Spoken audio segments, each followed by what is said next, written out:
Oh. You scared me to death. Oh my God. Oh shit! Now you listen to me and you listen good, son. You think those biters out there are dangerous? What you gotta watch out for is right in here, locked up with us. These people are...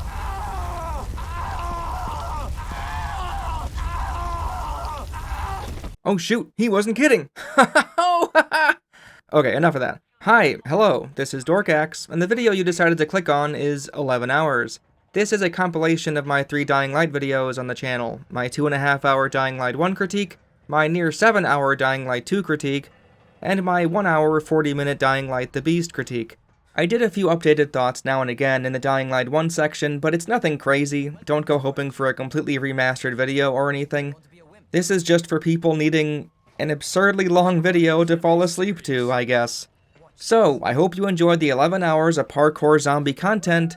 Let's throw it now to 28-year-old Dorkaxe. Take it away. Christ on a crutch.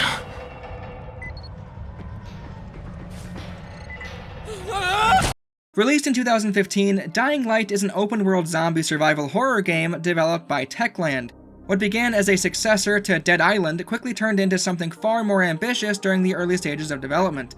Their publisher for Dead Island, Deep Silver, proved difficult to work with, getting in the way of what Techland wanted to accomplish with that game. Their visions didn't align for the next project either, unsurprisingly, so in an attempt at showing the world they could make a AAA quality video game, Techland decided to part ways with Deep Silver. Warner Bros. Became the publisher for the new IP, and thankfully gave them complete creative control. Regardless of how you feel about Dying Light specifically, I think everyone can agree that publishers allowing the developers to follow their vision is almost always a good thing. Dying Light, to me, is a nearly phenomenal game. The beginning hours are awkward and challenging, yet alluring in their own way. You start in such a bad shape with your equipment and skills, the only way to go is up.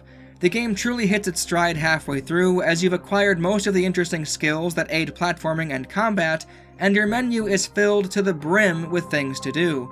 The endgame stumbles pretty hard, thanks in part to the lack of airdrops, but mostly because the unremarkable story takes more of a focus.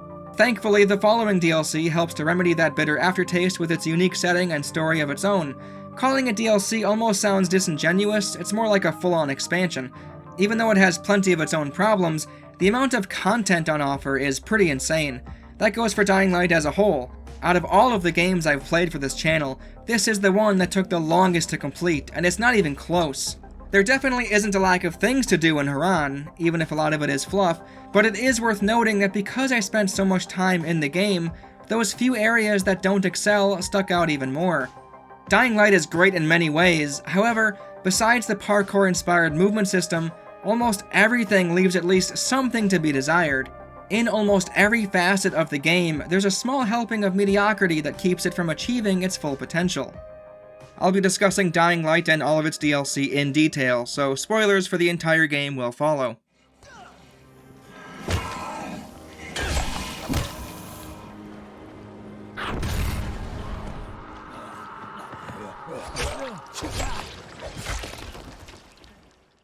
In my first few hours of playtime, what struck me immediately was how much effort was put in to immerse the player in this world.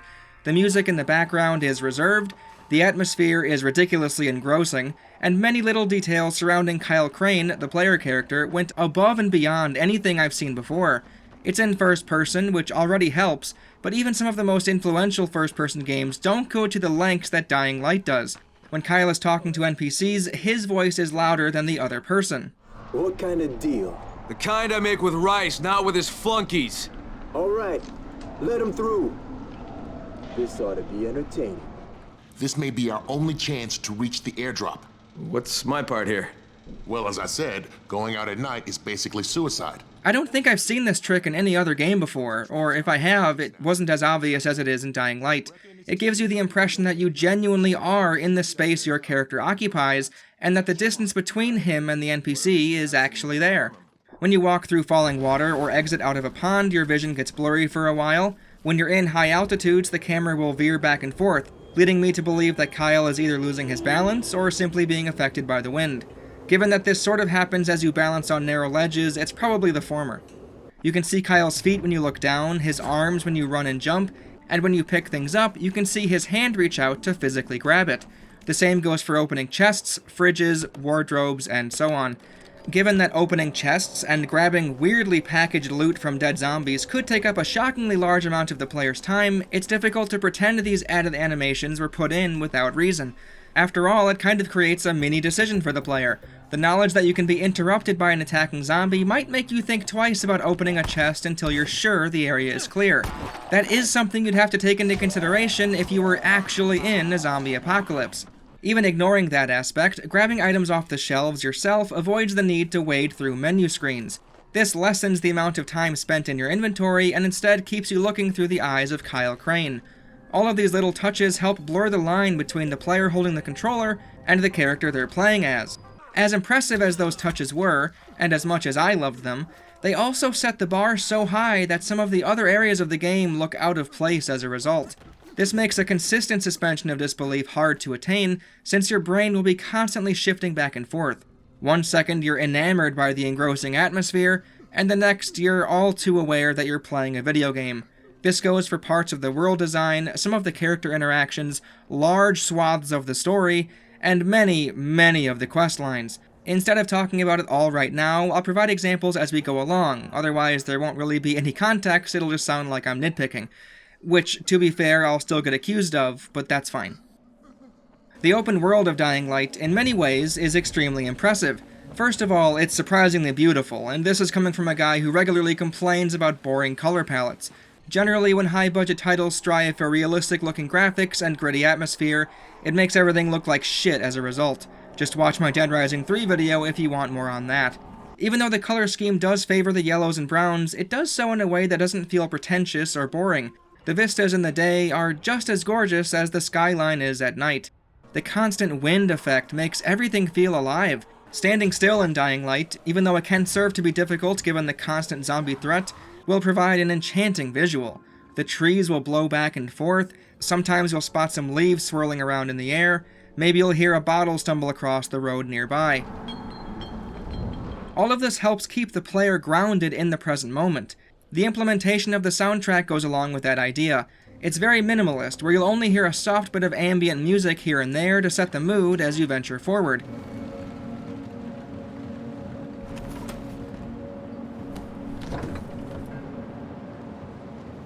Contrast that to the storyline encounters, where you're mostly dealing with regular humans. The music comes to the foreground, which fits the high-intensity gameplay on offer, and because these moments aren't ones where you'll be trying to avoid alerting zombies, it doesn't get in the way. Even though a few of these tracks are exceptional, keeping the music in the background as you explore Haran was definitely for the best. A big part of staying alive is trying not to make too much noise, or, depending on the situation, making a lot of noise, but somewhere else. Just existing in an area will attract the normal horde of zombies nearby, but when you start to make noise, the virals come out. They're much more aggressive types that can run faster than you and climb almost anything. They can be seen wandering around sometimes, but more often they're essentially sleeping in an area that's off limits, generally behind some inexplicably unusable door. You can see these enemies bust out here and there, but what truly makes these enemies terrifying relates to the sound design again.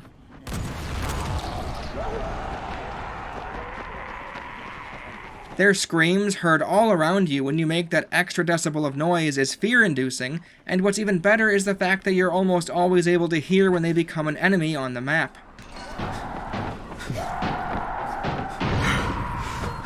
As fucking incredible as that bit of sound design magic is, there are two small quibbles about it that became more noticeable as I went on. First of all, I have a suspicion that the sound of them breaking through the door doesn't always coincide with a new viral spawning nearby.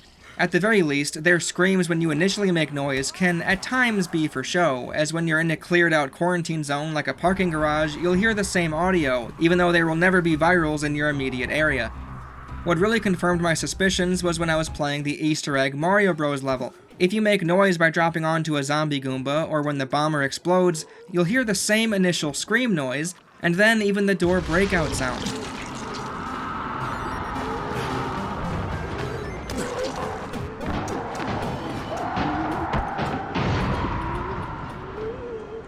All games are smoke and mirrors to a degree, but it kinda breaks my immersion a bit that those sounds aren't always linked to a horde of virals coming your way. Speaking of immersion breaking, my other problem is that the sound of them breaking through the door is exactly the same every time it plays. I'd even hazard a guess that it's the same audio file.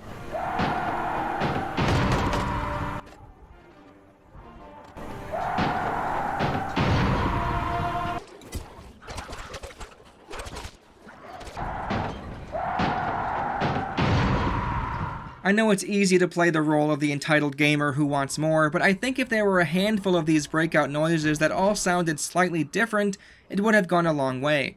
After a while, I just kept thinking how silly it was that they all have the same cadence to their screams and hit the same high-pitched wail the moment the door finally gives way. Since we're already kind of talking about the virals and the noises that attract them, the volume that supposedly gets their attention seems very inconsistent. I completely understand firing a gun, or an explosive barrel or hazmat suit guy blowing up. However, I don't quite understand how the giganto boulder throwers don't get their attention every time they throw a chunk of the road at me, or when the inexplicably large cinderbat wielders smack the ground, which they do all the fucking time. Sometimes throwing a Molotov draws their attention, but not firecrackers. Sometimes attacking with certain elemental melee weapons will do the trick, and other times gunshots won't. I also don't fully buy into the idea that the virals wouldn't constantly be chasing each other, since they all scream louder than anything else on the planet when they spawn in.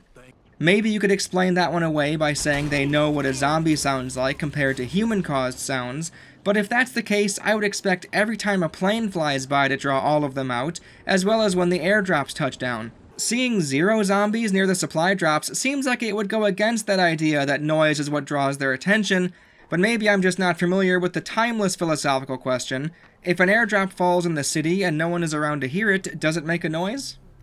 When analyzing the world on a more micro level, it's easy to point to the reuse of many assets and interiors of buildings and call the developers lazy, but I think that's being needlessly uncharitable. First of all, accusing developers of being lazy is never a claim worth making unless you have a lot more than your time with the game as evidence. Is it disappointing to find the same calendars, posters, toolboxes, bags, wardrobes, and fridges in most buildings? Yes, of course. The same can be said about the identical nature of a lot of the interior layouts as a whole, and even some of the exteriors as well. I can understand being disappointed, but to me, it didn't get in the way of my experience as much as a few other things I'll talk about. It's worth taking into consideration that these buildings also act as obstacles in the parkour playground that is Haran. If this was a different game, where moving swiftly through the environment using free-run mechanics wasn't one of the main gimmicks, I'd be pretty underwhelmed, and I'd likely say, at the very least, that the world is too big for its own good. Again, I said something similar about Dead Rising 3. I think my willingness to overlook some obvious copy-paste jobs here and there just goes to show how highly I view the parkour system. The designers have stated that a big inspiration for them was Mirror's Edge, and it definitely shows. Initially, I was kind of turned off by the first-person perspective, as it made getting grabbed by zombies from behind more common, and I wasn't adjusted to the free-running yet. Slowly but surely, my opinion did a complete 180, and now I can't fathom this game working the other way around. I feel like you have so much more one-to-one control of your character thanks to it being first-person. I've played my share of third-person adventure games that feature a half-assed parkour mechanic, and for the sake of not getting flamed for shitting on some popular games in the comments, I'll leave them ambiguous.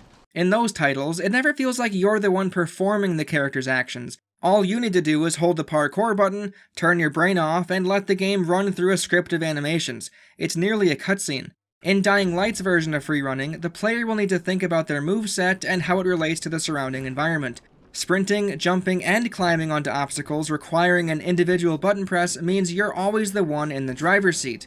At fast speeds, the player will be reading the upcoming terrain to make important decisions on which path to take, which ledge to jump for, if they'll need to slide under anything, leap off a zombie, or clear one out of the way. Your camera angle even comes into play, as looking down while you clear a gap may stop you in your tracks, whereas if you had looked up, you could keep going without slowing down.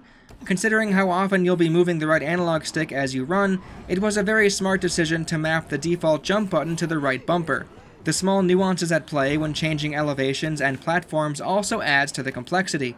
All of this means a player will need to make a conscious effort to improve if they want to get the most out of free-running.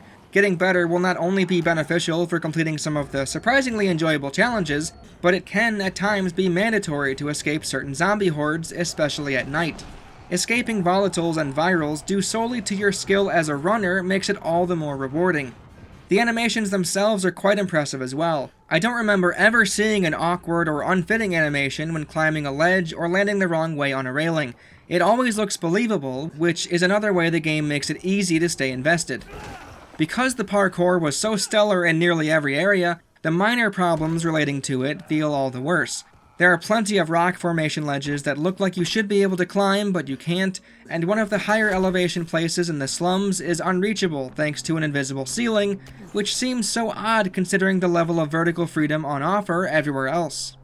The grappling hook that the player will unlock near the middle of the game has the same problems. More often than not, you are able to attach onto the ground and rock formations, but there are plenty of areas where you're inexplicably not allowed to for some reason.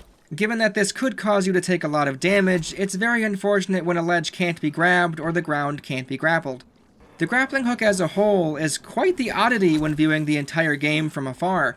It's framed as if it's any other piece of equipment in your inventory, however you'll never need to replace it, or even make it in the first place, considering you get it for free from the quartermaster. It also doesn't get its own dedicated button. It will take up one of the 4 throwable weapon slots. I think it's interesting how the grappling hook can allow you to essentially skip over an entire section of the terrain you were clearly supposed to climb. The designers have to assume the player doesn't have it, which means every level had to have been created with the player's jumps and ledge grabs in mind. Hearing Kyle talk out loud about how he'll need to climb up to a platform, only for me to zip up there in one fell swoop, is so ridiculous it may as well be a comedy routine. The developers definitely knew how overpowered it was, since they disabled it for certain story sections. The excuse being that Kyle's seizures from being infected are making him exhausted, I guess? A pretty weak explanation given that he can sprint, jump, and pull himself up every ledge and railing in sight. I would think the grappling hook would be easier on the body than the alternative. You also can't use your grappling hook in safe zones. You actually can't do anything in safe zones besides run and jump. This makes so little sense, it's frankly absurd. You already can't damage NPCs. You'll swing or shoot through them like they aren't even there. You can get around that if you're a cheeky bastard like I am, as of course knowing I can't damage NPCs will only make me try harder to. However, there are still NPCs where even that won't do anything to them. Why on earth would they go one step further in the safe zones and physically disarm a player? Because they might abuse the invisible barrier to take some pot shots on helpless zombies? So what? Because it would harm the player's immersion if they could be seen swinging and shooting at invulnerable NPCs? I think I've already shown that no care was given in that regard everywhere else. The only thing this manages to do is frustrate players who want a quick and safe exit after they've slept for the night. Considering the grappling hook can zip you right up to these places, it feels incredibly incongruent that it can't zip you back down. For the high-up safe zones, I often said fuck it and took the leap of faith anyway, hoping the grappling hook would activate in time so I could break my fall. Sometimes it would work and sometimes it wouldn't. Sometimes I didn't even have the grappling hook equipped because the icon on the bottom left was missing. You can use the wheel in the safe zones, which is good, but it just seems like such a strange thing to do in the first place, removing the bottom left icon. The options that I mentioned earlier for the HUD in general are truly baffling. Either you keep everything on screen, remove the map, or show nothing at all. Removing the HUD entirely clearly isn't a viable way to play the game since you'll never be able to see what throwable weapon you're holding. It's already silly that you can't see your health bar, but not providing players the information that will determine whether they'll waste a flare or not is just a broken way to play the game. Personally, I would prefer everything to be on screen except the mission objectives. Get that text the fuck out of here. This is why I never took on bounties, as it clogged up the screen even more. The parkour being one of the most important elements to the game meant the world had to be designed around it. It is kind of silly at first glance to see a literal amusement park of debris positioned all around the city specifically so the player can freerun. Ramps made from broken down doors and window shutters, signs and lampposts conspicuously placed close together, and piles of blue garbage bags in a few key areas to break your fall. One day I'm gonna do this and end up landing on a bag of rusty knives, I just know it. An easy way to rationalize this, however, is to take into consideration that the people who are still alive in Haran all seem to have some understanding of how to freerun. It's mentioned that the leader of the tower, Brecken, used to be a parkour instructor, and one of his struggles in the game is believing all he's ever done to help his people is teach them how to run and jump. It only makes sense for the tower's scouts and runners to move around a few things to make certain paths easier to reach, while also keeping the ground level entryways closed off to keep out the zombie horde. This isn't to say the safe houses always logically make sense, however. I understand these specialized lights, once the power is turned on, can roast volatiles at night, but that doesn't explain how they keep virals away in the daytime. The main tower makes some sense. They destroyed the stairs and guard the only ledge in with lights and bodyguards. Rise's tower makes enough sense given how many guards they have on duty, but the optional safe zones are where it gets out of control. So many of these areas use basic chain link fencing, or sometimes just a 10-foot slab of concrete as their perimeter. The pathfinding on the viral zombie types is extremely impressive, but once you see how difficult it is to shake them off your tail, even after climbing up and down 3-story buildings, you might begin to see the regular fenced-off areas as a joke. I know I did. I don't understand why a few of these places were even considered to be potential secure areas. A small fence is something I wouldn't trust with the basic zombies, and considering that goons exist with their cinder mallets that could easily decimate the walls of a national bank, there's no way in hell I'd feel safe sleeping in these makeshift dog kennels. There's also a few where the only entry point is an always open sliding door on the roof. With how often you'll see zombies on roofs like they own the place, I wouldn't feel safe here either. A good example of the safe zones being inexplicably safe instead of logically safe happened with the fake Antizin dealer's location. When the area is just a destination for a quest, you can be attacked by virals on this deck. A few minutes later, when the area is somehow safe enough to sleep in, the deck is now a sanctuary, one where the game won't let you pull your weapons out anymore. If they were so hellbent on disarming the player in safe areas, a lot more effort should have gone into making them look safe beyond an invisible, immersion-shattering wall. As much as I'm willing to overlook many of the more goofy level design bits in the game, such as piles of blue trash bags everywhere you go, and strangely built towers that have more ledges to climb on one side than the other, there's one specific inconsistency that never sat right with me: the doors. Some doors you can open with no problems. Some doors act as impenetrable walls. Some doors are locked and can be only opened with a special key. Some doors are locked and can be opened with a lockpick. Some doors are locked from the other side with a pair of deadbolts. And some doors pretend to be locked from the other side, but in reality, the handle won't turn on either side of the door. It's a mystery why they even allowed some doors to be interacted with in this way if they functionally exist alongside the impenetrable wall variety. Why even have this door locked if the player just needs to walk a few steps to the other side? Why not let them lockpick the door, since it's so easy to walk around anyway? The excuse on why certain doors can't be interacted with is sometimes good enough for me, like when non-blue trash bags are piled up in front of it, or maybe some furniture in the way. However, there are doorways where you'll be forced to perform a button prompt to push over a piece of furniture to proceed, so maybe that isn't the perfect example. At least that's better than a door just not having a handle, as if that would matter in the slightest when you have a sledgehammer. You wouldn't even have to go as far as a sledgehammer, since there's a dedicated kick button, and the game encourages you to kick down certain obstacles, including nearly deteriorated doorways. I want to make it clear I'm not asking the game to be like my ideal Dead Rising, where every building is unique and accessible. I'm just asking that the designers make up their minds and stay consistent. If certain buildings are inaccessible, I'm willing to concede to that idea, but the difference between a door that you can open, can't open, or can't even interact with needs to be a lot more distinct. For example, I and most people would understand immediately that a door design like this signals that it can't be opened. However, when it looks normal with a handle, not being able to even try to open the door completely shatters my suspension of disbelief. It should also go without saying, but the shenanigans where you can't open a door from both sides needs to be removed outright. There should be some attempt at a plausible explanation on why you can't open a certain door. Seeing the same design both for those that can be opened normally and ones that act as decorative pieces is nonsensical. This goes double when in hotels and apartments where the supposed door actually leads nowhere, as if you could open and walk through it, you'd fall to your death. Perhaps the developers got their inspiration from a certain door salesman who hates getting caught in traffic. See, watch, check this out. Won't open, won't open. Not this one, not this one. None of them open. Fake doors.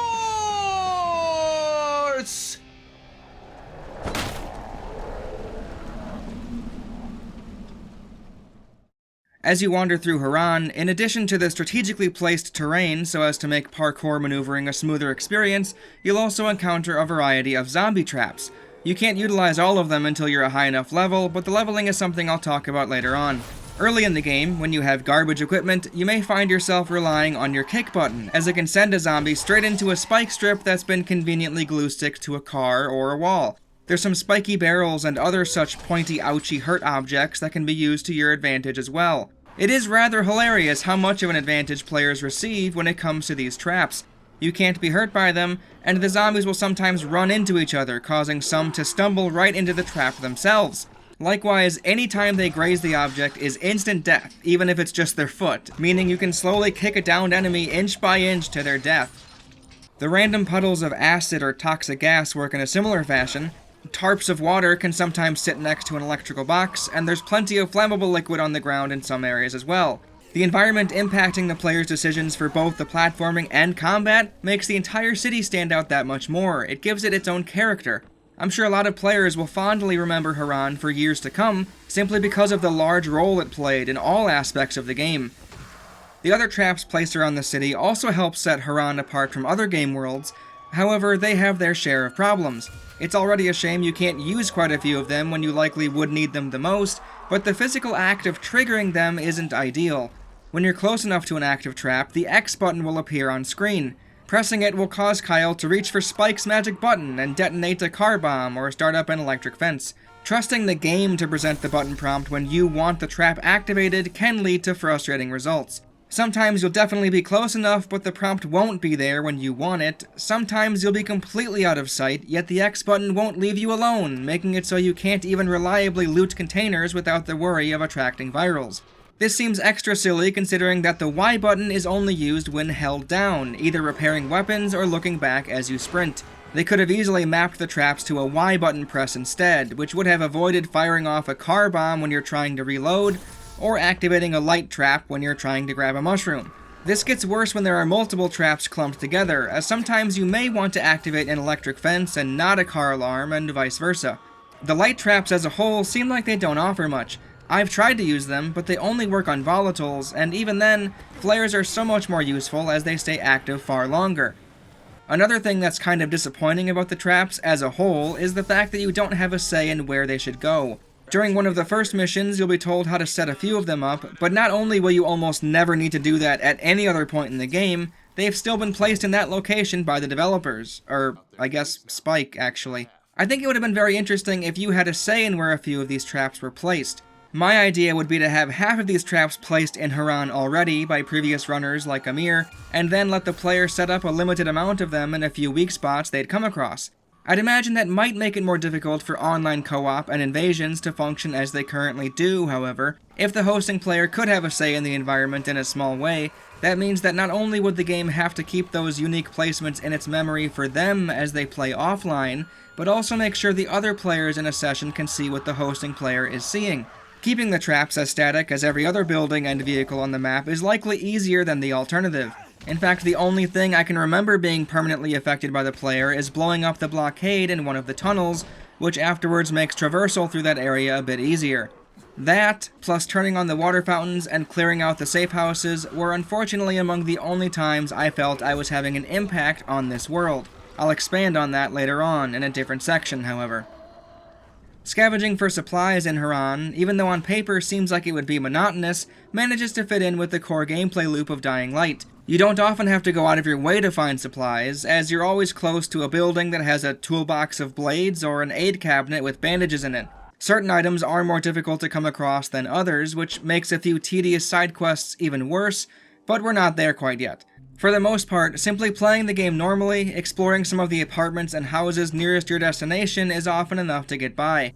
You have unlimited space in your inventory for miscellaneous objects that can be used for crafting, such as bandages, nails, alcohol, and so on. I generally prefer when items take up space in some way, like having a limited inventory or a weight capacity, but considering how many unique ingredients exist in Dying Light, I guess I'll just be thankful I don't have to second guess grabbing a box of nails. It is strange that not every object that looks like it should be grabbable is, however, such as bottles of alcohol that are just for decoration, even though they look identical to ones you can pick up. This also goes for certain types of herbs as well, which makes certain side quests even worse. Even though you'll barely have to think when grabbing metal parts or household supplies, when you come across weapons, it's a different story. You have a limited space when it comes to equipable objects such as guns, flares, molotovs, shurikens, and so on. In the beginning, you'll likely be grabbing anything you can get your hands on, like a random water pipe or a board with nails in it, but after a while you'll become a lot pickier. If you keep engaging with the game at face value and treat every chest as a reward, you'll likely find yourself frequently opening that godforsaken menu to throw something out or scrap it for parts. The menus in this game as a whole are pretty bad, however I at least have to be thankful they don't make you navigate them with the dreaded controller cursor like so many modern games do. Pressing up or down will take you to the next selection as it should. My main problem with the menus, besides the annoying issue of them resetting your position if you perform certain actions in them, comes down to how they display information. It's just a single column list. This goes for every menu in the game, with the only exception being the collectible screen. You usually won't have to scroll to the bottom of your inventory, but if you're in the mood to buy ammo from the shops, it's a different story. They did think to include a sell all valuables option, which is nice, but maybe they should have also included a buy all ammo option. There are also a handful of times in the story where everything in your inventory is taken from you and put into your stash.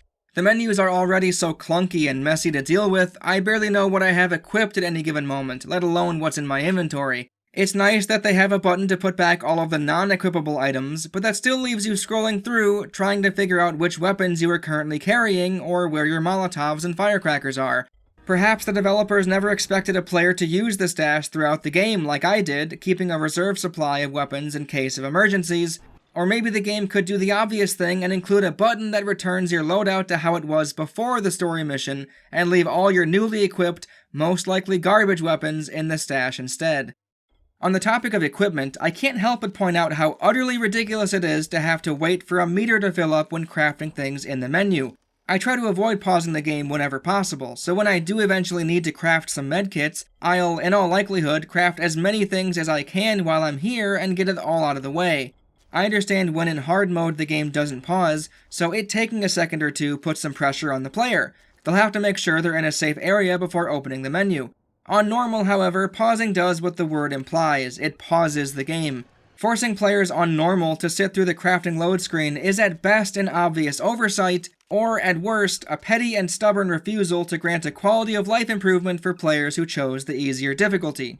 This is the worst case scenario for me, as I didn't even want the benefits the pause screen provided, but I'm still stuck with this terrible mini load screen while I mindlessly press the confirm button.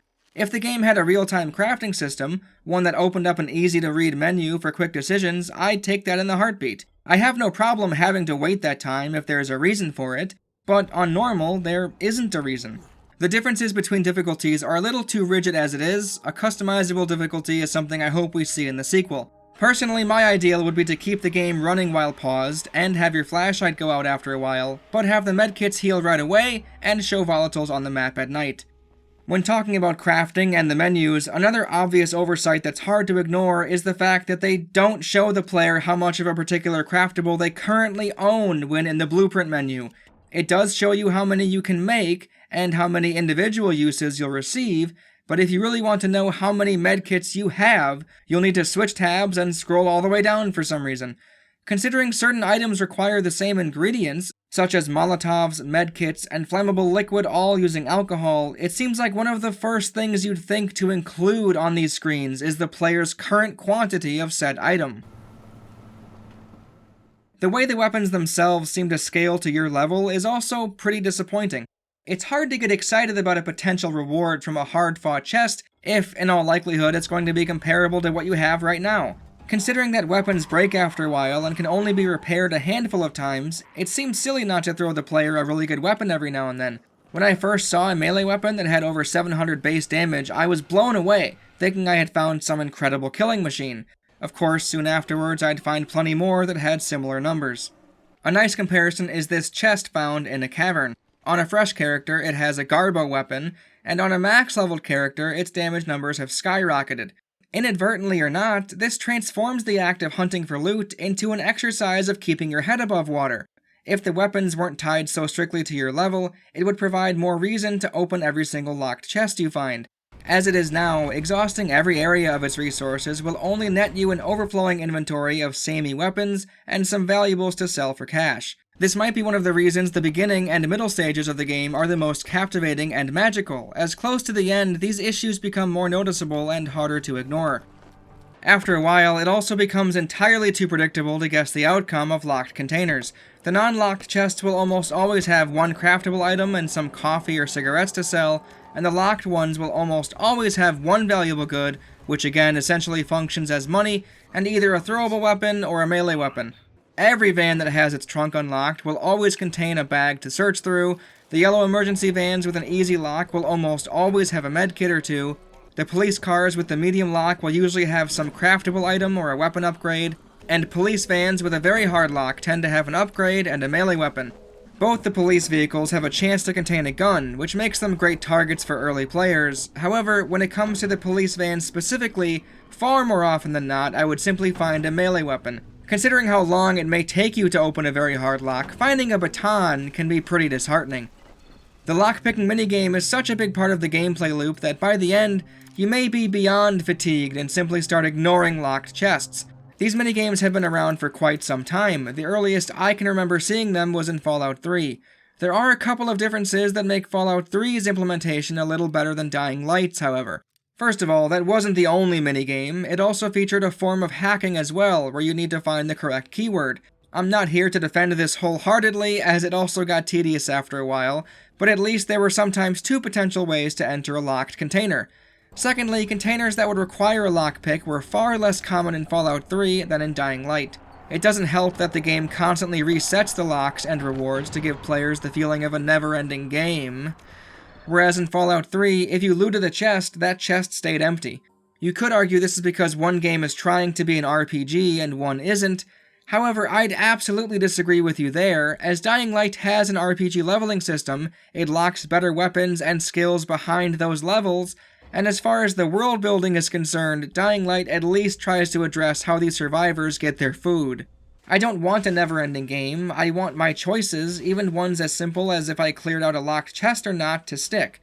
As far as I can tell when testing it out, after 4 or 5 in-game days, the vehicles that have already been looted will restock and lock themselves again, all for the player's convenience.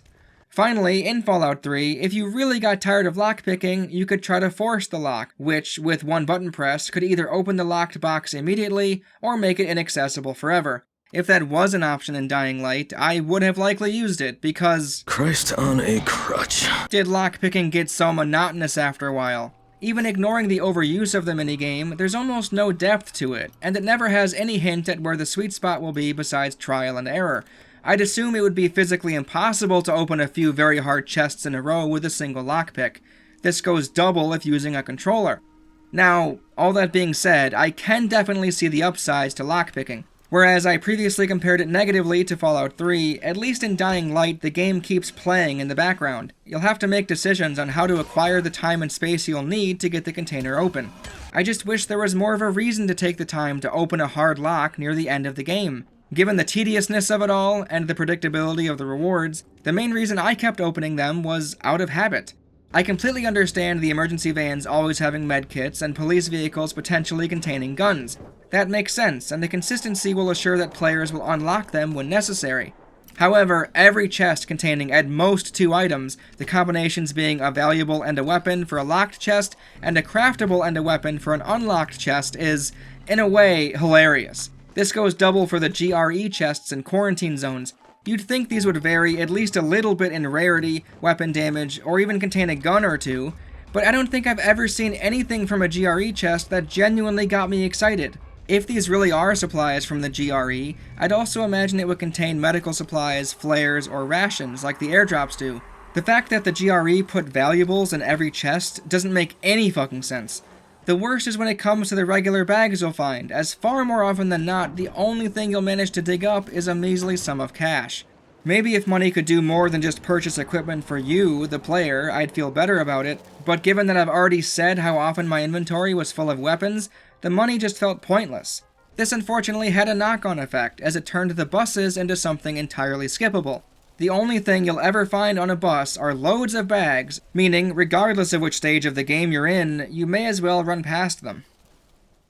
Even though the names and descriptions initially made me think otherwise, the craftable weapons weren't one of the things that looked out of place to me. I figured a flaming sword would look magical and ridiculous, but it being a blade with a blowtorch attached to it, while adorably goofy in its own right, is a lot tamer than I was expecting.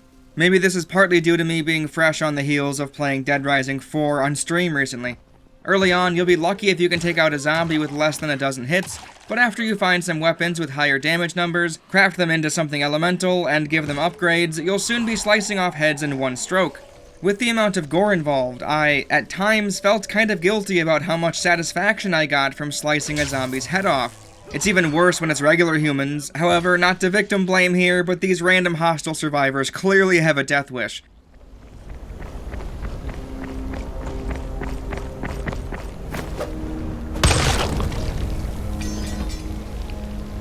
Even though after a while you can slash without thinking and take out a few guys no problem, the combat with melee weapons to Rise's men and other random humans in the early game is pretty rough.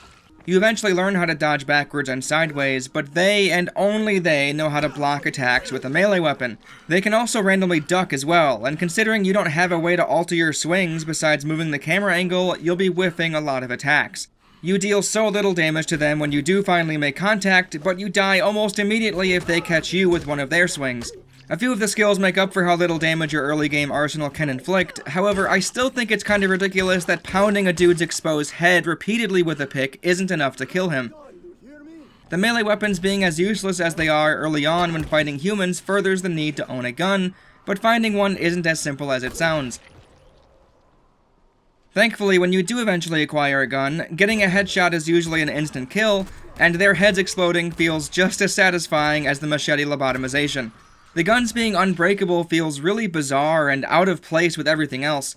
I realize they use ammo, which in a way could be viewed as a degradation for guns, but they still can't fully break down. It was sometimes a relief when a melee weapon broke enough times that it couldn't be repaired anymore, as that meant using a newly acquired weapon in its place. As it is now, finding a new rifle is useless if it has a lower damage number, so that satisfaction of restocking your armory or having a backup when your current one breaks doesn't exist. Unlike your unlimited supplies, you can't stockpile ammo above a certain number for each gun. This restriction does aid the idea that this isn't a typical shooter game, but I'm not sure if prohibiting players from placing ammo into their stash at safe zones makes sense. Since you can buy it from merchants already, either way you could return to a safe area nearby to obtain ammo. Being able to slowly add any extra to your stash would make it so you wouldn't constantly find worthless ammunition to guns you aren't currently using. For example, if you don't use your pistol often, placing all of the pistol ammo in your stash for the future would mean you could still collect any you find afterwards. The low ammo count and the fact that guns almost always attract virals provides a good enough reason to not stick with them the whole game. Using them becomes its own decision, whether the enemy you're up against is worth the risk of being overwhelmed by virals. Early on I would have said no, but once you come across some of the harder variants, it's better to pop a few headshots and then deal with the horde later.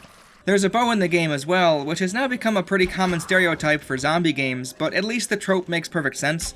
Obviously, it being a deadly weapon that can shoot projectiles without making much noise fits right in. Some of the craftable tools are quite fun to play around with. Throwing some firecrackers to clump a group of zombies together, dousing them with a bottle of flammable liquid, then tossing a Molotov to finish the job was a combination that felt so natural it's hard to believe I wasn't outright told to do it step by step. It's also incredibly rewarding to see a Volatile close in on you, only for you to throw a firecracker behind him, luring him away long enough so you can snag an airdrop. The throwable weapons, such as the shurikens and axes, felt pretty good to use, however, their auto-aim functionality was rather hit or miss. It did help on some occasions, as it would seemingly home onto the target's head, but there were times when the auto-aim would cause an axe to hit the environment instead. I've seen some people online complain that the wingsuit you receive for playing the Easter egg Mario level isn't as useful as they'd like it to be. I don't think it was ever meant to be anything more than a fun tool to use post-game, so I'm not quite sure if I understand the complaints. If anything, I was kind of surprised at how beneficial it was when clearing small gaps. I won't go in-depth with all of the craftables and my thoughts on them, but I feel the need to point out that Kurt's bomb kind of sucks. It's said to attract zombies for a while before it explodes, as he's placed firecrackers inside a tin can grenade. The problem is, it explodes almost right away, providing almost zero time for the zombies to walk over to it. As I said before, early on in the game, your equipment won't be the best, and part of the reason is how the progression system works with the quartermaster and the merchants. Essentially, your survivor level is your character's level, and the merchant's inventory is tied to that. Every new level unlocks more weapons at the shops, however, they're not that distinct, it's just a rarer color and a higher damage output. I don't want to think about how little sense it makes that your survivor rank ties into what equipment random merchants have, but I do want to point out how utterly absurd it is that the merchants who live in the tower wouldn't provide you with the best equipment possible. Maybe during the first few outings they don't want to waste quality weapons on an unproven runner, but after a few missions, Kyle Crane is clearly the best the tower has, and is seemingly the only guy constantly risking his life in order to help these people. Why not give him a fucking rifle, huh? You'll rarely find guns at the merchant's shop when you'd want them either. I only ever saw them show up when I was very far into the game and already had a pistol and rifle for a dozen hours or so. As I said, there's never a reason to replace your guns if the damage is equivalent or less, so if anything, it was just another absurdity to add on to the pile. Everything being ridiculously overpriced and comparable to things you can find out in the wild completely breaks down the in-game economy. This negatively affects other areas of the game, since if there's nothing worthwhile to spend your money on, then the vast majority of the items you'll receive from scavenging any kind of chest or container end up being worthless. Why even bother going out of your way to hunt for loot if your inventory is already full? The valuables you collect will just be turned into money, that money can't be used for anything besides weapons, and those weapons aren't worth buying since your inventory is already filled with similar weapons. There needs to be some other use for money.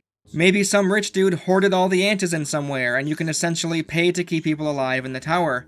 Maybe some type of investment into the tower itself, where you pay a builder to upgrade the tower and improve the quality of life for the residents. All of my solutions essentially boil down to a few greedy people with high-value commodities or skills charging real money for their use. It's not perfect, but neither is the system as it exists now, where obtaining valuables from GRE chests is actually pretty pointless. It is worth noting, however, that my proposed solutions would make the game very different, so it isn't like it's as simple as a menu optimization or anything. As you progress through the game, you'll receive experience for 3 different sets of skill trees. As a whole, I generally find skill trees to be a less than ideal way to distribute new skills or buffs. Often, you'll simply unlock everything anyway, so it's not as though you're designing your own build, and since the trees don't usually branch off into more focused ways of playing the game, it all seems pointless in the end. It's essentially a way to block the player from more interesting ways of playing the game until later. When used correctly, however, it can evoke a certain feeling in most players. There is a stark difference between playing on a fresh save file opposed to a fully leveled up character. Even though there are skills I think the player should have at the beginning of Dying Light, I have to give them credit for truly making you feel helpless and fragile in those opening few hours. Your weapons will be garbage, you have no supplies, your health pool will be low, you can't craft that many things even when you get supplies, finding a gun isn't a simple task, you can't utilize all the traps around Haran, and many of the most important skills are locked away from you. Kyle is an outsider narratively, but the player is an outsider mechanically. It's a really good example of when the story and gameplay on offer coexist quite nicely. The longer you play the game, accomplish tasks, and expose Kyle to this world, the more he improves as a result. It's one of the better progression systems I've seen when it comes to modern action-adventure games. My main problems mostly have to do with a few specific skills and when you'll receive them. Because the parkour is so integral to the experience, not being able to slide immediately is a pretty bad decision. It's made all the worse, as early on you'll have to pick between the slide ability or the grapple maneuver. Likewise, locking the exploding car traps behind Survivor level 10 feels pretty cruel as well. Keeping the stomp technique hidden behind level 9 of the power skill tree is probably the worst example of them all. Kicking a downed enemy's head in is something anybody would be able to do, and the fact that it requires a special prompt in the first place is ridiculous as well. The left bumper is your kick button, but you can only pull off a killing blow kick when the left bumper prompt shows up. If not, you'll continue to kick their head in, but for some reason it's not the same.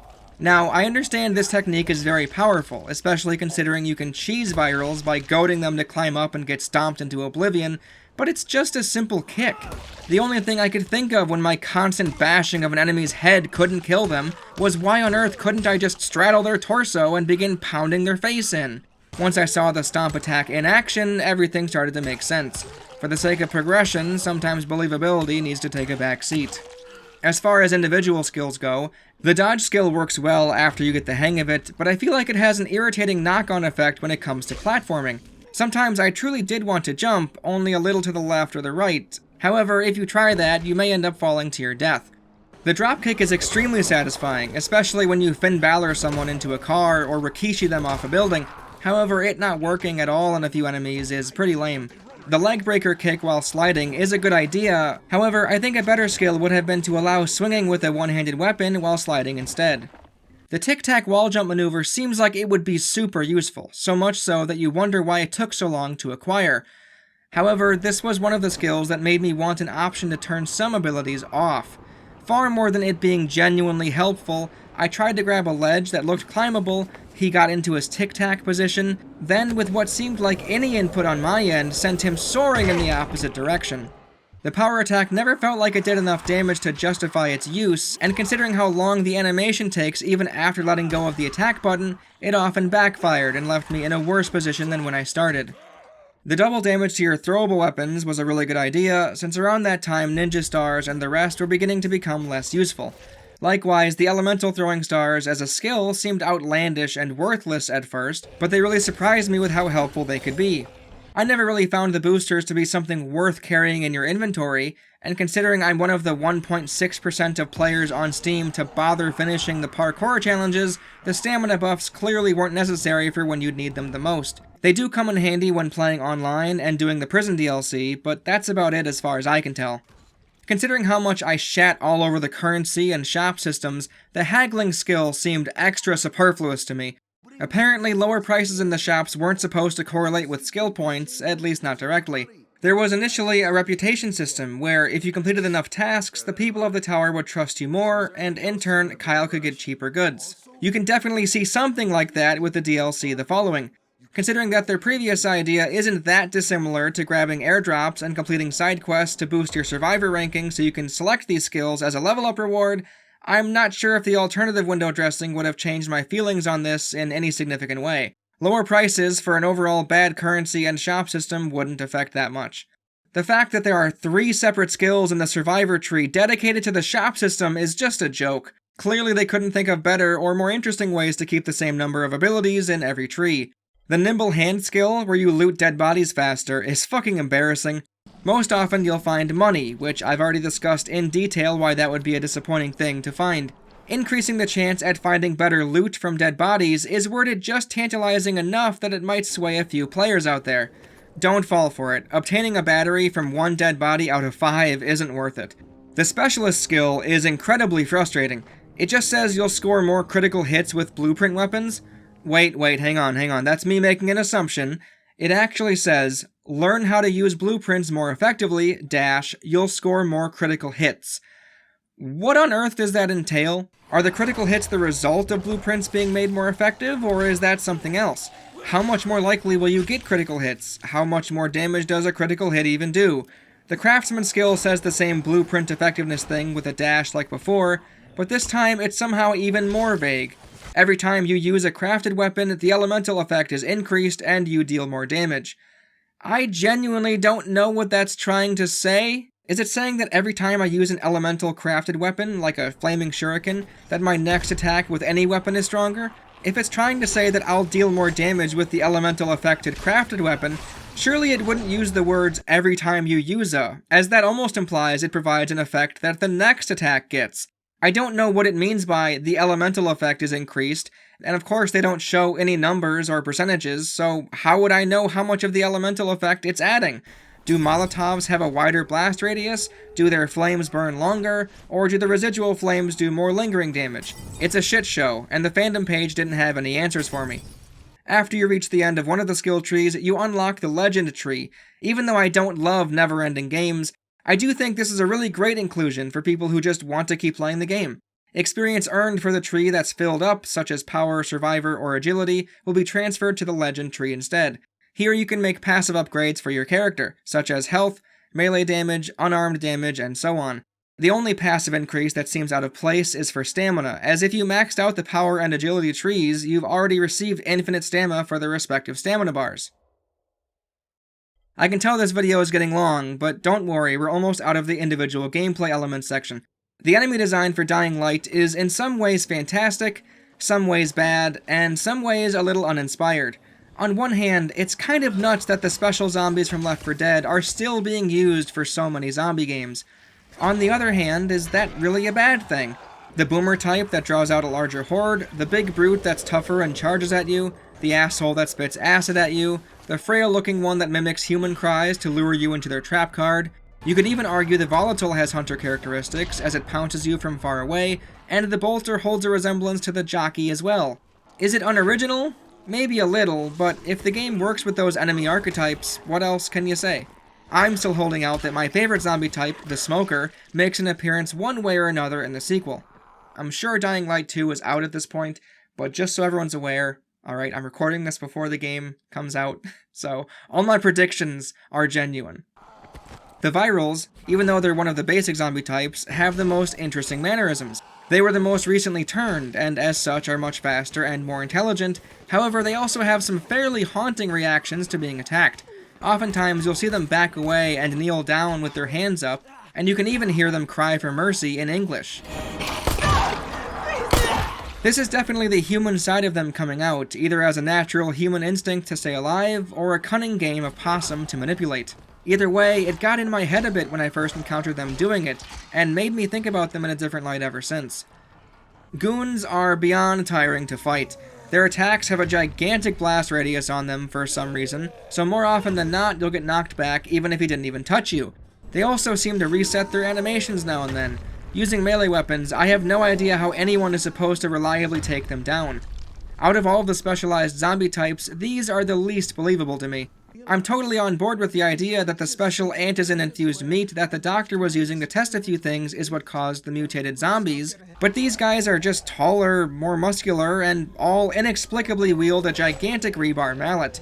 Maybe if you got to see a few of these guys without the rebar, even spotting them grab a street sign out of the ground, it would be better. As it is now, it just feels very gamey. The bomber zombie type is an enemy I don't even think should be in the game. This is the only exception to what I said earlier. Instead of the boomer bile in Left 4 Dead, they explode, which attracts the virals because of the sound it gives off. That's fine in theory, but the explosion itself is extremely damaging, and the designers clearly placed these guys in areas where you're more likely to run right into them. Open a door and turn a corner, you see a zombie and swing, dead. It's frankly bullshit, and the clear intent behind it all is one of the only ways where I question the integrity of the developers. It just seems like they were trying to catch players out for the sake of it, without any real care about how fair the encounter would feel. The Screamers are definitely analogous to the Witches of Left 4 Dead, except this time they don't insta-kill you, they drain your health bar slowly and draw in other zombies. They're also children-sized, which I think is very interesting. You can't murder children in video games, it's just not allowed even with an M rating. However, this is an example of it being okay, because, for some reason, if you make them a zombie, and therefore technically inhuman, it's no big deal. It's kind of hilarious, actually, as it just goes to highlight how absurd the standards are that video games have to adhere to. The Demolisher is a big boy that likes to charge and throw rocks at the player. They usually have armor, I suppose implying they were once police officers and the like. A side quest basically confirms this. I don't have many insightful thoughts on them, I just think they can be tedious to fight if you don't have a gun. The specific boss fight with one of them in the pit is arguably the worst encounter in the game. I figured my attacks weren't damaging him since his health bar wasn't going down. I spent a long time doing nothing before eventually trying to slap him around a bit more, and only after a few swings did I finally see his health bar go down. Very unintuitive. The Bolters may be my favorite zombie type in the game, however, I'd argue they aren't taken advantage of as much as they could have been. I like how important they are to the story and to the finding of a cure, but hunting them down, besides being helpful for a couple of craftables, doesn't really do much for you. The gameplay interactions with them, however, offer a fun change of pace, as you have to either sneak up on them or chase them around. Since they only come out at night, the Volatiles are a real risk when trying to get some Bolter tissue. The Volatiles are definitely the most imposing enemies in the game. Since they only wander around at night, they make the nighttime half of the game feel a lot more tense and dangerous. On normal difficulty, you can see their vision on your minimap, but on hard, you can't. As much as I'm a stickler for holding immersion on a pedestal, I vastly prefer when I can use the map to plan my path. On hard difficulty, I had to rely on the hold A button thing, which if anything is just as immersion breaking as the minimap is. Regardless, they do thankfully have a small delay before chasing you, and the sound design plays a very important role in all of this. You'll know if one has their eyes on you the moment you hear the specific audio cue. If their vision bar fills up, the ambient nighttime noises are replaced with a heart-pounding chase theme. These moments are some of the best the game has to offer when it comes to horror. The flares and UV lights being their weakness is great, however I don't understand why your UV light is less powerful against them as they are against invading hunters. When playing online, any flash with the UV light will block their pounce, but with the volatiles they can sometimes ignore not only the UV flashlight, but even flares as well. The volatiles and the virals alike also have way too much hit stun. If you're being hit by one or two of them, you don't even have enough time to throw out a flare to save your life. With how strong they are, and how easily they can catch up to you if you try to run away, at the very least they shouldn't be allowed to prevent you from using your equipment. In terms of believability, I only have one small issue. They come out to wander Haran every single night, but I just don't understand how any of them stay alive. If you spot one as daylight breaks and choose to follow them, it's clear they die when exposed to sunlight for too long. That being the case, why on earth would they venture out so far from their hideouts? I chased a few of them for what seemed like a few minutes and they still weren't home yet. When you get to see a few nests up close, the DLC The Following being the best examples of this, it seems like they're more intelligent than your average zombie. They're trying to multiply. If that's the case, I don't know why they would be going against their survival instincts as often as they do. Perhaps they have more of a bee-like brain, however, where certain volatiles have certain duties, and because the ones we see roaming at night are going to die in a few days anyway, they can risk venturing out for more breeding material as they're seen as expendable. I doubt that's what it is, but it would be pretty cool to stumble onto a queen volatile and other distinct variations in Dying Light 2. If that does happen, I totally called it. There's another zombie type, technically, and that's the one that appears when you get invaded by a different player. I would imagine the invasion mechanic was inspired by Demons and Dark Souls. Unfortunately, Dying Light's iteration isn't nearly as seamless, however. It basically pulls the victim into a PvP match with its own rules and victory states. The invading hunter needs to defend their nests and obtain 10 human kills, while the human side needs to destroy all of the nests. Personally, when playing as a zombie, this game mode is a blast. There's an entire skill tree for the zombie side, and swinging around the city alone is very enjoyable. All of my problems come from the human side of the equation. When you're the invading hunter, you specifically chose to invade someone's world at that moment. When you're the human, you just happen to have online enabled at that time. You are signed up for it, but considering this feels more like a PvP match separate from the main game, it can really take you out of the moment. It's also one of the least balanced PvP modes I've ever seen.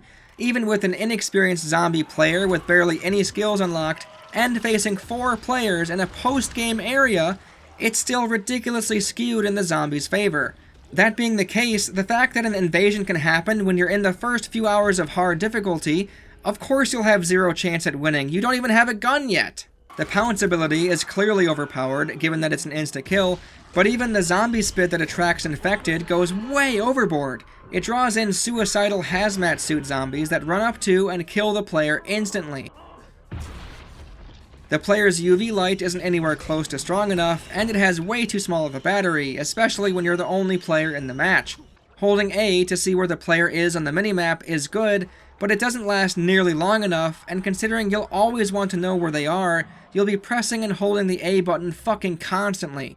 It is nice that the player gets rewards even if they don't win, however, even if it's a clean sweep, you're still dying 10 times in a row.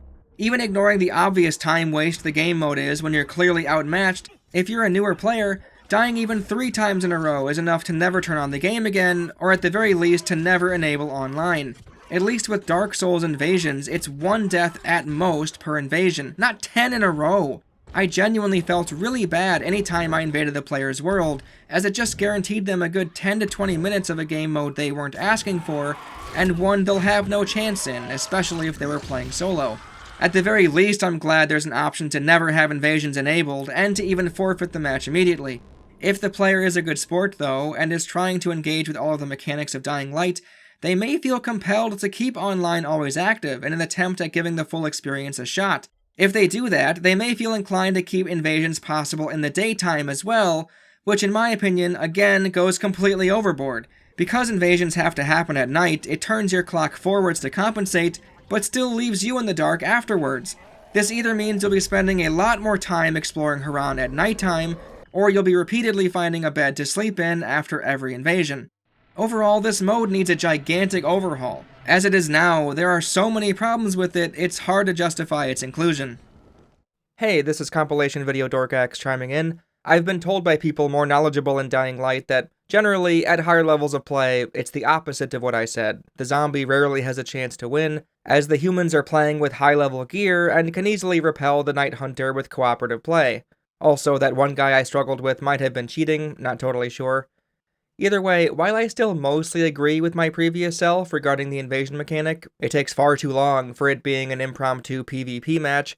Asymmetrical multiplayer is something I really like as a concept, and playing it some more with my friends a year ago as the zombie, it was undoubtedly very fun. If this was divorced from the main game a bit more, not something a player could be thrown into without realizing it as they start their adventure, I could have an easier time appreciating it. Experimental multiplayer modes and single-player games are a dying fad, which is a shame since they can be a good time, so for that, Techland, you tried, good job. Lastly, the human enemies I don't have much to say on, but the few things I will say are mostly negative. The humans with guns are the least interesting enemy groups in the game for me. Not the worst, but just the most boring. Aiming down sights while playing whack-a-mole isn't a fun time for me, and considering how much damage their bullets do to you, trying to fight back creatively will often backfire. The melee variants have that annoying habit of becoming a bokoblin from Skyward Sword, effortlessly blocking your swing even when it doesn't make any sense. Speaking of not making any sense, in Old Town, hostile survivors unaffiliated with Rise begin attacking you. As I said earlier, it's like these guys have a death wish. Considering that Crane is a near unstoppable killing machine at this point in the story, Goobers prancing up all tough only to be sliced down in one swing is just embarrassing. I don't understand what these enemies add to the experience if I'm being honest. In my opinion, the worst aspect of the human enemies relates to the kick button. You can't kick them off of buildings or ledges, they just won't budge. You can kick zombies no problem. In fact, you can kick zombified versions of Rise's men no problem, but Rise's men? Literally Andre the Giant. Considering there's an achievement for kicking enemies to their death, this one felt very incongruent. Even though the open world is incredibly immersive, and exploring it on your own is one of the best parts of the game, the fact that it takes completing a couple hours worth of story quests to fully get to is a bit of a shame. The day-night cycle and airdrops will be unknowingly locked away from new players until they finish the Antizin supply drop for Jade. Don't get me wrong, giving beginning players a chance to explore and complete a few side quests in the daytime before adding more into the mix does make sense, especially considering they're being protected from the volatiles. However, the way the developers structured these 2 days cheapens the world and believability quite a bit. Before being allowed to take your first steps in Haran, you'll be assaulted by tutorials and cutscenes in the tower for 30 minutes straight. The next hour or so isn't truly yours either, as the story quests will need to be completed before the world truly opens up. As the player finishes the tasks set for them, the sun goes down according to how far along they are. The night drawing close is used to raise the stakes, as the player will need to rush to the safe house they just cleared out to sleep until morning. The player then sees this prompt, telling them that the prologue is complete, they can now play online, and the full Dying Light experience is now available. This is, of course, a lie. Airdrops and the day-night cycle are still off limits. I think it would have been better to hold off on making such a bold claim until the player finishes Day 2, since they would then be introduced to volatiles and relief packages. There would still be a few lingering areas that they can't access quite yet, but at least then the game world functions like they'd come to expect. Even though it was kind of silly to witness the choreographed sun not set until I went into the safe zone on Day 1, that's nothing compared to Day 2. After you exit the safe zone, it's sunrise, as of course you just woke up. Since you weren't that far away from the tower, running back to meet up with Brecken and Jade won't take very long. However, after leaving the tower, it's now sunset. This is extra silly considering that the player will likely have 2 or 3 early side quests available to them, and 2 of them are clearly meant to sound like they take priority. While the player is busy murdering the fake Antizin dealers and grabbing a movie for Ghazi, the sun will remain in its current position the whole time. Even though you don't have the clock display on the menu yet, and even though you can't check your watch like it's dead rising, if you swing, you'll catch a glimpse of it. It stays at 18:30 the whole time, right up until you get closer to the main story mission. Afterwards, it pauses and stops depending on how close the player is to the objective. I can understand this to a degree, don't get me wrong. The night being right around the corner is integral to this mission functioning at all. The whole point was that Rise's men have less of a chance to get the drops that happen closer to nightfall. Once the player gets there, it sets the stage for a dramatic moment with the GRE, and afterwards the Volatile introduction is sprung on the player at the perfect time, right as they were likely invested in the story. It all works, but it's just a shame that the designers didn't seem to have much of a plan to make Day 2 run smoothly besides turning the entire day into a sunset vista. Even though I was initially much harsher on this section, I've come around to it the more I've thought about it. The game is punishing enough as it is, so allowing new players to grab chocolates and a movie for Ghazi in the never-ending daytime without worry isn't the end of the world. The fake antizin dealers are a different story, but we're not there quite yet. Moving past all of that, besides the quests, which, as a reminder, I haven't even talked about yet. Fuck me, this is a long video. Besides the quests, there are quite a few things to find and do in Haran. Random events can pop up from time to time, such as rescuing survivors from either zombies or Rise's men, finding survivors desperate to tell you about their lives, and random merchants eager to sell you items that are eerily similar to ones you'd find at the tower's shop. There's a few escort missions, quarantine zones, random parkour or combat challenges, and of course, the airdrops. The airdrops are the one thing I've been the most excited to talk about. I know, over an hour in, and we're only now just getting to it. For anyone who hasn't played the game and is still watching, you're a fucking all-star, so I'll give a brief rundown. Haran has been quarantined for some time, and the survivors and zombies alike are trapped in the city. To keep the many survivors alive, a humanitarian agency has been flying planes overhead, dropping supplies down a few times a day. In these airdrops are things like medical supplies, flares, and disaster relief on-site packages. Besides a few that are tied to certain missions, all of the airdrops happen at random times of the day. Because most characters make it seem like the drops are one of the most important things in the game, and because it's a way to level up your character quickly early on, players are highly encouraged to go after them. What makes these events more interesting is the fact that Rise's men, the enemy faction of the city, also hunt them down. If you get there quick enough, you'll have 2 crates all to yourself. If you get there too slow, Rise's men will be there protecting it, and if you don't even try, or it somehow takes you even longer, the game will declare the airdrop as stolen. Given that there's always a time limit and a contextualized in-game reason on why they're coveted, these airdrops may cause players to stop everything they're doing the moment they hear the plane fly overhead. If you're using a controller, it's even better, since you'll first feel the controller rumbling when it draws near.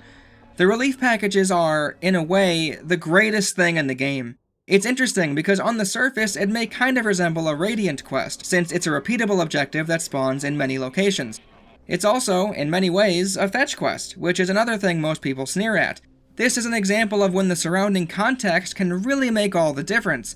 Yes, it is repeatable and somewhat random, but taking into consideration that there's a zombie outbreak endangering civilians in a quarantined area, yeah, it makes perfect sense to be repeatable.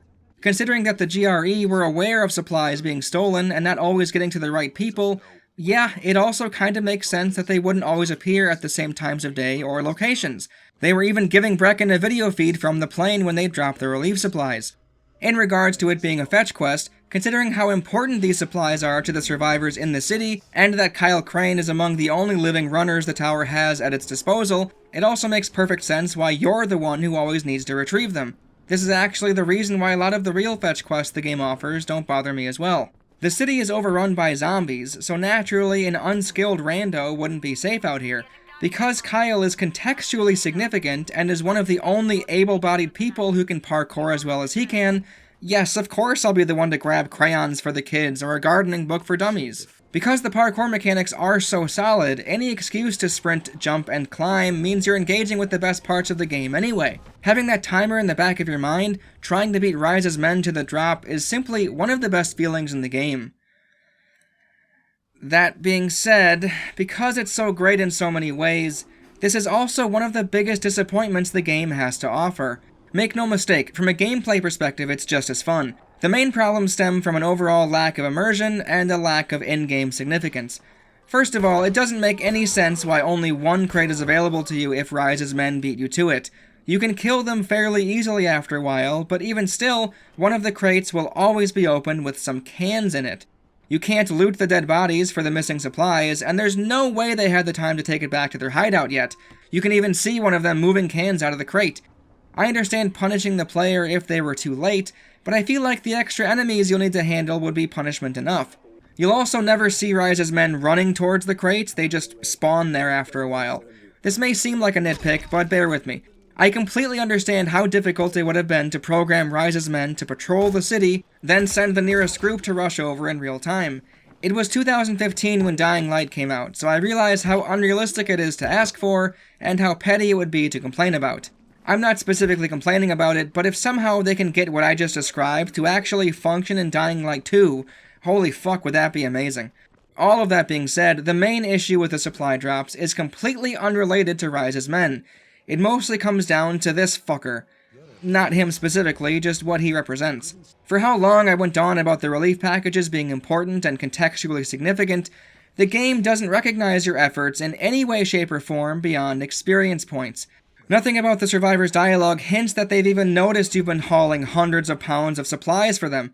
They don't take up any inventory space, meaning there's barely a reason to second-guess your choice. They can't be sold for money, so there's no moral dilemma at all. And for all the efforts they went to for the sake of immersion, you don't even get to see them being handed over, much less see a surplus built up somewhere in the tower after you've been prioritizing the airdrops. The only thing this affects is your survivor level. The patronizing and careless attitude from this specific quartermaster only managed to rub salt in the wound. He can't bother to make eye contact with you even though you've just brought him 6 crates worth of supplies. His responses also don't make sense sometimes. It was tiring hearing about how he didn't want the children to starve and yada yada, but he also has a line about being impressed that I beat Rise's men to the airdrop. This particular line happened to trigger even though all of the relief packages I had just handed over came from an abandoned quarantine zone, not an airdrop. The reason all of this is so disappointing is they didn't manage to do anything interesting with the crates after you pressed X to open them. Of course, being able to see the rations and medical supplies helping the people of the tower would have been preferred, but considering that there are a few quartermasters existing in different locations with their own groups of survivors, I would think at the very least they could have encouraged the player to spread the wealth. Wouldn't it make sense to not hoard all of the resources at the tower if there are groups elsewhere that need some? A player like me, who values suspension of disbelief, may end up avoiding every other quartermaster and stick to the patronizing asshole once they realize that handing the packages to anybody else doesn't even elicit a response. You're the only person in all of Haran who risks their life to chase down these supply drops, the only one consistently providing relief packages that at the very least contain medical supplies, and they don't even say a word. Even Spike just stares at you, which is beyond baffling, as he even goes out of his way to tell you that he's hanging out at the barge, which means nothing to you. Hey, what's up, Spike?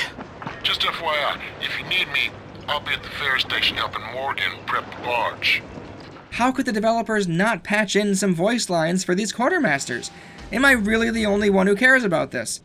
The relief packages not having any effect on the world was when I realized how much potential Dying Light was squandering. They almost had a slam dunk. All they had to do was make these supplies at least look like they're helping in some way. I would love it if there was a dynamic system in place that tracked how well the survivors are doing comparatively to how many supplies you've brought back. I would love if survivors in the tower could die depending on if they ran out of medical supplies or something. I understand both of those are infeasible and would drive some people away from the game, but at the very least, I would expect the dialogue towards Crane to be more welcoming. This idea of the game not responding to what you as a player are doing permeates every inch of the experience. Like I've already pointed out, the buildings and vehicles will reset the resources after a while, the airdrops don't actually mean or do anything, and almost every quest in the game gives the impression that it's somehow time-sensitive, yet all of them can be perpetually placed on the back burner, waiting an eternity while you dick around opening your 100th lock chest, or even trying to get the best time in a parkour challenge. Again, I understand that time limits and failure isn't what this game is about. Would I love and welcome a demanding and unforgiving clock presiding over the whole game, counting down your minutes until failure? Of course, if you've watched my Dead Rising videos, that should be pretty obvious. Majora's Mask is another one of my favorite games, and part of the reason is the 3-day time limit gimmick. However, I know these games aren't for everybody. I know a lot of people don't like the pressure, which is why I'm perfectly fine with games not including it. I just ask they don't make literally every single storyline and side quest sound like they should all take priority, and that they're all somehow time-sensitive. Instead of pointing out all of the times where this ridiculousness happened in a list format, I'll just draw attention to one egregious example and how it could have easily been avoided. Jade says she's going to wait for you in the boxcar near the train tracks to plan the next move. This takes place after the Rise extortion missions, meaning all of the enemy types in the slums are now available, the quarantine zones are available, and a plethora of side quests all became available in quick succession. With how eager I was to explore the world on my own, Jade never stood a chance. I let her wait in the boxcar for probably an in-game week. Of course, all the while, the tower has no antizin, which is important when characters bring it up, but not important enough to avoid helping a director film his action scene, I guess. What they should have done was have Jade tell you to let her know when you're at the boxcar, and she'll meet you there. That would, at the very least, avoid the earth-shattering realization that Jade has been sitting in a train car for a fucking week. It wouldn't fix the antizin urgency issue, but that's a whole other bag that can't really be solved with how Dying Light is structured. All of this is to say that the game doesn't have any idea on how to manage this priority dilemma. The fact that certain objectives, like helping Fatine and Tolga, or getting pills for Brecken, have the same importance as getting antizin for the tower or rescuing Rahim, is at best incredibly incongruent, and at worst, assures the player that their involvement actually doesn't matter. A real person in a real world with real consequences would easily see how important the airdrops are, along with doing whatever it takes to get more antizin. They'd probably tell Olga and Fatine to fuck off, and they'd definitely ignore time trial races set by other runners. I'm not really saying anything groundbreaking here. This is always a problem when it comes to open world games. If developers aren't ever going to try what Dead Rising did, maybe Breath of the Wild can inspire them to think about their open world a bit more, and the problems that arise with presenting dire doomsday-level consequences when there really aren't any. You could easily argue Breath of the Wild has the same issue with Ganon, but at least they didn't have characters constantly talk about how in 3 days, Ganon will free himself and shit all over Hyrule. Now, I am still talking about the airdrops, remember, and I haven't finished quite yet. This video is so long that you're just gonna have to bear with me. All of the negative aspects about the airdrops still being what they are, the gameplay involved was so addicting that the moment they came back in the DLC the following, I got hooked immediately once more. In Old Town, the airdrops are replaced by Rise crates, which just exist on the ground randomly and for some reason always have Rise's men protecting them. Going to specific locations on the map to find these crates always surrounded by human enemies isn't nearly as satisfying as spontaneously running towards the airplane you just heard. As I said on the outset of this video, this is a small way in which the latter half of the game wasn't as strong. Even though I related the airdrops to Radiant quests, the random events that show up as a blue symbol are a much better fit for that phrasing. These are generic in every sense of the word and spawn fairly often. My main issue with the Rise's Men one popping up is mostly due to their behaviors and how the game responds to it. On one hand, it is nice that they sometimes back down and even run away when they see you have a gun. On the other hand, the game clearly doesn't want you to be merciful, as it shoves your nose in the fact that the patrol ran away. This is extra hilarious if we take the ending to the story into consideration. We're not there yet, but keep this in the back of your mind for later. Hey, this is compilation video Dorkaxe again. I don't remember what I meant with this. I think I was going to bring this back up when I talked about Rise and trying to critique his whole philosophy, but I don't remember what I was getting at, because I didn't do it. I didn't bring it back up, so you don't have to keep this in mind for later. Just be like, oh, they can run away, but the game says they ran away. Who cares? Rescuing survivors comes in 2 flavors. Some of them are already safe behind bars and are screaming for their lives for no reason, and the other they're being attacked by zombies out in the open. Both of them follow the same formula: you kill the zombies and you get some kind of reward. For some reason though, the survivors in this game are magnetized towards danger. Even after you've saved a few, it's clear that unless their domicile is nearby, they're just going to die after they run away. Something about their pathfinding or their priorities when moving around is absolutely fucked. It's actually worse once you get to Old Town. Since the random survivors aren't being attacked by regular zombies, they pick a fight with demolishers. This unfortunately takes me out of the moment every time I see it.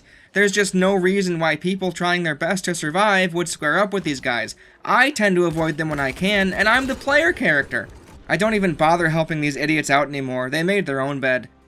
You also might encounter survivors that just sit around and wait for a therapist to walk by so they can dump all of their problems onto them. It is nice to hear some backstory about some people, but because these generic NPCs aren't real people, it's hard to give a shit.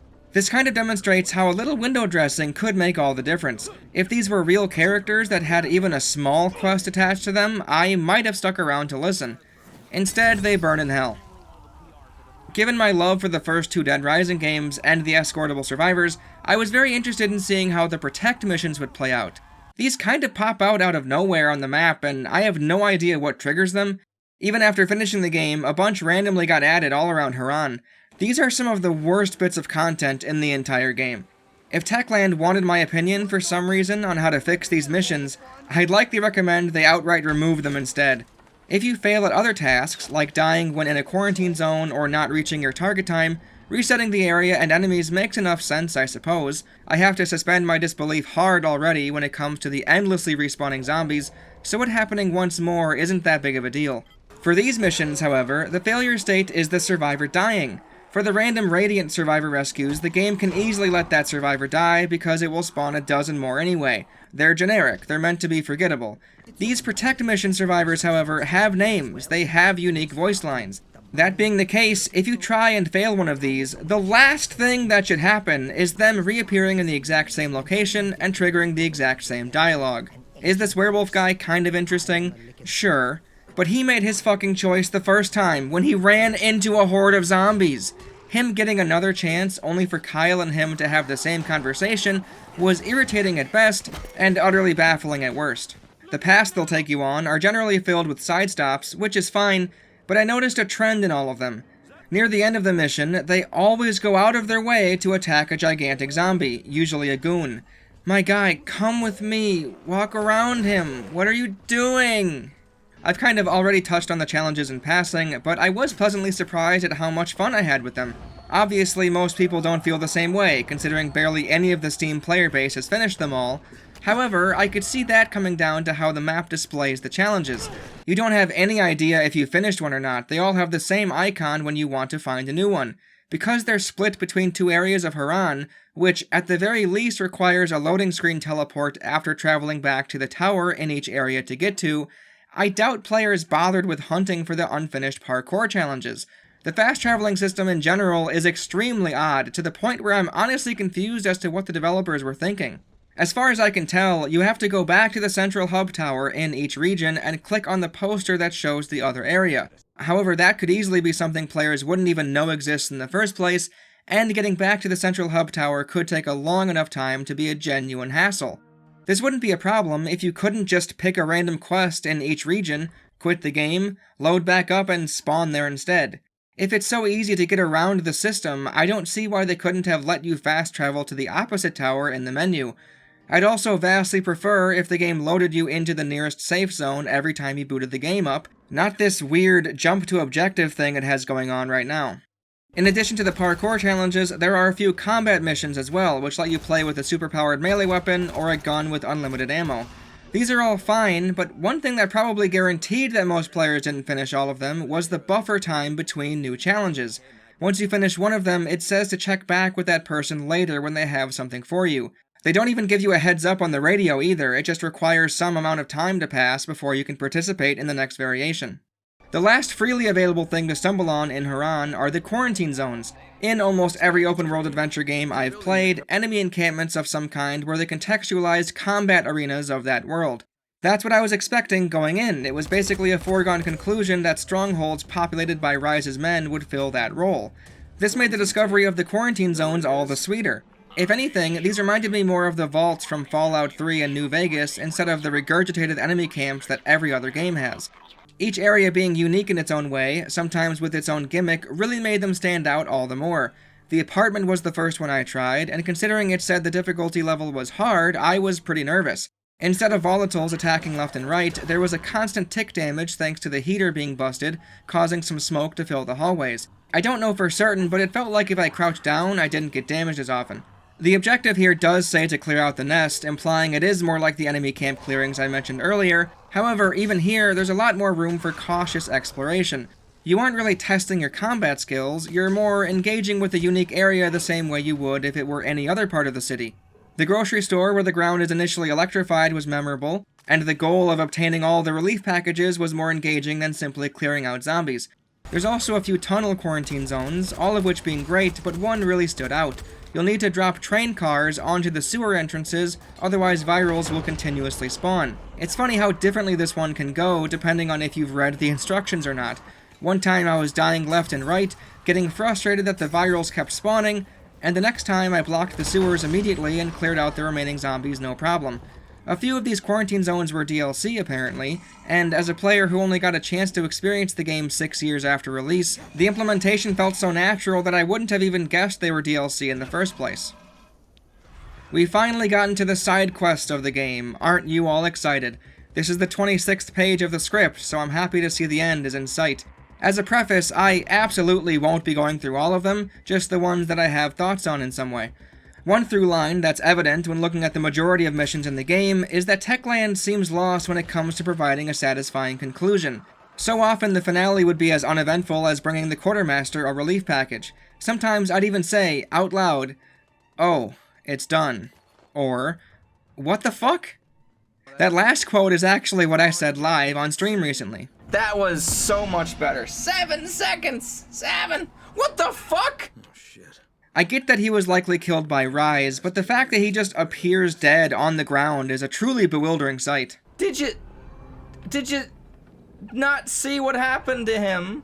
The same abrupt conclusion happens with the Bozak posters, where, after taking the time to finish all of his challenges, he attacked me. And then I slapped him once or twice and he keeled over. Incredible stuff.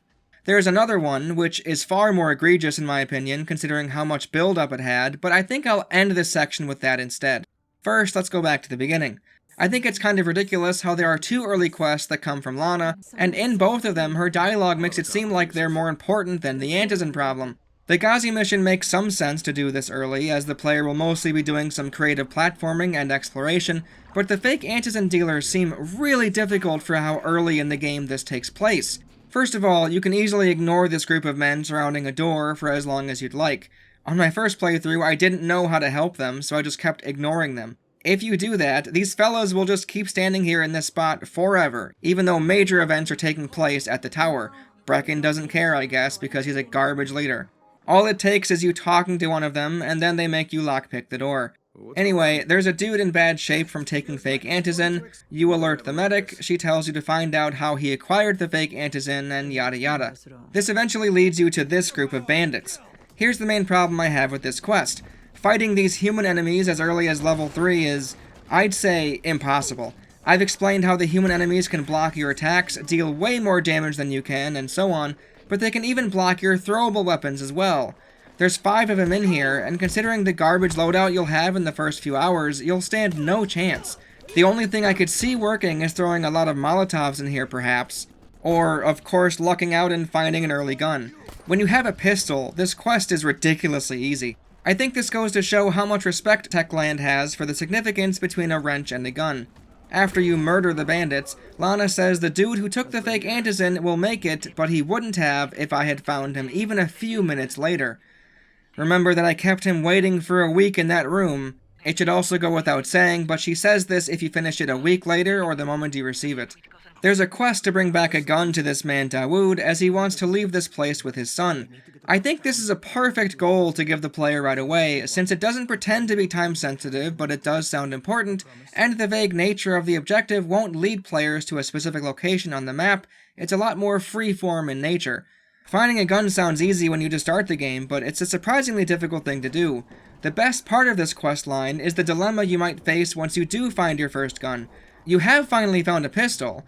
However, should you give it up so a quest line can be advanced, or do you keep it for yourself since it's the only one you've managed to find? More of these loose and decision-filled quests would have been welcome. As far as the many fetch quests available to you, the more personal ones were decent, like finding someone's glasses and gardening book, or even a journalist's camera and bag. The journalist one even has a cool moment where the car that has the camera in it falls off a bridge, and you need to dive underwater to retrieve it. However, there are a few that literally have you go collect 5 of some kind of plant for someone. That's the least creative quest you could think up, so I'd be happier if those were removed from the game entirely. The 2 missions with Alfie are a mixed bag. On one hand, they sound really cool, and if they played out and had the impact that Alfie hints at, they might be some of the best in the game. Because nothing you do in the game has any impact on the people around you, however, they're not nearly as interesting. When I heard that he wanted to not only set up the power grid again, but activate it at night to destroy a hive of volatiles, that got me extremely invested. If this were real life, and everything about Haran and Volatiles were exactly the same, I can easily see how taking out dozens of Volatiles at once could be beneficial for everyone. There has to be a finite amount of them, surely, so cutting those numbers down would only serve to help people when they're out at night. Of course, however, zombies will respawn and fill the streets regardless of what you do. There will always be Volatiles at night, no matter what. The fact that the trap didn't even seem to do much after I activated it made it much more of a letdown. Maybe it's my fault for not approaching the area at night, but waiting in the room until it turned nighttime. I feel like that would be something a player might do, however, so I'm not sure why they didn't account for this. The other quest for Alfie has the same supposed danger involved. He wants you to retrieve the working military UV lights from the bridge. However, because half of them are burnt out, you have to do it at night so you know which ones to grab. This means that after you grab the lights, you'd be unprotected, and the Volatiles could tear you to shreds. However, once you take into consideration that you have an infinite inventory, and that you don't actually carry them on your person, they vanish in your backpack, it would be ridiculously simple to just jump into the lake the moment you have all of them, avoiding any zombies on the bridge. That being said, it is still very high up, which increases tension. However, the game let me do the quest in the daytime. All I had to do was grab all of them and heal anytime the broken ones shocked me. Clearly something went wrong here when designing this quest, or at the very least, Alfie's dialogue is misleading as all hell. This would be an incredibly high-stakes task if this were a game like Death Stranding, where you wouldn't be able to hop off into a big pool of water as you'd obviously break the lights you just grabbed, and you don't have an infinite inventory, so picking the right ones would be paramount. Because Dying Light has none of those restrictions, it completely falls flat in execution. It's all the worse given that neither of Alfie's missions leave any lasting impression or help anyone in the tower in any way. It's just a task for the player to do, because you're playing a video game and you need things to do. Even though it mostly involves fetching random supplies in a boring fashion, Tolga and Fatin are probably the most memorable characters of the game. They talk to Crane as if he was born yesterday, calling him an oaf, a primate, and so on. They bicker back and forth over silly things, but they share a bond when it comes to creating ridiculous contraptions and insulting the player. Hey boys, what are we into this time? Do you understand what a battery is? Tolga, you're overwhelming him. Inside the engine compartment of a bus is a heavy rectangle. I know what a battery is. Okay, we need bus batteries with marine-grade plates and rated at 1300 CCA or better. CCA means cold cranking amps. Obviously. That's a pretty big battery. Yes, easily 50 to 55 kilograms each. That's equal to several large rocks. He's American. The metric system makes him angry. The only thing I can say about the tasks they give you is at least one of them finally gives you a reason to walk into a bus. The final thing you grab for them is in a military base on the other side of Infamy Bridge. This area is one of the coolest places in the game, as it's not required for any story section, yet it houses a plethora of medkits and other supplies. That being said, it is the perfect example of when the grappling hook is inexplicably unusable. I do like that you need to get across the gap by climbing up and sliding down the zipline. However, this gap is clearly small enough that a grappling hook should be able to close the distance. So much of the game points to the idea that the grappling hook was added during very late stages of development, and the answer to it being so overpowered was simply not allowing the player to use it. The end of the Tolga and Fatin questline is pretty entertaining. After everything is completed, you finally get to see what they've created. A submarine, which is a pretty smart way to escape the city considering that the military have been destroying any boats that attempt to sail away. However, this is the result.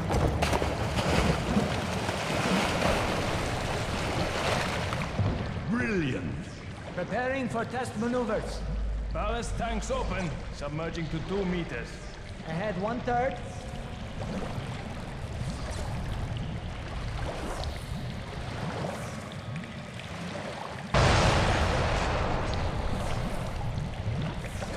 Even though there are technically more quests in the slums than in Old Town, the latter is where there are a lot more stumbles and dumb finishes. There's a mission involving a bureaucrat who supposedly knows of a bunker that's stashed with supplies. The original task was to convince him to give you the location so you could bring back the supplies to the tower.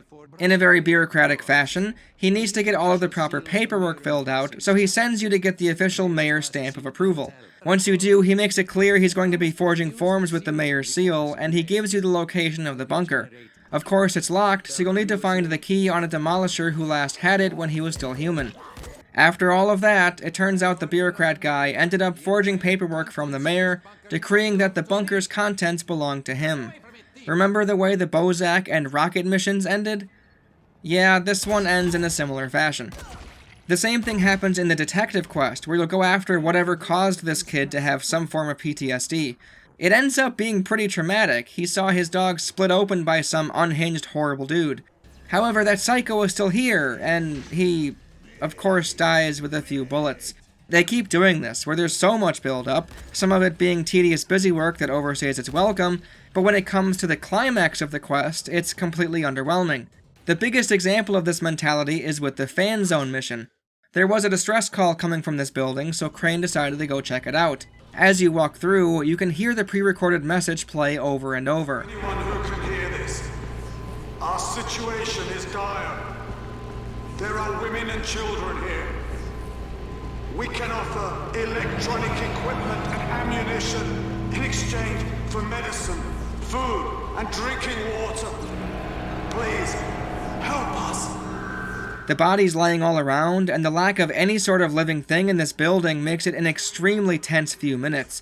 You eventually find the source and turn off the recording. Help us. To anyone who can hear this, your situation is dire. I've killed women and children here. I can offer you death in exchange for your medicine, food, and drinking water. Come to me. This sent chills down my spine. This is the perfect setup to a legitimate horror encounter. The fact that Crane immediately radios Troy to tell her about it kind of undercut the mood, but thankfully she tells Crane to get the hell out of there, which was a decent course correction. The loudspeaker guy tells you to take the elevator if you want to fight, which I thought was a trick, so I went looking for him. The soundtrack in this section fits the horror vibe so perfectly, it caused me to jump out of my seat at one point. Watch my reaction when I hear the music get louder. You then take the elevator, it gets stuck, and you're forced to climb through a narrow air duct. He threatens you as you crawl along, even shooting a few bullets in your path to toy with you. All of this was seemingly building up to a difficult encounter, and considering how quickly you can die in this game, I was preparing for it every way I could. Once you hop down, you'll see that he's filled this floor with gas that damages you, much like the apartment from before. My nerves were going through the roof, so when I eventually did find him, I unloaded a full clip without thinking. And that's it. Surely, I thought, he would get back up. Surely that wouldn't be what this incredible horror set piece was building towards. I was then told to go turn the power on, which I did, but I was still on edge, expecting that gas mask guy to be a hostage or something, only for the real threat to emerge. Nope, that's it. I remember thinking how underwhelming that was, and how, in a way, that kind of encapsulates the entire Dying Light experience. In every facet of the game, they do a good job building the foundation, but when it comes to the payoff, they phone it in. In a way, I can kind of understand why this lack of a climax exists in almost every questline. In Dying Light, there really isn't a lot of room for a traditional boss fight. When the final roadblock is a single enemy, there's not much more they can do, unfortunately. Given how realistically fatal the headshots from the guns are, and how overpowered your melee weapons may be at that point, what else were they supposed to do? This is why I can sympathize with them, but maybe the designers should have elected for a group of enemies to kill, or something closer to what I had envisioned, where the first person you see isn't him, it's a hostage that you killed. Really, one of the main things holding this game back is the fact that it doesn't lean into the RPG side of things more. Since I've been talking about it quite often, if this were a questline in a Fallout game, I'd imagine there would be someone to return to when this was done. Maybe you helped out some faction and can now go ahead with the next task for them. Because this was just a one-off event that had nothing to do with anything else, it felt a lot more isolated from other parts of the world. This isn't strictly a bad thing, but it also means that a lot more of the heavy lifting needs to come from the environment itself, the backstory, or the character interactions in that area. They need to make sure that this self-contained section of the game is worthwhile on its own. It was initially, but once the ending played out the way it did, it's as if it never happened. One less side quest on the pause screen, and some more experience for the player. There are a few other missions in the game that are interesting and potentially worth talking about. I just don't have much to say on them. Helping the former mayor of Haran, the one you've seen pictures of around the city, was at the very least interesting.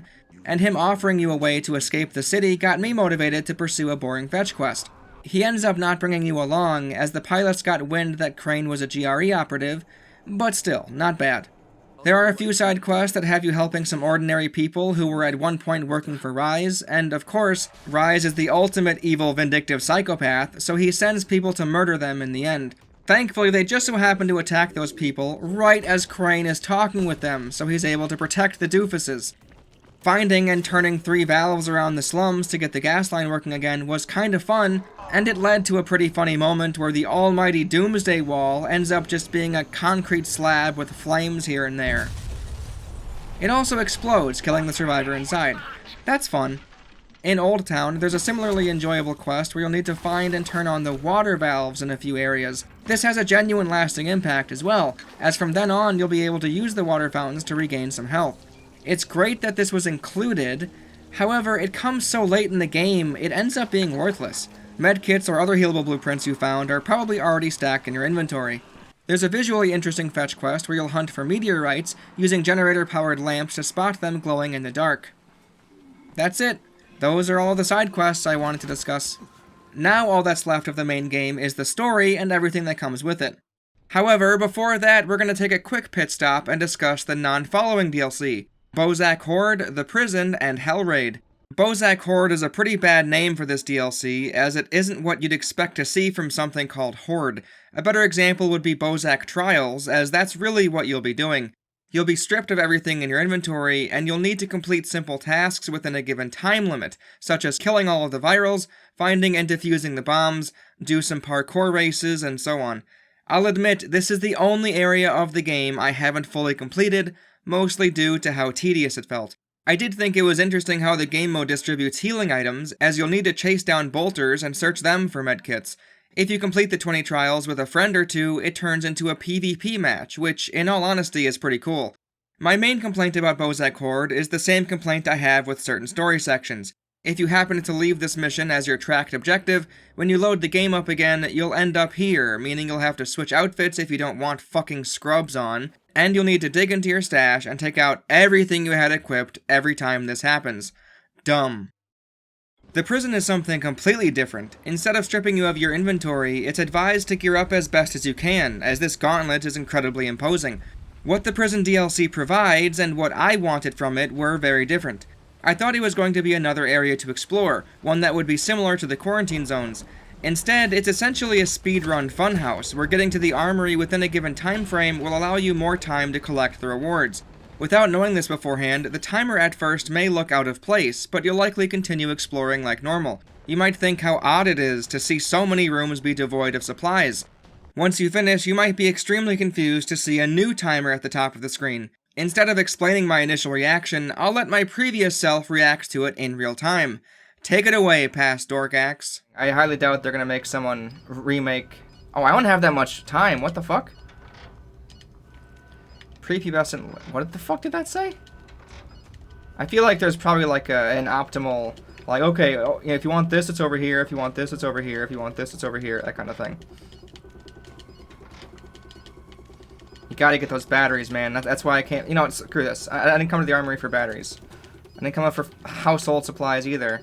What's with all this ammo? I don't care about ammo. I feel like there's... I feel like all this is a distraction. Take the fire... Oh my god. Here's the good stuff. Are you kidding me? Lockpicking? With this time limit? That's insane. What the fuck? That's ridiculous, my guy. Oh my god, this is insane. This is insane that they're doing this. I can't believe they're doing this. Especially with all the animations that he has to go through to open shit up. Are you kidding me? I was clearly on the saltier side when I initially got to the armory, but I did say a few things worth considering. The animations taking as long as they do for the sake of immersion, coincidentally or not, added a lot more pressure when trying to grab as much loot as possible.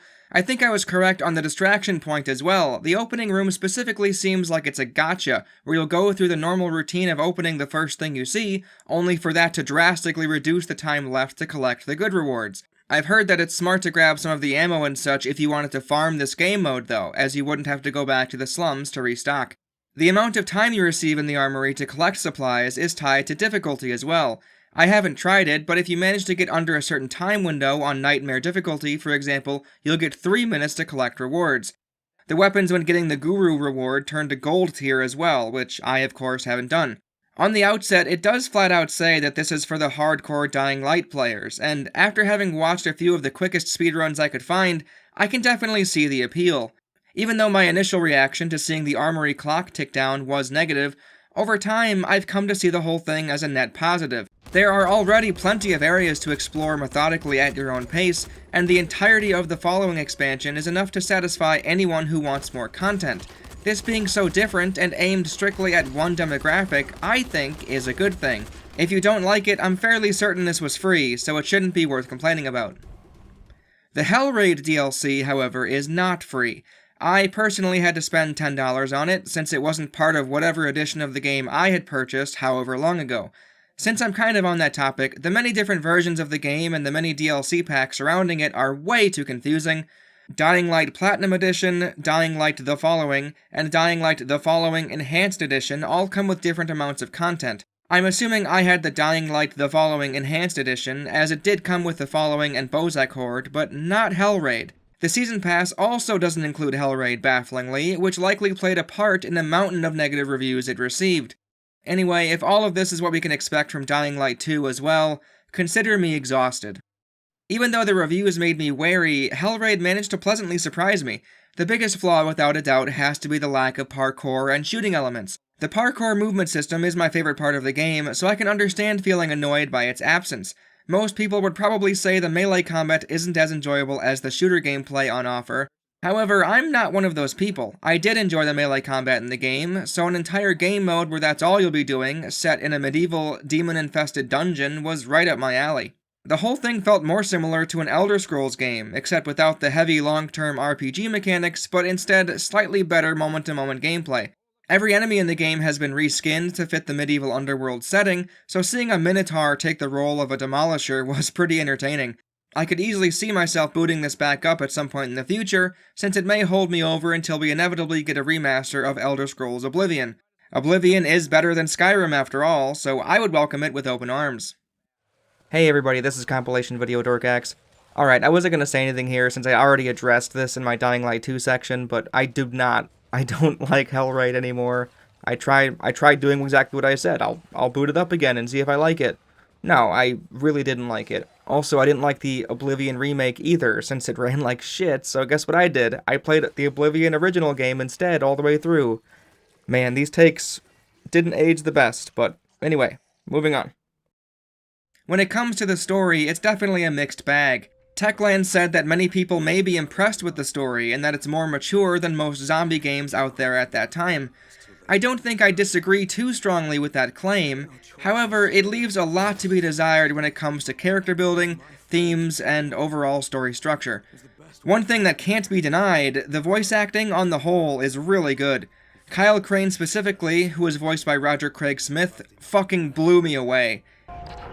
Just met Rise. There's no question that's Suleiman. Guy's a psychopath. He's gone from ruthless politician to fucking warlord. I knew you were going to exploit the virus. Crane. Oh my god. You need the cure now for spin, don't you? That's the only way you could get out of this.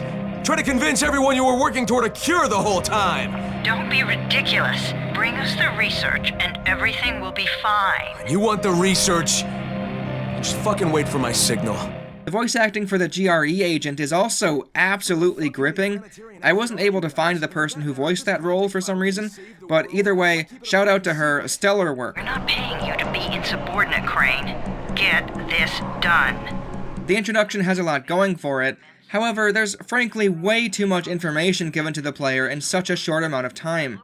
As well, considering how long it will take the player to really get into the meat of the game, front-loading all of this backstory and context is basically them shooting themselves in the foot.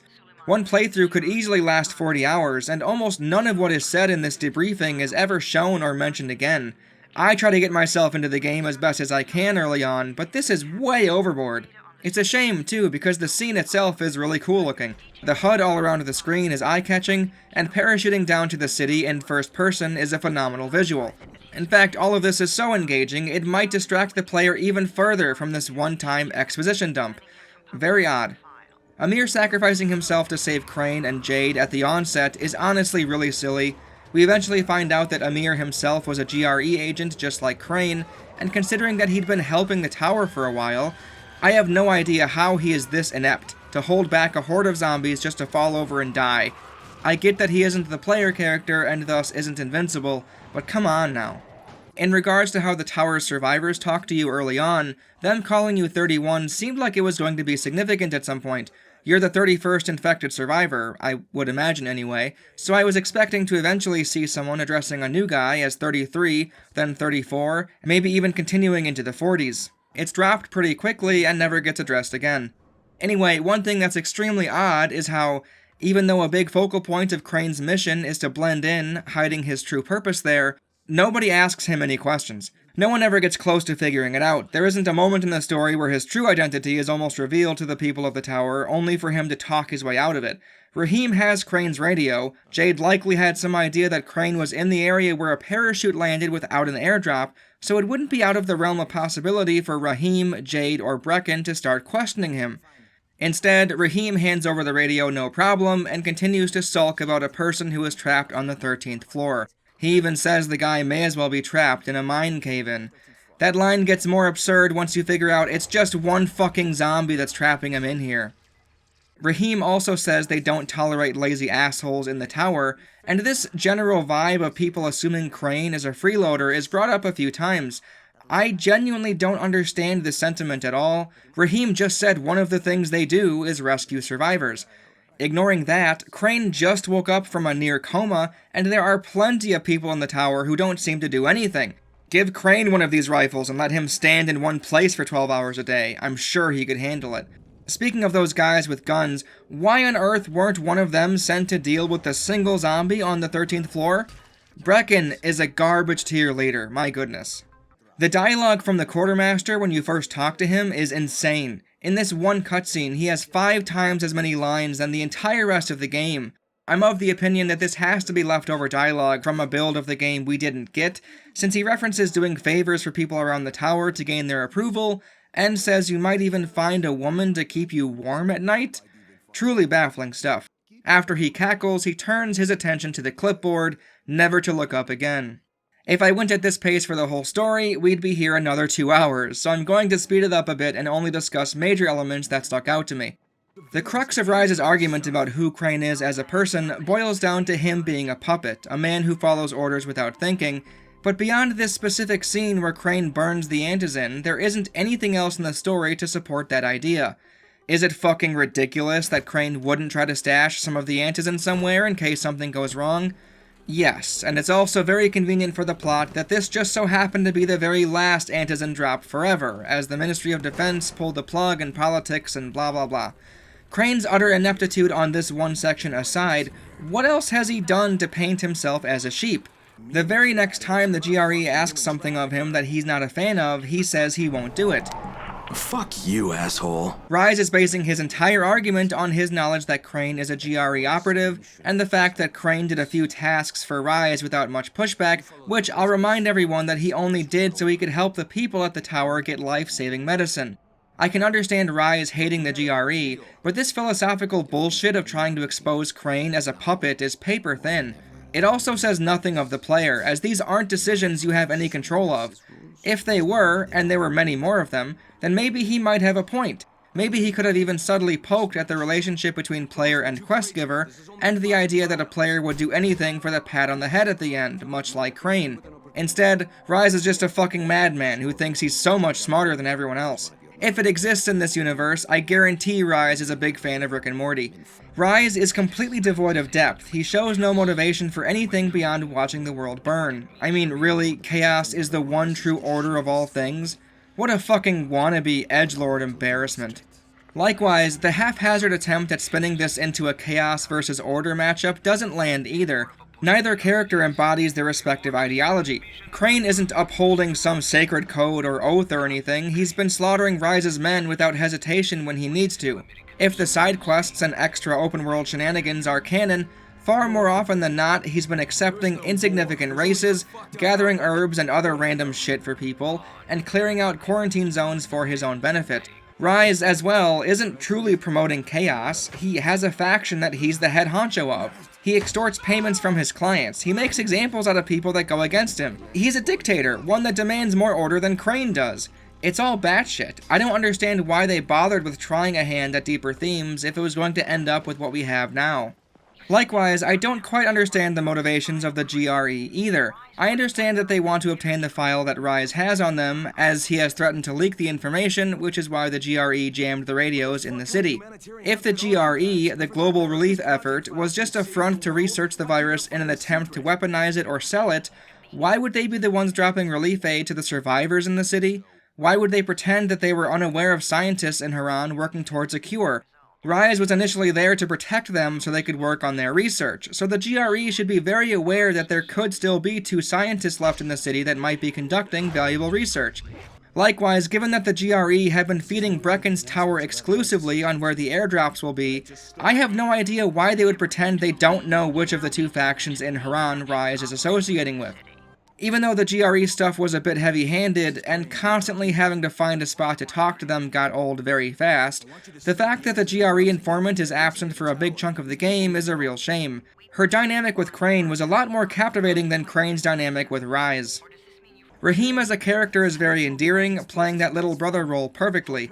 His plan to blow up a Volatile nest has the same issues as the Alfie quests, where it seems like it would be something that, when completed, would help the city and impact you in some way.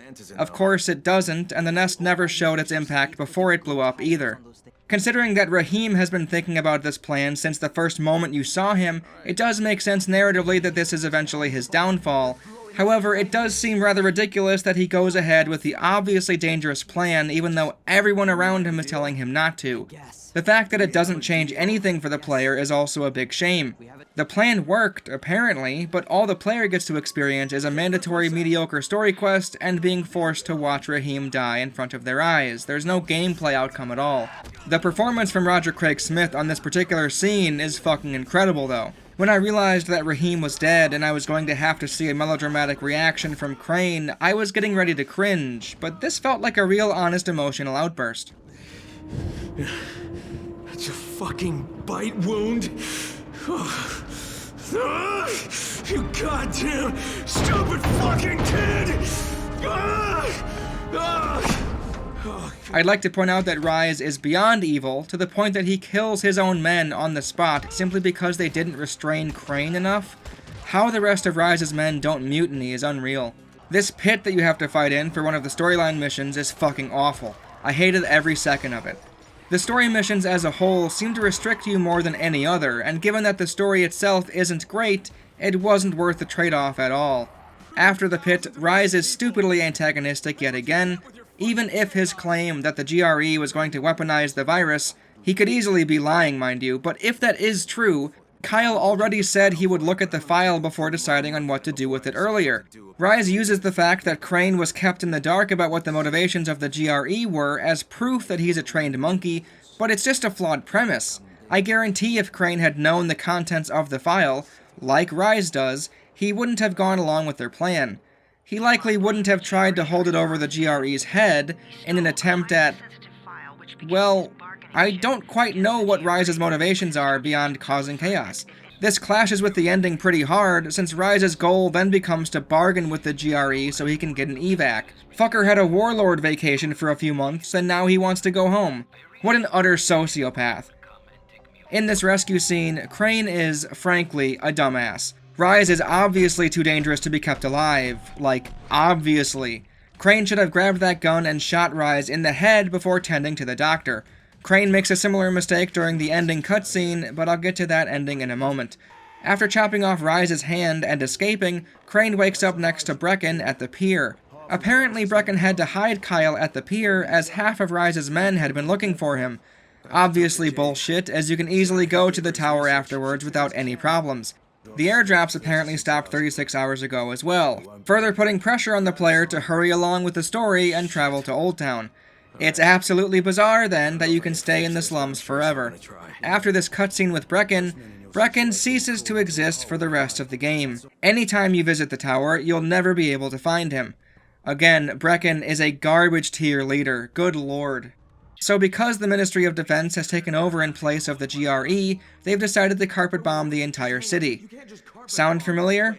That's because it happens with almost every zombie-themed piece of media. That's not necessarily a bad thing, it makes sense. However, given that the Ministry of Defense have clearly given a deadline to Crane, 48 hours, none of this makes any sense. This isn't a game with a time limit, but it is one where time passes. Don't put in a dynamic day-night cycle if the game doesn't acknowledge that time passing as canon. That, or simply don't go out of your way to have characters mention specific time deadlines so often. So, in an attempt at showing the world that there are still survivors in the city, and that carpet bombing is not the way to go, their genius big brain plan is, and I'm not fucking kidding, making a frowny face on a building. This is a specific pattern of explosions that zombies wouldn't be capable of, I guess. The cherry on top is that a jet from the Ministry of Defense comes by moments later and erases their work.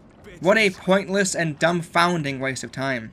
Speaking of a pointless waste of time, everything from Jade being captured all the way to the end of the story is pretty terrible. Jade gets captured, Crane thinks it's not a trap because it's not subtle enough? What the fuck is he talking about?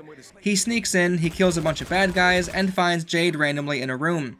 It turns out she was infected, and since Crane is also infected, Rise throws down one antigen shot and makes Crane choose who lives.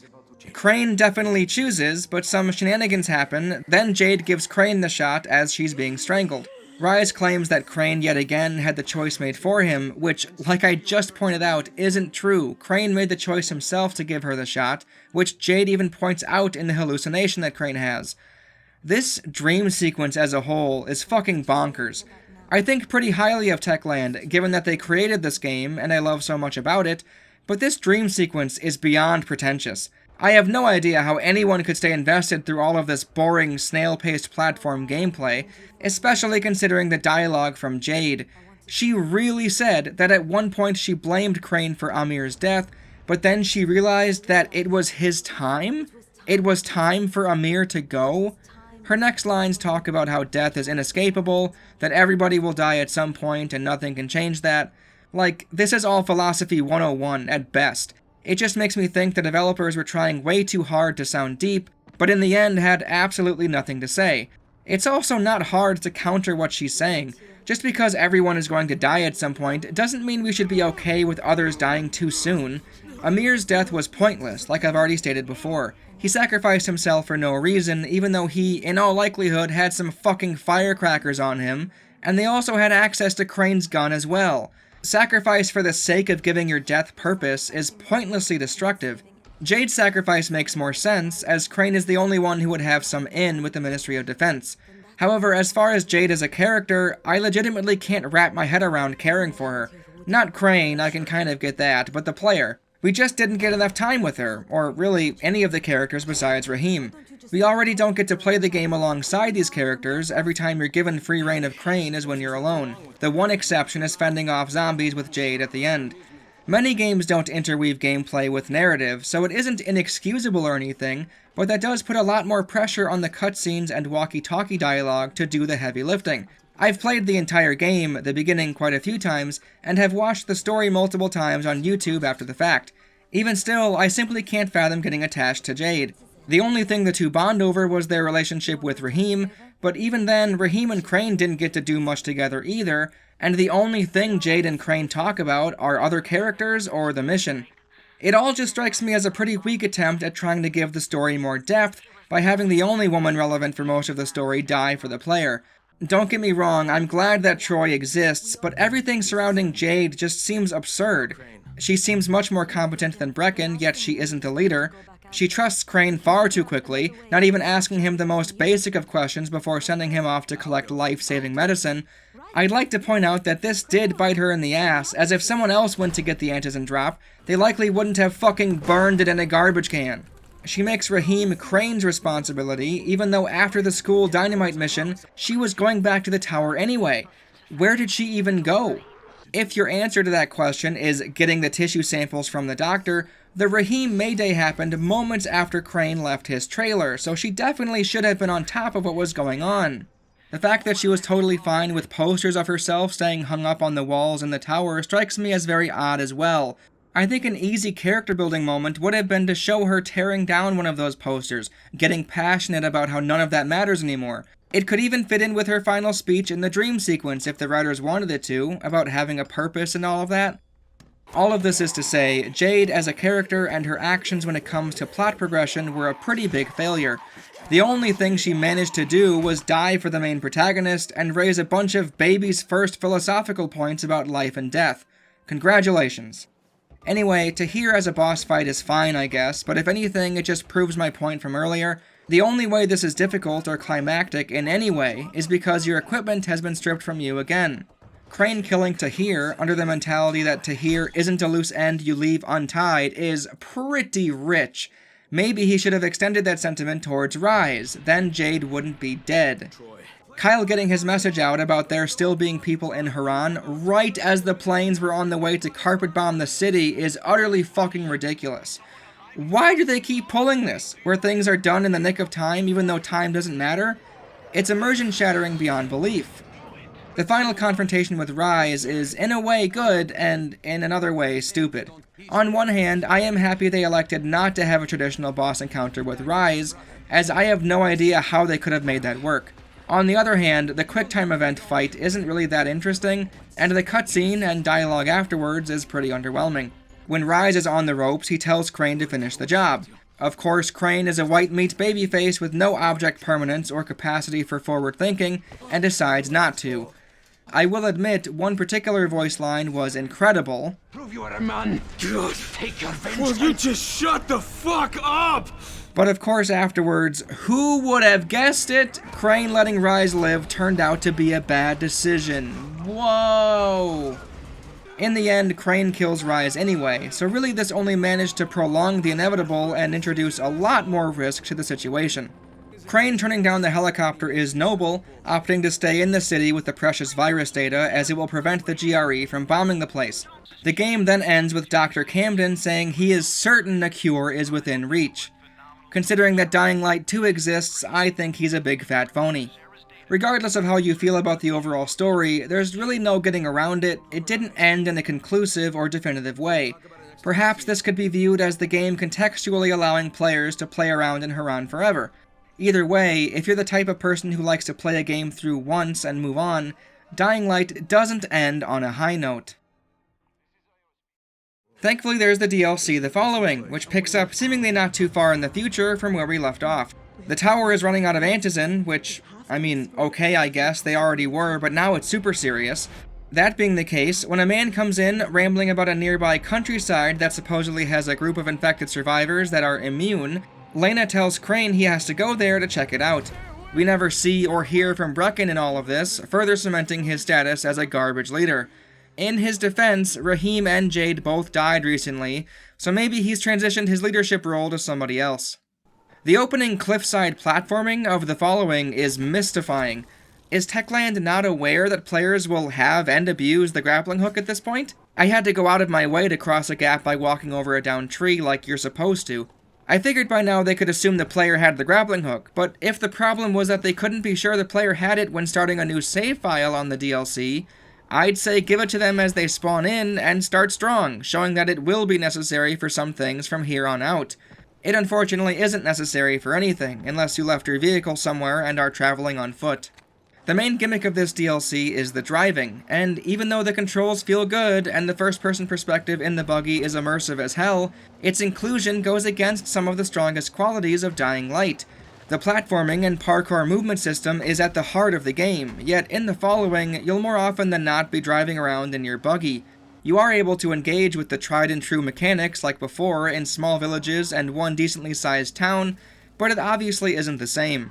In the base game, getting around the map quickly would mean utilizing your free-running skills as you avoid zombies and find treasure or supplies on the way.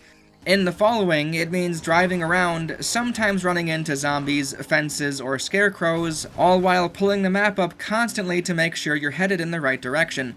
Once you do spot a place to gather supplies and look for treasure, you'll hop out and play the game normally. It turns the once spontaneous nature of the exploration into an endless loop of pit stops. Oh, you found somewhere that looks out of the ordinary. Better hop out of your vehicle and search through it for 5 minutes, then it's back to the open road. Remember when I said that if this were any other game, I'd likely say that the map was too big for its own good? I was able to let that slide since it seemed like stretching out Haran was done to benefit the freerunning.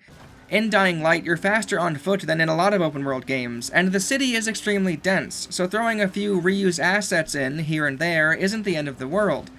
Well, there's frankly no excuse now, and if anything, the following is even worse with the copy-paste issue. Because there are barely any houses as it is, seeing two of them right next to each other with the same exact layout, furniture, and groupings of the same pictures 5 times in each house is incredibly jarring. The countryside as a whole was likely designed the same way as Haran was, in the sense that they worked backwards from your mode of transportation. Now that you have a car and are expected to use it all the time, they womboed the map to an absurd level. This was likely done to benefit the game and its driving mechanics, as if the map had been a quarter of the size, you wouldn't have as many unique stretches of land to drive through. If that is the case, and it's a premise we can all get behind, I think the addition of driving was a mistake. The time spent in the buggy, while aren't terrible, certainly didn't make up for the fact that I'd be spending an inordinate amount of time traveling to the next destination. They really made sure players had to use the buggy, as traveling on foot is somehow slower than you think it would be. Even though the map is so gigantic that you can't come close to having it all on screen, the distance between landmarks is even bigger than it appears. What looks like it would take 30 seconds at most ended up taking a few minutes. A few minutes of not doing much. The amount of time spent in the countryside traveling back and forth, either to your buggy or in your buggy to a destination, is enormous. There are a few makeshift challenges that pop up from time to time, but beyond them granting some experience for your driving skill tree, I wasn't that interested in them. The skill tree itself is, in a way, pretty cool. If you're a fully leveled up character, you'll get to enjoy the progression of leveling a skill tree again. Upgrading the car itself isn't as involved as I'd like it to be, however. You just pick stuff from a menu. The most visceral aspect of managing your car is finding gas to fill up your tank. Scavenging from gas stations or broken down cars yourself before fueling up the tank in real time feels a lot more involved than simply pressing the Y button to repair everything or equipping the newest unlockable. While a few of the upgrades are nice, they take too long to unlock. I finished every side quest in the following, and even then, I barely got to level 13. I spent a disproportionate amount of my time driving in the countryside without the cool flamethrower or electric cage. When you take into consideration how much content is in the following expansion, that seems kind of insane. Not having the electric cage or flamethrower for most of it is also insane for a different reason, that being that the zombies in the following are even more difficult. There's a slightly bigger variation of the biters which has a bigger health pool, some mutated bigger boys here and there as well, but for me, what got on my nerves more than anything else were the virals. Not only do these barren stretches of land provide no break in the line of sight when a viral spots you, they spawn out of thin air constantly. Because your car can't do much to them without upgrades, besides driving right into a fucking tree to get them off of you, you very well may end up getting out of your car to smack them in the face a few times. This got old very fast, but even ignoring the driving situation, the virals were way more plentiful in the countryside than in Haran for some reason. Where you might have had 2 or 3 surround you in the base game, you'll have 5 or 6 at a time in the DLC. I can only speak for myself on this issue, but fending off a half dozen virals every 5 minutes is extremely tedious, and it's made all the more ridiculous when you see them spawn on the map out of nowhere. Like I said before, the amount of content on offer is pretty impressive, but I can't pretend the quality of that content is anything spectacular. The only side quest I was able to remember without looking back at my recordings is the one with the fucking kids.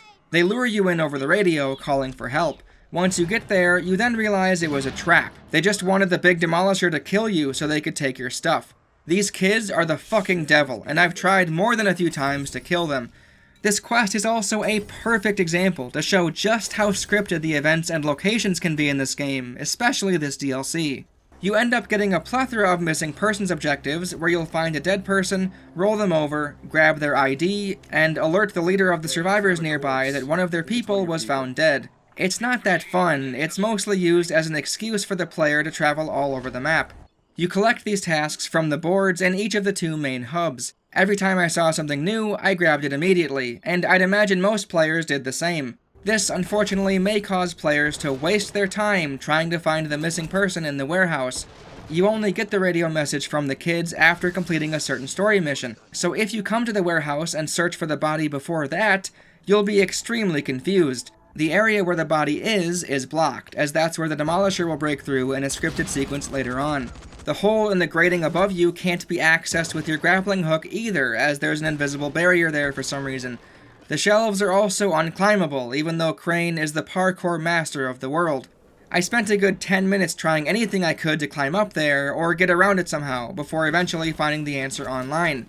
This, to me, is simply inexcusable. I have no idea how Techland didn't catch this and fix it. Either only give out that missing persons objective after the kids' radio quest is received, lock the warehouse up completely so the player wouldn't even see the opening in the grating before they're supposed to, or give the quest line to the player earlier, before they would even have a chance to waste their time in the warehouse. Surprisingly, this quest had even more bugs associated with it. If you try to find a way up to the kids to slice their heads off like they deserve, you might end up exploring this room that you didn't have access to before. There's a door over here, which is locked, but it tells you nothing, as so many of these doors are locked for no reason anyway. This one, however, does require a key that can be found on the Demolisher's corpse. The same corpse that can potentially disappear. That's right, I couldn't finish this questline as the game despawned the corpse I needed that had the key, which meant I had to reload a previous save. How incredible is that, right? Another scripted moment that broke my immersion more than any other was with the Drought questline. You go to restore the power at the pumping station, only to find bandits in there that you'll have to kill. Then this happens. Oh my god. What's going on? Don't hurt me. I give up. I give up. It's not that surprising that you can't harm an NPC, right? Right? Well, watch what happens at the end of the interrogation. Not like that.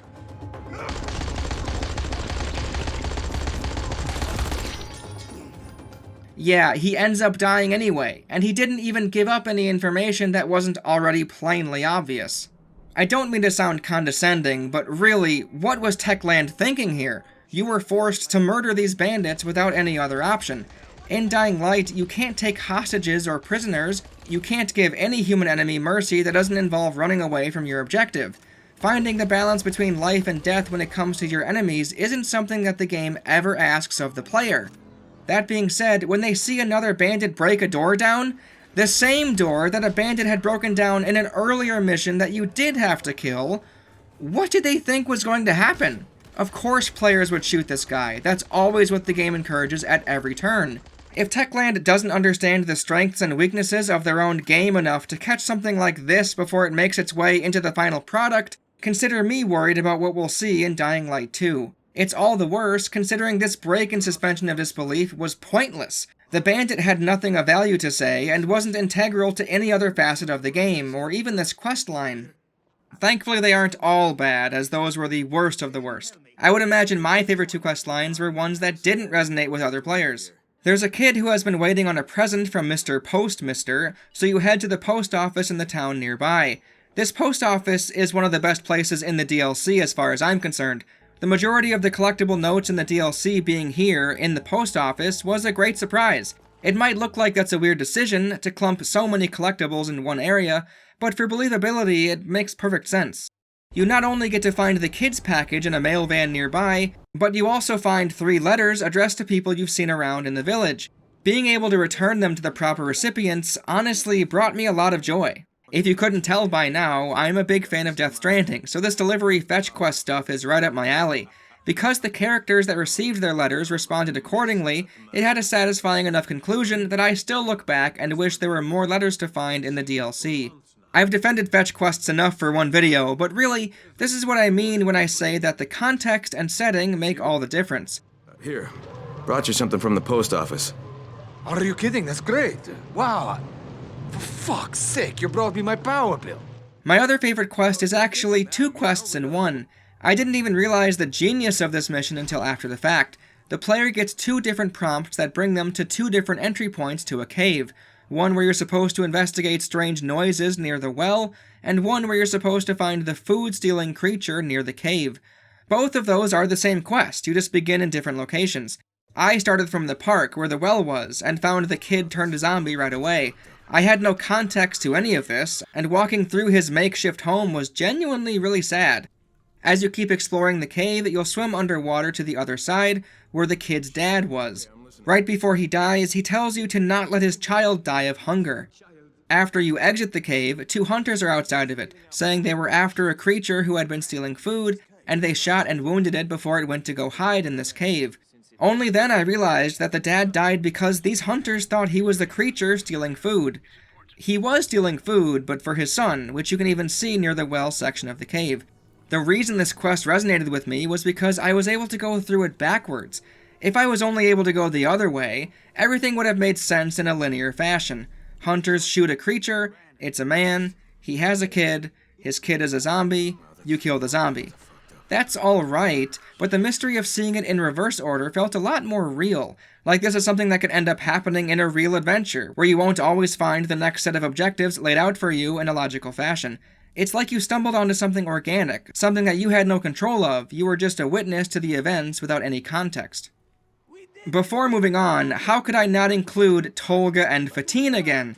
They managed to get an airplane working, but they crash-landed in the countryside and had to parachute out. There's nothing that crazy or new about them in this DLC, but it was pretty incredible to hear their voices out of nowhere again. They construct another crazy contraption, this time a rocket-strapped train car. Initially, it seems like they die, but right before the end of the DLC story, you hear them on the radio again, proclaiming that they made it to the other side successfully. Out of all of the characters in Dying Light, Tolga and Fatine are the ones I expect to see in Dying Light 2 more than any other. There's obviously many more quests I could talk about, but I don't think I have enough to say on them, so I'll move on. Esgy is a thing? Yes, okay, let's move on. There aren't any quarantine zones in the countryside, but there are volatile nests, which are just as great, if not better. Finding the entrance to the cave in the first place is enjoyable in a way that's hard to explain. It's like a puzzle of exploration, poking and prodding at the environment until you finally find the one weakness. Breaking in under the guise of stealth, either with camouflage or crafty kills, is just as fun as going in guns blazing as an action hero. Even though I know these don't impact the world in any way, like cutting down on the spread of volatiles or something, because the nests go away from your map, it feels much more permanent than the quarantine zones, where you can do those over and over. When you first arrive in the countryside, it's drilled into your head that you'll need to help the people with their problems if you want to proceed with the story. This is what I mentioned earlier, where the original idea for the main game of winning over the locals by doing favors for them was instead implemented in this DLC. The implementation of the mechanic is pretty lackluster, however, as really all it does is give you another level up bar to fill, which unlocks rewards as you go. This is my obligatory mention of the crossbow reward, which I'm sure a lot of people would comment about if I didn't mention it. It's a reward, it's kinda cool. Okay, that's all I have to say about it. Since I'm in the mood for mentioning things before wrapping this video up, you can also acquire a military keycard, which can open some military crates that are all around the map. Again, that's kinda cool. And again, that's all I have to say about it. I don't have much to say about the story either, unfortunately.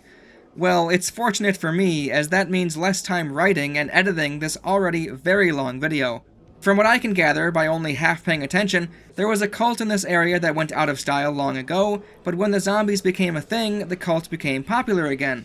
They have a way to subdue the zombies, meaning they can effectively avoid being attacked or bitten by any zombie that gets close. The reason Crane is here is to find a cure or a medicine to bring back to Haran, as the tower's people are all infected and are on the verge of turning.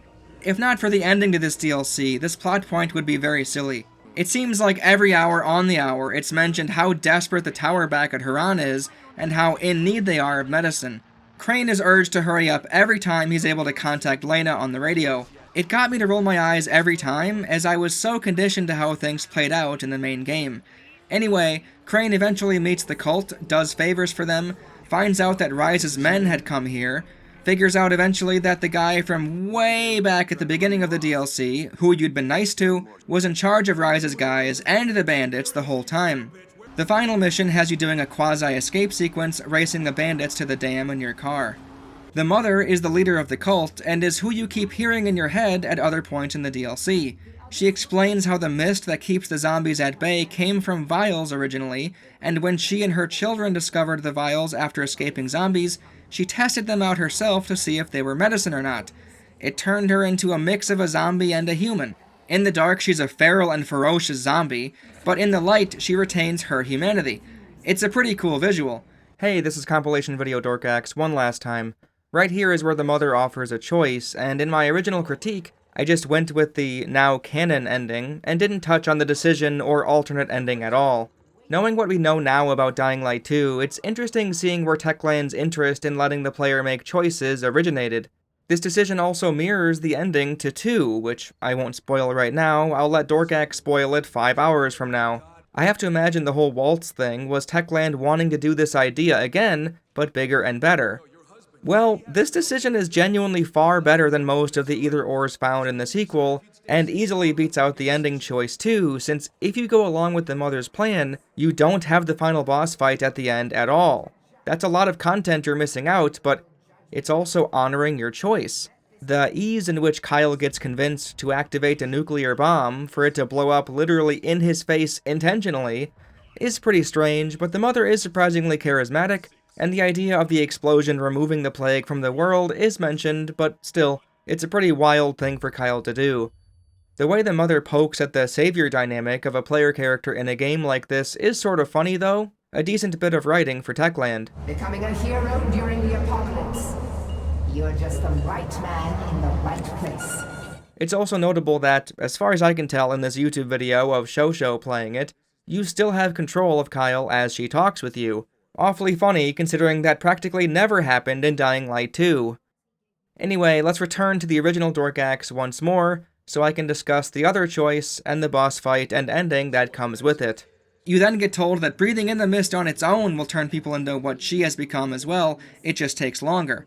I'm not sure how much truth there was to that statement, as she forces Kyle to drink the vial anyway, which is why he eventually turns into what she is. The end fight against her is probably the best traditional boss fight in the entire game, so kudos to Techland for finishing strong. You initially have your guns with you, but after a while, you slowly start to transition into a zombie, only being able to use your claw-gripped hands to swipe at the mother.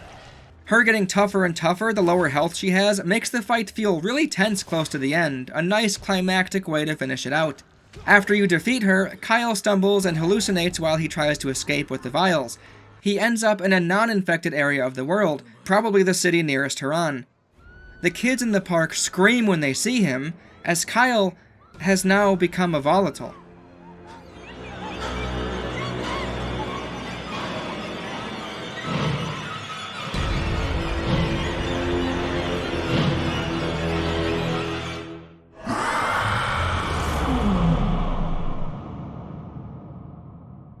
Even though the ending to the main game left me rolling my eyes, the following's ending left me with a sense of melancholy.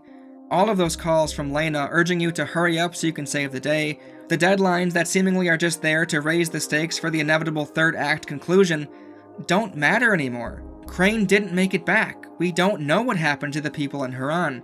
Crane came here to find medicine and bring it back to the people of the city, something that seemed like it was going to happen in some way or another. Maybe he would come back empty-handed, but he would still make it back. We'd still see the tower again. Except we didn't. The game is over. There's nothing left. Ending Kyle's story in such a conclusive fashion was such a pleasant surprise. It would be interesting if we saw the Volatile version of him in the sequel, but even if we don't, Kyle had a great run. It's funny that for how much was said about sacrifice earlier on with Jade and Amir, Kyle kind of sacrificed himself as well. Even though it didn't accomplish anything in the end, this wasn't a pointless self-destruction like Amir's sacrifice was. Sometimes sacrifices are in vain, even though they were made with the best intentions. While Amir was too stupid to use firecrackers or use a gun to hold off a few zombies, Kyle went as far as he possibly could have in the wild goose chase that was finding medicine to help his friends. This was their last-ditch effort. He had to see it through. In doing so, the tower lost its most competent ally, and in all likelihood, all of the survivors are now dead, or have become zombies themselves. I know it may not seem like it at times during this video, but I really enjoyed my time with Dying Light. There's always this thought in the back of my mind that maybe I just haven't experienced enough, maybe I haven't played enough to know what stands out and what doesn't. To me, the moments where I was immersed in the game early on, I don't think are comparable to anything else I've played in the makeshift zombie genre. There was really something addicting about exploring Haran, chasing down airdrops, and completing quarantine zones. I was genuinely hooked. It kept me up at night. All I wanted to do was get out of bed and get right back to the slums to finish some quests. So many elements converge to make this game as appealing as it is, including the fun weapons you can create, the realistic and captivating atmosphere, the soundtrack, the visuals, the voice acting, and of course, the fantastic parkour-inspired movement system. There are many ways in which Dying Light could be improved, but in a way that only made the game stand out even more. It was so close to being phenomenal that all I could think at times was how great the game is now, to be inches from perfection. I can only hope Techland learns from Dying Light and makes their next game all the better. If they take what they have now and improve on it, expand on it, it could very easily be one of the best games I've ever played. By now, Dying Light 2 is definitely out, surely, so I can only hope they've taken some inspiration from the likes of Breath of the Wild, Death Stranding, and of course the base game of Dying Light. It's all there, they have a chance to make a perfect game. The cynical part of me, however, can't shake the feeling that they're going to double down on the wrong things. If the following expansion is anything to go by, then I'd imagine there's going to be a ton of fluff, a mediocre story, uninteresting characters, and that feeling of missed potential yet again. How you doing, Aiden? How you doing, Josh? Oh, whoa, watch out, watch out. Well, okay, you got him. Hang on a sec. I'm gonna heal myself. There you go. Yeah, you got him. Nice. You fucking bastard! Yeah, wait, you mean him, right? Whoa, whoa, what's going on here? You got a zombie problem right there. Don't just... And that's what they called art? There's a side quest in Dying Light 2 called Book Club. In it, you track down books to fill up to fill up Albert's library. He's trying to acquire and safeguard the world's most important literary works for the good of humanity. A noble goal. The player's goal, however, likely isn't as noble. After you bring what he wants, his assistant, Thalia, will chat you up about philosophy regarding the recent books you've brought back. The banter isn't very interesting, they don't have much chemistry, and they don't talk for very long, but regardless, if you answer the way she likes enough times, by the end of this chain of side quests, Aiden, the main character, gets to experience high tide, while the player gets to see their screen fade to black. The reason I'm bringing this up right now is due to how it can influence a single piece of dialogue in a story mission. Lawan is the Jade of Dying Light 2, except handled far better. And worse, but we'll get to that later on. She's introduced halfway into the game, and she and Aiden talk more with each other in the first few minutes of their meeting than Crane and Jade did in the entirety of Dying Light 1. There's definitely a romantic angle Techland is hinting at with this relationship, and it's, at the very least, functional. After a handful of missions in the Central Loop, the second of the two big maps to explore, you'll eventually have the optional objective of going to a party at Lawan's request. You play a game of Truth or Dare, and Lawan's first question is this.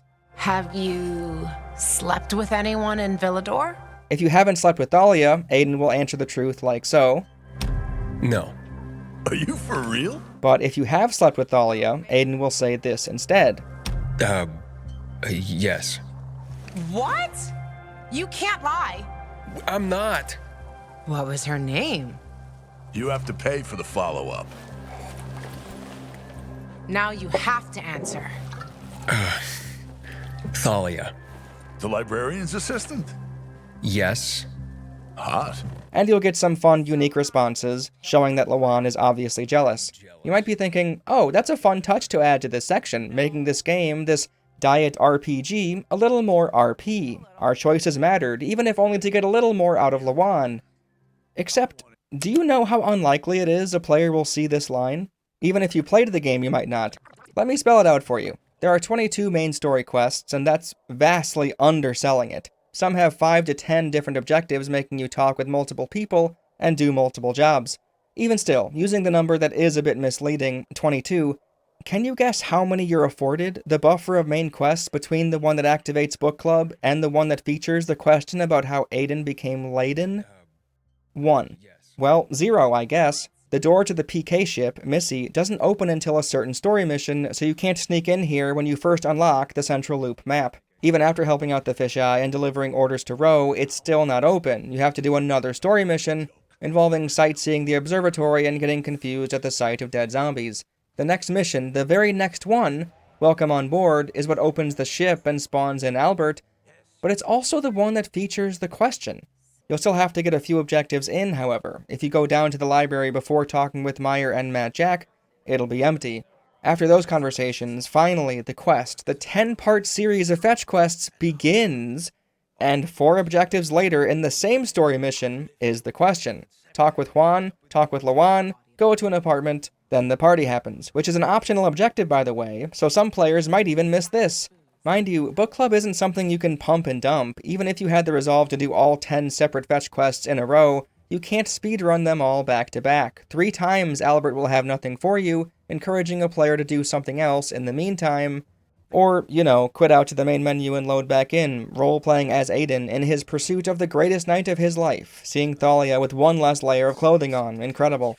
Not only is it highly unlikely a person would put their head down without knowing what the prize is, doing all 10 in a row, asking you to go to at least 15 to 20 locations across the map, the quest starting point itself, the library, isn't exactly a location that advertises itself. Unless a player makes a wrong turn when talking with Noel, I don't foresee a player even realizing this is here when the quest is made available, and the amount of running someone will need to do each and every time they return with books, even utilizing the closest fast travel point, still sees you sprinting until you're out of breath, and then sprinting some more. Beelining into Thalia's pants is so obviously not the intention with the book club inclusion, yet here it is. Here's an instance where the game rewards the player with hidden dialogue if they make this incredibly awkward decision to trust that this isn't a never-ending cry for help, something Techland previously did with Dead Island, remember, and to trust that this will lead somewhere, have some light at the end of the tunnel, even though thoughtlessly accepting the book retrievals has only ever provided Aiden with level 1 medicine and a girl to talk to.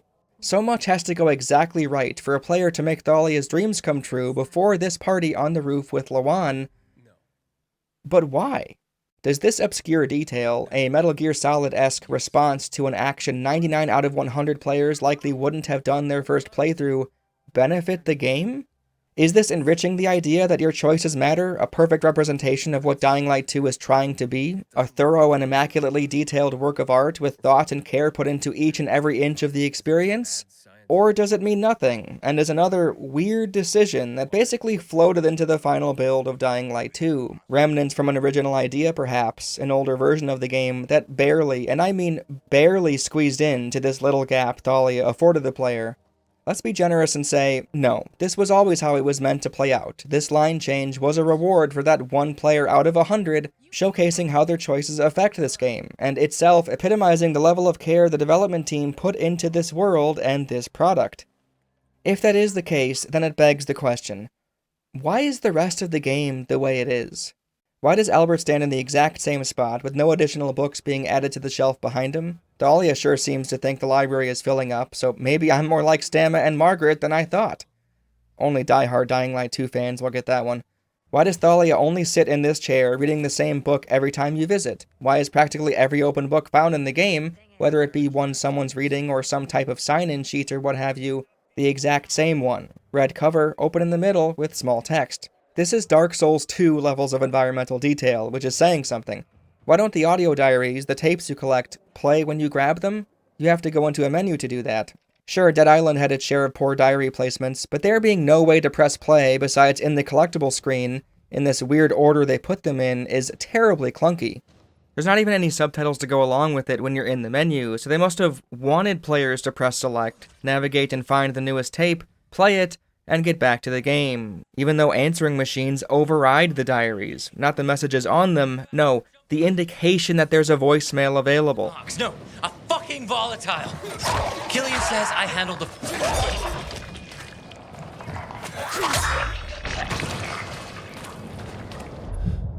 Hey, Pops.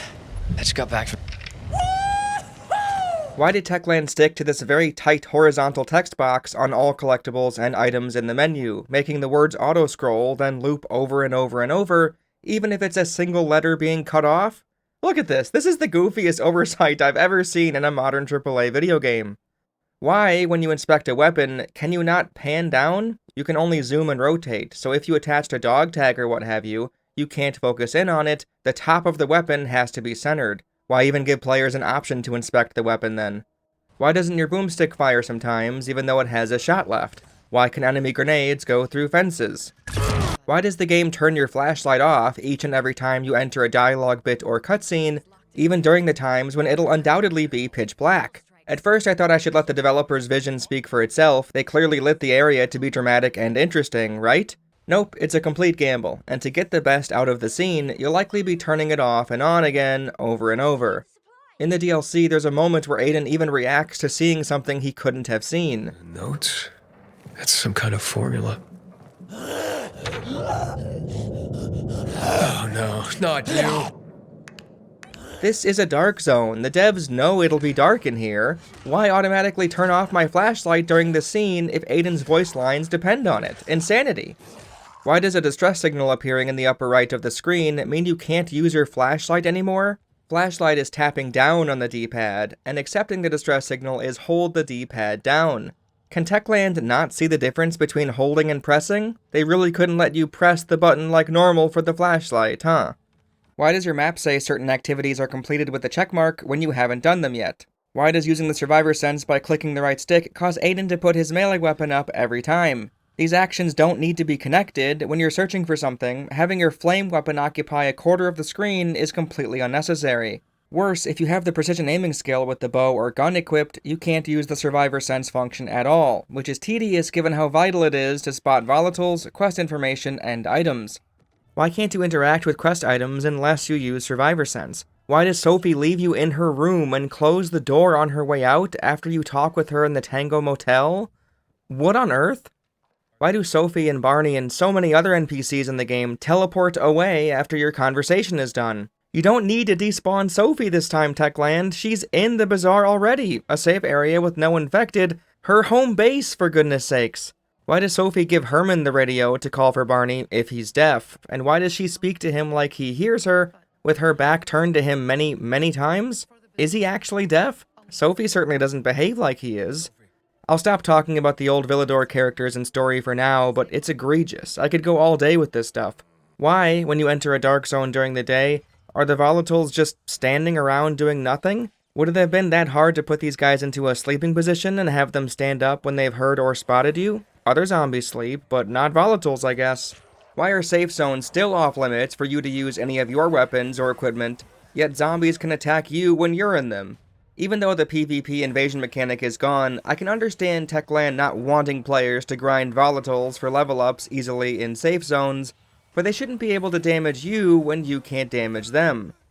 Why is the military faction of the game, the PK, going into the most dangerous mission they've ever been a part of with pipes and sticks? Guns are gone, but certainly not bows, crossbows, slingshots, and so on. Ranged weaponry has been around since the dawn of war, as have shields, one of the easiest things to construct. Grab a slab of wood, put a handle on it, you're set. The crossbow you get in the game comes from the PK, and they don't even equip their own soldiers with it? Nah, sorry Peacekeepers, you have to look inept so Lawan can look cooler, I guess. Well, even Sophie has one. Wait, Colonel Williams' wife Anna has one? What's going on? Why don't the people of this game world treat zombies as the threat they are? Why allow your NPCs to stand a measly 5 feet away from a zombie feasting on another human? There's so many instances of people roaming around the city being far too close or much too comfortable with infected nearby. It's incredibly immersion breaking. On that note, why would the game allow an imprisoned PK encounter to spawn right next to a group of PK? These renegades are about to hang this peacekeeper, yet there's a group of his fellow men right there within earshot. Why does the game allow 2 separate radio calls to play at the same time, with Aiden replying to both people at once? Here, Aiden? Annie, Sarah.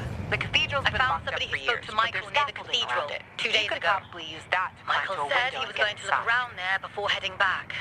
Did you get an exact location? Sure you want to run errands for Juan? Might as well. Was all he could tell me. Suit yourself, big boy. Apparently it's bad out there. I'm almost positive this is exclusive to the DLC and post-release quest calls, but I'm not sure how this hiccup slipped by. It's very noticeable and distracting. How's it going, kiddo? They plan to It seems I met Carl before you. And Sophie? Doing a thing for her now. Turns them into... I'm helping. Why is the stomp button the same as the search button, causing you to search when you want it to stomp? Why is there auto-aim with the throwing knives even though I have auto-aim turned off, causing me to miss? Crazy. Seems like that was an issue last time too. Why didn't they make sure no clouds would block the stars during the stargazing scene with Lawan? They even turn it into nighttime for this scene. They could have easily manufactured the sky specifically for this moment, but instead they talk about the constellations when you can't even see them. Then your constellation would be Pegasus, the loner. There, look, the swan. When I stargaze, I always find the swan first. Your constellation would be Orion, the hunter. Over there. We're lucky to see him, because he's not there all year round. Why does Aiden need to spam his audio cues for entering and exiting the darkness when you're simply exploring an apartment building?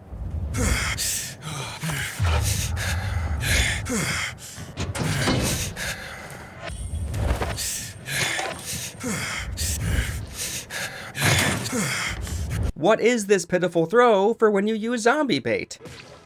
I could go on and on and on, and I will at some point. You've seen how long this video is. But my point is, how does the same game that features this incredibly obscure attention to detail also include all of this half-assed and/or broken shit? Well, it's because it's a video game made by Techland. For as many positives their games have going for them, and believe me, there are some flashes of brilliance in Dying Light 2, but for each mark in their game's favor, there's at least one mark going against it, sometimes more, sometimes a lot more. It's genuinely impressive how much bad is in this game, how many problems, big and small, exist in this work of art. Please, back off. You're making me uncomfortable. You can't say it's something Techland regrets and might have done differently with another try, that people should give them some slack since it's their first go at making a big title like this, because no, this is their third iteration of this zombie open world idea. Dead Island, Dying Light, and now Dying Light 2. Fewer mistakes and oversights should be expected with iterative sequels. They still don't put an X on the map where you died. We're still struggling with basic shit. You can't even say they wanted to move on to brighter pastures after development was done. The Dying Light series, in terms of games that pretend to be single-player experiences, have the most frequent patch and update rollouts I've ever seen, save for maybe Terraria and Stardew Valley, and even then, I still think it might offer competition. In fact, yeah, there's way more builds of these two games than there are of those. You can't even use the excuse they're only adding in cosmetics and microtransaction content, even though they definitely are. No, they release fixes and patches constantly. Hell, they've completely reworked the game, added guns back in, #made night scary again, and overhauled the parkour and gore and mutilation effects. Hell, as I was working on this video, they did another big update, this time involving the stamina, essentially removing it entirely from the parkour and climbing. They also addressed the flashlight issue, the one I talked about moments ago. In story sections, if your flashlight is on when a scene starts, it'll stay on now. It doesn't work for side quests or other non-story parts, but still, a point I made at the start of the video already half-fixed within the making of this video. Play the world's smallest violin for the struggling critic who can't even take a measly 8 months to make a video on the game without it being obsolete day one. Many of these, especially the parkour and the mutilation effects, are significant changes to the experience, so much so that it makes me happy I didn't cover this game when it released in 2022. Same goes for 2023 and even 2024. I have to talk about it at some point though, and 3 years of regular updates seems significant enough, so here we are. Even more, you also can't say Techland doesn't want to listen to their audience, since they do, sometimes too often actually. They have a community voting page where veteran fans, who obviously want to play the game forever, get to upvote the ideas they like the most. Oh, glad people give a fuck about what their grapple hook looks like, or, sure, bring back coffee as a valuable item, right. Regardless if I think a few of these ideas are silly, some were taken on board with stride. Who knows if they were planning on doing this with or without the input, but Tolga and Fatine, which were added in the game in 2024, have the longest and most convoluted questline in all of Villador. It looks like paid DLC in comparison to the other content sludge found in Dying Light 2. There's so much in this game, but almost all of it is vapid or one note. As far as I'm concerned, of course there were issues in development, I get that, but Techland had severely messed up priorities when it came down to the wire with this product, since that's really what they seem to have focused on, the product.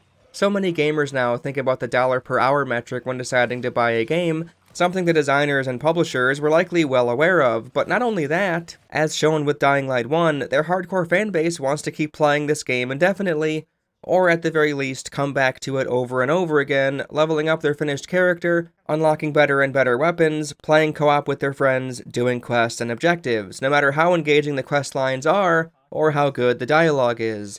I've played both of these games in co-op for a bit, with people I enjoy talking to, and it feels like a completely different game. No shame for anyone who gets the most out of Dying Light this way, but it really devalues the tone, themes, and level of difficulty, so much so that there's barely any tension felt, and all quests end up feeling the same: go to place, kill zombies or bandits, claim reward.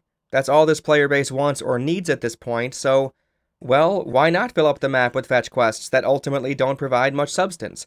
Why not throw in random encounters with human enemies again and again and again? Why not include bandit camps and samey dungeons and the agents? Can't forget about the agents, who give you bounties and isolated separate missions that you can rank up with and earn even more loot and weapons. They even have their own type of currency, for fuck's sake.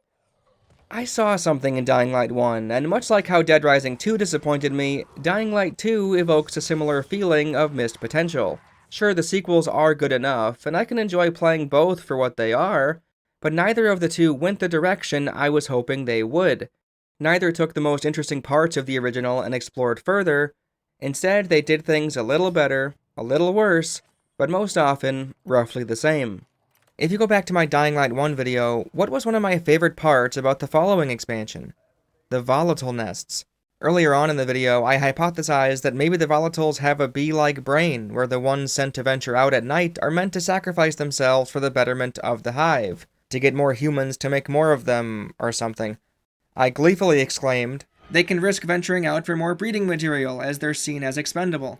I doubt that's what it is, but it would be pretty cool to stumble onto a Queen Volatile and other distinct variations in Dying Light 2. If that does happen, I totally called it. Well, I wasn't just wrong, I was embarrassingly wrong. Not only do the nests from the following DLC not make a comeback, Techland didn't fucking do anything interesting or new with them. In fact, on release, they weren't even out at night at the start. The Howlers had to spot you, cause a chase, and then they'd show up later on when your GTA Wanted level got high enough. At this point, I'd prefer that over what we have now, for reasons I'll get to soon, but the level of creativity on offer when it comes to the zombie side of the equation is incredibly disappointing. The invasion mechanic isn't here anymore, which isn't something I'm losing sleep over, but that also means the gameplay from that PvP mode is basically abandoned without anything to show for it. Why do nothing fun with the zombies? The only time an escalation felt anywhere close to something substantial is with one of the bad ending paths in the last hour or two, where the exploders have spikes on them and aren't fat. It's a cool moment seeing the sunken city become a runnable level, but it's nowhere near enough, and I'd argue most players won't even see it. Admittedly, on paper, Dying Light 2 looks better than Dying Light 1 when it comes to the infected. There's a charger now, which can only be damaged from the back, the Banshees, which leap off of zombies, the Howler I mentioned before, which alerts other infected, the Leaping Biters, the Spooky Revenant, and Elemental Goons, and so on. Cool. I'm being completely genuine when I say these additional enemies are neat, but they aren't given proper context to matter to anything.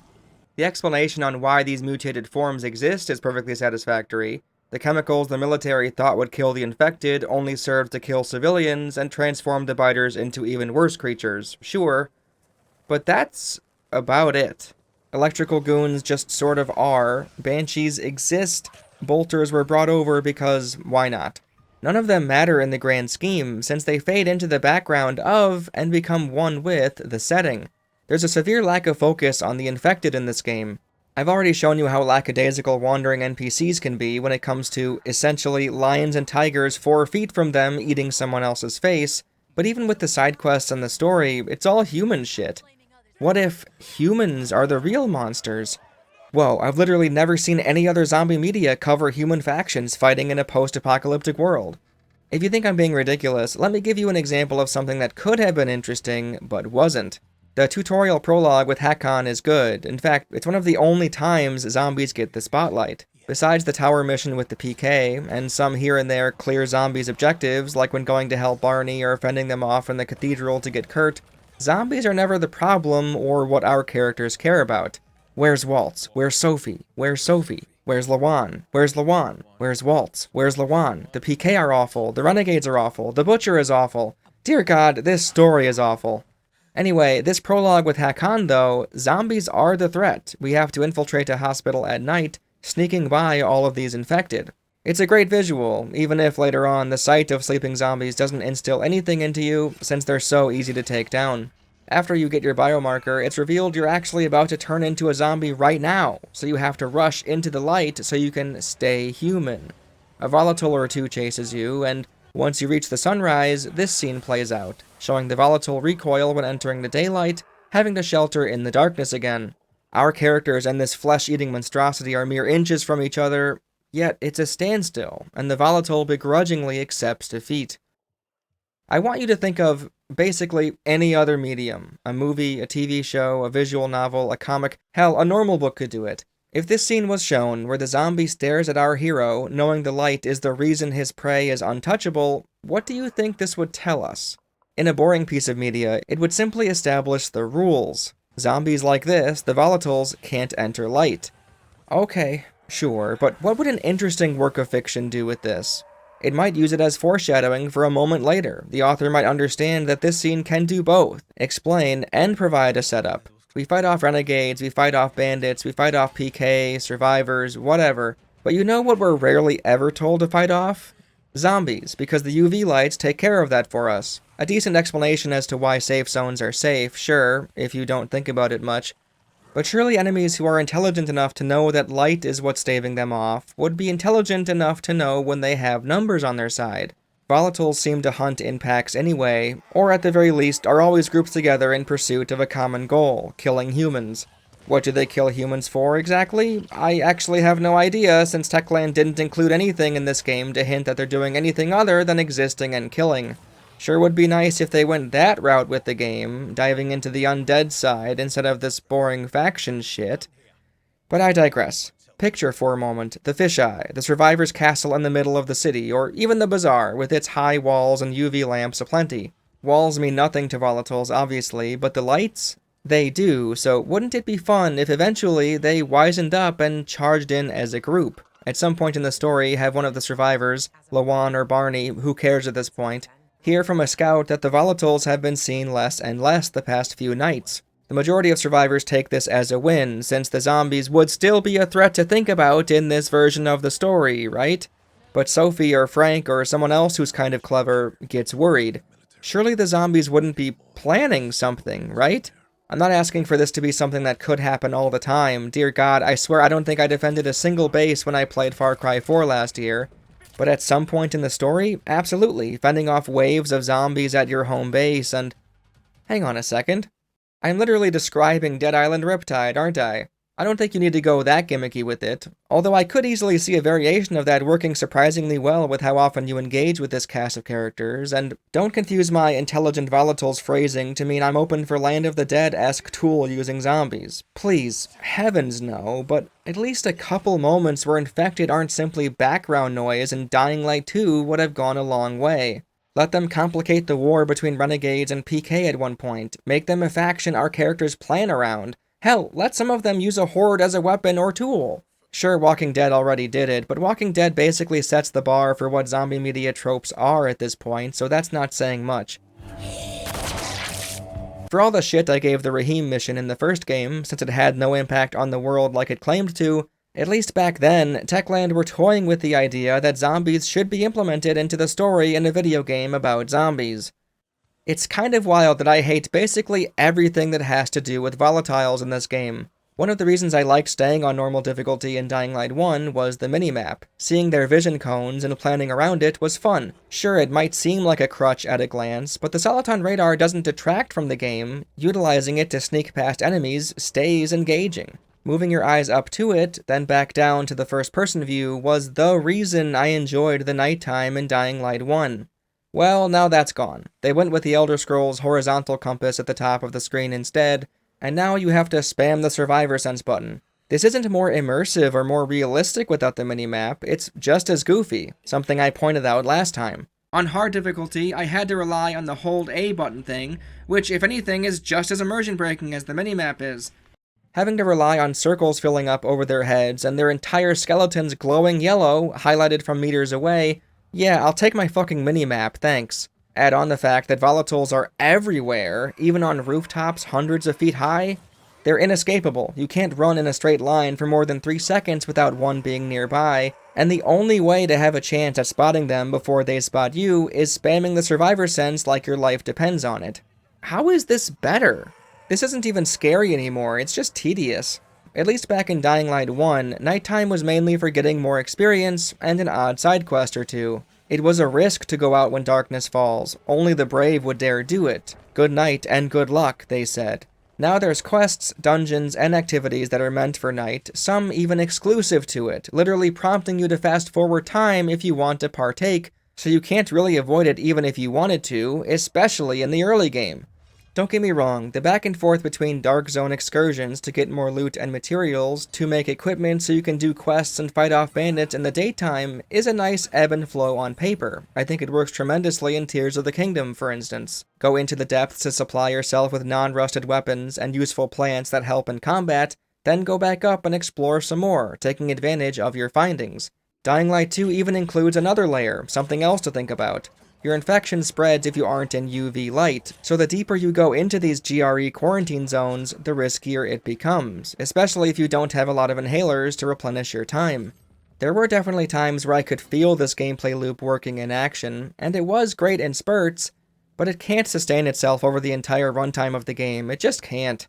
Your weapons don't break anywhere near fast enough, and even if they did, your inventory is massive, and even if it wasn't, you can repair your weapons at the Craftmasters anyway. Another post-release update, I see. The most important resource by far for crafting equipment is scrap, which can be found just about anywhere, and you can't exchange money at vendors for more than what you'd find in a garbage can. They only have 26 or so at a time. This causes Forsaken stores to be a lot less useful, since you can't turn that loot into scraps, and now Dark Hollows are barely better than a random apartment during the day. The two halves, daytime exploration and nighttime Dark Zone looting, don't feel distinct enough since the vast majority of Dark Zones are similar zombie clearings you've done many times over, and once you get a handful of inhibitors, the spirit orbs of Dying Light 2, your timer for staying in the dark gets extended to the point where it won't even be a concern. The tension is lost, and now it's not a fight against time, it's just another GRE hospital filled with regular zombies, the reward being more inhibitors, which you undoubtedly don't need as much as you did at the start of the game, so at this point, you're simply checking off your 100% list one Dark Zone at a time. Well, the hospital dungeons anyway. The other Dark Zones are infinite content garbage, a resource pool that resets practically every night, making sure the player always has things to do. Love it. Even worse, as early on, I gave the game the benefit of the doubt. I figured if the more dangerous zombies are out at night, they'd return at sunrise. Now I had two timers, the one I could refill with items I crafted to prevent me from turning into a zombie, or just dying. You don't actually turn into an infected, but whatever. And the other I couldn't control, the race against the sun. But of course that's not the case. Volatiles won't ever come home to see their porridge eaten and their bed occupied by Aiden Bobaden, at least not naturally. If you're in the dungeon when nighttime ends, the loot resets, and the floors below you, seemingly, get reset with the current time in mind. Even though you cleared out the nighttime monsters once and went back up, if daytime hits, there'll be volatiles down there a few minutes later. You could argue this is what I want, but it's not. If the whole facility has volatiles, they should all be coming back to populate every floor. That's what I was afraid of, being interrupted by returning difficult zombies. It does act as a time limit in some respects, but it's more of a nuisance in its current form, opposed to anything intimidating or frightening. Plus, every other Dark Zone, like stores or what have you, don't have this semblance of a timer at all. Daytime will hit and nothing will happen. Since it can't teleport enemies in with you, that'd be silly. I mean, it already kind of happens when a chase is underway when you're in a Dark Zone, but ignore that, right? They also don't leave once night hits either. If you're waiting for nightfall at the entrance to a Dark Zone, those volatiles ain't moving, since you're too close and Techland doesn't want to despawn these guys yet, I guess. Illusion ruined, and truth be told, I'd feel this way about the nighttime portion even if the game wasn't patched. Howlers again plaguing Villador streets at night instead of volatiles as it is currently, but the latter unquestionably makes the night half of the game, 13 of the 24 hours each day, a far more tedious time.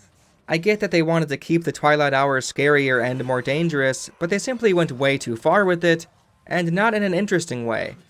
Besides them controlling half of the rooftops in the game, and the minimap being gone, the way Dying Light 2 spawns them in and decides where they patrol leaves a lot to be desired.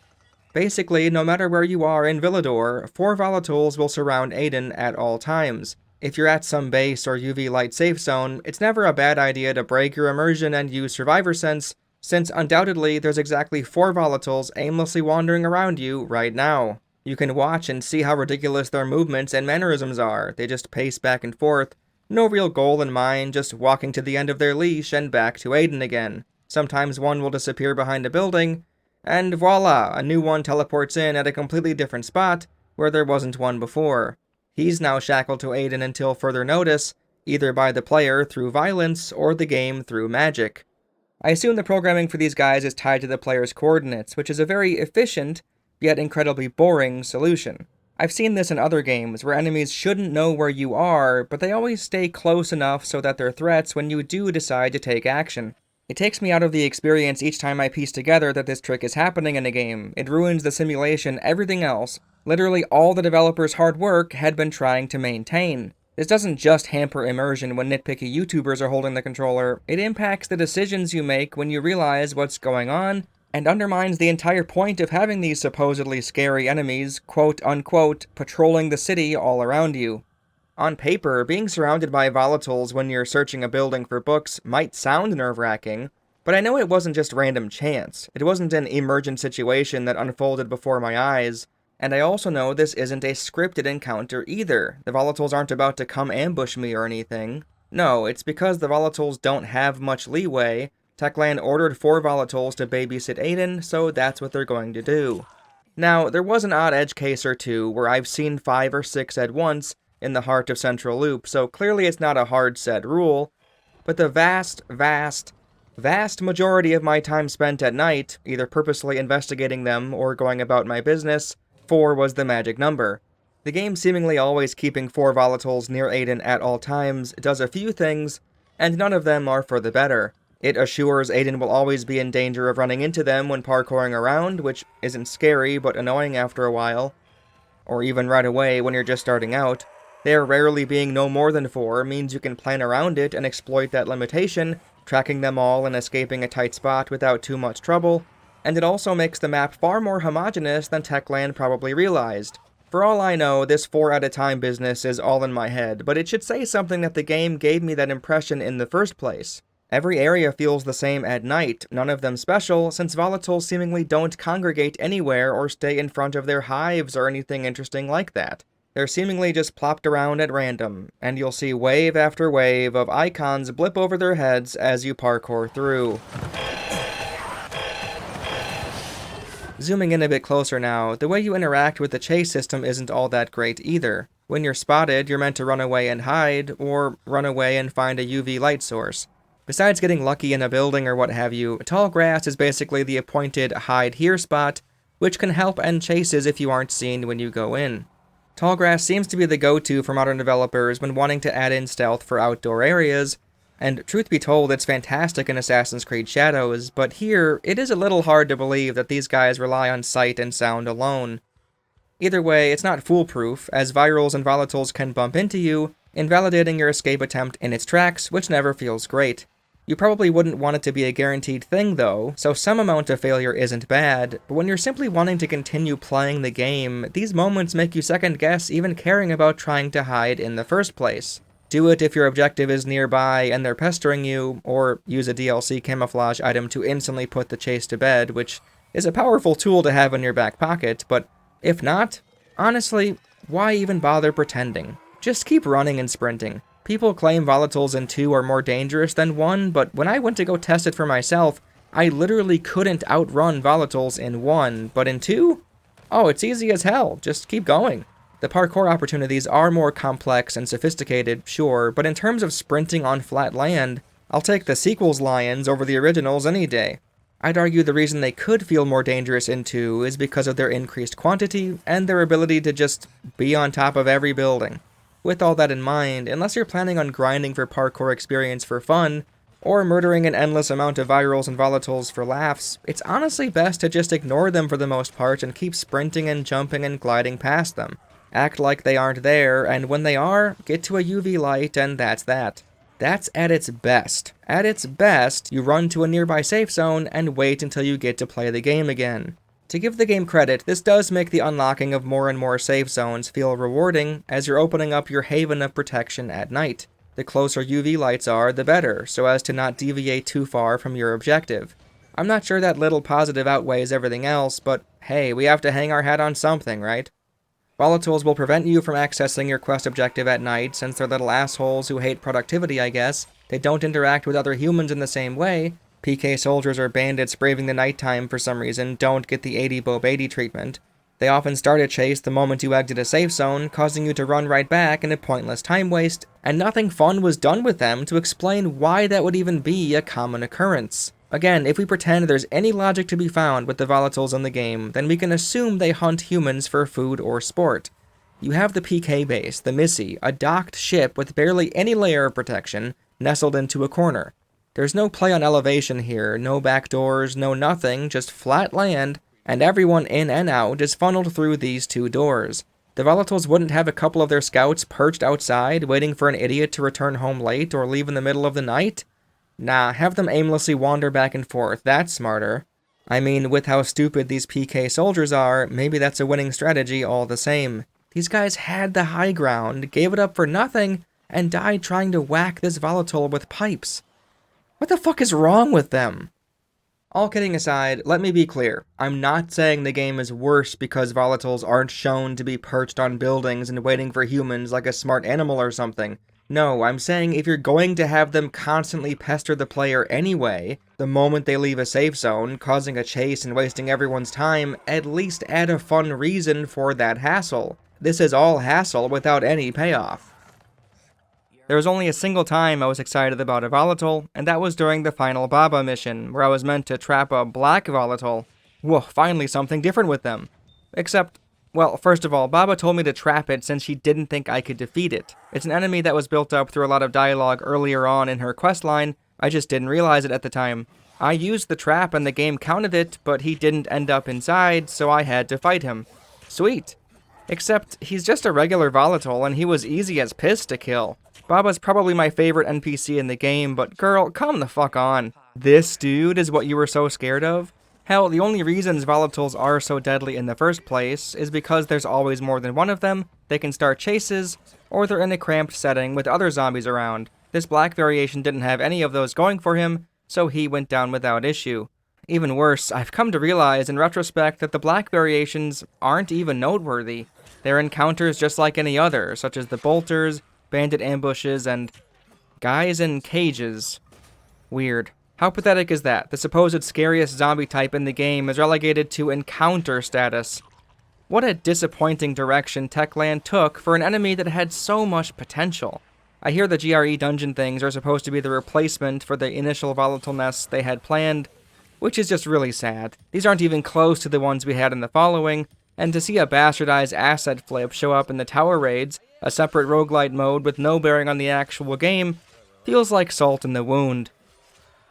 Now, all that said, it's time to give some bit of praise. I was going to point out that the volatiles don't behave any better than the first game when sunrise hits. I initially wrote, Techland added in dark zones around every corner, it couldn't have been that hard to program these guys to beeline it to the nearest one, right? And sure, there were examples of them not doing that, but there's also many examples of them, well, doing that. Sometimes they'd only end up in an apartment building, but hey, that's much better than them dying for no reason since they lack self-preservation skills. As far as the other zombies go, charges are a fine idea, but Techland should have given more objects in the environment the stopping power to stun them. Them turning around on a dime is funny and unexpected the first few times you see it, but it soon transitions into the visual for failure, since you're attempting to bait them into running at a wall or what have you, but they pull a Tyrese Halliburton instead, changing directions like they're trying to put the Knicks away with a three-pointer. With co-op, they're a lot less annoying, so maybe they were designed with multiple players in mind. Banshees hopping off the shoulders of the infected and humans to dive tackle you is great. Bolters are incredibly boring, and their introduction makes no sense. Got it. There's haven't seen before. What does it look like?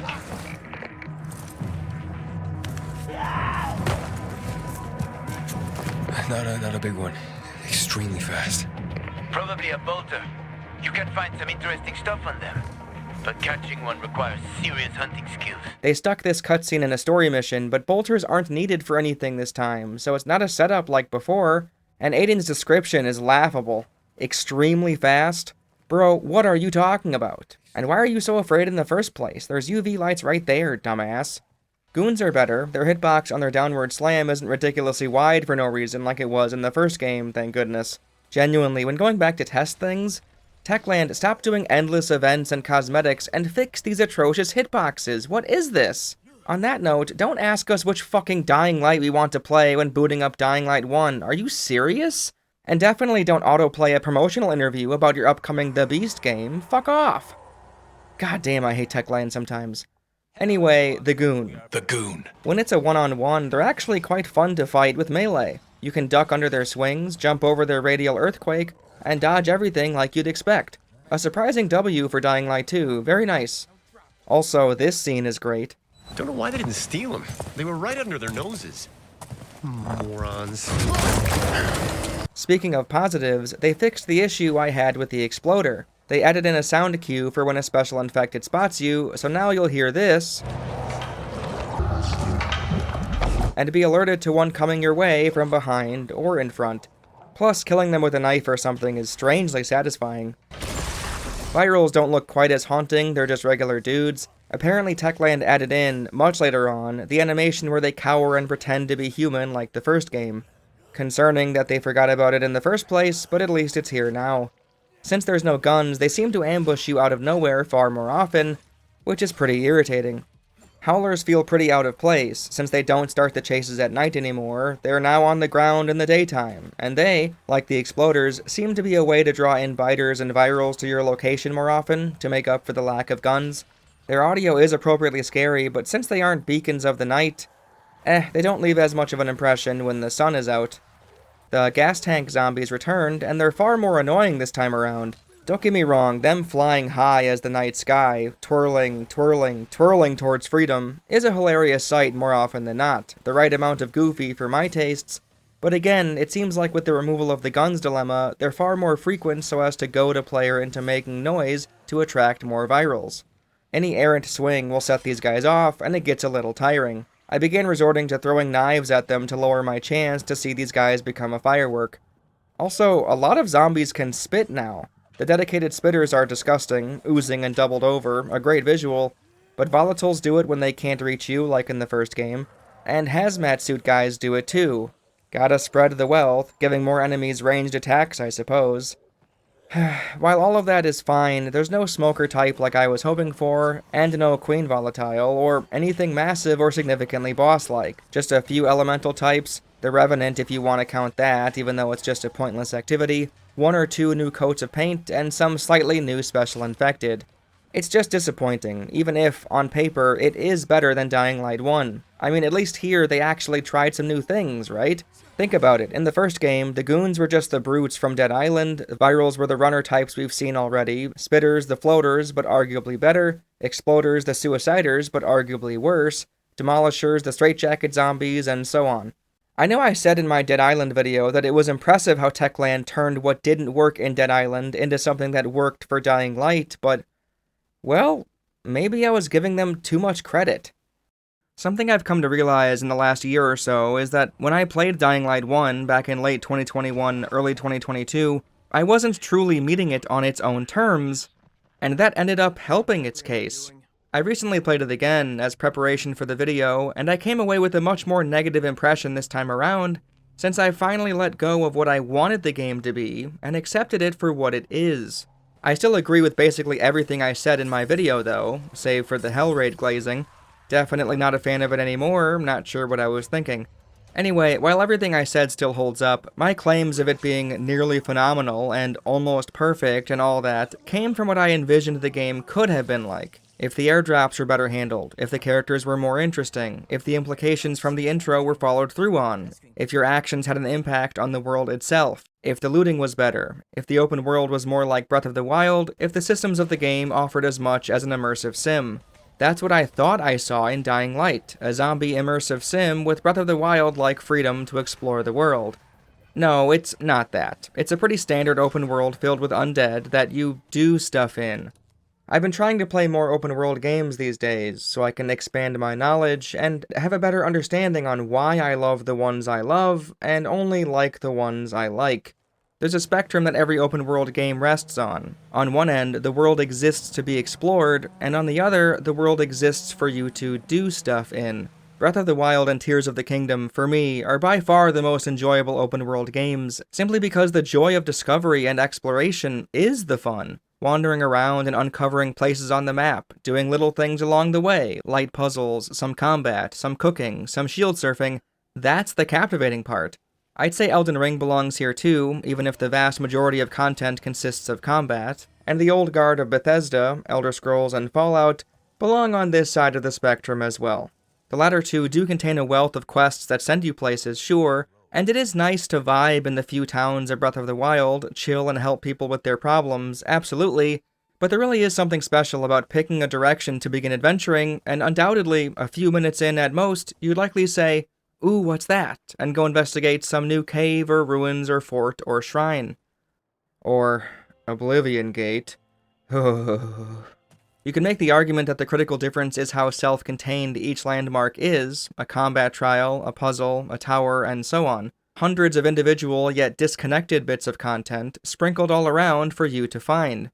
One could also point to the lack of signposting as part of the reason. People still talk about how engrossing Morrowind is with its lack of objective markers and reliance on real-world directions. I'd argue those are important, but not the end-all be-all. The two most recent Elder Scrolls, for instance, Oblivion and Skyrim, sadly both feature that icon preview on the compass, spoiling what the nearest landmark is, and as far as Oblivion goes, the quests are by far the best part, not even close, but the map itself, barring a few locked doors, which are conveyed perfectly fine by the way, the world is your oyster, you can adventure anywhere. New Vegas, not Bethesda, but you get it, has arguably the best quest design out of all the games mentioned so far, but even still, exploring, discovering, is at the heart of a casual playthrough. Even if there's multiple hooks for a significant side quest or area, a handful of methods for pointing the player in certain directions, leaving Good Springs feels like the start of a grand adventure, yourself firmly in the driver's seat. Meanwhile, on the other end of the open world spectrum exists Grand Theft Auto, along with Far Cry 2, 3, and 4, and half of Assassin's Creed Shadows a few months ago. I played GTA 4 all the way through last year and really enjoyed my time. I also got halfway through GTA 5, but, well, that one didn't quite hook me. Either way, while I didn't really care about the sandbox qualities of either game's worlds all that much, what I came to love were the missions, doing the objectives in whatever parts of the city the game sent me. I wasn't here to explore. Believe me, I gave the pigeon hunting in GTA 4 a try for an hour or two before thinking better of it. No, this city exists to provide context to the narrative and the mission structure. What good is a game where you drive a lot without the sprawling concrete jungle to justify it? The game is better for this sandbox city of an open world, but it's not exactly calling your name to have an adventure and explore on your terms. It's just not the kind of game to fulfill that craving. I'd say Far Cry deserves to be placed near the middle of the spectrum, but still a little on the GTA side, as while there are areas to find, activities to do when you encounter them, and more map to uncover as you go, for me, the sense of adventure was completely absent. Doing things in the world it gave you was the point. Here's the content, go and do it. The setting more or less exists to establish your place in the world and stretch the environment out a bit. Let's also add in Cyberpunk and Spider-Man right around here. The former feels like GTA, but with an RPG flavor, and the latter Far Cry, but with a superhero skin. With my spectrum of open world on display, with examples, where do you think the Dying Light games should go? Well, that's the tricky thing, isn't it? Ever since Dead Island, Techland have been chasing after this best of both worlds approach, and the end products suffer tremendously because of it. In Dead Island, so much is walled off until a side quest activates it, yet they obviously want to impart the sensation that the world is yours to wander through. Dying Light did a little better in that regard, only a few obvious hiccups now and again, but the quests are still king. You do have safe zones to clear, quarantine zones to find, and airdrops to chase, which is better than anything found in Dead Island, but the latter two lose some of their charm since they're practically infinite content slotted in to keep the game exciting for veterans and co-op players. This is why I'd place them here on the spectrum, Dying Light further left, but not quite in the middle. It's a much better and more open world than Dead Island, but still doesn't feel as free as it could, and the lack of tangible, unique dungeons or scenarios holds it back content-wise, since you can only do so much with free running and zombie killing. I think people undervalue how important puzzles are to adventure games like Zelda, since one could make the same argument for Breath of the Wild with its shrines being similar, but I wouldn't, because even if you firmly categorize shrine content into a binary, combat or puzzle, there's many, many ways to design puzzles that don't require extra mechanics, where that isn't the case for combat. Combat has a ceiling, or at the very least, has a finite number of ways to make each encounter somewhat distinct, and adding enemies or removing equipment can only do so much. For instance, Oblivion Gates may as well have been the original Zelda shrines for as often as they're littered around the open world, but I'll be honest, I started avoiding them after a while, since practically none of them feel distinct, and are filled to the brim with spongy enemies to kill. There are a handful of layouts and caves, and the enemies do change as you level up, scaling to your character, but in the year 2025, as much as I love Oblivion, there's a limit to how much Elder Scrolls combat I can stomach. Meanwhile, in Zelda, since gravity and your tools, powers, or weapons exist, there are many ways to design puzzles that can't be circumvented, and if they can, it usually enhances the experience opposed to trivializing it. But enough about Zelda, about Elder Scrolls. We come down to it, Dying Light 2. Before I place it where I think it should land, what do you think? Is it a better world to explore on your terms, or is it smarter to stack on the side quests, thinking of it more as a backdrop to Aiden's escapades? Well, much like other Ubisoft titles, I think it's a game that wants to provide a world to explore, but misses the mark. There's a lot more self-contained activities to do in Villador, but the way they're framed undermines their appeal. Basically, Techland took Dying Light 1 and Far Cry'd the fuck out of it. I'll admit there's a part of me that feels good when I can complete something, opposed to it existing as an optional challenge to return to permanently, like redoing quarantine zones in Dying Light 1, but if you go the route Dying Light 2 does with it, it crosses over into feeling like an obligation, like it's all part of a grander checklist. After the prologue is complete, they show you how to use the binoculars, a mostly useless item that I tried my hardest to make useful.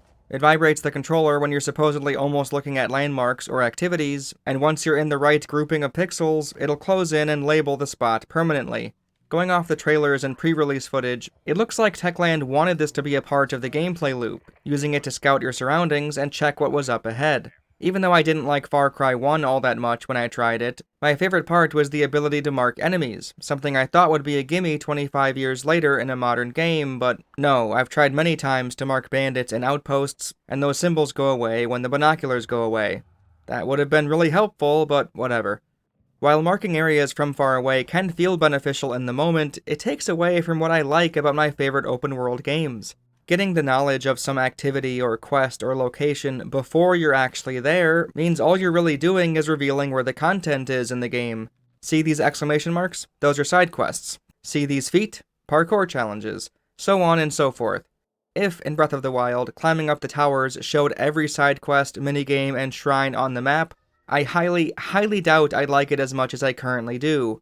No, you instead spot it with your own eyes, and then likely go to that spot, or place one of your own custom markers there. It really is wild how much power labeling something has for the sense of discovery in a video game. If you think about it, Dying Light 2 basically replaced Far Cry's towers with binoculars. It makes it a little more personal. You can go on top of a tower in the middle of the city and track things yourself, but it's very clinical and dispassionate all the same. To be fair, it's entirely optional, the binoculars, but even so, by simply doing the main quest of the game, you'll be traveling all over and, inadvertently or not, stamping the map with icons, icons, icons. Where some open worlds feel like they're putting the onus on the player to find things, to go out and uncover the fun, Far Cry, Assassin's Creed, and now Dying Light 2 turns the overworld map into a quasi-level select screen. This is why they feel closer to GTA on the open world scale, since you already know what's there, you're merely forced to travel through the world once more to activate the content, to start up the mission. It's the difference between letting the world guide you versus letting the game guide you. What should I do now? Let me open up my map. Sure, I'll do this quest, this activity. I can't hate on this idea entirely, since, like I said, it does feel good to complete something. I liken it to the sensation a Call of Duty player might have. They want something simple to play after work, they throw it on and gain a few levels, maybe unlock a new weapon or what have you, and go to sleep satisfied. Far Cry is the same. Boot it up, climb a couple towers, and clear an outpost. Look at that, you made progress. It's a formula that scratches some part of our brain, definitely, and you could even argue that sensation is what pulls many of us to play linear single-player games in the first place. Progression, in all forms, is what our brain craves, but the Skinner box nature is laid a little more bare in the icon-heavy Ubisoft likes, opposed to the more intimate worlds of Elden Ring and Zelda. Even more than just hampering the free-form nature of walking to something you thought looked interesting on your own without the game labeling it for you, this strict designation of where the handcrafted content is has an unintended knock-on effect. The rigid segregation between what is scripted content versus what's meant to feel more impromptu makes the encounters far less interesting, since I know they're being generated on the fly just for me. Hearing this noise over and over doesn't make me think, ooh, let's go see what's going on. It instead evokes an exasperated fuck-off game, either vocally or mentally.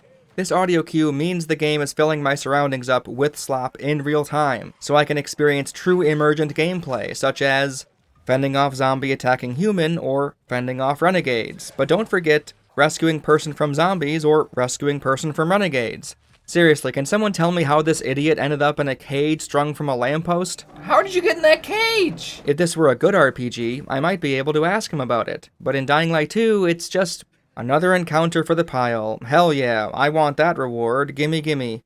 He's not even a real person in this world, he's a prize vendor, one you can rid Villador of moments after and nobody will care.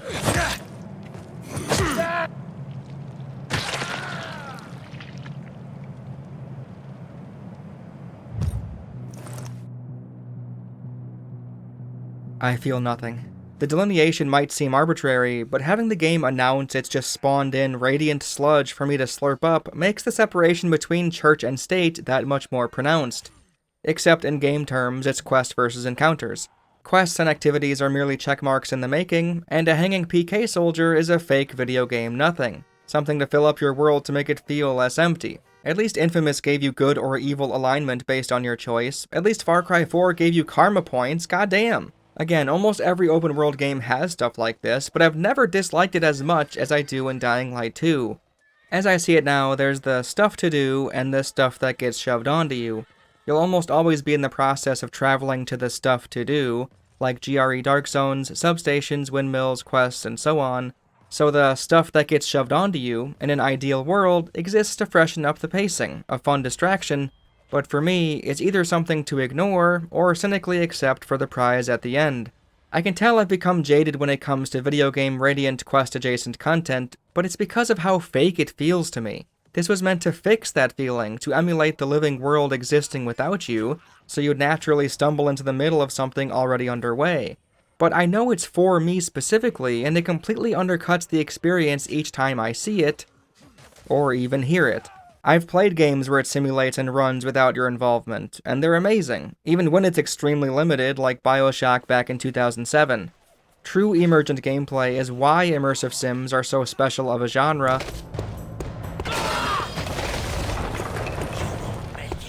You're a dead man. But this ridiculous cater to the player style, having it even shout at you failed when you might not even realize a PK soldier or whatever was dying somewhere, is as manufactured as you can get. Sometimes the opposite even happens, encounter success, infected killed, when I didn't even do anything. You're forcibly thrown into this unscripted but still scripted event, even if you weren't aware of it, and the game will pass or fail you, regardless if you're an active participant or not. Encounters were a thing in the first Dying Light, and I didn't love them there either, but it does feel worse this time around, since at least then, it was one of the only times you'd see another human outside of a safe area. These were once special occasions, but now? There's dozens of doofuses around every city block, gleefully wandering through this forsaken city without care. Hard to feel like you're the only one braving these conditions when survivors will gladly work on their settlements only meters away from zombies, or won't even have a lookout in case one approaches.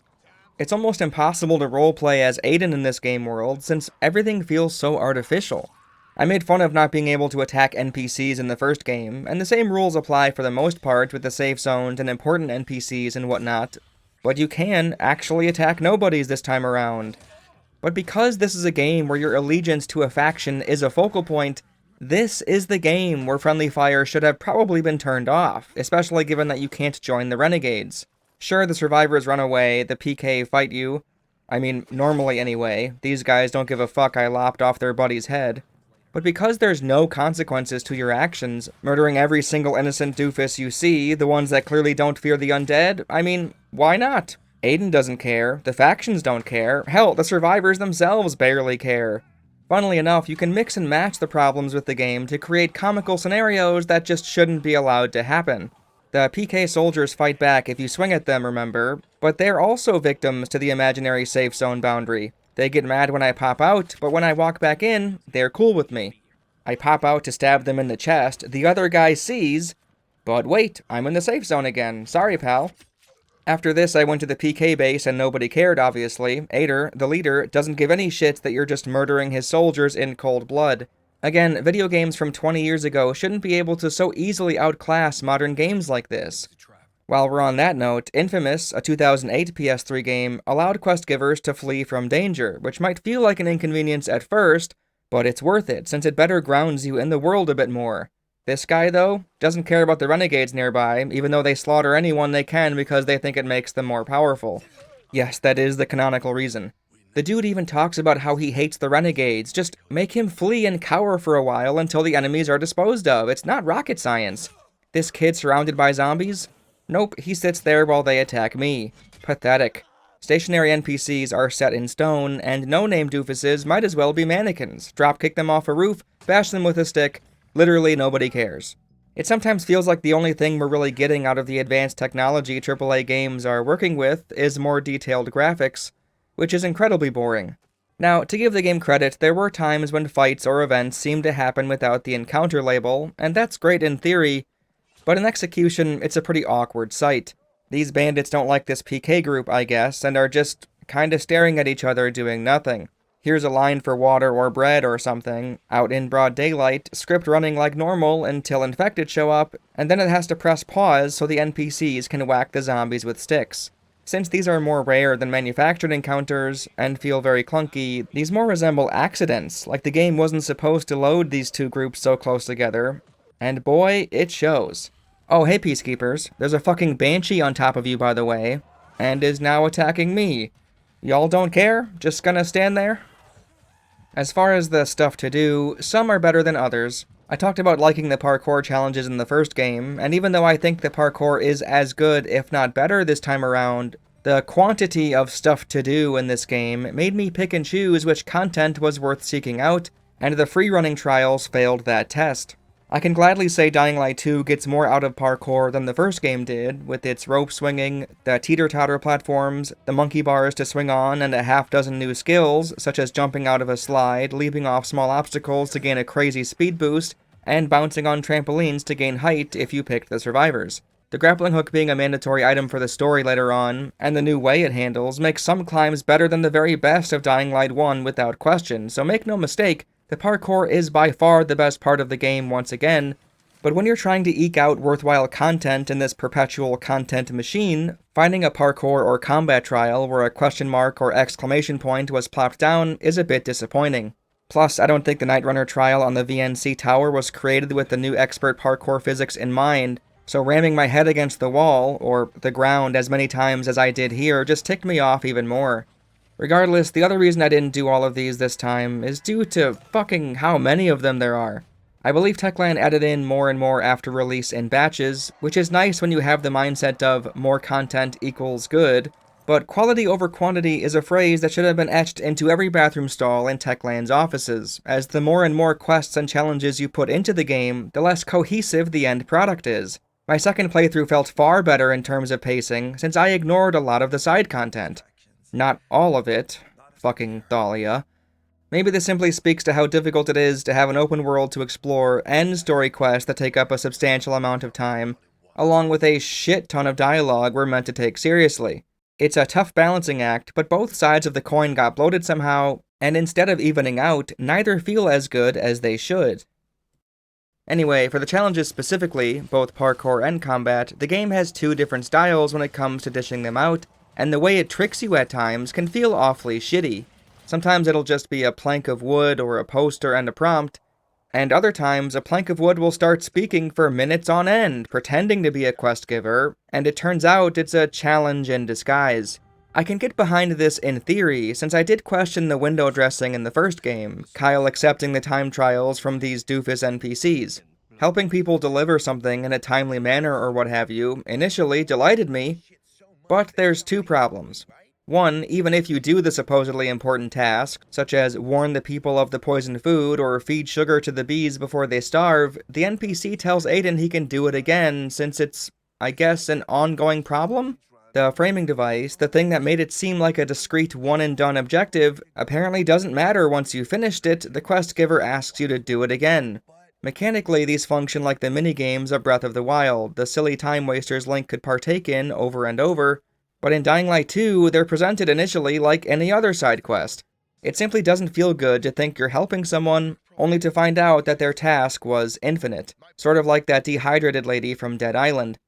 My other problem with them comes down to the other mechanism through which you accept these trials. Having both the signposts and the NPCs be the holder of the free run races devalues the latter significantly, since neither feel unique. Both have you chasing bronze, silver, and gold medals, sometimes platinum. I'd say if you kept the gameplay the same, but made the NPC quest variations only have a single time to shoot for, to paint it as a genuinely urgent thing without the layered success states, a binary pass or fail, both could coexist and feel meaningfully different. Until a patch like that hits the game though, the NPC ones will stay a silly, not real side quest. Given how much I liked the free running and climbing in Dying Light 1, I was expecting to like the windmills more than I currently do. Out of all the things to copy from Far Cry, the towers were undoubtedly the biggest missed opportunity with the first Dying Light. The only 2 or 3 mandatory ones for the story were some of the best uses for Crane's vertical movement in the entire game, and I wanted more. In fact, as much as everyone has turned the tide on this tower idea, the ones in Far Cry 4 really impressed me, as the light puzzle element of figuring out how to get up to the top was surprisingly engaging. The first Dying Light was that, but maybe even a bit better. Don't get me wrong, I don't want it to label every piece of content in the game when you get to the top. I don't need the result of the tower ascension. I just think the gameplay is solid in Far Cry 4, and in Dying Light it's even better. So it's one of the only cases where Techland could have added more of something, and I would have been happy with it. This is what I thought the windmills would be in Dying Light 2, the righting of that past wrong, except these are some of the most boring activities you can find in Villador. You can eventually paraglide straight to the top of a few of them, which is hilarious in how it undermines the point of these in the first place. Far Cry 4 had a helicopter thing, sure, but it was a hard landing, making it a risk. Here it's effortless, turning it into a literal checklist item and nothing else. Not that that's a horrible thing, mind you, you're not missing out on much. Even at their best, these don't last very long at all, and the majority of your time spent, if you do end up spending more than 1 minute on it, is waiting for the ledges to align the right way before making that first or second jump. Adding in the captivating element of watching your stamina bar slowly drain while you sit there doesn't make for an interesting design choice. I understand what they're going for, sort of, since your maximum stamina really does come into play for some of these, but it's not very interesting. A few of them basically act as a maximum stamina check and nothing else. Whoops, sorry, guess not. With the new stamina update they rolled out in the middle of August, as I was working on this video, stamina is no longer associated with parkour at all, besides when you use the dart skill or glide around. Wow, seems insane, right? Techland, you made Dying Light 2 with this in mind. This is your vision. Can you imagine if Nintendo in 2020 rolled out an update for Breath of the Wild where climbing didn't require stamina? No, since that's fucking insane. They made the game with those restrictions in mind. All of these massive updates, more than anything else, just go to show that Techland doesn't really have a clear vision. This was clearly something integral to many things, with the maximum stamina booster, the skills associated. Hell, the prologue talks about it. It's still present in the prologue, but for the windmills, climbing, and everything else afterwards, Nope, all gone. In fact, Jesus Christ, the prologue is just getting battered with all these changes. It's already stupid that Hakon references the Howlers afterwards when talking about the church. You see the church? That's where the Howlers were after us. Which again aren't there anymore, but now with the stamina being completely changed, it makes the goal of finding the inhibitor in the middle a joke. I figured they'd start the stamina removal after you get outside, but it's sillier than that. You don't have enough stamina early on, can't make the climb outside, so Hakon has to bring down the ladder. Inside, you can't make the climb up the elevator shaft, which is what prompts you to go searching for the inhibitor. You upgrade your stamina like before, and here is where stamina is gone forever. The elevator shaft climb, the roadblock that caused this detour for the extra stamina, doesn't use up stamina after you get to the chest. Unfucking real. I can't keep up with all these changes. Techland just doesn't fucking stop. This was my 5th playthrough start, technically, and I swear the volatiles are way less frequent than they are now than they were a few months ago. Am I supposed to go back and modify my earlier talking points? It's like they're out to get dumbass critics like myself, undermining entire videos with their patches. Fucking hell, my apologies for the deviation. Let's get back to the discussion on the windmills. This is all subjective, of course, but I'd argue a climb on par to the antennas in the first game would have fit in far better, especially given the ramifications of these windmill activations. These relate to the faction system in the game. Whoever owns that territory of Villador will take over and basically create a small community, constructing buildings and defenses and producing crops in the span of a single cutscene, where, at the end, Aiden is still on the top of the tower. We'll talk about this later, but focusing on the windmills themselves, they're pretty bare bones. Since this video is as long as The Lord of the Rings, I won't say which one or how many, why not do a tier list? Windmills go in the D tier.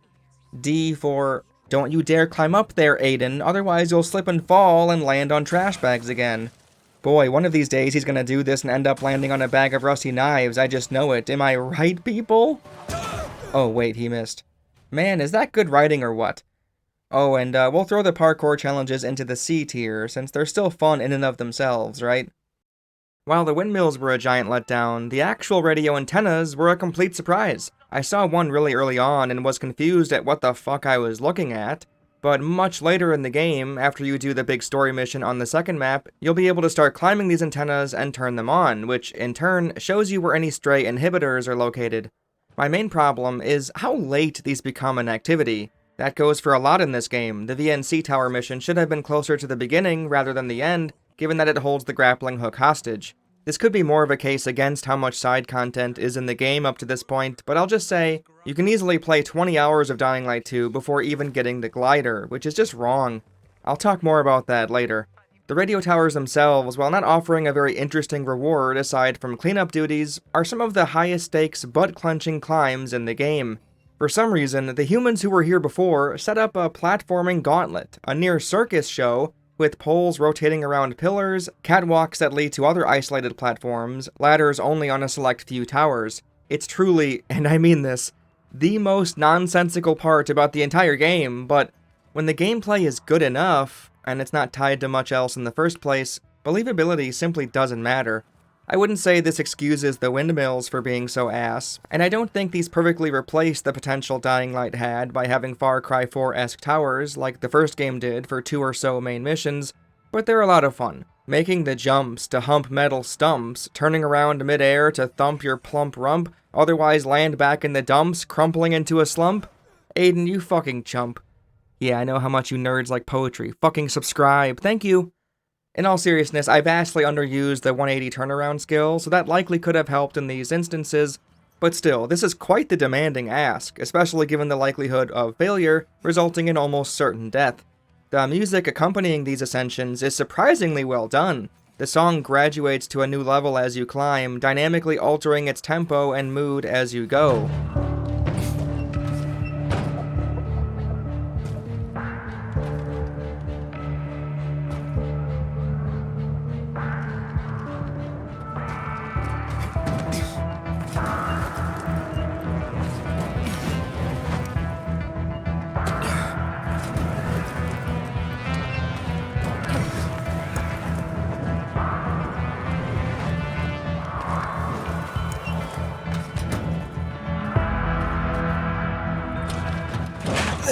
Dying Light 2 shocked me with its soundtrack. Multiple times I did a double take at how well it was matching the vibes of the current moment.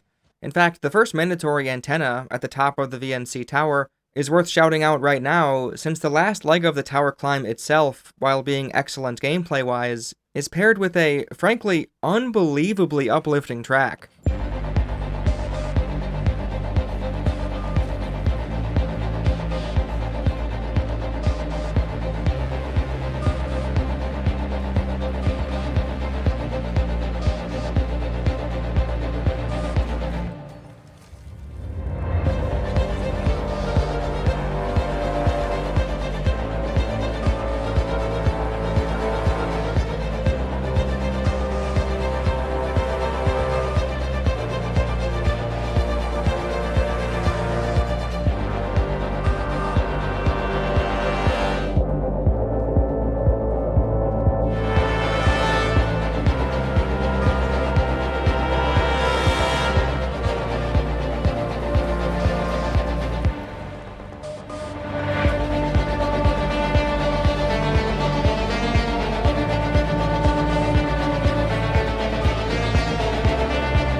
Goddamn, for as many stumbles Dying Light 2 has, sometimes the stars align, and a genuinely enthralling stretch of gameplay gets tossed down seemingly at random. Sure, there are problems that connect to the before and the after, some I've already talked about, but in isolation, the during, you can't ask for much more. The radio towers get an A rank from me. The reason they aren't an S... Wait, I didn't put an S... Well, the reason I didn't make an S tier for these, I guess, is due to one tiny quibble. These antennas exist on the map before they turn into an activity to complete, but if you found one and made the climb to check it out, the music plays as if the climb means something. But of course it doesn't. It falls on deaf ears, as getting to the top will only offer confusion, not triumph.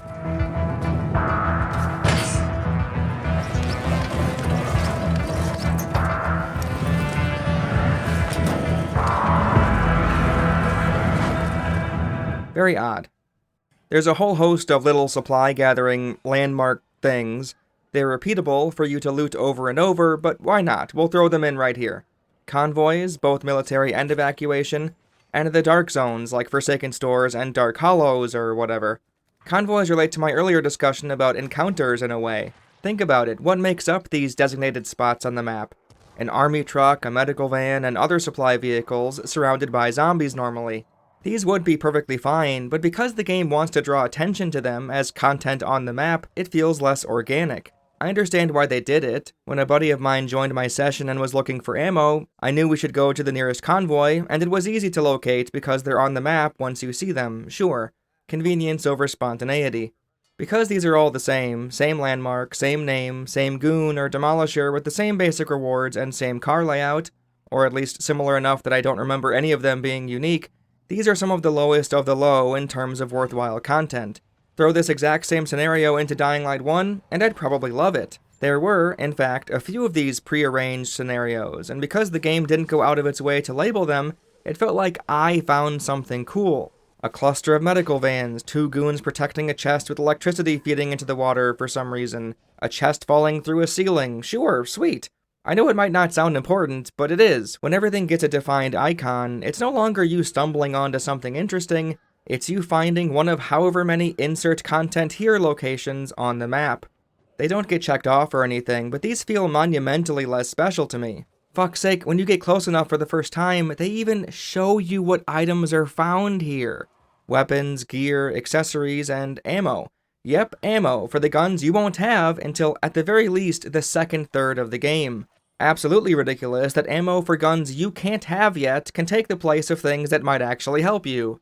These were going to go in the D tier, but because of that fact, I'll be putting these in the F tier, actually. I just have to change my... Didn't have an F tier. Gotta have an F tier. Thanks, Dork. I'm glad I wrote this. The Forsaken stores and Dark Hollows are fine, besides the issue with the volatiles I mentioned earlier. Go into them at night and you only have virals and biters, and in the day, it's just some volatile standing there, waiting for the player to walk in, I guess.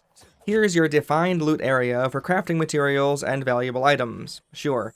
Again, it's convenient to know where to venture to when you need to stockpile up on certain materials, but it's the antithesis of what you want in a freely explorable, joyously discoverable, open world.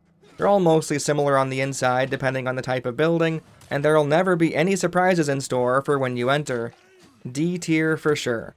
When these are used as the destination for a quest, it's perfectly serviceable, and I suppose I'm happier they're in the game than not, but again, labeling them and keeping their contents obvious only serves one player base, the people who want to keep playing this game forever, and even then, they likely wouldn't even need to enter these after a while, since legend level crates give you far superior weapons anyway, and scraps are found in every trash can, which are the most valuable of any resource by a country mile for some reason.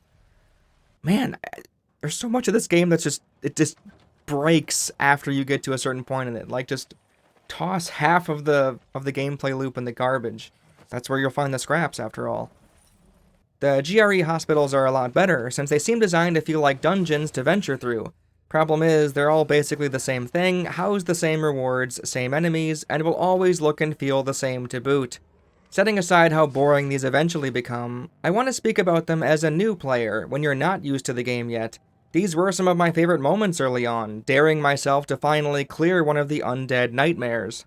The game has a lot more focus on stealth than its predecessor, which is probably best saved for a dedicated discussion later. Sneaking in, trying not to trip the wire of the wandering virals that could alert everyone to my presence? It's tense and atmospheric, if you're willing to engage with it faithfully, that is.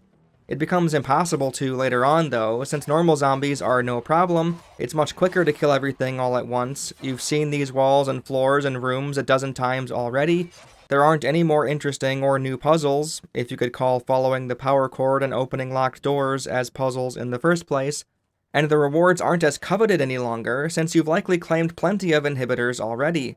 Early on, the tension of fending off Aiden's infection as you cautiously wander through these rooms, having to take breaths of inhaler or even suck down the UV shrooms to keep your parking meter running, all the while figuring out the maze of this facility, which doors can be lockpicked, which ones can't, where's the next exit, do I have to go downstairs or an elevator shaft? It's fun, and the yellow chemicals cutting your time as Aiden Bobaden in half is a genius idea, adding even more stress to the looting process. The hospitals are overall an excellent challenge for early players to get more spirit orbs, but the fact that all of them are basically the same, there's no ramp up in difficulty as far as I can tell, and these were supposedly this game's take, or replacement, essentially, to the volatile nests? Yeah, it's hard to see these in a completely positive light. That's sort of how Dying Light 2 works, it's what makes it such a weird game. Everything, absolutely everything, has its downsides, and the GRE quarantine facilities are no exception. At least the old quarantine zones in the first game had variety going for them. Visually, them being so identical is extra disappointing, as it's clear Techland can make these interiors look distinct if they wanted. Near the end of the game, the Observatory and X-13, also GRE facilities, had layouts all their own, and specifically featured this gorgeous yet creepy red lighting in the hallways. I get the idea of wanting main quest content to stand out visually, but it's a bummer all the same. To end on something positive, the bottom floor of these GRE zones feature a phenomenally dreary, hopeless sort of music. How these facilities work is you start at the roof and work your way down, and the ground floor is meant to feel like the pit of disease, at least going off of the harder enemy variant and song choice.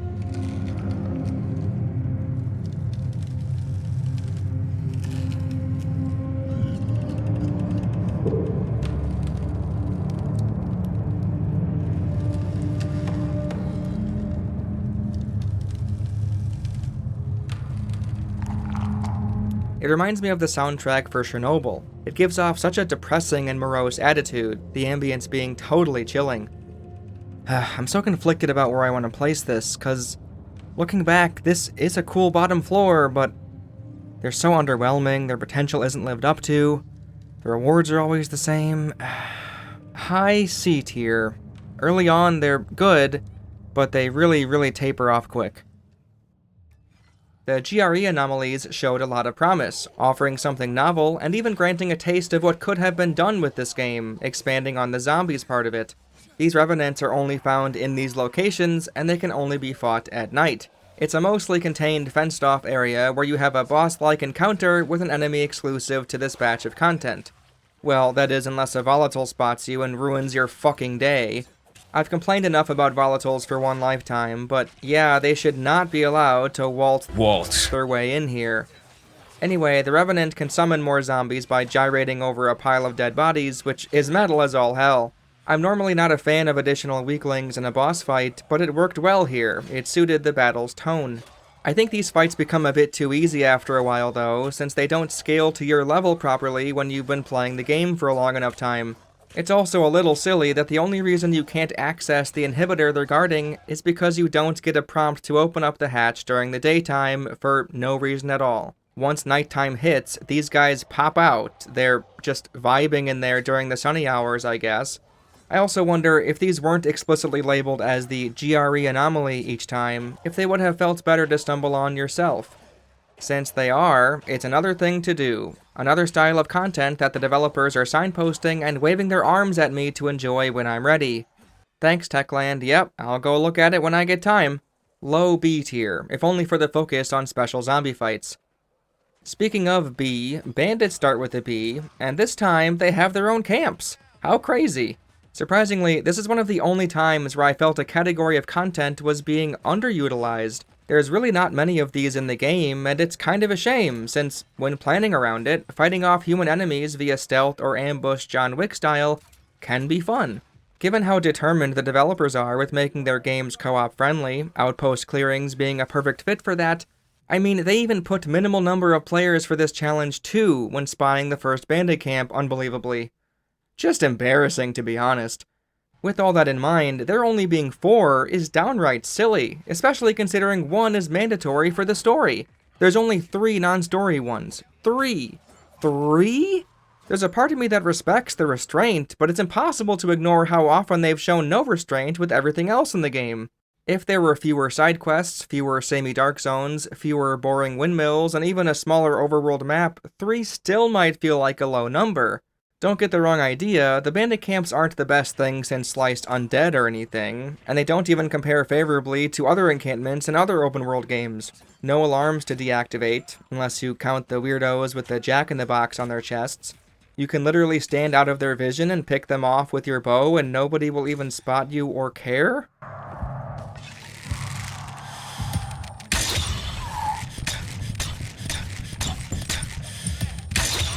Good lord.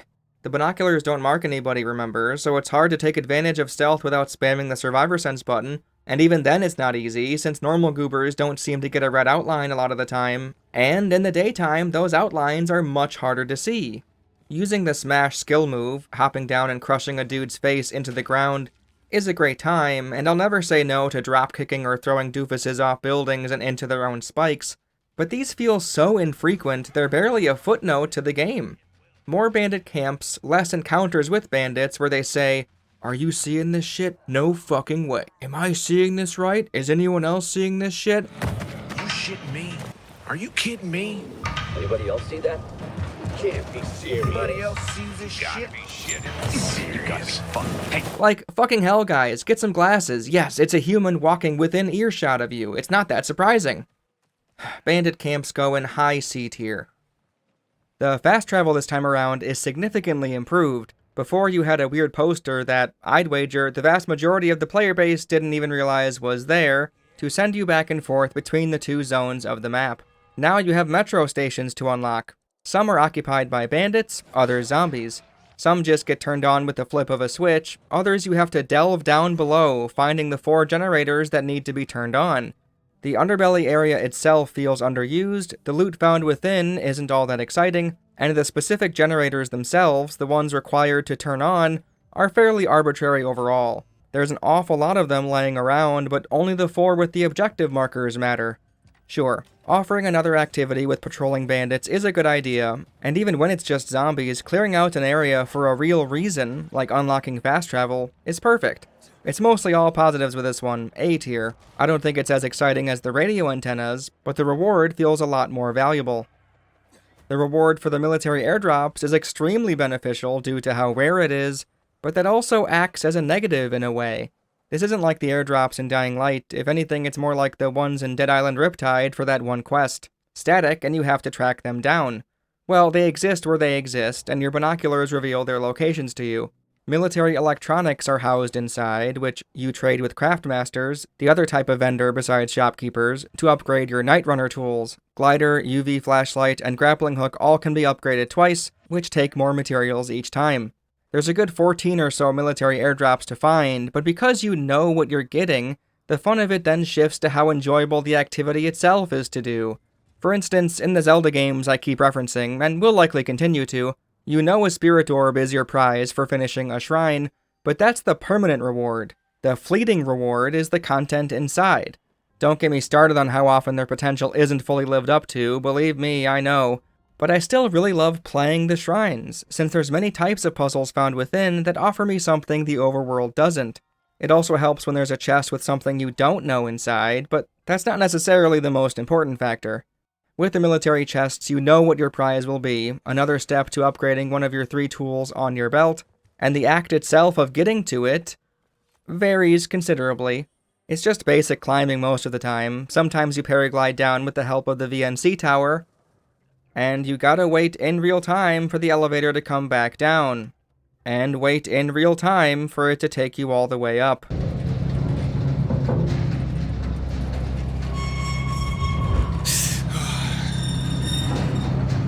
Are you creaming yourself at how immersive this is?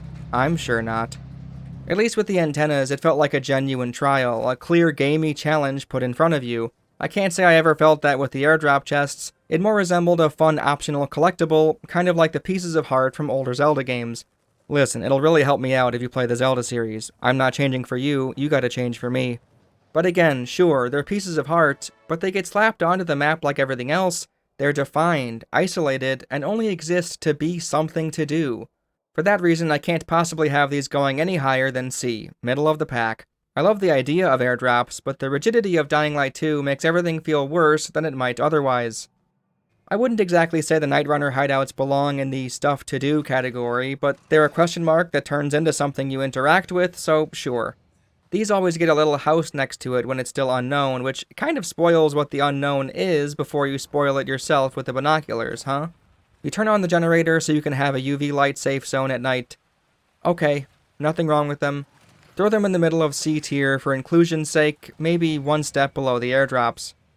Side quests will be talked about in depth later on, but the roll of the dice nature, the gamble of potentially getting a worthwhile slice of content, or absolute garbage that wastes everyone's time, yours, the developers, and the voice actors reading the lines, is fucking ridiculous. The ratio is probably 1 out of every 5 quests being okay, and 1 out of every 10 being good.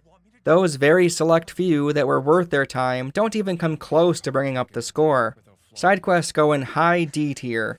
Since Dying Light 2 is trying to be more like an RPG, I'll be referencing another recent first-person RPG in Cyberpunk now and then, and here's a good distinction. Besides almost every side quest being a lot more interesting and thoughtful straight up in Cyberpunk, many are with the same few characters, which builds familiarity and expands on their backstories and personalities.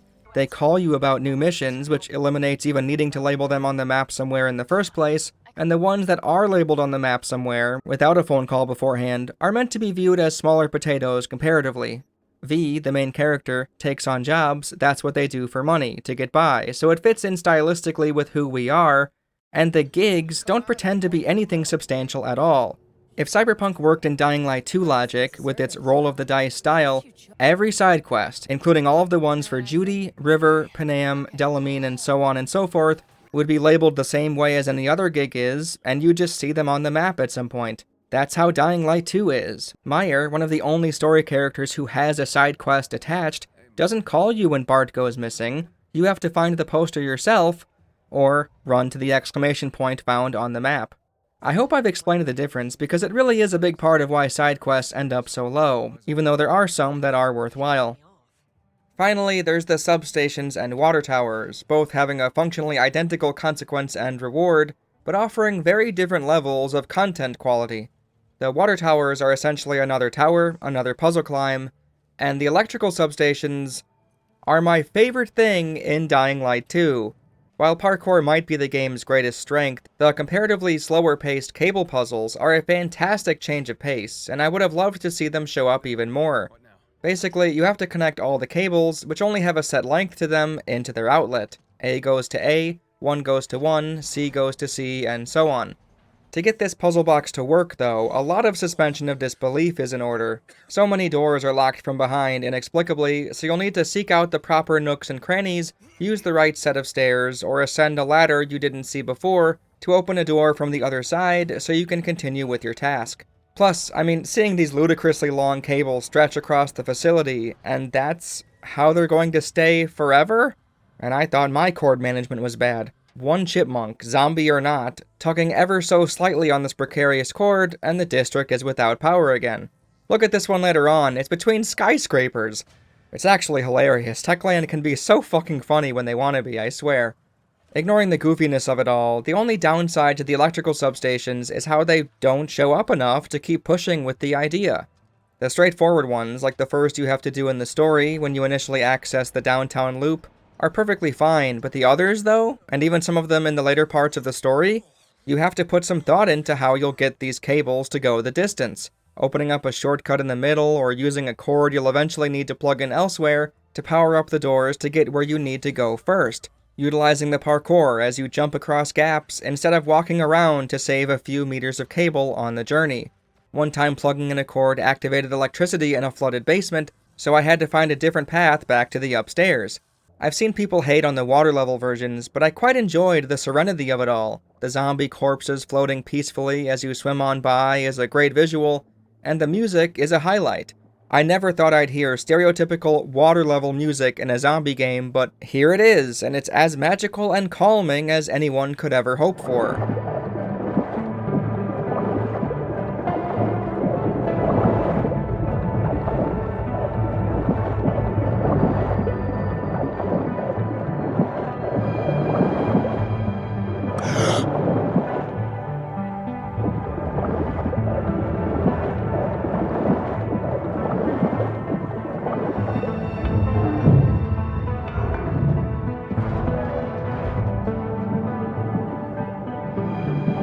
Another Dying Light 2 soundtrack W, you love to see it. I'll place these in the S tier, that's right. S for Silly Techland, you should have filled the game with more of these stupid cable puzzles. I'm sure that's a popular opinion on YouTube, huh? Oh fuck, I didn't make an S tier. I'm gonna have to make an S tier after all. That's how good they are, though. I'll suck it up. I'll suck it up for this. The substations are that good. S tier. Water towers go in mid B tier. They mostly exist. I thought I liked them more than I did, but watching my footage back, it's not even close to as interesting as the cables.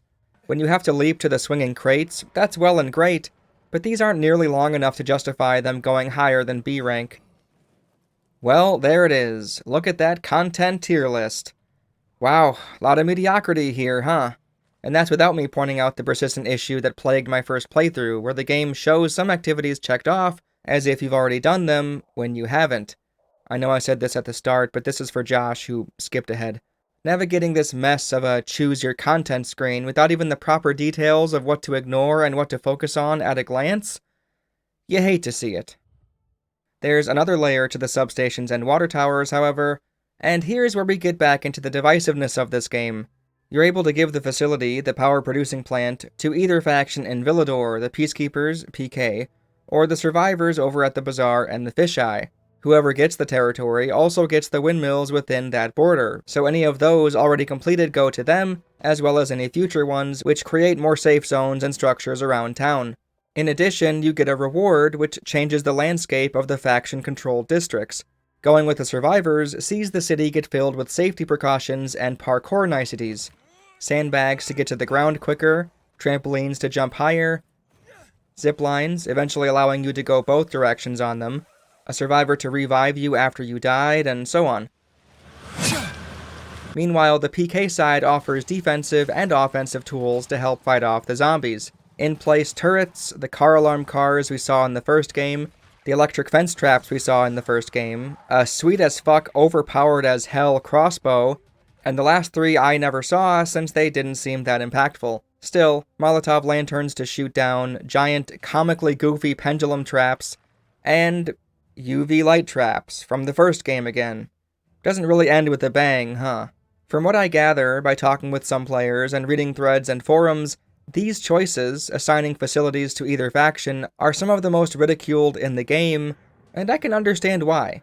You're led to believe this will have some big impact. The faction that controls the most territory will something, except the only changes that come about from which faction is in control are seen in the last 10-second epilogue scene, and that's not dictated by who has the most land, but 2 or 3 choices in the story itself. As far as I can tell, besides the very first water tower in the main story, the only thing that should be going through a player's head during these either-ors is, what perks do I want? And that's that. There is a small line with Ro, where if you gave that area to the survivors, he mentions it. Electrical substation. I was gonna send a squad to turn it on, but I heard you already did that. Good job, kid. Too bad you handed it over to the civilians. We could have used it. Doesn't matter now, Ro. And that's nice to hear, but that's about it, I think. If you didn't clear that substation at all beforehand, you get a fun Renegade-filled version of the substation instead, which is neat, but it doesn't relate to the faction choice, so not relevant. Now, the reason I said, besides the very first water tower earlier, is because, well, this faction choice does matter. Even if you chose to go the PK route initially, working with Ader and trying your best to kill Herman, the decision to give the tower to the survivors sets you on their path, changing up the mission structure for the finale of Old Villador. Funny enough, the only faction choice that matters is the one that makes the least sense with how it connects. In both paths, you go to the Tango Motel afterwards. In both, Hakon says he saw Sophie and her men at the water tower. In both, you fight Barney, but depending on which faction holds the water tower, you'll get a different person walking in. If the survivors hold it, Sophie walks in herself. If the PK hold it, Ader walks in with soldiers and Hakon. It doesn't flow well at all once you understand what causes this drastic difference, and it completely undermines the other choices you've made along the way, like going to Ader instead of getting ambushed at the motel, for instance. Regardless, this specific faction choice, yep, it does, indeed, change up the game. I wonder if this water tower mattering as much as it does sold players on a premise that wasn't followed through on, as none of the others are important at all. Even that first one in the central loop, where the 3 Stooge wannabes in PK uniform tell you to turn it on for them. You get a little more dialogue with the PK if you choose them, and maybe that's enough to count it. It's good to have over nothing. But as far as influence over the narrative, or how people view Aiden, nah, not really. As far as usefulness, I definitely say the survivors have the advantage. You're not often trying to engage with the zombies, but run past everything instead, and the extra free-running assistance makes navigating the city a lot more enjoyable, and speeds up the process a bit. In Haran, there were often times it was fun to simply exist, kick zombies into an electric puddle, lure them into traps. There was something tranquil about it, and even now, going back, yeah, I feel it. But in Villador, I never wanted to stop moving, and if I did, it was to see what the dumbass NPCs would do next. That's a big part of it, not being isolated and left to your own thoughts. There's constant chatter everywhere you go. Oh boy, sure glad I get to hear about this guy getting stung by a bee again. Get off me! Excuse me? Not you, the bee! Get off me! Excuse me? Not you, the bee! Get off me! Excuse me? The lack of peace and quiet wasn't the only reason I was always running from point A to B, though. The amount of content in the game meant it was far more beneficial to keep at it, chipping away at the side quests and whatnot, so I wouldn't burn out before I even got to the end.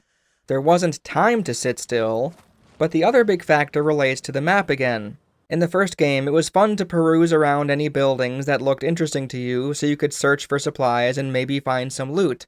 In Dying Light 2, because it's more efficient to simply venture into a dark zone at night when your reserves are running low, that becomes its own distinct section of the game, separate from everything else. It used to be an ingredient in the moment-to-moment gameplay loop, but now it's a designated content location. It becomes a destination itself, in turn becoming a spoke on the wheel of the grander gameplay loop. Throw in a Dark Zone excursion now and then between story quests, side quests, GRE hospital adventures, and anomaly fights when you're almost out of supplies. That's not to say there's nothing to be found when not in a defined landmark on the map, but the most you'll see are some apartments, many of which are more convoluted to get into than you might think, are filled with sleeping undead, and because the city is much more vertical this time around, both Old and New Villador, you're unlikely to go through a building on your way to the next thing. There were magical moments where that was the case in the central loop, but they were fleeting and didn't contain much excitement. Why would they, after all? Were they labeled on the map? Exactly. In Old Town of Dying Light 1, you sometimes had rooftop entrances, and even though Old Villador feels a lot more like Old Town than it does the slums, I can count on one hand the number of times I saw one, besides the GRE hospitals and dark zones, of course. Even if you find a place with some stairs or something, they might lead to nothing. A dead end and a perfectly normal door that you can't interact with, likely meant for a side quest at some point. Nope, not worth it. Just keep running along, don't stop to think or breathe for even a second. In fact, because you have the inhibitor detector thing from the beginning, where it tells you when you come within 50 meters of the upgrade material, if that isn't displayed, and it's not the first 2 hours of your save file, there's not a huge draw to explore inside buildings without being told to. All this is to say, bumming around and vibing with the traps wasn't something I found all that alluring this time around, which is why the PK side interested me even less. Hey, at least the crossbow is amazing. Arguably too amazing. It's the only weapon that seems to scale to your level. Bows go out of style, but this single crossbow stays useful forever. Insane. Funny enough, it says it's the only good thing the PK have done, so that means it's their creation, right? Crossbows, a ranged weapon. Crazy idea, Wouldn't it make sense to send a team in with crossbows or other ranged equipment to the most dangerous zombie-filled building in all of town? I guess not, right? Give them some pipes, they'll be fine. I know I said as much in the beginning of the video, but again, I know someone out there named Josh probably skipped the intro part, so here's to you, Josh. The PK are stupid. While I can understand why people view the faction facility choice negatively, you are modifying the game world more than you would in most of this genre. You are enacting change, even if it's comically sped up in a montage. The city does transform because of you, which is a lot more than you can say for the first game. But is it worth it though? Is this technically correct claim of change in the city worth its inclusion? At first I assumed many of the quests were dependent on the facilities being powered on, the quests themselves different depending on which way you picked, and while that is the case for a small few, it's a staggeringly low percentage of the total number of side quests, 9 or so out of the 100, and the majority favor the survivors, barely any new ones on the Peacekeepers' end. I am trusting the fandom page here, so forgive me, but even with my 3.5 playthroughs, I didn't see many new ones pop up. The main one was the Wash quest being completely different, which makes sense because it's characters reacting to whoever owns the water tower. Overall, with this faction choice, it does sort of feel like Techland swung for the fences and came up short, but I'm not sure it's worse to try at something big than it is to not even bother. Ignoring the pre-release trailers and gameplay footage and promises from the developers, this is kind of cool, turning this barren town into a barren town still, but now it has schools for kids, rooftop gardens, outposts to provide shelter at night, along with PK units to potentially help you with any zombie problems. I don't think they should be acting so nonchalantly with volatiles around, but we've already established that Dying Light 2 is embarrassing in that regard, so I won't keep bringing that up. I might, actually, since it is rather funny. As much as I can point to and gas up the structures being built because of your actions, I have to admit, on my third playthrough, where I didn't do any substation, windmill, and so on if I didn't have to, I'm not sure I even felt a difference. I feel like if these truly are transforming the city, they should be noticeable, right? Who knows, maybe I'm just more like Stamma and Margaret than I thought.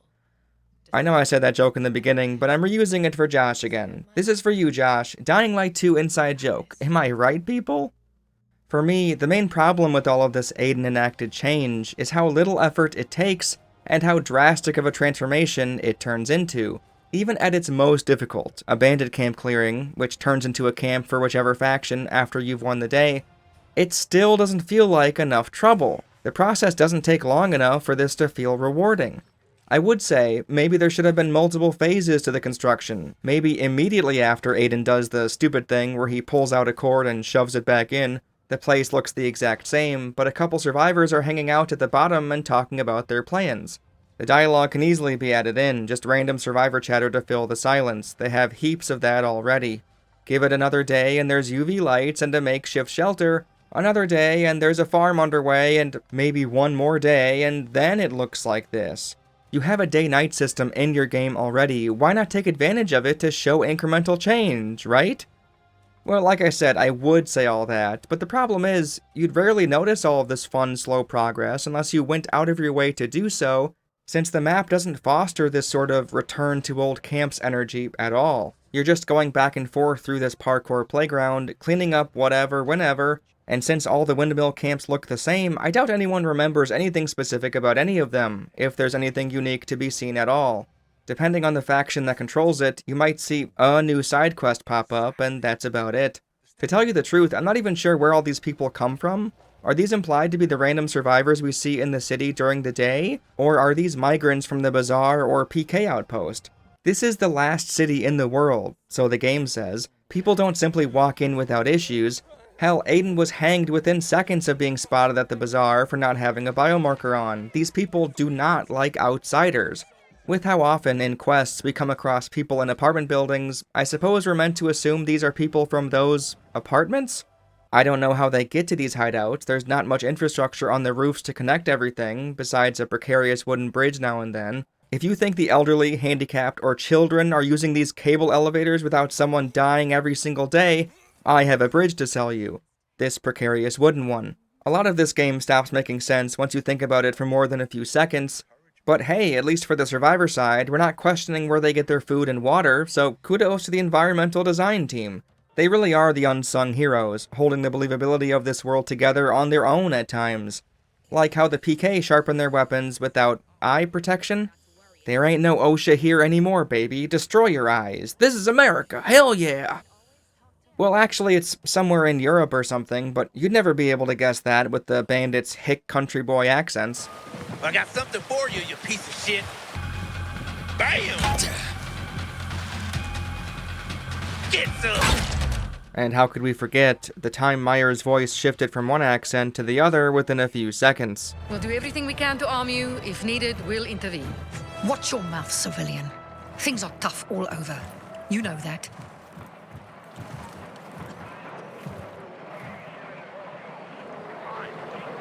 Want something from me?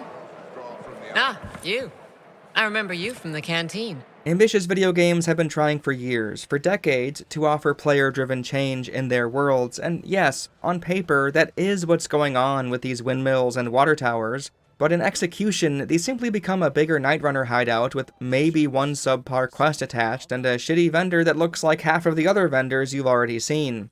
This wouldn't feel so disheartening if the game wasn't trying so hard to be a true RPG this time around. They've not only carried over the terrible Fallout 4 dialogue tree one-to-one, with its misleading prompts and all. How you feeling about the mission, Aiden? Honestly, I'm not too optimistic. You're forced to choose between two factions, and they've quintupled down on the level-up system. They brought over the Breath of the Wild, earn a few thingies, then upgrade your stamina or health. You have 2 skill trees, and you can upgrade all of your equipment. Every blueprint you can craft yourself, you can upgrade. Every individual weapon blueprint, every individual weapon mod blueprint, which you can attach to those weapons, every recovery item and booster, save for the military medkit and UV shrooms since you can't craft those, and every offensive throwable blueprint at your disposal, even your lockpicks. The Night Runner tools too, the glider, grappling hook, and UV flashlight, all of it starts at level 1. Techland have stretched this grind to the zenith. Dying Light 1, by comparison, feels humble in its simplicity.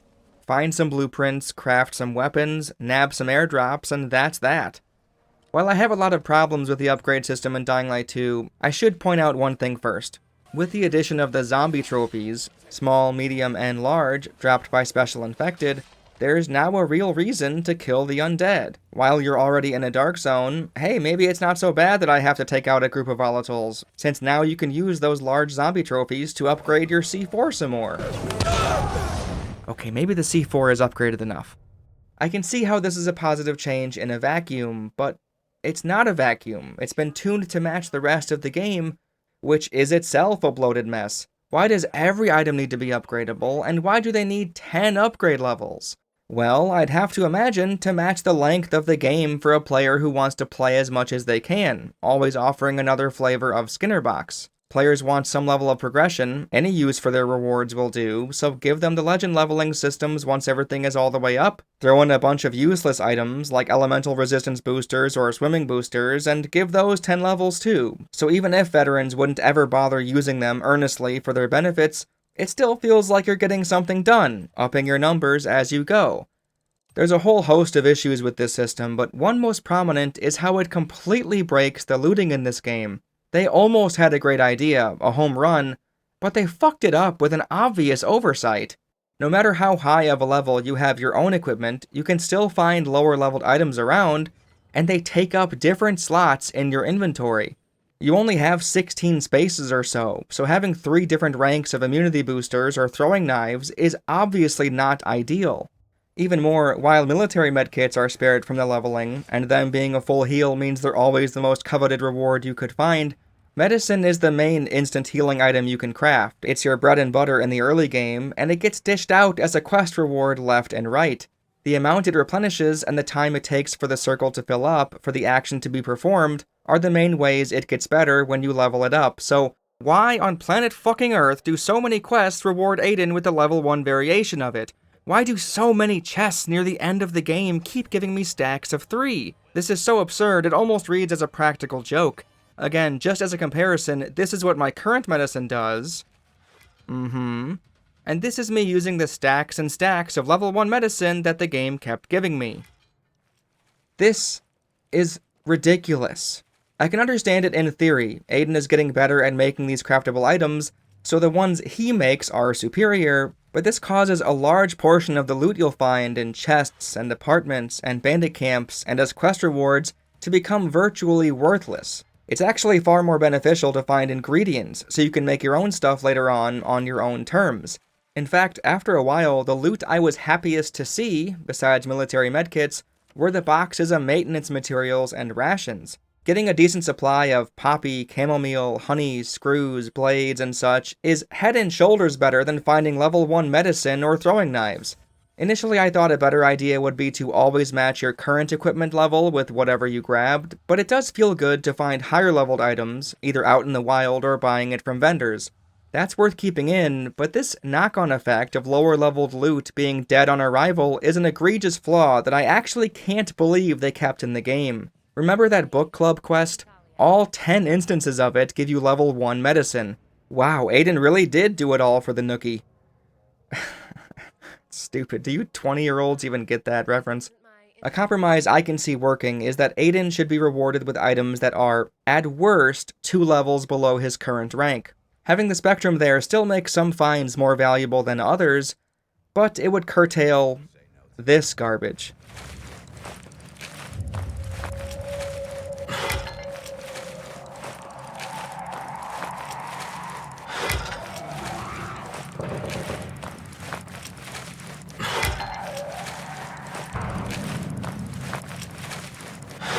Speaking of garbage, one of the other criticisms I have with the crafting as a whole is how much it favors the scraps. Scraps are required for everything, yet the amount held by vendors is equal to the amount you find searching through a single garbage can. This means you physically can't turn your valuables into the equipment you might want.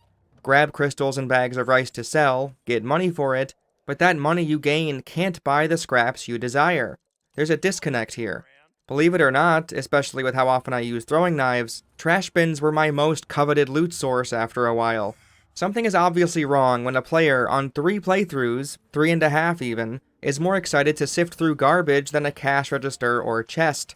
Even when you open the legend level crates, while they do regularly give you powerful weapons, they only sometimes give scraps, and it's in the 40 range, 2 trash bins worth. What are we doing here, guys? Since I brought it up, I can't not mention the change to the opening of chests. Everyone loved my edit in the original video where I synced up the animations, and funny enough, that was one of the easiest edits I've ever done, since it's always the exact same animation for every chest opening.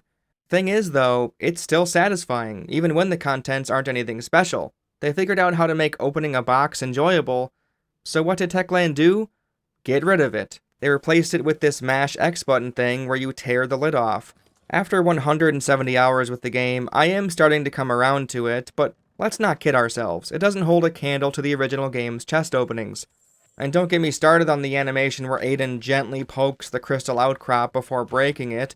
I've seen this so many times, I can't tell you how tired of it I am. It's so goofy, has barely any impact, and just... At least you get to see Aiden's gloves when you do it. A small win, I guess. Oh boy, we're supposed to be talking about the RPG side of things, but you can't stop this runaway freight train at this point, so here we go. What the fuck were Techland thinking when it came to the clothing in the game? No, I don't mean everyone's puffy winter jackets and beanies, I mean the apparel items you can find and equip to Aiden. This'll be a deep tangent, so get ready. First of all, the menus have to be navigated with a fucking controller cursor for some reason. If you're someone like me, who's been playing games all your life, it's practically second nature to move through a menu with a controller, using the control stick or D-pad or what have you, hopping from selection to selection. Nope, now you get this shit, where it feels like you're dragging it through wet cement. Secondly, you can't quickly go from headpiece to the arms to body to legs to feet, like, say, with the right or left bumpers or anything. Nope, gotta back out each time, reset your controller cursor, and click the next thing. Sweet, really fun. With how tedious of a process this is, it's almost like they were begging players to not care about what they were wearing, which would align pretty well actually, since the defensive ratings and stat boosts associated with the clothing are laughable. When you compare side by side, it'll only show red or green if they impact the same random stat, so oftentimes, hovering over a new pair of shoes will simply show a completely different set of stats. Since all the increases are incredibly minuscule, and you can't see a total number or anything of Aiden's full stats to see how it's all adding up, why would anyone care about any of this? Oh, this one is good for tanks, this one is good for healers. Do people play this game like there are classes? And also, again, Techland's gotta label everything. I just realized this is them labeling even your clothing. They gotta label everything. This is just sad, honestly. Even worse, since clothing is in every single hard lockpick chest. Clothes, clothes, clothes, clothes, shoes, shoes, clothes. They are aware this is a first-person game, right? Maybe this is just me, but I don't know why anyone cares about what they look like in a first-person game where you don't ever see the main character. At the very least, in Cyberpunk you got to see V when on a motorcycle or looking in a mirror, goddamn. On one hand, you could argue the clothes aren't that dissimilar to rice or coffee. On normal, for instance, they sell for a shitload of money, enough for me to easily clear 100k. Hard mode seems to drastically reduce how much they're sold for, but either way, they're worth something, like other valuables. And they also have utility, since you can wear them. A win-win. Well, because they're worth less than crystals on hard, and their negligible stat boosts make no meaningful difference, it's actually a lose-lose. Seeing them time and time again when you open a chest is simply demoralizing after a while. Given the lack of guns, initially anyway, everyone running around with bows and swords, except the PK, and the Night Runners looked at as knights in shining armor, it seems that Techland were going for some new medieval times take on this post-apocalyptic setting. Hell, in pre-release footage, the dam was even called the castle. I get the idea, and finding new armor in a fantasy RPG works, but part of the reason is the defensive rating and weight coming into play. If the percentages were meant to replicate that feeling, it was completely lost on me. All it did was turn the highest ranked chests into a footnote, something I didn't even want to engage with, since I knew it'd be a shirt or a pair of pants. Something else this level up infestation has impacted are the weapon blueprints. They weren't great in the previous games, but they at least acted as a decent reward, since you'd now have another new potential weapon to craft. One I missed in my first playthrough of Dying Light is especially fun, claws which rip zombies to shreds, but are balanced by having very low durability.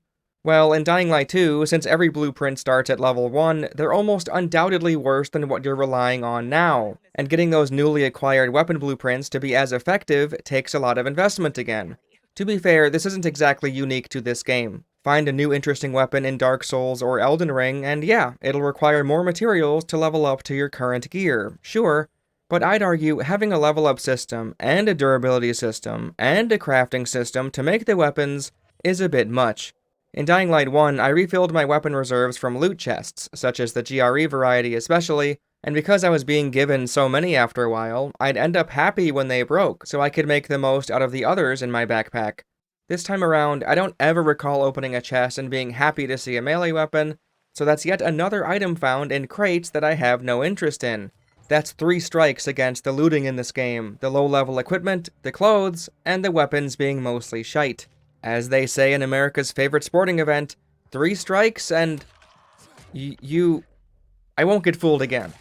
Except, I will get fooled again, since there's a 4th strike somehow. Once you attain legend status, leveling up everything in both parkour and combat skill trees, your experience goes towards a legend level. It's incredibly easy to rise in the ranks on hard mode, sometimes a side quest will shoot you up 2 or 3 times, and every new level grants a chest for you to open. By the way, they like to shove it in your face right in the middle of the fucking screen too, so... yeah, great idea, Techland. Block the screen of the important NPCs and dialogue and cutscenes. Yeah, block it all. Who wants to see this shit?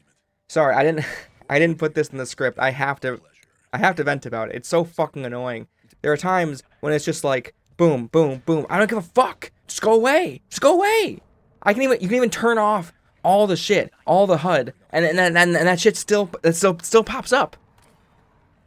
Anyway, so the chests. They're filled with artifact, legendary, or exotic melee weapons, and at a certain point, your entire inventory will be filled with them. Now crafting and looting is completely removed from the equation. All that work leveling up my weapon blueprints tossed aside, as the perpetual content machine that is Dying Light 2 has decreed... nah, crafting weapons is dumb, actually. Here you go. I don't even understand the benefit of New Game Plus anymore, since, yeah, you carry over your equipment levels, but what's the point if it'll just remove that portion of the game entirely? Since I played my second and third playthroughs in New Game Plus, and given that the late game on a first run is skewed in the player's favor as well, most of my time spent with the game, I never really had to think about crafting weapons, looting, or finding inhibitors to get stronger. Really sad. On my 4th playthrough on hard, I know, insane. On my 4th playthrough on hard, though, I did start fresh, but it wasn't very difficult. I mean, I didn't have any, you just craft throwing knives, and it's just so easy. One positive I have to fit in somewhere, you can now craft equipment in bulk, either as many as you can make with your current materials, or a set number. The latter was added in later on. At release, it was either 1 or as many as possible, but still, this is very much welcome. Crafting in Dying Light 1 was a pointless time waste.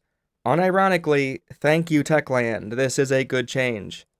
That's an overview of the equipment, but some deserve to be talked about more in depth. The boosters are one of the biggest showings of Techland trying to pad out their game, this time when it comes to the consumables inventory screen. Who would want to use elemental resistance boosters? Oh yeah, let me boost my defense against fire and lightning, something that happens a lot in Dying Light 2, so much so that you should plan around it, and upgrade your items in advance, and use materials crafting it, and keep it in your inventory taking up space. Actual insanity. I can see an argument for poison, but I'm still not convinced. The most obviously half-baked one, though, is the swimming booster. It lowers the stamina consumption rate for swimming, meaning you can hold your breath longer.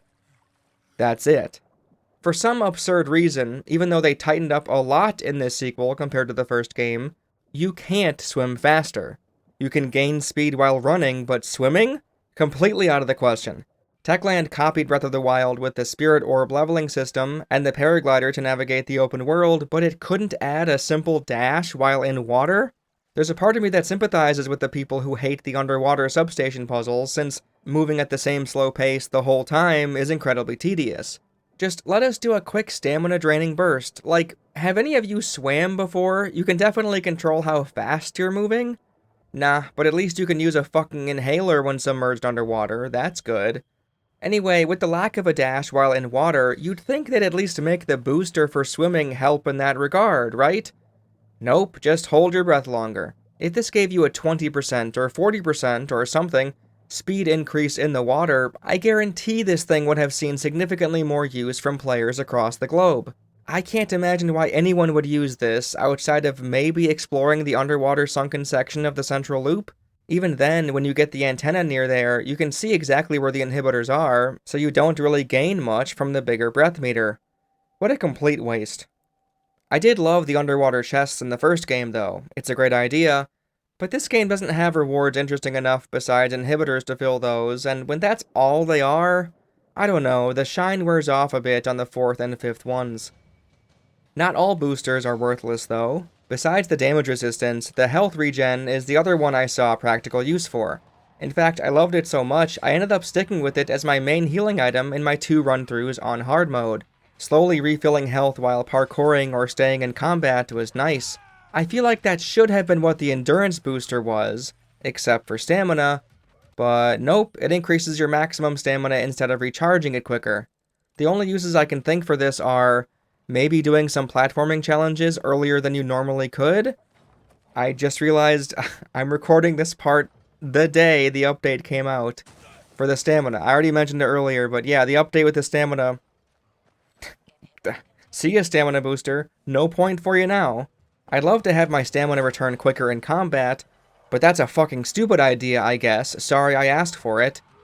Can't update the game and make the stamina booster better. No, gotta change the entire way the stamina system works in the game. That's a great idea. Great idea, Techland. Undoubtedly, one of the most peculiar consumables in the game is the one practically required at times, the immunity booster. This is your lifeline when there's no sun or UV lights around. Once your infection timer gets low, you'll likely be using this if you can, or if you can't, a UV shroom, which does substantially less to keep the virus at bay, but is easier to find in a pinch. The immunity booster is such an important tool early on that you might think it's best to upgrade it as much as you can.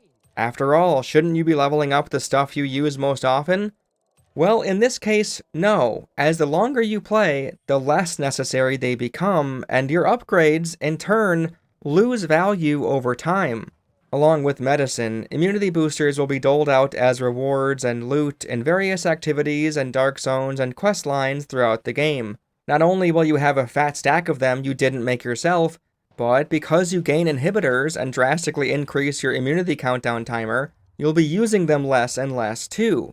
As a new player, 5 minutes to get through a GRE dungeon is clearly not enough time, especially since you'll be unfamiliar with the game and its surprises. You'll be taking it slower, investigating more, trying to loot everything, and your damage output isn't great, so when you enter combat, that takes longer as well. You might use a handful of immunity boosters early on, but later? You won't want to loot everything, you know there won't be any surprises, it's just zombies, who cares, your weapons can easily handle them, and you have like 15 minutes on your timer. It's such a weird case of leveling up feels bad, since nothing catches up to you to maintain that tension and pace.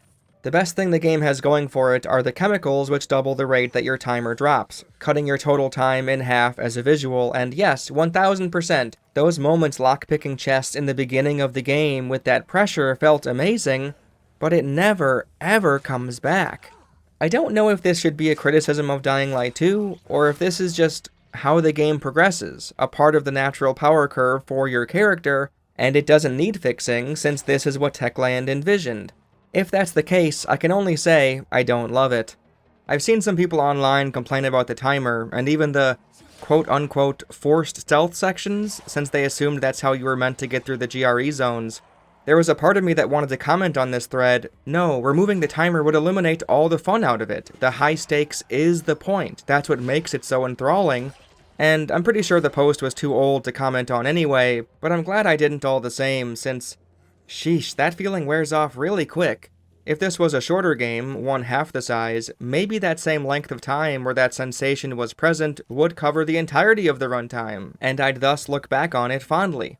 I can't though, and it's something your own level ups, a system that's meant to feel good, feel rewarding, made worse. I know not everyone wants their games to be stressful, like ever, so this is good news for anyone who still wants to play this game. Focus on the story for a while, then after you find a handful of inhibitors, dark zones won't be so bad, they'll become another thing to do. It's poetic in a way, isn't it?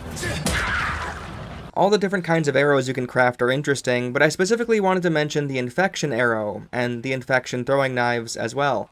The idea is solid, but it's an example of when something that should be cool gets weakened due to failures in other parts of the game. The bandits, human enemies, this time around, are about as dumb as can be, whipping their dicks out the moment Aiden walks by for some reason. Listen, if you want to believe these are all Waltz's renegades, sure, that works, but I don't think they are. Their voices aren't weird enough, and half of them don't have masks. It's very strange how much of a death wish these guys have, throwing rocks at me when I'm so far out of their way, throwing rocks at me when they're surrounded by zombies and I'm just standing there. Credit to Techland, sometimes the last bandit will flee the scene, which is great, because honestly that does not happen nearly enough in other games. But besides that great detail, these guys just don't respond appropriately to what's going on around them.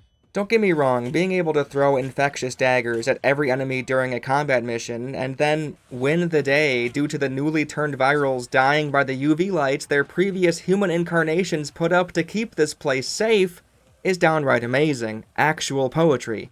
Gameplay-wise, these virus weapons are genius, and horrifying, naturally, but the others in their group don't react appropriately, which diminishes the satisfaction.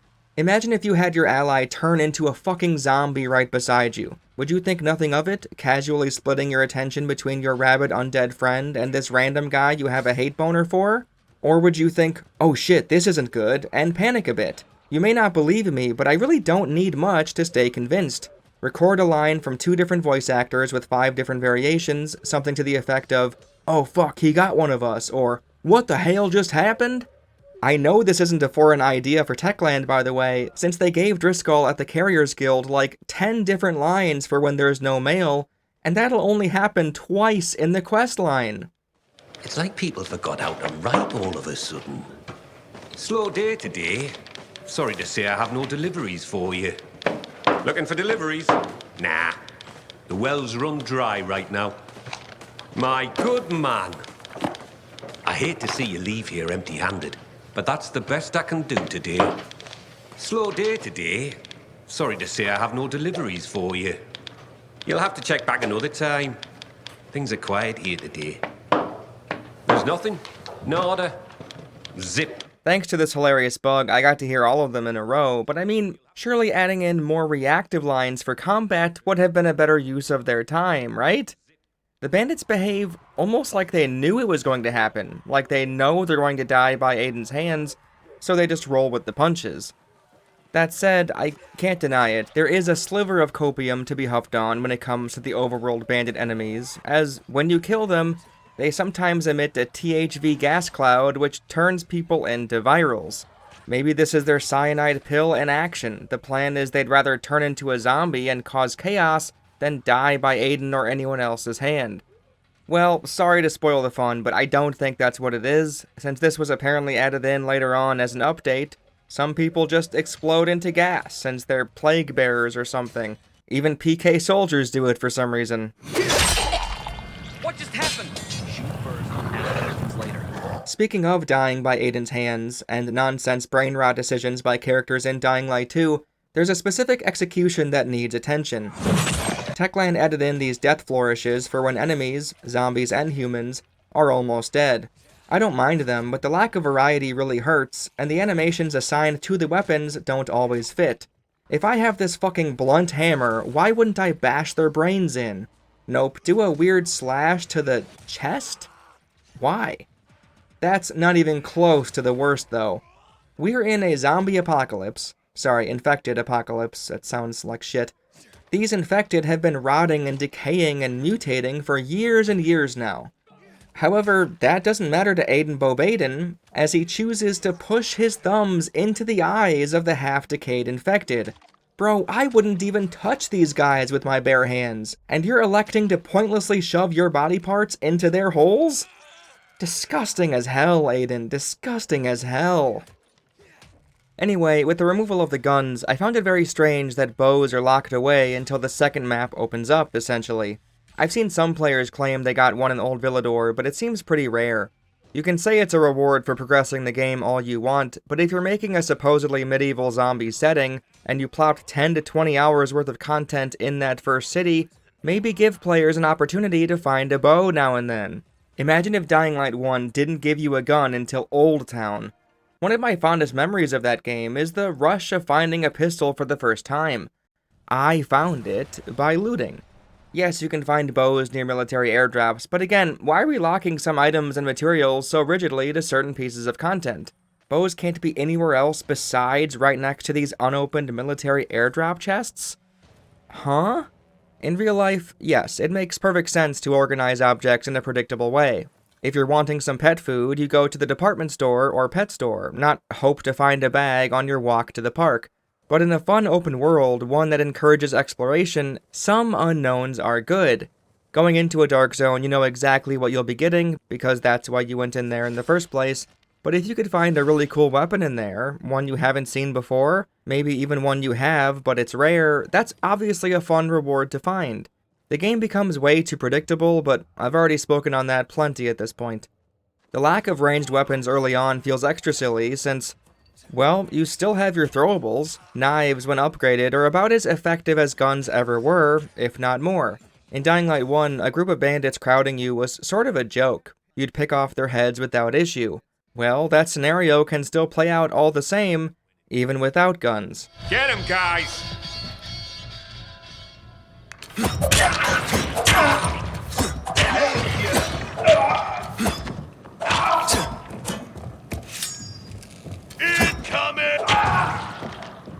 Given that shurikens cost scrap and blades, throwing knives are by far the best bang for your buck. One of the cheapest things to craft, and even on hard mode on a fresh save, they make short work of, well, basically everything except explicit boss fights. I have to give them credit. One of my big complaints was how pitiful the endings to many quest lines were in Dying Light 1 due to the finale consisting of a doofus that can easily be shot and killed without any issue.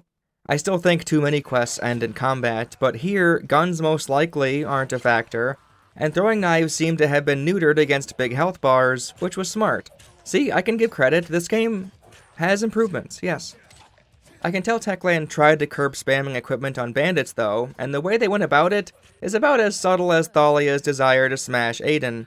After enough time, you'll see enemies start to dodge. Not just one, all of them. They're programmed to read your inputs and dodge automatically every time. You can see batches of them doing it in sync the moment you press the throw button. This isn't exclusive to the knives. If you do any move too often, the entire group begins to duck and weave, even when it doesn't make any sense, like drop-kicking or parkour attacks. Even survivors out in the wild, the ones that run away from you, sure enough, they'll turn into Neo from the Matrix all the same. Most of my experience comes from hard mode though. I think in my normal playthrough, the panic dodges didn't happen as often, nor did the enemies put up their guard as much. On hard, they'll raise their block after a single swing almost every time, which gets quite annoying. Sure, it encourages a player to vary up their attacks moment to moment, so the result is a positive, but the execution is frustrating when you're just trying to get through a cluster of enemies. Going back and forth between melee, skills, and equipment is the most fun you'll get out of the game though. Well, besides dropkicking dudes into spikes. So I suppose the constant blocking and every renegade on screen doing the hustle in unison, while silly and aggravating, is well-intentioned. While all the bandits dodging simultaneously feels artificial and looks goofy in a bad way, the grapple hook is goofy in a phenomenal way. Yeah, for parkour it's a blast, but sending enemies flying towards you, then stomping on their head, is fucking nasty work. It's both hilarious and effective, basically the best possible combination for Dying Light. Their screams when you send them into their Randy Orton please RKO me pose never get old. They're fucking hysterical.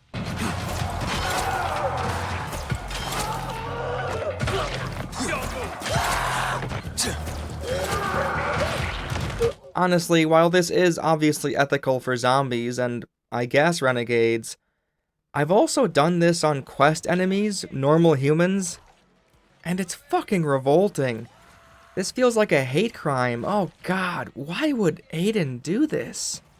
The stomp move being changed is very interesting. In Dead Island, you had the vicious curb stomp, which I loved, and then you could upgrade it to get the quicker double foot variation. In Dying Light, you only had the single leg version, which you could even use when virals climbed up on a ledge. Now, in Dying Light 2, that's gone, and it's only the quicker double stomp version. It does make combat a bit quicker, but I think it speaks to the reduced focus on zombies once more. The uptick in speed helps for bandit fights, stomp and get back on defense, so to speak, or keep wailing away afterwards if it wasn't the finishing blow, but there's no intensity to it, just a smooth motion, nothing visceral, more parkour than it is survival. Ready for this? The skill trees are quite different, but the way you get experience remains the same. Before you had 3 skill trees, one for parkour, one for combat, one for general experience gain. Performing free-running actions and engaging with combat would net you experience for their respective level-up bars. Here, it's roughly the same. Parkour experience goes towards the parkour skill tree, combat towards the combat tree. The general experience tree was removed, or rather replaced with the inhibitor system, where you turn 3 of them collected into either max health or max stamina increases. It also unlocks more skills, which is an interesting wrinkle. You have to increase your health if you want some of the deeper combat skills. Even if you picked air kick first on the combat tree, you can't get vault power kick, even though it's a single space away to the right, until 140 health, which means 2 inhibitor upgrade decisions going to your health. I'm not sure if this makes the game better or worse to have them unlocked this way, but it is rather funny how it embodies this game's philosophy. There's so often not many choices to make, there's usually only 2, and instead of fostering a more varied path through these skill trees, the requirement of maximum stamina and maximum health gives more consequence to that single either-or choice of choosing health or stamina increases. At the end of the day, though, it's not a great skill tree even without that limitation, so why get hung up on the attempt at a dichotomy the repeated decisions are meant to provide? Something frustrating, though, is that these extra hoops to jump through for deeper skills means that there's even more of a roadblock to the slide maneuver than before. You gotta unlock the second row, so upgrade your stamina, then acquire Sleek Runner, and then probably upgrade your stamina again to have enough maximum stamina to finally acquire Slide. Again, this should just be in the character's moveset. It'd be like if rope swinging was gated behind a skill, you're ignoring the proper function for some of the free-running obstacles. While a lot of these skills are at least better than what we saw in the first game, especially the parkour, they really added a lot to your movement mechanics, the combat tree leaves me a bit disappointed. Some of the skills near the bottom, the last ones you'll acquire, are either very situational, kind of boring, or, in the third category, broken and or actually useless. Being able to use ranged weapons while parkouring is something I don't think I ever took advantage of until my third playthrough, and it seems bugged as far as I can tell, not even working after leaping off an enemy's head. You can slide and it'll slow down, but it refused to be useful when I actually wanted to use it. Maybe an update broke it, I don't know, but toss that one into the bin for good measure. That's nothing compared to the ledge kill. At least you could conceptualize how parkour shot is supposed to work, but ledge kill clearly wasn't even designed for Dying Light 2. I was originally going to say, how often are you even in that position in the first place? This is so situational. But no, it's worse than that. I've spent the better part of a half hour trying to line even one of these up, but I just couldn't do it. You don't often hang on ledges without automatically climbing up in the first place, so it's already hard to do step 1, but for some reason, almost none of these bandits actually walk close enough to a ledge you can hang from. I've watched their patrolling, and the only spots where it looked like I could maybe pull one off, they don't approach, walking somewhere else instead, nowhere near the edge of the building. What were they thinking with this? Seriously. This is the prime activity for this technique, a bandit camp, and it's practically infeasible as far as I can tell, unless you really force it just for the gimmick. I was really forcing it, but maybe force it even harder, for an hour instead of 30 minutes? I don't know. Even more, there's 4 bandit camps in total, one of which you absolutely won't have the skill for, and I'd wager most players didn't have it by the time they did the others either. I highly doubt many people were rushing to see this skill unlocked before others, since why would they? How often have they been in this exact scenario wishing they could do this action? I'd guess never. At best, this skill is way too far down. At the very least, let players unlock it early on just in case they find themselves in the right spot at some point, but at worst, this is actually a pointless skill, just copied from Far Cry without any thought. The spin around in a circle move is back, and it's uneventful to say the least. The power move attack still sucks, and it seems like they were encouraging a player to use it more often, given the renegade enemy frequency and their damned blocking stance. It's functional, but it never felt satisfying to pull off. The smash move, although pretty situational and more geared towards the beginning of encounters, given it only works when the enemy hasn't seen you yet, might be one of my favorites, and the upgraded version is even funnier. You knock the guy's head into the dirt and hop like a frog right away, potentially to a high-up vantage point, leading into more offense, or even better, chaining 2 or 3 smashes together, jumping onto more targets before everyone realizes what's going on. It's surprisingly well considered when it comes to the flow state of combat. It'll always be exclusive to the start of a new fight, but you can chain it into surprise hits and other moves straight away. Plus, it looks funny when you instinctively jump after a single smash with no other plan, and fall back down. The dropkick is fantastic, truly. Initially I was sad there weren't as many hazards and spiky walls to kick zombies into, but I realized later on I just wasn't paying enough attention and I was thinking about the wrong enemies. Launching bandits into spikes with a dropkick or grapple throw or even grapple hook yank is one of the best feelings you can have in a game. A+ Techland, you didn't fuck up how good it feels to dropkick enemies off buildings. I mean, the physics are quite silly this time. You keep your momentum and float through the air, probably a remnant of the moon gravity on release, but still, the cause and effect of cosplaying Maven and dropkicking the Undertaker out of the Royal Rumble match, except this time off of a building or into spike traps, is outstanding. This is peak art. It's also a joy that fire really lights zombies and humans alike on fire, so you can use silly campfire placements to your advantage. Lots of fun stuff here, really. As much as I knocked on it earlier, there are flashes of brilliance where it makes me remember why I thought Dying Light had elements of an immersive sim. Not only are there so many ways to engage with enemies, there are systems that overlap with each other, sometimes causing chaos, like rescuing a PK officer from renegades, only for him to turn into a zombie because of the gas expelled by the renegades.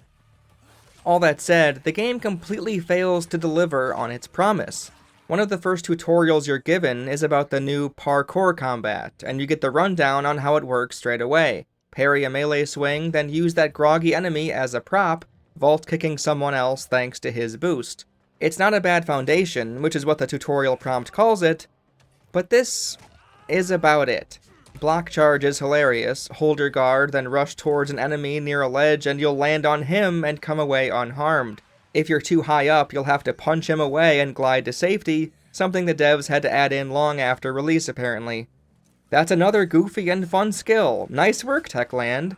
But it's not parkour, and it doesn't feed into the flow state of combat where you're using fancy acrobatic moves to chain together kicks and swings. Perfect Dodge just staggers the enemy while putting you out of position to go on the offensive.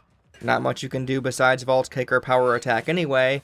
And Perfect Parry is more of the same, but time slows down. This was really disappointing, since the idea of a parkour combat system sounded very interesting, but the end result is anything but. They under-delivered in every sense of the— oh wait, did I just do a kick out of a wall run? Okay, well that's sort of cool, but anyway, the parkour combat is basically non-exist— hang on, I can dash at a dude, springboard off his head into an air kick on someone else? Well, that is pretty radical, but besides those, though— wait, I can do the same thing with the ground pound? I can block charge someone while on flat land and stomp their head in right away? I can grapple the lamppost and kick out of my swing? I can slide towards an enemy and undercut them, knocking them over? I can grapple hook someone over to me and vault off their mid-air body, leading to a kick on someone else? Are you fucking kidding me? Yeah, so it turns out there's actually a really engaging way to utilize your parkour moves in combat, and I didn't know about it until my first 2 playthroughs were done with. You could say these are advanced maneuvers, and that the discovery is part of the fun, but given how much Dying Light 2 tutorializes and labels every fucking thing in the game, the fact that the skill upgrade videos didn't preview any of this is baffling. On that note, why hide the grapple hook from players until 3/4 into the game, when that's the tool that takes advantage of some of these advanced moves? You can't argue the grapple hook yank into vault kick is an unintended exploit, the prompt is there, and they've done 1,000 patches on the game. If they wanted it out, it would have come out. That is such a fun move, existing as a fantastic opener to a combo, the start of another Aiden-Bobaden barrage, that more people should have been told about, and it should have been possible for more than the last quarter of the game. If Techland were serious about this parkour combat idea, and something like this is what they envisioned, utilizing all of these techniques in battle, they should have made more of an effort to showcase the potential of mixing these offensive moves together. That said, given how many skills you need for this to flow as well as it can, even if this was all intentional, the players even sniffing a chance to make the most of all of this are late game, New Game Plus, or hardcore players anyway. So I'd say most of my main point, which I half refuted, still applies. It's great to see the skill ceiling climb as high as it has, especially with guns being mostly out of the equation, but I'd have to assume this isn't what most players, especially casual ones, will be seeing when they decide to fight one of the hundreds of bandit and renegade groups the game loads in for them. Did I love it for my third playthrough? Absolutely. I even slaughtered the entire peaceful renegade camp at the dam near the end of the game, since I wanted to see if it alone could equal the odds. It can, by the way. Even on hard mode, 20 versus 1 and Aiden easily comes out on top. There's no stopping him. But even then, even though I was vibing with it and having a great time, it still felt like there were too many bandits and humans fluffing out every area and section of the game. I just started running past the doofuses before the final boss. I was so done with them. Because casual players will likely stick to the basics, since that's what's there at the start and can carry you through the game anyway, for now we can set aside the advanced New Game Plus combat and focus more on the melee side of things. You can tell with the removal of guns they felt they had to soup up the melee in the game, the new block button being the most obvious addition, and while it is better, it's certainly nothing remarkable. The swing specifically feels sluggish and weird. I went back to play the first game, and I was shocked at how fast your basic melee attack is. Sure, that's really all there is. The combat is quite simple in Dying Light 1, even if it does have the leap into slam move all the same. But when strictly comparing the R1 presses, well, Dying Light 2 isn't head and shoulders above its predecessor. If you're the type of player who likes the simplicity of clearing zombies with standard swings, Dying Light 2 might feel like a step down, or at best, a step sideways. They thankfully revamped the visuals for slaughtering a group of infected. Before it was very bare bones and had almost no oomph to be felt, and now there's a much stronger visceral flair to it, your weapons digging into the flesh, creating holes, chopping off limbs. Even if you don't like gore a whole lot, your actions feeling impactful is always a plus. The kick action requiring the guard button to be held down bothered me initially, but at this point I barely notice it. Dying Light is a very mechanically dense game, there's only so many inputs you can jam onto a controller with a finite amount of buttons, so with the addition of the block and parry, yeah, it's understandable. Funny enough, the kick is actually extremely powerful in the right contexts. No, not just off of a roof, while that is a classic. You can also back bandits, even bosses, into a corner and just go to town. This really only works on New Game Plus, since your starting stamina in the early game limits you to about 4 kicks. But still, this was quite cathartic, given that Barney's role in the story is to be the biggest piece of shit douchebag you've ever seen. The kick also acts as the perfect in-between move if you just want to put your head down and swing away. Kick, swing, kick, swing. I feel bad for them, but this is my third go-around. Let's stop pretending. They never stood a chance. Even though I managed to get the most out of it in my third playthrough, and kind of came around, overall, the combat with the human enemies doesn't feel satisfying enough to justify Techland dedicating nearly half the runtime to it.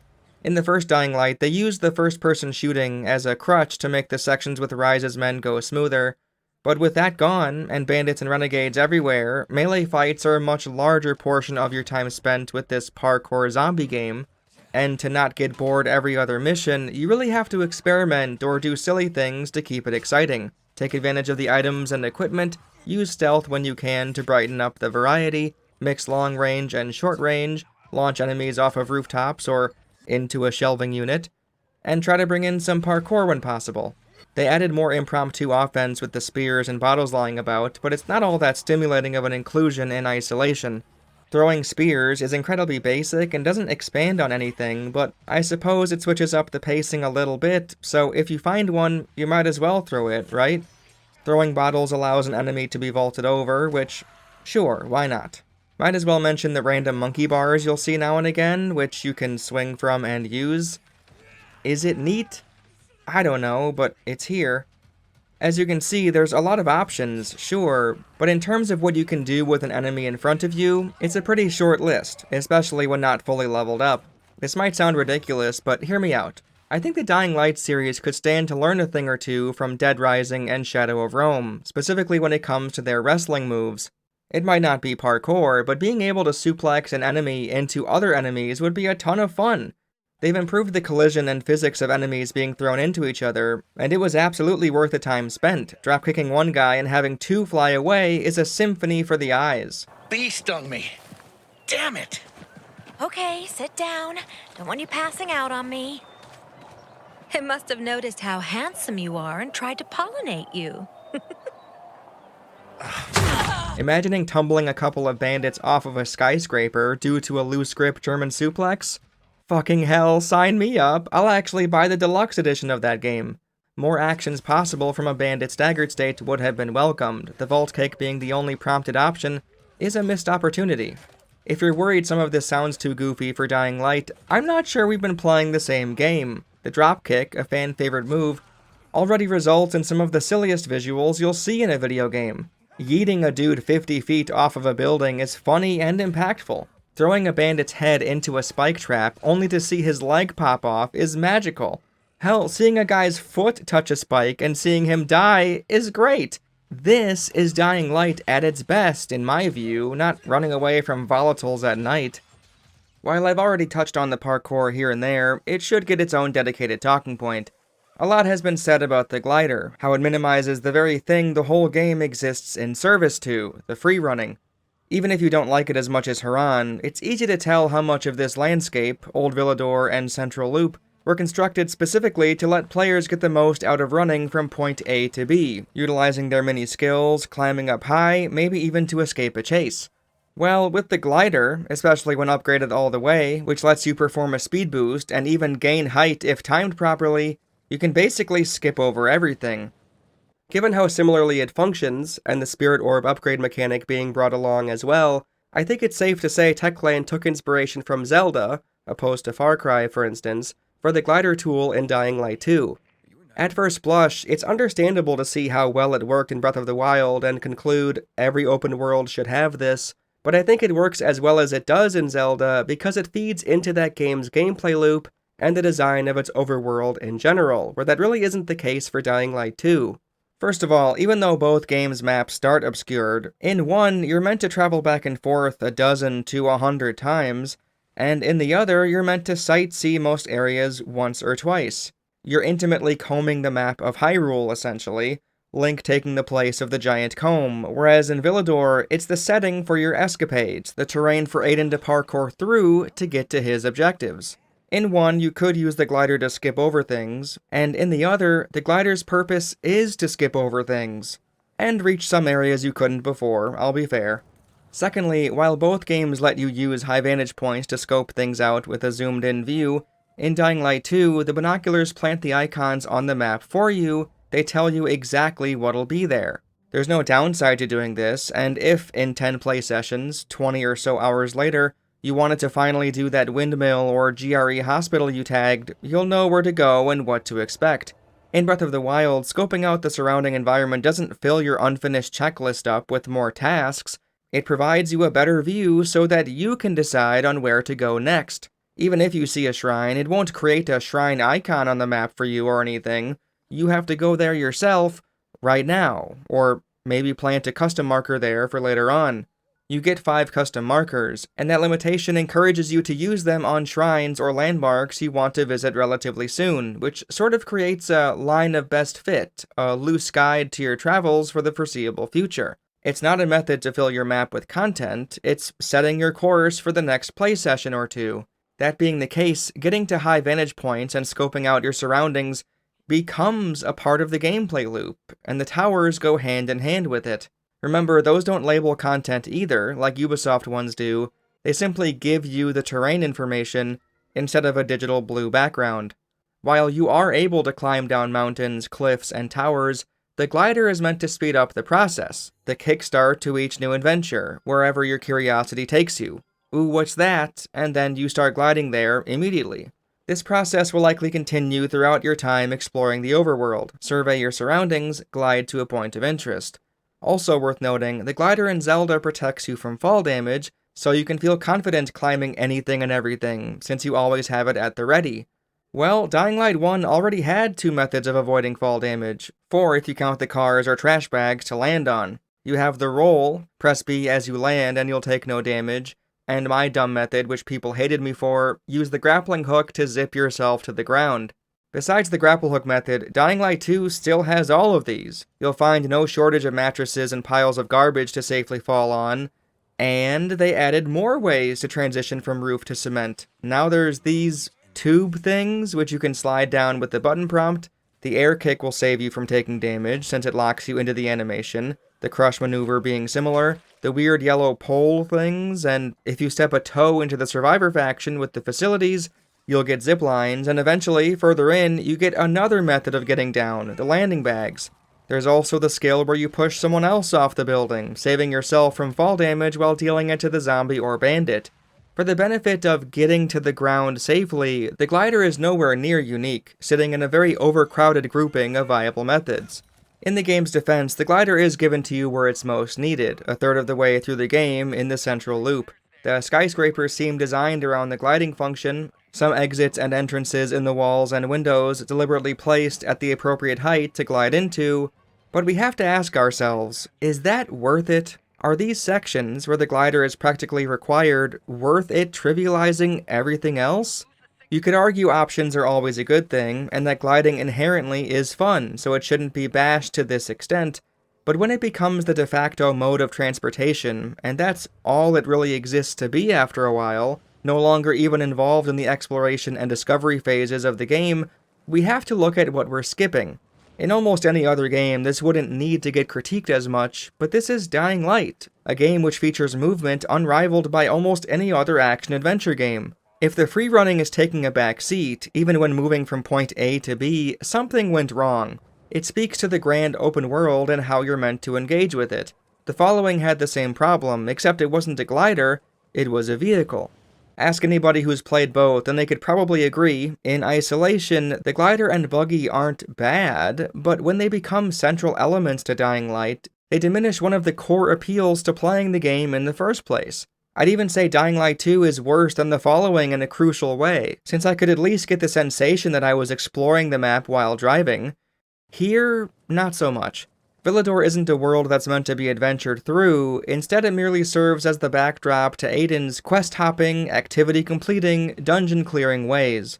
It almost acts as a band-aid to the game's bloated map. Is it as interesting parkouring the same environment the 20th time as it was the first and second? It's so strange, since both the world and the glider need each other, yet I can't tell which one was created to hide the shortcomings of the other. Was the glider thought of first, and the map stretched to make it feel integral to late-game transportation? Or was the map the priority, and the glider was added later to pacify the sensation that this world didn't need to be this big? The vents that give Aiden stamina back and lift him high in the air aren't bad, but it does extend the time you're in the glider, even when in Old Villador, which is an odd choice to say the least. I also don't love that it controls like an airplane. You'll hold up on the control stick to run off a building, but if you keep holding up as you start gliding, you'll fall straight to the ground. You get used to it, but having to flip between up and down never feels ideal. Sometimes I'd stall in the air as I'm preparing my glider to go up instead of down. The more advanced moves you can pull off with the glider mechanics are interesting at least. It felt unnatural to jump and hover for a bit before you land, but chain that with the quick turnaround skill? I could see some good use cases for this. As far as the good old-fashioned, on-the-ground parkour, it's a lot better than it used to be. At least they kept the moon gravity as an option for players who like it, I guess. Just don't pick expert or whatever it says, and have at it. The launch version of Dying Light 2, oh boy. Truth be told, I don't actually have much analysis or anything else to say about the parkour that I haven't mentioned already. Instead of forcing the issue, let's just move on. In addition to making this feel much more like an RPG and trying to offer a more robust combat system, they've also made stealth a bigger focus. Admittedly, Dying Light 1 had the basic mechanics you'd need for simple stealth to work already, you just rarely came across a time where it would come in handy. It's actually why the antenna mission near the end of the game is my favorite at this point. The atmosphere and linearity mixes really well with the objectives, and to that effect, I was able to sneak up and snap the necks of some infected along the way. For Dying Light 2, they leaned into this a lot more with the GRE dungeons, especially in the beginning, and the bandit clusters at their camps and metro stations. You now get arrows slapped onto the screen, white, yellow, and red, indicating if you're seen or not. That's how you know this is a real stealth game and not some imposter, right? The ledge kill, smash, and knife throw skills are decent attempts at offering some stealth action, but it is quite interesting that the only 2 stealth missions available with Juan make you do it without any violence. Narratively this works, but it just goes to show that there aren't many skills or tools that Aiden can use in stealth that aren't related to getting caught or killing. I'll talk about stealth-only missions more in detail during the DLC discussion, but as far as these ones go, not the worst thing ever. The silent takedown move, however, is in the running for the worst thing ever. It takes way too long, and whether with the quickened knife stabbing or not, I don't get that sweet satisfaction from a sneaking kill that I do in other games. It feels like I'm caressing a bag of sand. Plus, the game's default settings have the level markers over enemies' heads turned off, which will undoubtedly annoy many players out there, like it did me, since, for some reason, you can't stealth kill enemies that are a higher level. Yeah, you have a general level, sort of, even though it doesn't really affect much about you besides who you're allowed to perform a sneak attack on, and what areas of the map are supposedly too hard for you. If the zombies, these basic fucking same-looking infected, are too advanced for 80 Bob-80, they slip out of it, and you won't understand why unless you looked online. With the infected health bars turned on, it'll now show if the level is appropriate or not for you to snap their necks. Funny enough, they had a built-in way of conveying it if they so chose, but elected to use it for something else. The takedown text itself might confuse you, since it changes color from white to red. That's apparently meant to inform you if you're close enough to perform the takedown, and that's it. White, you're in range, red, you're not in range. I guess. So weird.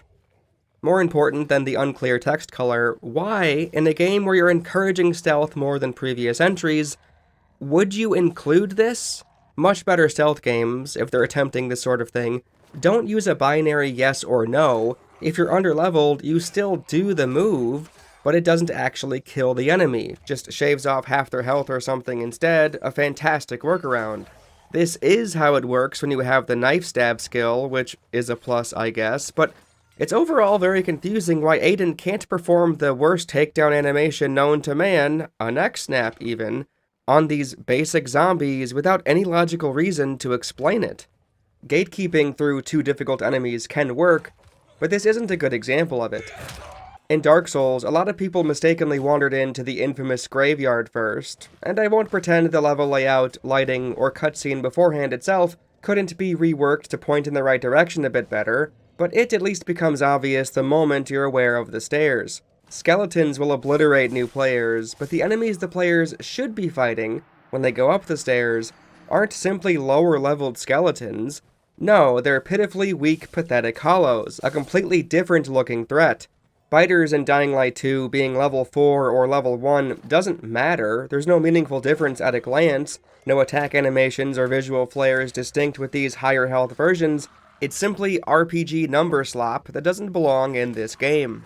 If you had to be a certain rank to kill banshees or volatiles or goons with a stealth takedown, that makes sense. Well, that would make sense, but to my knowledge, you can't stealth takedown those special infected. Nope, volatiles will start a chase out of nowhere even when crouched. What's the point of the increased emphasis on stealth again? You can't even use a tool to help, since the volatiles are just genuinely broken. Not only will they just stand around doing nothing when not patrolling at night or aggroed to the player, decoys basically don't work. None of them cared that I threw this, except maybe one. I've tried to lure them away with other tools at different points in the game, and it rarely worked. Here's me throwing a decoy to lure a volatile away from the GRE anomaly entrance, and he walks near it, but that doesn't matter, I guess. He turns around randomly and instantly starts a chase. In Dying Light 1, they'd always walk towards the noise, and in 2, they seem to look in the direction, and 80% of the time, that's about it. When using the DLC camouflage item and walking up to them, you can see it plain as day. The game is programmed so the volatiles can't get too distracted by the decoys for some reason. Really lame. The decoy itself being called decoy instead of firecracker, like how it was named in the first game, is a really silly change that seems entirely pointless, but that's not super important, so whatever. The game also gives you coins as a throwable thing, and yeah, it works, sort of. Some scenarios it'll feel useless, and others it'll work a little too well. Maybe Dying Light 2 just has impeccable attention to detail, the paranoid drugged-up renegades freaking the fuck out being a positive, even though it makes it trickier to time a silent takedown because of it. You can also use throwing knives. As you can see here, I use one to turn a biter around, allowing me to easily dispose of it quietly. There's more here than most non-stealth focused games, so sure, I'll give Techland props for that. There's grass you can crouch in while outside, and tables to hide under when indoors, but the latter admittedly feels quite awkward. Both give you the hidden effect, but watch this. This viral knows I'm here, but he also knows the game can't let me know he knows I'm here, so he doesn't engage, but he clearly sees me and keeps circling around the table. Ragging on every awkward interaction, though, isn't really charitable. This sort of thing could happen in any good game, so let's move on. Stealth didn't need to be focused on for this sequel, but what's here certainly isn't bad. In terms of topics, we're actually coming down to the wire here. Give yourselves a round of applause. I highly doubt this video will be much longer. Just the side quests, DLC, tower raid, choices, and story are left. Those shouldn't take up too much time, right? I wrote this on page 30, and after I revised the script, it ended up on page 48. Good lord. Editing dork, how many pages was the final script? Oh, see, that's not so bad, guys. That's not so bad. That's not so bad. You can tell, by the way, I got sick in the middle of recording this script, so if I sound a little pluggy, that's why. Given how much Techland wanted this sequel to feel more like an RPG, with the dialogue tree, faction system, and major decisions with the story, it's actually pretty frustrating how often you're not allowed to treat this like a fun RPG, the side quest design and dialogue choices being the main factors. I have no problem with us playing a version of Aiden. He's his own character. It's understandable that he'd have his limits, but the lengths to which Techland went to limit what the player can do does significant damage to the level of investment a player will have in this diet RPG idea. Let me give you two major examples. One is found within the story, and one is found within a cutscene. At one point in the narrative, in a very long and drawn-out early questline, you're trying to find the murder weapon that was used to kill a high-ranking PK officer. You learn it was probably fenced, track down the guy you think has it and is trying to sell it. You chase him when he runs. He tells you who tried to fence it to him since he wouldn't take it, a woman named Maya. Turns out Maya is a child, and she says she wants money in exchange for the weapon. This is an easy, ridiculously simple moment where you could inject some fun RPG choices here. She asks for 500. 500 what? I don't know. Gold? That's the symbol for the currency anyway. So she asks for 500, you can either negotiate or refuse. Knowing that one is a brick wall and the other isn't, I negotiate. Aiden says 500 units of nothing, I guess, is a lot of money. She says what she wants the money for, water and a biomarker for her brother. And Aiden says this. I can give you 10, and that's my last offer. I'm sorry, 10 is your final offer? Who okayed this? I sure didn't. On my first playthrough, I wanted to give her the 500, since why the fuck not? Make the kid's day, right? But Jesus, on my second playthrough, on New Game Plus, I was walking around with 70,000, currency. My third, it was 100,000. I can't spare 500? I'm no longer role-playing the character of my choosing, or Aiden, actually. I'm role-playing Mr. Burns or Scrooge. Just put a few options after the negotiate choice and let the player have some fucking fun. Goddamn, Techland. The other example is from one of the earliest side quests in the game. Someone in the bazaar is accused of selling poison water, he claims it wasn't him, and so on. You get involved and... yeah, you get it. This is a classic mystery you have to solve, one that gets a character out of hot water with the law. I don't think it would be favorable to compare this with a quest within the same genre in a game as old as Knights of the Old Republic, right? From 2003? No, so I won't. Anyway, you eventually find the guy who gave him the water, and he explains what happened. It was a mistake, but he was basically asking for an accident to happen, so he's obviously to blame. He raises some concerns, giving you reason to side with him instead. He even offers you some valuables to keep your mouth shut and put the blame on the original guy. If you accept his offer, the quest ends. What? The quest fucking ends if you side with him. There's more wrong with it in regards to the optional objective, but I'll get to that later. Thankfully, at least, if you do go back to the bazaar, a scene plays out, and you do get involved, but here's the kicker. You have to regurgitate your decision from before. This epilogue is an extension of a choice that nobody else saw happen. You can't lie to the real culprit, saying you'll side with him and then rat him out later. No, Aiden is a good boy, from a certain point of view, I guess. He has to, well, lie, basically. How crazy is that? You can't choose to lie to him, an active choice, one found in every real RPG I've ever played, and found within this game fucking everywhere. But no, you have to tell the game what you want to do, and then Aiden has to follow through with it regardless. If this was in a Fallout game, people would ridicule it for being so bare-bones and straightforward when it comes to its dialogue and decisions. Fallout 4 looks good compared to this, and that was 2016, and people were very disappointed with it when it came to its RPG side. What's worse, if you choose not to side with the real culprit, he just tries to kill you and you murder him. Boy, we got a Techland special here, huh? Techland, please, try harder with the endings to your quests. This was actually the first big clue early on that this game would frustrate and leave me disappointed. I played it back when it first came out in 2022, did this side quest, and was extremely underwhelmed. I didn't even make it halfway through the game that attempt, but now, I've got 4 playthroughs under my belt, and I can say with confidence that Dying Light 2 is pretty good, but not great, and the lackluster quests are a big reason for that. Something that Techland seemed to try with their side quests is offer choices, but the way they implemented them should say a lot. When you find a quest with a choice, it'll show this double-sided arrow, indicating you'll have to let Aiden pick some type of either-or, which will have different results. Well, except the Nick. That quest has the double-sided arrow, and there isn't a choice to be found. The weird thing is, many of these end-of-mission choices are treated as the reward itself, the reason you're doing the quest in the first place. There's not really any consequences to be found, but hearing Aiden say one of a couple lines is meant to be the prize at the end somehow. Here's a strange example. You come across these two arguing, Monica and Will, brother and sister. Will doesn't like his sister's boyfriend, Theodore. What a goofy name to take seriously, but that's not the point. Will apparently tricked Theodore into a dark zone and trapped him there. Also, Monica is pregnant. That's important.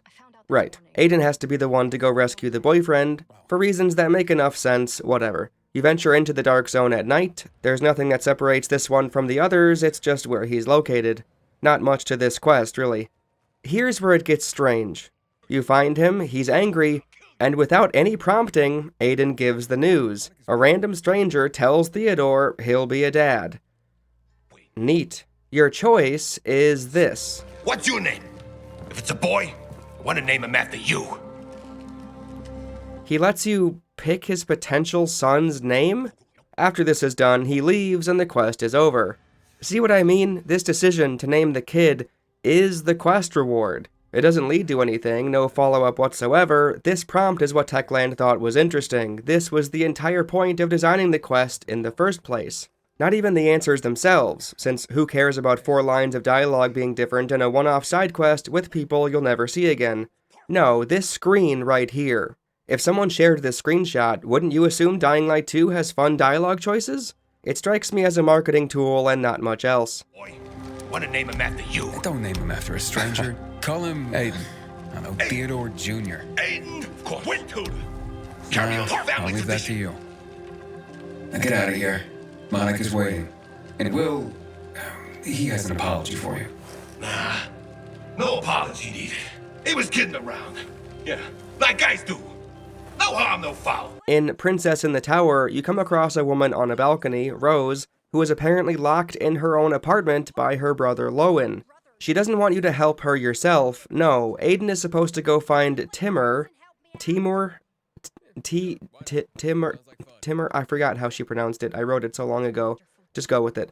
Her boyfriend, and he'll let her out. It's a dumb premise from the jump, and it's a normal dark zone to clear out like usual, but then you find her brother. He says boring zombie stuff. Oh, we tried to clear out the apartment. So many biters. I'm the only one left. Blah, blah, blah, blah, blah. All the same shit you've heard 1,000 times. He then says, I was going to go tell Rose after I cleaned up this mess first. And right then and there, even if you've been doing other stuff for 10 hours straight, days passing by, Rose decides to call you and asks if you're at the apartments. Lowen tells Aiden not to tell Rose the truth, so he can tell her instead. That's it. Lie or don't. Hey look, another lie option. Crazy. who cares about this choice? Seriously, Techland, who on the team actually likes this quest? Either Rose is upset with you or Lowen is, these two characters you've never met before and will never see again. Why does this matter? There's some quests where the choice you make doesn't result in anything being different, even though it pretends it'll at least offer a non-violent solution. The ball is in your court isn't amazing by any means, but it's more than a simple point A to B fetch quest, and it has a genuinely interesting Dark Zone dungeon to explore, so we'll take what we can get. After you fetch the objects from within there, you're surrounded by these goobers. The context doesn't really matter with these characters, so I'll save my breath. The point is, they say you should give up the goods and lie to the boss about the findings. Aiden says, on his own accord, a 3 versus 1 isn't bad odds, more guys show up, and you're given a choice. Split the goods or instigate a fight. Well, your choice means nothing here, since a fight happens either way. In fact, you may as well pick the fight option, since at least there, Aiden gets to say a pretty fun line. I counted 5 corpses. The quest did include a character we've seen before, Hubert, which is good to see, but overall, it's such a nothing, pointless little adventure. It's devoid of any meaningful reason to follow through, it's just some asshole, Dodger, who had a job for you, and since he's such a prick, personally, I wanted to just let these dumbasses keep all of it. If I can avoid violence in RPGs through speech checks or good dialogue choices, I try to, no matter how silly it is, since it's not something you can do in every game. So say it. Say you're a gonk little bitch and I'll let you live. I'm a gonk little bitch. Happy. Smart girl. Right, Tunes? Let's Delta. I just don't know why so many choices have to be presented when so few add to the experience, and they're even advertised at the beginning of the quest. Here's a choice. You can make a choice in this one. The same thing happens when you return to Dodger. You're given 2 options, lie for Hubert or tell the truth. Wow, so many lies. Crazy. If you tell the truth, you get maybe 2 more lines of dialogue, and that's basically it. Wow, cool. Multiple choices. Totally worth it. This is an example of something extremely, earth-shatteringly rare, however. In Dying Light 2, besides the 10-chain trio of the Carriers, Baba, and Book Club, you'll almost never get follow-ups. The characters in these quests, the vast majority of the time, basically don't even need to exist once you've gotten the rewards at the end, but there are a handful of exceptions, this being one of them.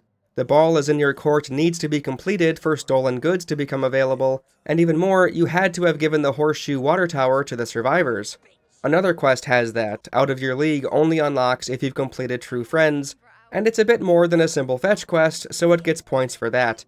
Even if I really didn't need to see a dog die due to the horrible decisions of children in a video game, but hey, this quest at least feels distinct because of it. There's this idea that Dave and I, in our podcast Post-Game Clarity, talked about with Dying Light 1, where, yes, there are a few quests that are well worth it, and can lead to unexpectedly decent conclusions, but it's impossible to know that beforehand when picking out of the buckshot of side quests the game fires your way.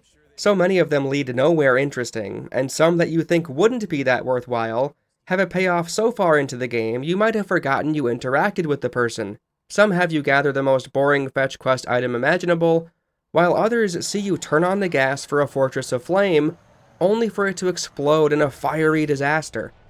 One quest may trick you into thinking it's helping and changing the city, while another one does it, actually fucking does it, changes Haran significantly without even advertising itself at the outset. It's such a crapshoot, and Dying Light 2 is that, but to the second power. After seeing the results of many of these side quests, even the ones with multiple objectives and choices, you might seriously consider whether or not your time is being respected. There's already so much time spent on the story missions, so when you stop to fetch a painter some goon blood, retrieve a letter from this woman's long-lost husband, only for her to tear it up on the spot, find glitter in a specific scarecrow, go hunting for the key to humanity and it's a goddamn fetch quest for a CD, or chase after that fucking scarf, yeah, you might question if you're making the right choice of picking side content over the main story. If you want more objectives and a simple avenue for experience, sure, why not? But if you're past that and are trying to experience the content of the game that's worth experiencing for its own sake, besides resorting to a guide or something, you'd have no idea, none, which ones offer anything of value. Even worse, if you're stubborn and want to see everything you can, When you do accept them and go through the motions to get the rewards, the well of your mind may have already been poisoned by the other, lackluster content, causing you to zone out or even skip some dialogue, only to realize, holy shit, this quest was actually good, and you didn't expect it, or, oh my gosh, this choice actually mattered. Let me give you 2 examples.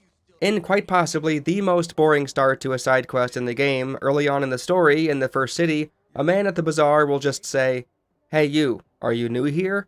and tell you to go somewhere. There's no carrot dangling over you, barely even a thread at all, so why would someone decide to pick this quest over the others in the city at this point? Well, this is one of the better missions in the game, leading you to talking this very same guy off a ledge. If you don't pick the right answers here, yeah, he will jump, and it'll be pretty sad. There's 2 other ways in which this quest is more interesting than meets the eye. You'll often hear people talking in camps about stupid shit, and at a certain point, I've learned to just tune most of it out. Can we swap boots back? Turns out yours give me blisters. I mean, I can only hear someone say, "Nice weapon, Aiden, is it new?" so many times before I simply alt F4. Sweet weapon you got there, Aiden. Is it new? They even say this when you just started the game and haven't helped or talked to anyone yet. It's incredibly stupid. Sweet weapon you got there, Aiden. Is it new?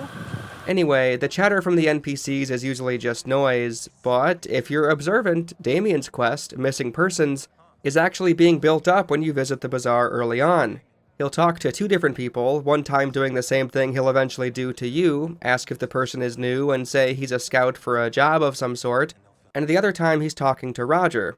Apparently Carl, who's the head of the bazaar, doesn't like that he's badgering people or something. Scouting talent. I don't like this. You know Carl doesn't like it when...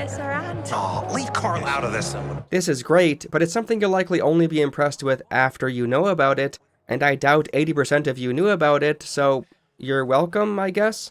The other unique facet about this quest is that it can be extended or conclude early depending on your decision. Once you realize it was a trap to lure you in, that they just kill or capture newcomers to town when they get here, you kill them, then you confront Damien. He tries to explain himself, eventually saying he had to bring people here to save his brother. You can either cooperate with Damien, which leads you to the next part, or turn him into Carl, ending the quest right then and there. Except, okay, this quest is by no means perfect. If you choose the turn into Carl option, of course, Damien attacks you and you fucking murder him. Then the quest is simply done without any follow-up. It would have been a lot more interesting if Carl could get involved, but since Carl is captured at a certain point in the story, then ousted in a future quest, I imagine Techland couldn't actually see this option through in a satisfying way, since Carl might not be available to talk to. I mean, he never is available to talk to, like Sophie and so many other people. He's an NPC that only exists during story scenes. He's not a real character in the world. But still, pretty lame, honestly. One more positive thing, Aiden's delivery is very well done in the Damien conversations. It shows off his character in a great way. He's blunt, won't take anyone's shit if he can help it, but still looks out for people and tries to help when he's able to. You sent me to the slaughter, and now I'm supposed to forget that and help you find your brother. And I guess I'll search the area around Devil's Bridge for clues. Aiden, you serious? You'd do that for me? Not a chance. I'm doing this so that no one else dies because of you. The other example of where your choices matter, in more ways than you might imagine, is with the Deserter quest. This is the one I was basically clocked out for, since the start of it didn't sound interesting, so I began skipping dialogue. Listen, there's an absurd amount of talking in this game, most of it boring, so you'll have to forgive me. This was the first time I acted on my impulses. This is also another one that gets built up if you're observant, as you'll see Bart and Meyer argue before it starts. Bart, one of the PK people, went missing, and Meyer, one of the higher-ups of the Peacekeepers, asks you to find him. Apparently he stole a very, very important map. If we don't get that back, we're all fucked. If that gets into the wrong hands, we're all fucked. It's dire we get it back. Remember that for later. So you go around, investigate his bunk, find a picture a kid drew of Bart, the kid, and someone else. Turns out people don't treat Bart very well in the PK, which is super shitty since it all turns out to be homophobia. After asking a lot of different people where he went, we eventually discover him, and it turns out he was running away with his boyfriend and son. You can either help him escape or turn him in. This is one of the more fucked up endings to a quest if you choose to turn him in. It turns into a fight and you basically curb stomp him to death, all for wanting to live his life on his own terms. The boyfriend calls you a heartless bastard, but Aiden says he just needs the map. Afterwards, more of Meyer's hired goons who were sent to find Bart come walking in, and they call Bart a perv and such. Yep, great. PK hates gay people, super fun. You don't have any real choice in the matter, this is a fight. Except you can just kinda leave? Weird. So there you have it. Either Bart lives his life as a gay man with his boyfriend and son, or you fucking murder him since you're just following orders. As much as I like the choice being so drastic with its effects, Aiden doing the nasty work hunting this guy down only to murder him meters away from his son is fucking disgusting. It alters my view on who Aiden even is. This is a side quest that won't lead to finding Waltz or anything of the sort. This won't help Aiden at all, I promise, and nothing was offered to him in return except the dire consequences of the map getting into the wrong hands, which Bart hands over if you keep him alive. It's fucking vile shit. It also lines up really well with Jerma's hit and run playthrough when he finds Bart. Listen, I really wanted to fit this in somehow in the video because I thought it was funny, so fuck it, here you go. Fuck it, here you go. Bart! Where is he? Bart! Oh! See, doesn't that drive my point home somehow? It does. Just trust me, it does. Anyway, before I really spoil the fun, let's rewind and talk about how we got here. You talk around town, chasing down leads, not much of interest, until you meet Steve at the fisheye. Even if players chose to follow through with this quest, they might not realize the ridiculously unique bit of content found within. Steve asks you to sing for him in return for the info on Bart. You can threaten him with PK, which will simply move the threat along, and you'll leave without anything of significance taking place. Or you can go with it and decide to rap on stage in front of hundreds of adoring fans. Or like 4 people, but whatever, Techland. It's actually awesome as hell, as you get to choose what you'll rap about each verse, and the results are a lot better than you might imagine. Let me rap a little story about a punk named Steve. Scrawny little weasel like you wouldn't believe. He's a conniver, a lowly-ass driver. Oh, man. Just looking at his face, it makes me want to heave. Hey, stop being so dumb in the stage! Let's talk about the people that I've met in this town. Some are good, some are bad, and plenty are down. We got those who are scheming, and those who are dreaming. Yeah! I hope it's in your love, not toxic, wasted, I drown. First we got buy rules, they're biting baby beasts. Then volatiles and biters, on your flesh they will feast. If you're high in the air, banshees give you a scare. Yeah. And that's just a little sample of the chemically diseased. Taking me there, man! This is fun. This is what the game needed more of. This absolutely didn't need to be here. It's not related to the plot of the mission at all, but it is here, and the quest is memorable because of it. It's the perfect example of both points I was talking about earlier. You'd have no idea this fun rap performance was hiding inside this, at a glance, generic quest, and you'd also have no clue if the dialogue decisions found within were even worth seeing through. This is one of the best quests in the game, without a doubt.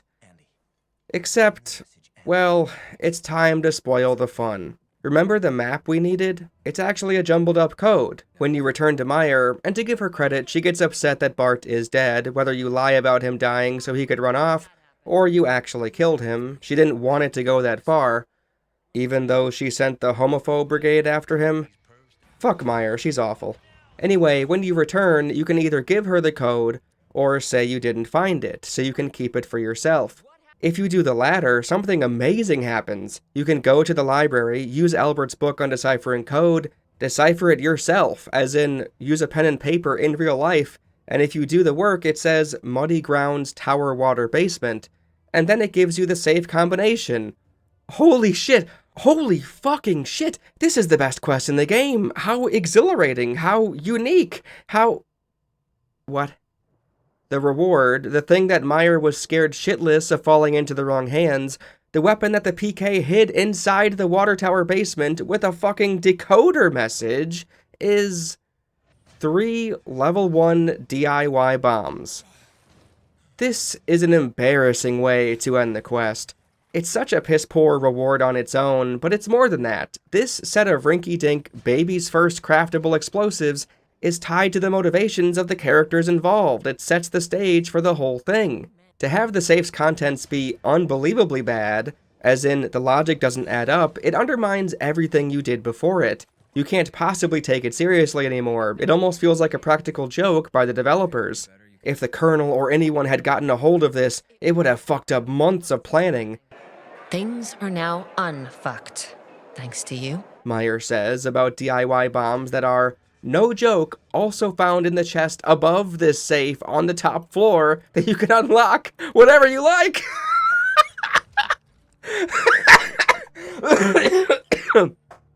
To think Techland would rather update the game to add in candy bars to eat like the first game had, instead of fixing the worst end to a side quest in the game. I won't even mention that this safe doesn't show up at all before accepting the quest. It's literally just not there. They didn't want a player accidentally finding these endgame level items and ruining the quest, right? Even if they didn't want to put in a unique weapon in here, at least make it believable. This safe could have easily held max level C4 explosives, which would have, at the very least, explained why they're important to the PK, and having them get in the wrong hands would be dangerous. Nope, the equivalent of a Molotov cocktail, basically.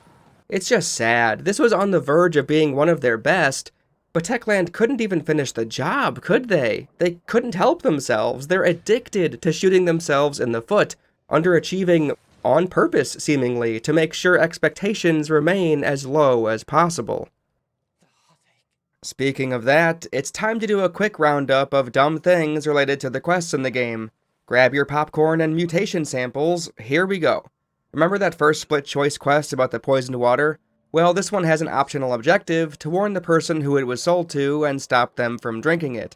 You find Anna, make her spit out the water, but it's actually alcohol. Her husband went out hunting with water instead of his usual alcoholic beverage. Oh no! You're supposed to bring the whiskey or whatever it is to Hans and make him drink it so that the poison will get flushed out or something.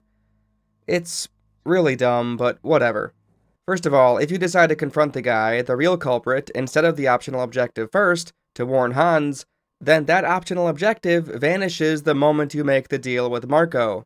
Since the mission ends at the drop of a hat, warning Hans gets the same treatment. Who cares anymore, I guess. If you don't do the optional objective, when you talk to Anna in Stolen Goods, she says she's a widow, so I guess Hans is dead.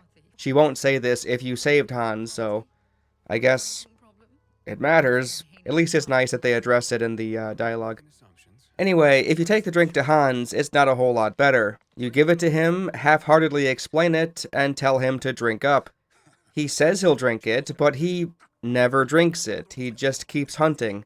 By the way, in this city, all the animals and fish and everything else are long gone because of the chemical drop 10 years ago.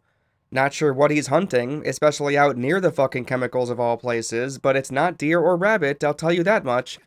Him not drinking, even though his life depends on it, is almost comical given how often the game lets you drink. There's at least 4 to 5 moments in the story, more if you include side quests, where a character offers you a drink, and one of Techland's proudest inclusions, the choice of taking it or not, gets sprung onto you. That's not even including the amount of times a side quest ends where Aiden has to either drink something or refuse to drink it. Prove this isn't poisoned by drinking it. Sure, let me drink a whole thing of antibiotics. Prove this water isn't poisoned by the PK. Sure thing, pal. Hell, there's 2 separate times when someone wants to name their kid after Aiden, the one quest I mentioned earlier, and in the story when you kill a demolisher, saving the PK inside. This doesn't need to be done twice. With this many side quests and overall content in the game, the lack of creativity is honestly frightening. There's 2 different quests with the premise of old person is forgetful. An old man and an old woman both think Aiden is someone else, and you get to play along or try to confess. One person actually is losing his memory, and the other person faked it because they wanted company. These aren't related at all, yet they're almost identical with one slight variation. Techland also put in the help me feed my family, oh they're zombies actually, what a twist quest. Guys, Dead Rising 3 already did this, and I'd argue that one, while missing the mark in some ways, is better than this one, since it interacts with the inventory system at the very least. If you're losing ground to Dead Rising 3, something's going very wrong. There's a quest where you hear a muffled radio call for help, which leads you to an electrical substation, and it turns out it's a skeleton. Since you activated the power, it turned on his distress signal looping over and over once more. That's fine, I don't hate it, but they didn't account for when this quest should be available. In it, they have Aiden contact Lawan for help, for almost no reason. She says to get closer to a radio tower to boost the signal. That's it. Problem is, at this point in the game, it was a very big deal that Lawan wasn't talking with Aiden. Lawan, hello? Hey, I'm getting really worried. You can stop them. I'm fine. Lawan? What's going on? Where are you? Lawan? Lawan! Oh, shit. Frank says he hasn't heard from her either. She was off the grid. Have you spoken to Lawan? Not really. Damn. She hasn't shown up in the canteen, not answering the radio. Where the hell is she? No idea, Frank. Sorry. But nope, this side quest has to play out, so she's right there. For no reason. Okay, savior of the oppressed. Get closer to something that'll boost the signal. Ever hear of an antenna? Thanks, Lawan. And that's what they called art?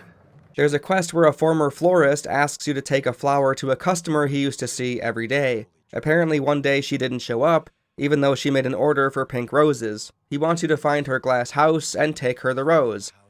Well, you get there, and she's been dead for a long-ass time, it seems, and has a letter confessing that she's actually his mother. She gave him away at an early age and knew, when she walked into the flower shop, that he was her son, somehow. This would be a fine, sweet little mission in almost any other game, but this is Dying Light 2. Do the designers even understand their own lore? Do I understand it? The fall of humanity happened 15 fucking years ago, the chemicals were dropped in the city 11 years ago, and the city's power stations were turned off 10 years ago. This guy was thinking about these flowers for 15 years? He said after the outbreak she kept visiting, and that's our only point of reference. This woman's corpse barely resembles a human anymore. How long has she been dead in this chair? Undisturbed by zombies, animals, if there are any, looters, bandits, and on and on and on. Bro, there's not even a front door. Anyone could walk in here. There's quite a few moments that just don't add up. People seemingly referencing their lives before their current life as if it only happened 2 years prior instead of 15. None were as noticeable as this one though, so it's the only one I wanted to mention. There's a couple of side quests that were almost decent. The matchmaker is quirky and could have been something really fun, but there's one major issue and one minor one. The premise is goofy, but not in a bad way. This guy is offering a dating service called Sparker, which works essentially like Tinder, but with real physical cards. Is Tinder a thing people use anymore? I haven't dated in like fucking 10 years. You have to go chase down the forged cards someone else made, so he can dispose of them. Whatever. That part isn't special. Another fetching objective, oh boy. Afterwards, though, you can keep coming back, and you keep getting paired up, even though you didn't really have any input, but you both swiped right, I guess. There's 3 of them in total. One of them was simply trying to find a babysitter for her kid. One of them is Juan's boy toy you met before, who wants side action, I guess. And the final match is Maya, the little girl who doesn't want a date, but wants a fighter like Herman, like Sophie has. None of this is amazing. It's not an actual avenue for a romanceable companion, but it's something. Here's the issue, though. This quest only activates when you're practically done with Old Villador, and not only is the quest in Old Villador, where you won't be for the majority of the time going forward, it's not even at the bazaar, the central hub of the area. I assume this is so a player wouldn't feel awkward doing this even if they chose the PK, but this quest is clearly at its best when you come back now and again to see the 3 matches. Why wouldn't you put this at the fisheye in the central loop, in the bar, a place you'll return to throughout the game? It's like they worked backwards from the Maya match. Oh, how do we explain she's in the central loop? We can't? Guess it'll have to be in Old Villador then, even though Vinny is from the central loop and he's here somehow. The other almost decent side quest is called Double Time. It starts with someone challenging you to a race, and he somehow keeps winning every time, even though you barely see him. Turns out he has a twin. The brother just waits at the finish line the whole time. You might have seen this coming, since it's not that unique a premise, but the problem I kept getting stuck on was the lack of any effort to make this seem real. You don't start the race with him, and he gets ahead and out of your sight. No, you get to the area, there's arrows on the wall, and the quest objectives just tell you to get to the roof. There's no timer, no anything. Why Aiden even bothers with this when the guy straight up doesn't even seem to be at this location at the beginning of the race is beyond me. And don't get me started about the game demanding you do this at night, meaning a rogue volatile could spot you near the end of the quest, start a chase, and you'll watch in horror as one of the twins stands there while zombies ignore him and attack Aiden instead. Absolutely embarrassing. When you fumble these details, you fumble the whole quest. The same thing can be said for Deep Cover, where 2 PK officers ask you to infiltrate a renegade hideout to find one of their comrades, Kareen. She was apparently getting intel or something, but hasn't reported back in a while. You might be thinking to yourself, oh shit, this sounds awesome, and yeah, I thought so too, but you have to remember, this is Dying Light 2. These guys do all the work for you, giving you the gym membership pass so you can easily get in without any thinking required. Yep, just go to the front door, don't have to say the right dialogue lines or anything, hell, not even a special outfit. Funny enough, Fable, a game from 2004, also has a quest where you infiltrate a bandit camp, except this time, you have to find and wear the right clothes to blend in. Crazy, right? Nope, here you just waltz right in. Even worse, when you talked with the Peacekeepers, they gave you a code word of sorts, something that'll help you identify Kareen. Say it, and only she'll respond the right way, so you know it's her. What do you think a game with an obsession with dialogue prompt choices would do in this scenario? Well, not even try, apparently. Aiden says it without hesitation to any woman you walk up to. Have you milked the goats? Don't know about goats, handsome, but if you're looking... Yeah, never mind. Sure, the exchange is funny, but at least make the player remember it for fuck's sake. Give them some other crazy but similar code phrases as decoy selections. It wouldn't matter anyway, since in the end, you actually can't solve this one on your own. Kareen is literally out of reach until the PK idiots call you back, as the door that leads to the bathroom she's stationed in is closed and inaccessible. Locked from the other side, and now it's just open. Fun, doors, a Techland classic. You do get a real choice here at the end, though. Right? Yeah, kinda. Kareen tells you she's fallen for a renegade, so tell the PK she's dead so she can live with him. The soldiers call you, and you can either lie or tell the truth. Another lie, isn't that insane? If you tell the PK she's dead, she'll be happy with you and open up the back exit so you can escape safely. If you tell the truth, saying she's with the renegades now, she tries to fight you. You murder her, and can murder everyone here, it's actually funny as hell. But, in a frankly ridiculous turn of events, the door you came in through is locked. They actually did it. Techland made sure that both options ended the same way anyway. You have to leave through that door that connects to the bathroom Kareen was in. Are you kidding me here? Techland just strikes out again and again and again. None of these quests live up to their potential, since they half-ass it just enough until it's mostly functional, present an either-or choice, and call it a day right then and there. They see the ham-fisted decision as the finish line, then quickly dismantle the bridge you're standing on, causing you to fall into the drink.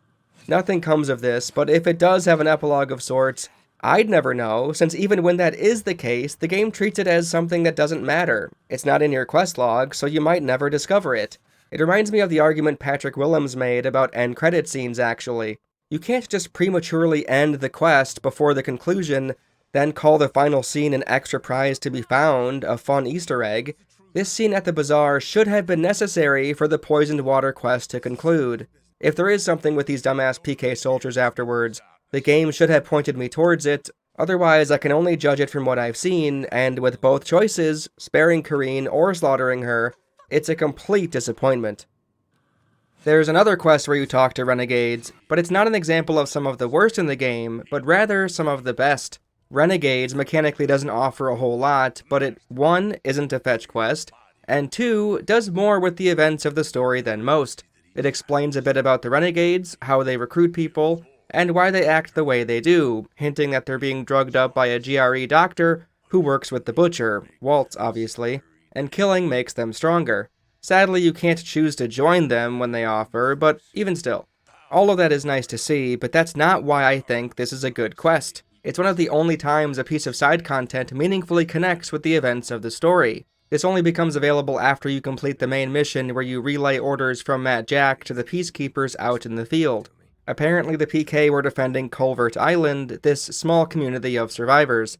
Whether it be purely strategic positioning or a genuine attempt to be helpful, who knows, but the results of the new order are clear. The peacekeepers are told to retreat, abandoning this island, leaving the people here to fend for themselves. Nobody seems happy about it, neither the PK or the survivors. It does a good job of humanizing the peacekeepers early on, the common soldier who just wants to be of service to the community at large, but it also sets up the side quest in question. Sure enough, without the PK there, the renegades attack, and you get a distress radio call and help out, eventually feeding into the history of the renegades, as told by Casper anyway. This Culvert Island desertion also connects to Deserter, which makes it stand out even more. You don't have to talk to Bart in this area at all, but he's hostile towards you initially. Lawan tells him Matt sent Aiden, and after hearing the news that they have to leave, he hints at his future desertion. He feels like he's the only one who really cares, and mentions he's putting up with a lot, hinting at his reason for leaving the PK. The connection to the events of the plot is something that more side quests needed. I mean, there are a handful that are labeled side quests, but are, as far as I'm concerned, central to the plot and your decisions itself, like Sniper, for instance. I'm talking genuine, optional side missions you can choose to start or not. This is ultimately why Ader, the side quest, even though it's not my favorite, is in the running for the best side quest in the game. Spoilers, by the way, this is where the spoilers start, so you had 3.5 hours. Listen, you're gonna get spoiled from here on out, just accept it. It might not have a wrapping Aiden, but it actually connects to the events of the story and has a considerable amount of cause and effect, even when it comes to triggering it in the first place. In my first playthrough, after talking with Meyer for the first time on the Missy, I saw a scene where Ader is being brought in on a door, he's badly injured. My second playthrough that didn't happen, his wife showed up instead, asking Meyer if they'd heard anything yet. This is because I chose to lie to Matt Jack earlier, saying I didn't know anything about Ader. That decision caused Ader to die, and for his wife to become a widow. When you do have the quest, when Ader does come back on a door bleeding out, you're of course asked to help, and you rush to a nearby herbalist, Margaret. She's had a bad run-in with the peacekeepers, and her caretaker is hesitant on helping Aiden. Turns out she gave advice that the PK fumbled, it ended up killing their men, and they fucking blinded her for it. The game frames it as a mercy. Jack Matt didn't have her put to death, instead ordering Ader to burn her eye sockets. This does two things. Show that the peacekeepers are psychopaths, sure, but mainly it's to complicate things for the player. With this information at hand, it's now a decision about whether you think she'd give Aiden the wrong directions on purpose, since she knows it's to help the very man that blinded her. Can you take what she says at face value? The doctor earlier said many don't trust herbalists, and Ader's wife Patricia made it very clear she doesn't want a witch helping her husband.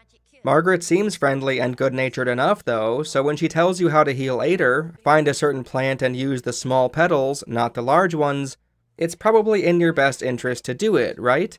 You're then given this prompt, after Ader's wife Patricia screams about not letting witches decide Ader's fate. Give the big petals, small petals, call Lawan, or refuse. I don't know what happens if you refuse, but calling Lawan is basically your millionaire lifeline. She tells you the right advice, that the small petals are medicinal. Well, you can still pick the big petals if you'd like, and doing so will kill him on the spot. The doctor gets so fed up with Aiden, he just tells him to leave. Just leave, Aiden. Giving Ader the small petals, with or without Lawan's help, saves his life. This has two fun consequences. One, Ader is alive, and you can find him later on in the fisheye. He talks to Aiden about what happened after he got better. He vowed to go after Waltz for killing his men, but his wife became fed up with his vendetta and ultimately left him. His story is meant to mirror Aiden's. Ader pursued his goal with everything he had at the cost of those around him. He didn't stop to think about his actions and how they're hurting others, only pushed through to satisfy his own selfish desire. It's a genuinely beautiful moment, even if it happens very far into the story. This could serve as a warning for Aiden, if he's willing to accept it, that this could be him, endlessly chasing Walt while casting aside everything around him, which could ultimately leave him with nothing, back to square one. Worse, actually, since now he has something, he just doesn't realize it. It's too bad the game ends the way it does, with Aiden leaving Villador regardless, either with Lawan, with Hakon, or alone. But still, this is what side quests are meant to be used for, expanding on characters we've already seen in interesting ways, connecting us with the people that truly take up space in the game world. There's one more reason this quest is better than the rest, since it actually affects the narrative. When on the survivor's path, to save Frank, and ultimately get the Lawan ending, the herbalist still needs to be alive. Yes, she's used for more than one quest, isn't it lovely? If you gave Ader the big petals, which ends up killing him, you not only don't get the wonderful cautionary tale for Aiden at the fisheye, Margaret also dies by the PK's hand since they're addicted to capital punishment, and Frank can't be saved anymore, meaning Lawan won't come with you. 3 lives are potentially on the line with this one choice, and it could determine a small change to the ending Aiden gets to have. What's more, there's another variation on this. If you lie to Matt, which causes this quest not to show up in the first place, the herbalist will never be put into the situation at all, so she'll live regardless, and thus be alive for when Frank needs her. This is so much better than the other side quests in the game. I'd have to imagine this was one of the first ones they thought of and implemented. It puts the others to shame. That said, remember what we talked about already? In Dying Light 2, everything, absolutely everything, has its downsides. First off, if you decide to kill Ader with the big petals, which supposedly causes Margaret to be put to death, Gerald, the herbalist's caretaker, randomly shows up in the PK base. He curses you in 3 different ways, and it definitely implies that Margaret is dead, hanged, right? Well, I went back to her house and she's right there. I reloaded and checked and still, right there. I don't know if he was spawned too early or what, but this was the playthrough where Matt said the herbalist was dead, so she died at some point. Not sure. Secondly, this quest presents itself as if it's playing with the narrative more than it really is. This is foreshadowing a point I'll make at the start of the story discussion, but the events in Old Villador, save for if you choose to help Hakon or not, basically don't matter, and this is a great example. You either helped Ader destroy the survivors, or you betrayed him by working with the survivors, causing his entire squad to get massacred. If you go that route, it makes sense why Aiden might want to hide that fact from Matt when you first encounter him. If you tell him where Ader is, though, and the Ader side quest gets started, they keep going on about Ader being the only one who knew what happened in Old Villador. Matt brings it up too. Eventually he'll also know what the hell went on, thanks to Ader being alive. Glad he's better. Me too. Only he knows what happened in Old Villador. And soon, thanks to you, I'll know as well. Over and out. That's clearly hinting at this coming back to bite Aiden in the ass, right? Ader telling how Aiden was the big reason why they lost Old Villador? Well, as far as I can tell in my 4 playthroughs, no, it doesn't really matter. You still work with Matt for the broadcast mission, and then when you see him again, whether you're working for him, spying on him, or just not on his side whatsoever, he doesn't mention it. Again, as far as I can tell, I can't check every possible variable.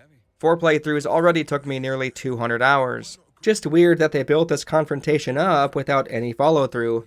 Thirdly, lastly, the fetch quest part to get the herbs isn't great. Fetch quests aren't a thing I can defend anymore for this series. I'll admit, I'm very fucking tired of them. Okay, with all that out of the way, it's finally time to talk about the 10-part quests. I'll give Techland credit. These 3 all deal with different parts of the game. Combat and nighttime, parkour and talking with people, and exploration and looting.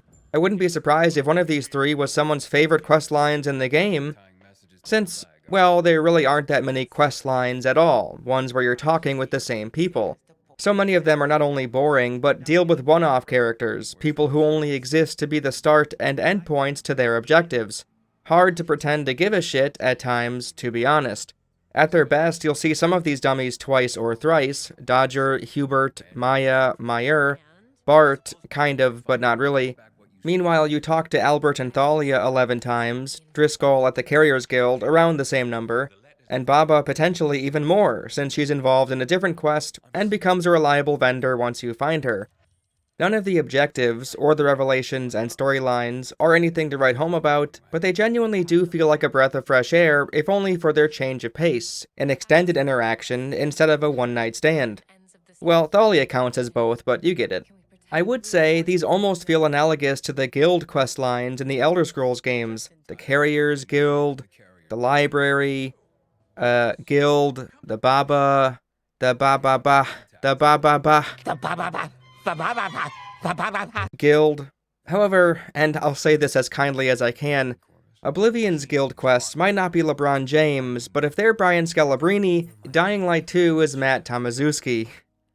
See, look at me, I'm just like Techland, throwing stuff into my creation for that one viewer out of 100.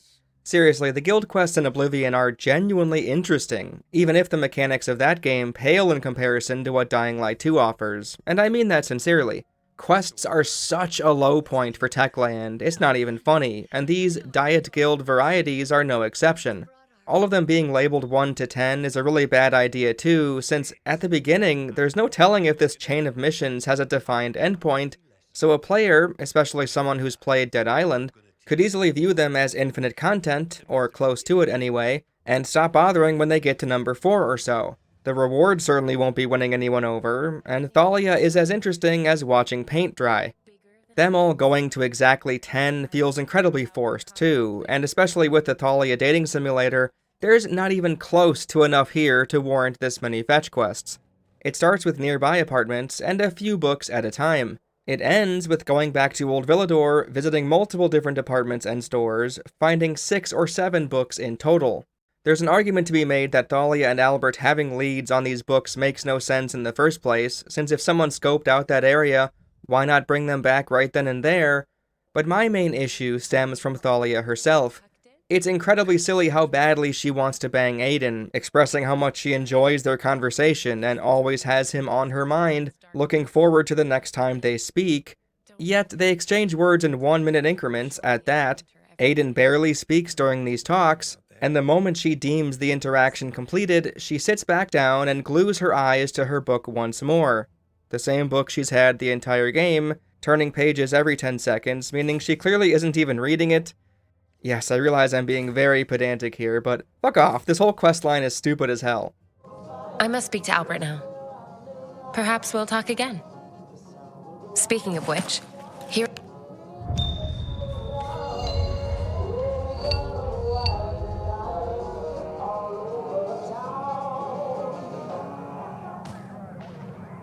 I'm open to this relationship blooming, this is a fun idea, but not being able to speak with her unless you're starting the next quest is painfully stupid. Remember from 3.5 hours ago? 2 or 3 times Albert won't have the next batch ready yet, so you'll walk into the library, hand in the books, and leave without the next quest, while Thalia sits there and you can't talk to her.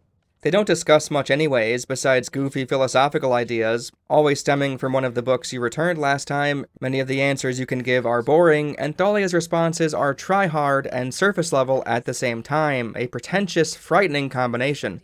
If she wasn't the only sex partner in the game, I wouldn't have followed through with this, honestly. She's so tedious to listen to, and this whole thing being a test for Aiden to pass is crazy. This is a series of 10 questions about nothing. It's not like Aiden read these books or anything. Have a listen to this back and forth. Are you familiar with Romeo and Juliet?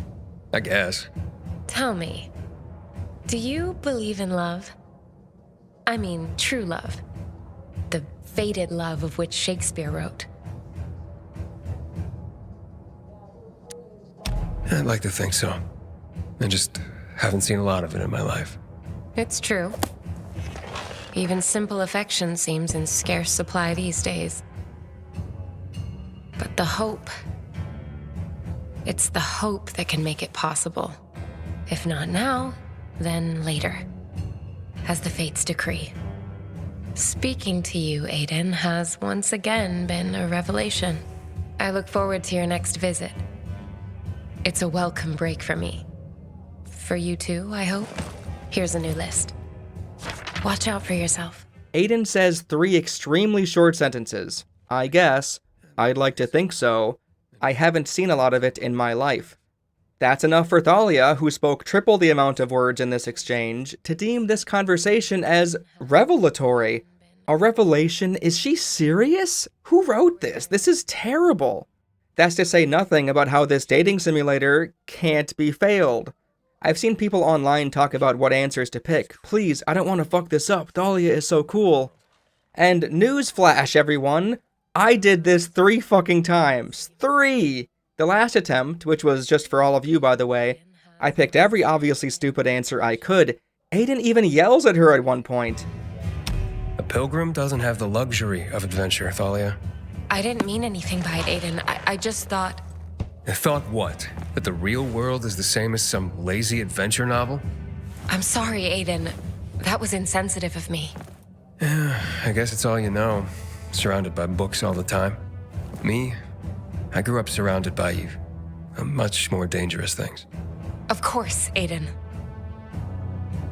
Well, goodbye for now. He either comes across like a total dumbass tryhard at every turn... Are you kidding me? It's just crap. Love doesn't play in the real world. How sad. Not a romantic bone in your body, it seems. Speaking to you, Aiden, has once again been a revelation. No, I'll believe what you believe. You will? You have a positive attitude. Can't go wrong with agreeing with you. Don't you patronize me, Aiden. I thought we had a better understanding of each other than that. I'm sorry, I thought that's what you wanted to hear. I see. Thank you for sharing this with me. Speaking to you, Aiden, has once again been a revelation. Or borderline abusive with anger issues. I thought what? That the real world is the same as some lazy adventure novel? I didn't mean anything by it, Aiden. I just thought...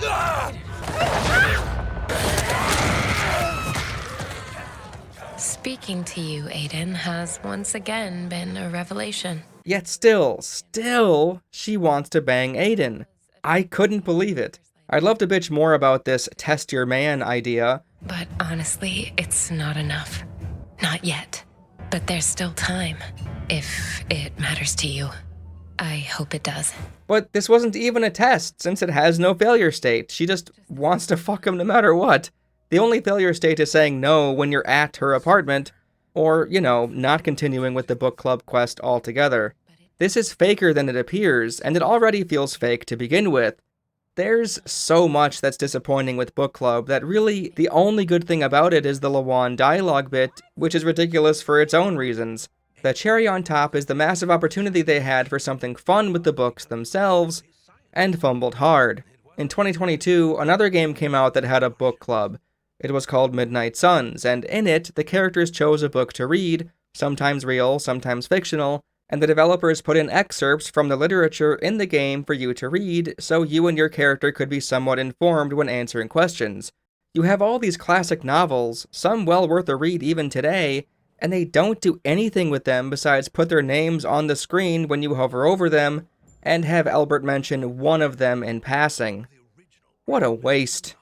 Before moving on, I can't not mention how utterly stupid the final book retrieval is. First of all, I was doing this at night, big mistake, because I was going all around the building trying to find the entrance, because almost every single apartment in this game you enter through a window somewhere. Nope, this is the one and only in the entire Old Villador, I guess, where you walk in through the front doors. Well, it makes sense in retrospect, since bandits are meant to show up, and they want the book I'm looking for. Treasure Island. They think it leads to treasure. Aiden politely tries to explain, "Silly fellas, this is a fictitious book. There's no treasure." Look, I think you're confused. It's called Treasure Island, and it may show a picture of a treasure map, but it's not real. That's not what we hear. Now hand it over. And then we murder them because they're so dumb. Turns out there was a code in the book, which helps you open the safe and collect worthless valuables that I couldn't possibly care less about.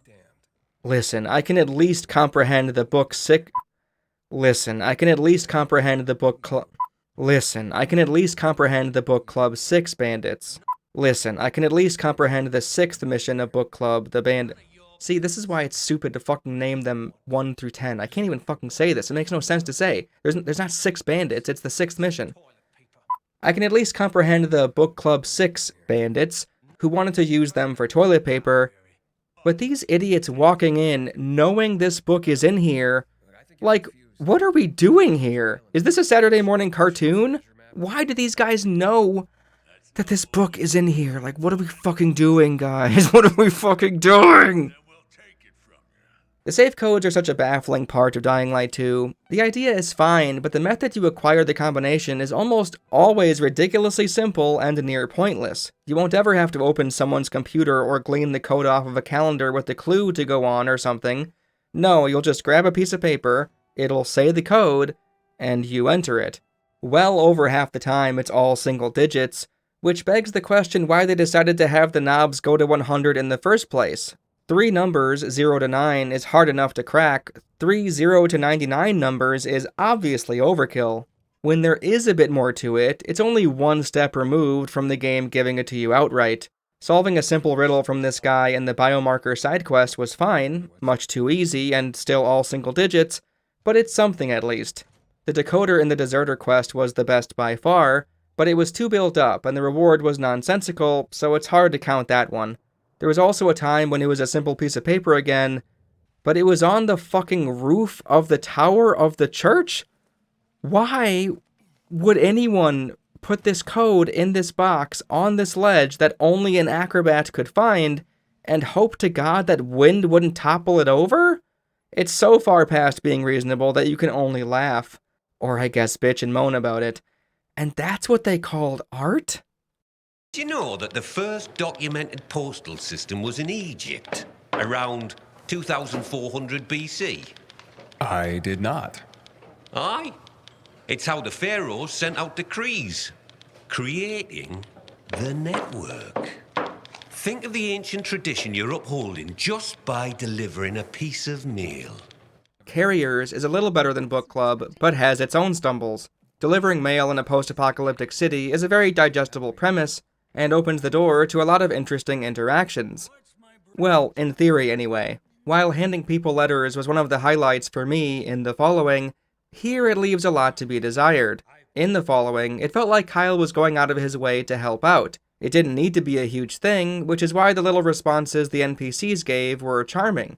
Here, Techland seems to be trying harder, and while the quantity and time spent with these recipients is higher, the quality doesn't match the increased screen time. Some of the big reasons come down to a few grander issues with this game, so let's pause the side quest discussion for a few minutes and go in depth with the first-person perspective. Dying Light 2, much like the first game, keeps you in first-person perspective the entire time. Dead Island zoomed out and let you see the main characters in the scenes, as do many other first-person games like Halo and Metroid Prime, but Dying Light 1 and 2 don't make the switch.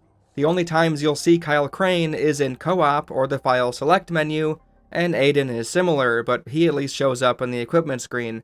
It's not that the absence of the main character during story moments is an issue in and of itself, it's that Techland have to cater to that first-person perspective when showing cutscenes to the player, and they don't do a good job of it in most scenarios. By far the best moments are when things are happening to Aiden, or near Aiden. Lawan tackling him after he tracked her down at the end of Act 1 genuinely is really well done. Waltz freeing himself of the cuffs, getting shot at with crossbow bolts. Not bad. Even if the former feels like it's an excuse for Techland to indulge in one of their guilty pleasures, slow-mo into ultra-fast action scenes with the antagonist on screen. Those aside, however, almost every other scene in the game is incredibly flat, lifeless even, and in more ways than you might think. Not only are they not afforded any ways to block the scene or play with fun camera angles due to the strictness of our Aiden Bobaden vision, the facial animations disappoint time and time again, the most egregious being Lawan's.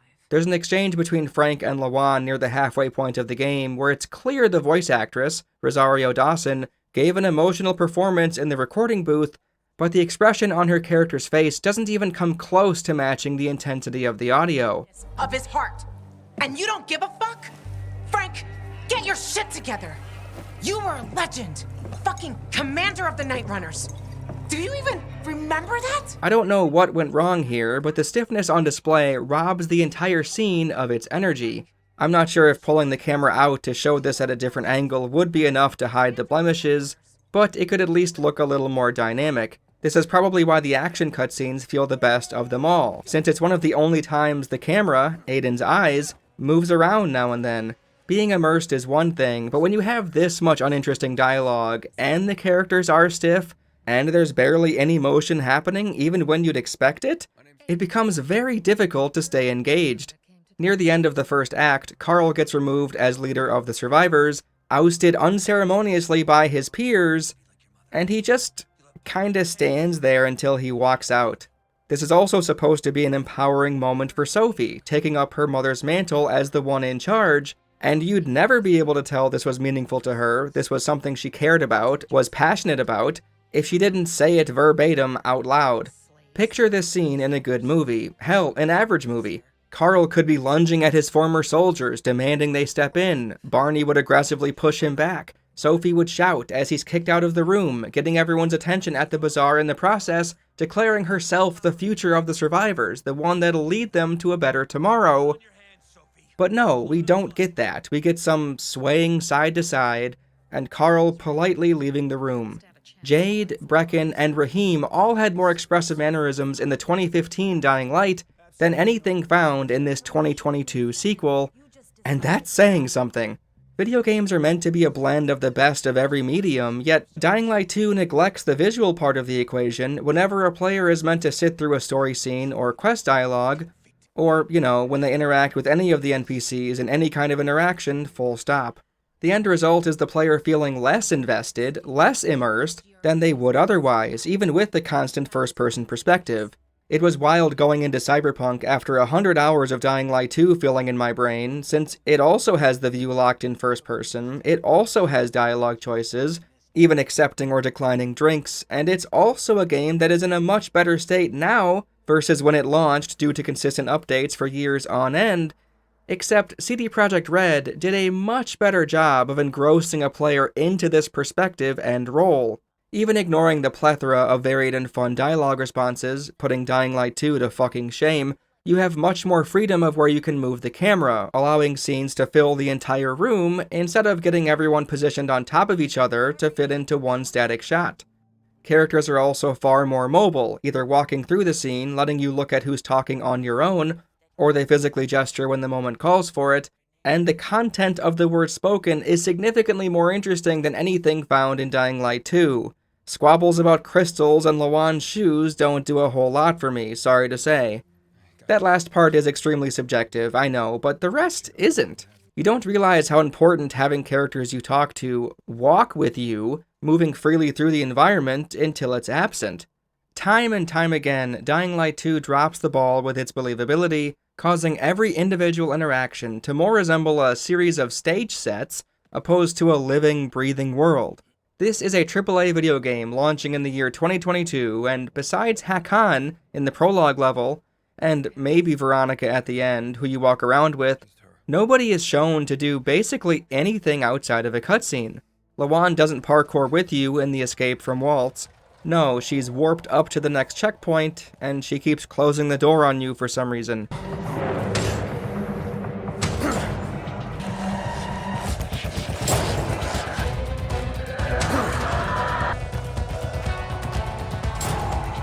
Well, first let's fuck out of here. Not sure we managed to ditch that psycho.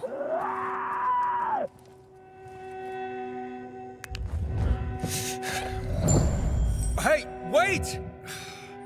Hell, she's fast. When you meet Sophie on the roof in Act 1, over and over again, she'll vanish completely, Aiden will have to ask where Sophie is, and she'll be in a different spot.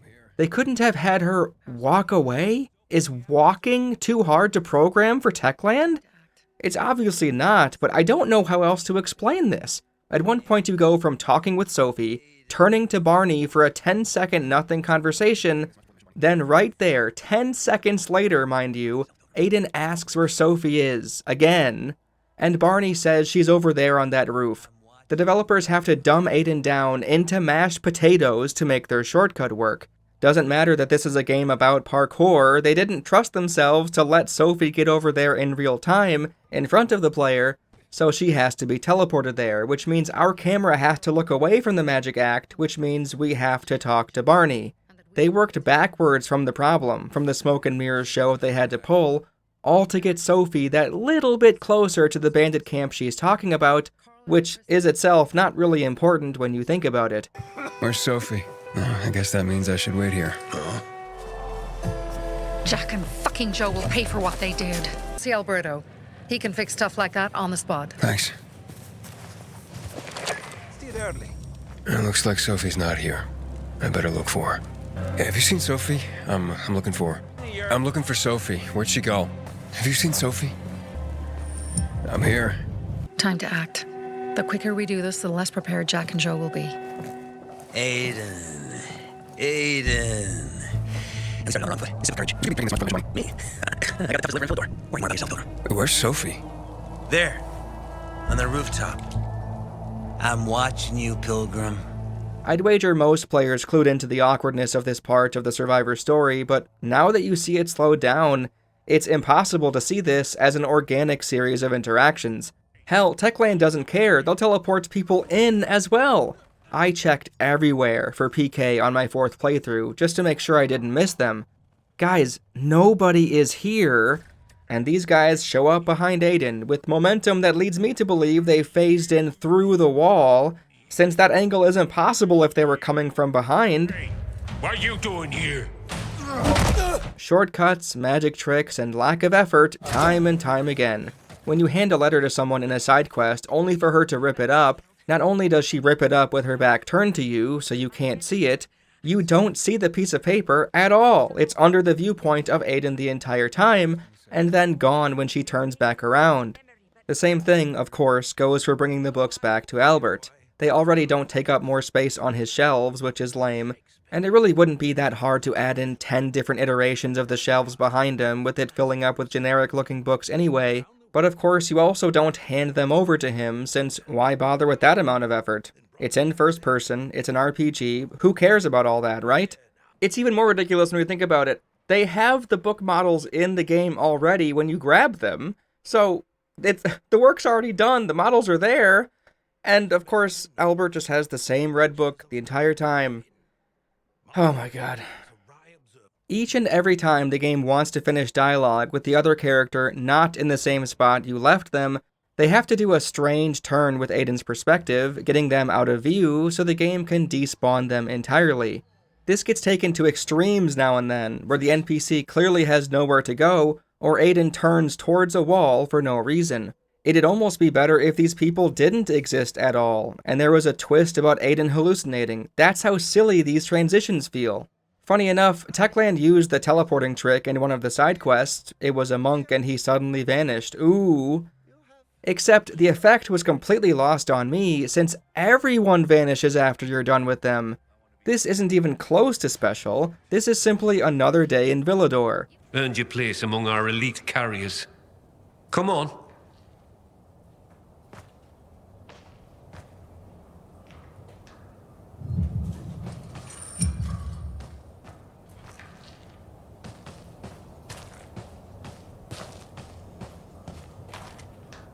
Your time has come, hotshot. Almost every NPC you come across in a base is stationed there permanently, even though there's a day-night cycle which would give reason for them to walk to their beds or places of work or what have you. Much older games have pulled this off, mind you, some open world, some Dying Light 2 is even taking inspiration from. Hell, remember my complaint about the Dark Zone Volatiles? They're standing at the ready position at all times, the same way they'd be outside on a hunt, even though they're hiding safely indoors in their homes. I don't understand it, but the developers did not want to show transition states or motion if they can help it. This even extends to the way the sun works. In Dying Light 1, the sun rises and sets, going across the sky as the day progresses. But in Dying Light 2, they couldn't get that to work, it seems, so there's 4 skyboxes it shifts through, and they cross-dissolve them by making it cloudy for a while. The moon's even worse. It sits there in one spot the whole night. Yes, Dying Light 1's moon moved across the sky.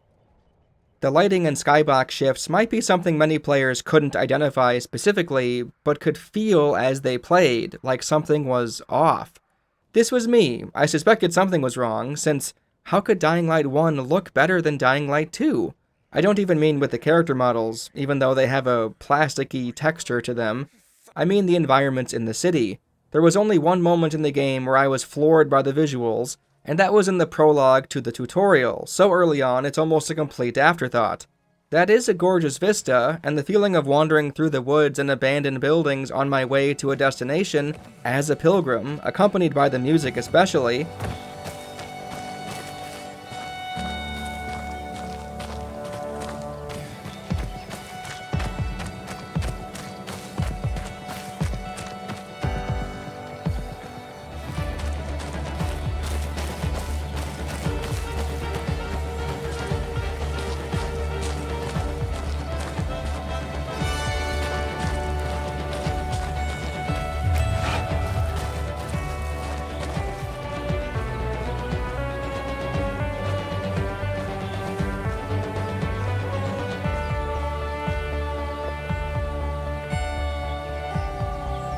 It felt so freeing, both visually and audibly. I was mesmerized. Then I went into the tunnels, and I never got that feeling back ever again. Maybe I'm a sucker for the color orange, I don't know, but Haran feels head and shoulders better than Villador, just as a place to exist in. The NPCs being irredeemably inept and littered around every street corner don't help matters, but even ignoring the lifeless dummies, in Haran, you could stop, look around, and feel like you're there. I never could with Old Villador, I never could with the Central Loop. It simultaneously feels like it's been through hell and back, yet doesn't feel lived in. Haran felt lived in. It has so much character of its own. I've now played Dying Light 2 much more than Dying Light 1 at this point, and if you exclude my hours in the following, that's even less time spent in Haran, in the slums. But even still, I can remember where things are. Unique locations, even the free-running terrain they set up. The ones outside the tower are firmly lodged in my brain to this day. I can picture them vividly. Dying Light 2? Apartment buildings and the color green. Maybe that one overpass near the Tango Motel. That's all I got. Haran had a personality that Villador lacks, and it's not something that can be fixed by simply slapping down answering machines that dole out boring backstory. I don't even have the energy to rant about those, truly I don't, but the point is, besides one big exception at the very, very start of the prologue, the world, the city, doesn't immerse me in any way. Neither do the facial expressions of the characters, nor their animations in both cutscenes and real time, or even the first-person viewpoint itself, shockingly enough. So add all that up, plus the fact that you're viewing the majority of the random carrier's quest stories through a mail slot in the door, it's hard to stay invested, especially given that half the time Aiden really has no reason to stick around any longer. He sort of lingers inexplicably until they close the mail slot, even though he's sometimes meant to be delivering other people's mail. At times it comes across like a low-budget B-movie instead of a AAA role-playing game. Aiden's voice actor is the highlight of every interaction without a doubt, with one rare exception. But even still, in this carrier's quest chain, the people behind the doors are the selling point, and beyond the fairly endearing Clock Brother delivery, I couldn't remember any of them when writing this. Once again, you also don't return to any of these people, so seeing any form of update is out of the question. The only thing they have to offer is their dialogue at that point in time, and more often, it feels like a vehicle to explain rather than to explore. Oh, check it out, domestic abuse is still a thing even in the dark ages of the zombie apocalypse. Say none of your fucking pity. I may have lost my leg, but I can still chase you down. I still got 2 hands to slap you with. So shut your fucking... Neat. Now I know, I guess. Oh, people still have midwives on call for when they're about to give birth. People still play chess long distance. Young lovers sometimes still run away when their parents don't approve. This guy's wife thinks this doll is her child. That's sad. Okay, bye. This guy pays for sexy letters to be sent to him, and who gives a fuck about that? Check out this mail slot slowly opening as he talks. What the hell? This lady wants her husband to stop talking about his tux, but watch how she slams the slot closed. Guess she has telekinesis or something. Her arm wasn't even close to that mail hole. Mail hole. I'm tired of writing this, and I'm tired of reading it. I'm tired of making this video. The biggest disappointment was in Carriers 4, since it showed promise, but failed to do anything interesting once again. You're told to deliver a confidential letter to someone. You do. They get mad at the contents of the letter and decide to rope you in on what's happening. She's being blackmailed and gives you money to go kill her blackmailer. You can either accept it or don't. I accepted, since I was open to seeing what was going on, figured the quest would end if I refused, and was happy there was an invitation for something compelling branching off of this letter delivery. Finally, you arrive at the blackmailer's place, and you're given a choice. Pay him the blackmail money, or say, you get nothing. No information, no questioning of any kind, make a choice right now. I chose you get nothing, since, again, I don't want the quest to end early, since I figured this would lead to a discussion, but silly me, choosing you get nothing actually causes Aiden to say a whole bunch of other shit, and now I have to murder this guy.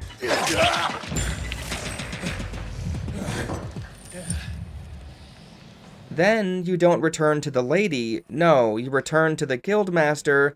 Don't tell him what happened, simply say you experienced a mystery in an excited tone, and he says you did a good job with the delivery of the letter. Techland obviously wanted to make a role-playing game, and some press releases beforehand even likened this to older Fallouts and Baldur's Gates, which is understandable since they only saw the main story decisions and maybe some of Chris Avalone's side quests, which were apparently scrapped due to the... Listen, I'm not going to get into all that. The point is, the game was touted as being more like an RPG, but beyond the main story, time and time again, Dying Light 2 shows that it only has the veneer of interesting choices. It's like it killed and skinned a choice-heavy game, and is now flaunting its patterns as a fashion statement. In any competent RPG quest that has this format, you'd absolutely be given a chance to ask the blackmailer questions. After you choose the you get nothing option, he even says, do you even know what she's done? Do you even know what she's done? But because I've already chosen, going off of no information from this guy, I can't back out or keep probing. Of course I want to know. Why wouldn't I? Why wouldn't the game prompt me with that line first? Nope, Dying Light 2 likes to give you choices without any of the fun that comes with making choices in other games. You should have been able to ask the blackmailer questions, you should have been able to return to the lady who paid you off, the dialogue prompts shouldn't have been so misleading, and you should have been able to change your mind after the first selection, since the blackmailer only doles out information after you chose to fight, which is obviously unfair.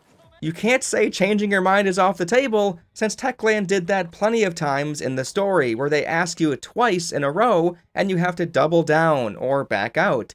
There's no point in presenting a mystery, a quest with unanswered questions, if you're not going to let Aiden and the player figure things out. Even just discovering what the lady did to cause the blackmailer's actions after the fact would have been something, but no, once he's dead, the quest is over, because of course it is. I looked up what happens if you pay the guy, and it's the same as when you kill him, so basically nothing. It's actually hilarious. I went through like 5 YouTube videos showing the quest playing out, and every single one of them killed the blackmailer. If that doesn't go to show that these choices suck, I don't know what does. No, but seriously, tell me what you did. Alright. Wait, 1 hit? That's all? Also, a Redditor posted what happens if you refuse to track down the blackmailer. Thank you, Darren Neal, for the help. The lady hangs herself. She only got rich because she killed family or something? Neat. You apparently only get told about it via Driscoll, which is just sad. The only time the story has some sort of conclusion, and Aiden isn't even there? You can't say that's too morbid or anything, since they do show a hanging at one point in the story if you go with the PK. I mean, the ropes are attached to nothing, but why fret about the small details, eh? Well, okay, one more small detail. Spoilers for the story, by the way. At a certain point, missiles will go off and decimate a part of the city, leaving smog and dust in the air. It's basically impossible to see when traveling through it. It's kind of cool. However, if you decided to do Carriers 9 until this point, you'll be saddened that the people you hand letters to in this area have nothing to say about the missile, nor even the smog that's in their apartment. Nope, just say the scripted lines with no deviation, even though Techland knew doing this quest at this time was a possibility. They have no consideration for this sort of thing. It's very sad. What's also sad is the attempt to give carriers an overarching story. We talk to, Jack after applying, and he's a douchebag to us, saying pilgrims are awful. We'll get to that later, don't worry. And the guild has lost its way. I could be another Derek in waiting, whoever that is. We talk to this other guy, Jamie, for 2 minutes at most, giving the history between Jack and Derek. Okay. 5 carriers missions later, one of the guild members goes missing, so we investigate. It's Mike, whoever that is, and these wounds aren't from infected, they're stab wounds, I guess. Someone's out to kill guild members for some reason. Okay. After a future delivery, we get this asshole talking us up, and he's antagonistic and annoying, and he's Derek. Okay. He says he's watching for us to slip up. Alright, thanks. Basically, nothing else happens until Carriers 10, and it's a normal-ass delivery. Driscoll calls us, saying Jack radioed for help, so Aiden rushes to his aid. Aiden, get it? Driscoll says, I know you two don't like each other, and it's like, I guess? We only saw each other once, but sure, we don't like each other. Grrr. It's like that. It's like that one episode of I Think You Should Leave. Grrr. Grrr. Why not? It turns out it's a trap, and in comes Derek. He's behind all of this. Oh wait, no, he's not. He helps us kill the renegades. He says he was watching in case Aiden made a mistake, like walking into a trap, so he came to help. The guild is under attack, Derek goes to find Jack, Aiden returns to the post office. Kill renegades, free Driscoll, and it turns out the traitor, the person working with the renegades, was that one guy we talked to once. Whoa! Alright, for real, Derek and Jack have fun voice acting, and I could see this story working, given the outcome, but there's not nearly enough screen time to make anybody care. I busted out laughing when Aiden pretended he was sad and it was Jamie. No, not Jamie! I had no idea who that even was. Oh, that guy I talked to hours and hours and hours ago, that one time? The script was written like Aiden has been chatting everyone up at the end of each delivery, in the break room or something, like we're all good co-workers, but it's nowhere close to that. Having both Jack and Derek be red herrings doesn't land, since we don't engage with them enough before the reveal, and the choice to either reinstate Derek in the guild or get access to magical dumbfuck elite lockers is a terrible decision to end this questline on. The only way this story has any semblance of an arc is if Derek has his redemption arc rewarded, and given how lackluster looting is with every other part of the game, I highly doubt what's in the elite lockers are all that interesting. At the very least, this is a selfish versus selfless choice, one that has a consequence for someone else, so it gets points for that, but I'm still not happy with it. Oh, also, Walt is behind this guild targeting thing. Yeah, Walt is the head guy in charge of every fucking evil thing in the game, it turns out. Great writing. The Baba quest chain will take far less time to go over, since it's a lot simpler and doesn't suffer from as many smaller issues. At its heart, you just go out and engage with zombies. Killing mostly, but there's a couple of times where you'll have to trap certain infected in a cargo container in a specified area. It's nothing remarkable, but it shakes things up. It's the only time you're trapping enemies, so why not? I do think it's silly that she builds up the black Volatile throughout the series of missions, only for it to be a capture objective, one that's not that difficult or dangerous in the first place, but thankfully that isn't the true finale of her questline. Much like the others, she also gets an epilogue final mission of sorts, but hers is related to this dumbass bald dude behind her. Corvus takes on the appearance of her bodyguard or something, and he pipes up non-stop about how Aiden needs to behave and watch his mouth. Wait, that does what again? Don't question the Baba. You need only be concerned about your pay. You do well to remember our arrangement, woman. Not now. The Baba and I are speaking. Hey, you should have come with me, Corvus. Maybe getting shocked by one of those things would lighten you up. Speak to me that way at your peril. He's a piece of shit, and Aiden properly questions why he even needs to be here. Baba says he saved her life, stopped a robbery or something. Sure, I mean, he seems to fly off the handle, saying Aiden's tone is too familiar. What can I get for you, Baba? Your tone grows too familiar. Know your place, boy. What a fucking shit dragon twat fuckwit cunt wanker. Sorry, but this guy really grinds my gears. Good thing Aiden gets to murder him, I guess. After the 10th mission, Baba sends you to go see Corvus, and he begs Aiden to drink with him like a total beta cuck loser, speaking in lingo you'd only hear before the Salem witch trials. Such insolence, whelp. Your time is nearly up. And finally outs that he's going to kill Aiden, put him into a grave. See, Aiden has been fighting and killing beasts, sure, but not someone with the mind. Let's see how Aiden fares against Corvus the Chudrucker on hard difficulty, New Game Plus. Surely he'll...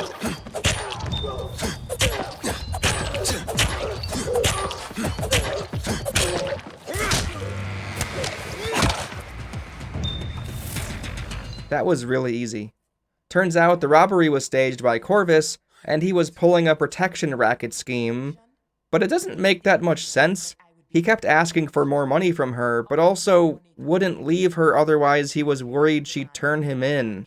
So what, he has an endless supply of money, but has to stand there all day, every day, for all eternity? Doesn't really add up. It seems rather silly. It would have been better if the robbery explanation earlier from Baba wasn't real at all, just something she made up to deflect criticism from her abuser and extortionist in front of Aiden.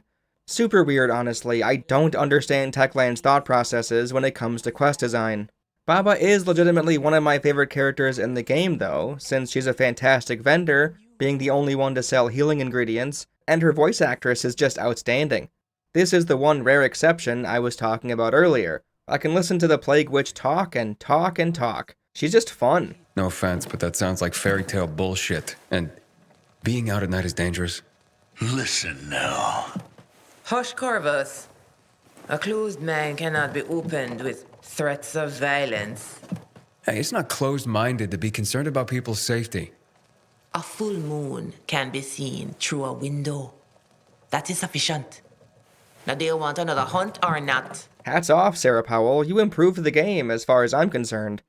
Actually, her visual design is awesome, too. Whoever at Techland made the Plague Witch, nice work.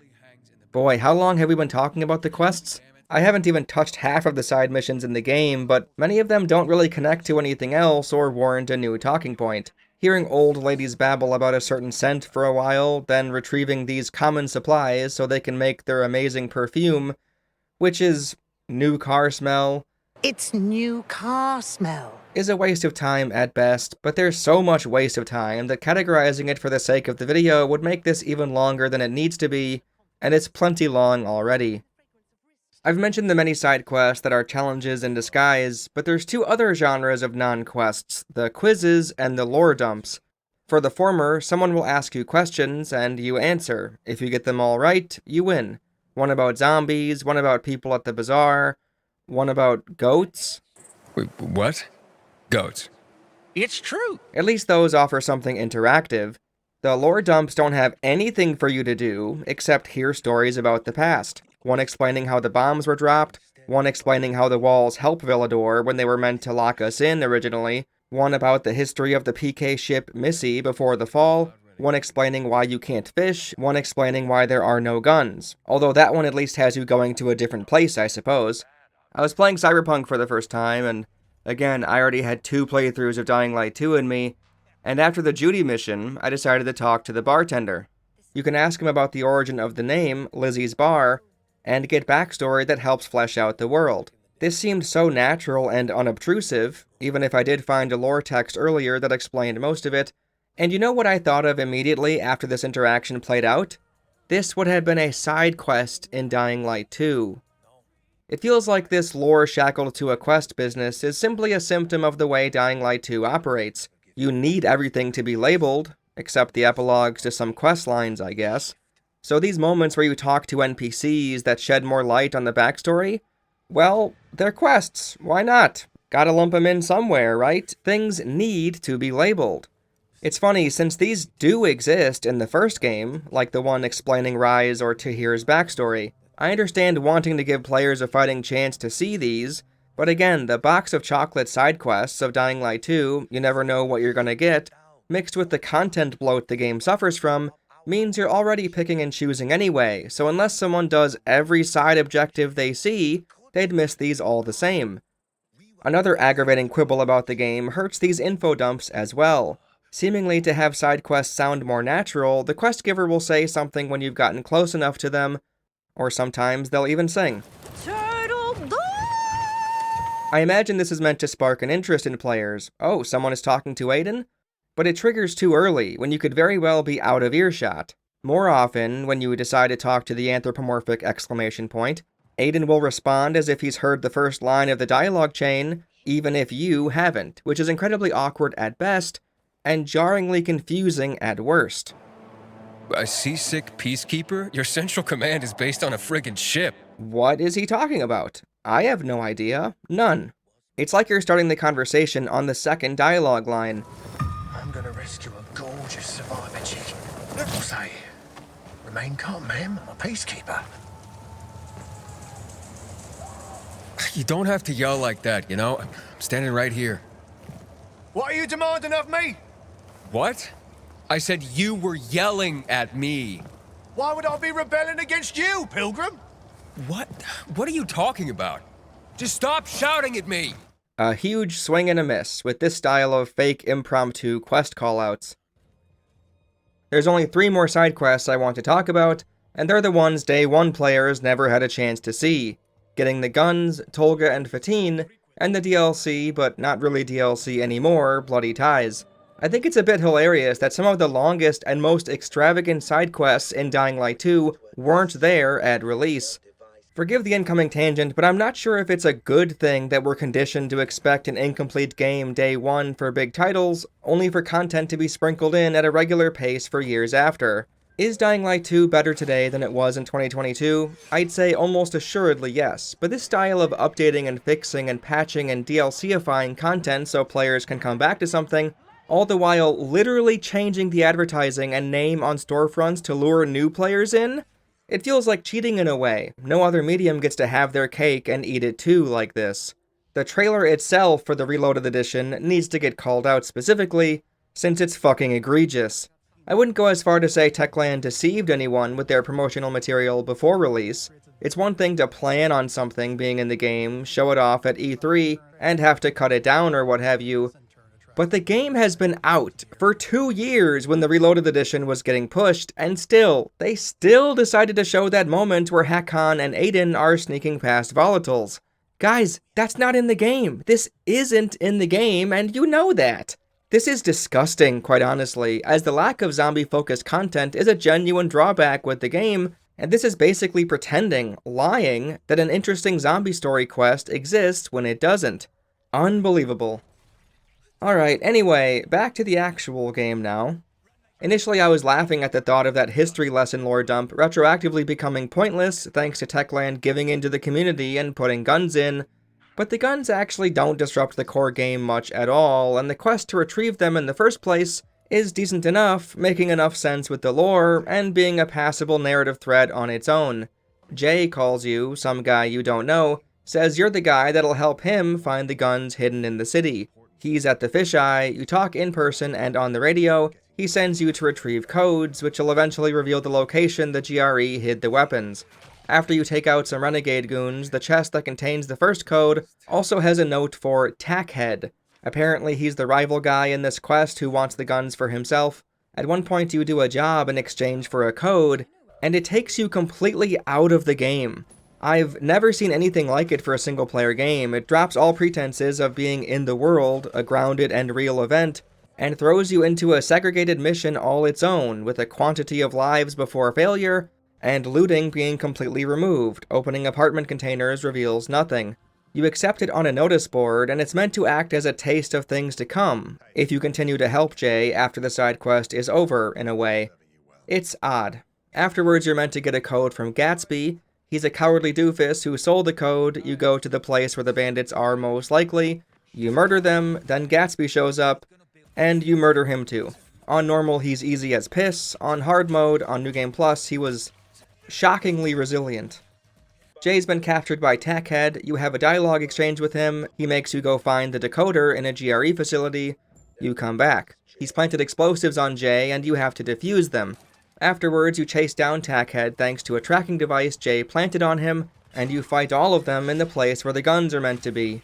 Sorry for the synopsis, but as you can see, this is more effort than a lot of the side quests found in the launch version of Dying Light 2. I don't think it's especially amazing or anything, but giving characters a chance to play out a short story like this, making you talk to them more than once or twice, yeah, it's serviceable. You find the weapons, take a single pistol, and that's all you get. To get more, you'll need to do those out-of-game missions for Jay on the board to get custom currency to purchase them from him. How fun. I'd say my main problem with this style of doling out the guns comes down to the advertising. This was a free update to the game, remember, and Dying Light 2 itself is now called Reloaded Edition. If a casual player wasn't interested in Dying Light 2 because of the decision to not have guns, but saw that the new update added them back in and bought it for that reason, this is, at best, incredibly dishonest marketing, and at worst, a disgusting sales tactic that should have gotten them more negative reviews. They advertised as having guns back, but you have to go halfway through the game, practically, do a long side quest, and then are forced to do generic repeatable missions to earn enough J-Bucks to buy the stuff you want. Not only that, these missions, from what I've read online and seen for myself, seem to be tailored more towards co-op, not solo play. I feel bad for anyone who purchased this game under false pretenses, having to go through so much rigmarole to enjoy one of the updates. What is this, a DLC expansion from Dark Souls? All that being said, I don't think guns needed to return in the first place. I'd rather they stick with their original vision for this game, instead of buckling to every little thing the community gripes about. Some complaints are more than justified. I've seen some side-by-sides of what wasn't here at launch, and it's pretty pathetic. But if their vision specifically excluded guns for a reason, then that's what I want to experience. However, I suppose in this instance we could thank the convoluted rigmarole, since it gatekept the guns behind a series of tedious hoops to jump through, meaning I, and many others, got to experience the original intended Dying Light 2 after all.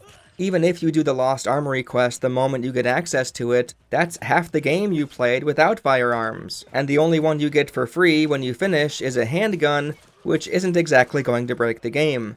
It's a weird case of being bad and good at the same time. Shitty for players who want them, totally fine for players like me who didn't care that much. Looking at it lore-wise, it's not bad. This Armory quest story of the guns being hidden away works with the backstory already presented. Techland didn't wave a wand and let players loot rifles from cop cars or anything, even if some people would have preferred that. Tolga and Fatine were the characters I thought would be easiest to transition to the sequel. Techland didn't need to bring any of the Dying Light 1 people back, but if they did, surely these two would be at the top of their list, right?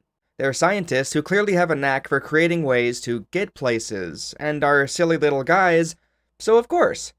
Well, my 2022 self was gobsmacked when, instead of Tolga and Fatine, or Brecken, Lena, Alfie, or even Ezgi, I'm joking, I don't want any of those four back, I just think this wanted poster Easter egg is super lame and had to point it out. But no, instead of Tolga and Fatine, Spike, of all people, gets shoved onto the player for the first half hour of the story. The quartermaster who says nothing when you give him airdrops and sits in one place for the whole game. Actually, you know what? Given how NPCs are in Dying Light 2, I see the vision. They even have him mention Kyle Crane.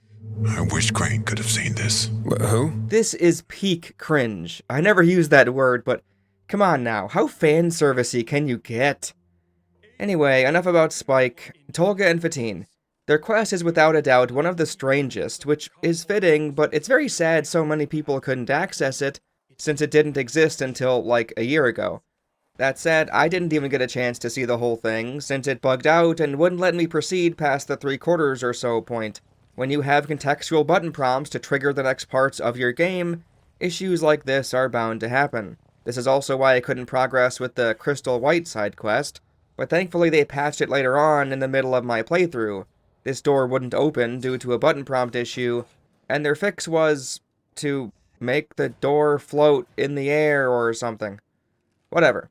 The Tolga and Fatine content is very weird for so many reasons, and quite long, so let's start from the beginning.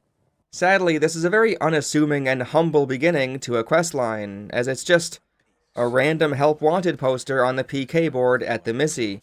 I was checking periodically so I could say I 100%ed the game, doing any frivolous fetch objectives I could get my hands on, and was caught off guard that someone started speaking to me about the quest I just accepted.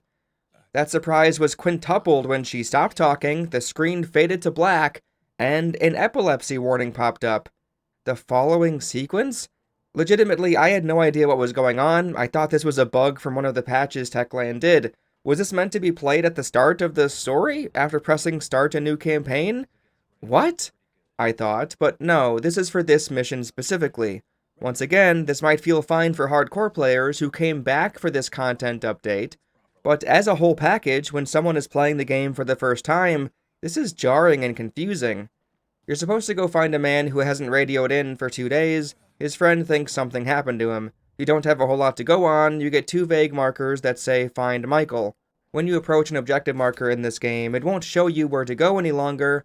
Once you're in the radius, it'll simply say, inside objective area.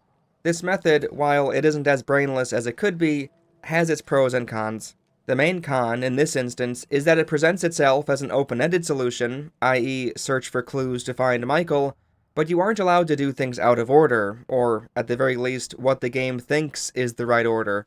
Since it looked so pristine and out of place, I decided to check out this door, and it has a prompt to open it, but you can't open it. Instead, you have to find Michael's little encampment, touch all his stuff, and then your survivor sense will track his footprints for some reason, and they eventually lead to the building? At first I thought the game was messing with me. Surely he didn't climb onto the roof, right? Is he a volatile? Because I had checked the door before, I figured it wasn't part of this quest, but guess what? It is! Now the door swings right open without hassle. I actually can't believe how bad Techland are with doors. It's beyond comical at this point. If you have a video game where you're allowed to lockpick doors, and boy does this game ask that a lot from you in other areas, it obviously makes no sense that some don't get that option, or at least some prompt like blocked or inaccessible. Again, I just played Oblivion all the way through, and yeah, there are some doors which are meant for quests, and you know what they say? Can't be lockpicked. That's fine. That's all you need. That's all you need. I know it doesn't make sense. Like, but it does. It makes sense. You can't have a game pretend to be immersive, and allow lockpicking, demanding it of you even, and use doors as progression blockers, staying closed or open depending on the game's whims. It happens in other areas, but it's all the more absurd here, since legitimately, touching Michael's stuff doesn't matter in the slightest. It's just a way to trigger the Witcher Batman vision that Aiden has for some reason. The quest would be no worse for wear if the door was able to be opened before or after investigating Michael's camp. Fucking hell. Even though I used it as a springboard to rant about doors, the mystery of Michael truthfully doesn't matter all that much, but he does provide 2 things. 1, a foot in the door.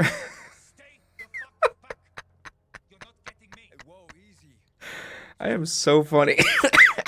I'm so funny, you guys. You guys are so lucky. And 2, a clue as to what's going on. Finding him leads us to the strange discovery of a portal? Zombies pop out of them and attack. One bites Michael and he dies.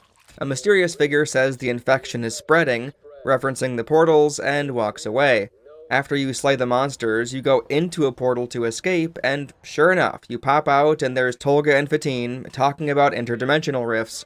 It's clear they aren't the cause of this though, at least not intentionally. They're as perplexed as Aiden is.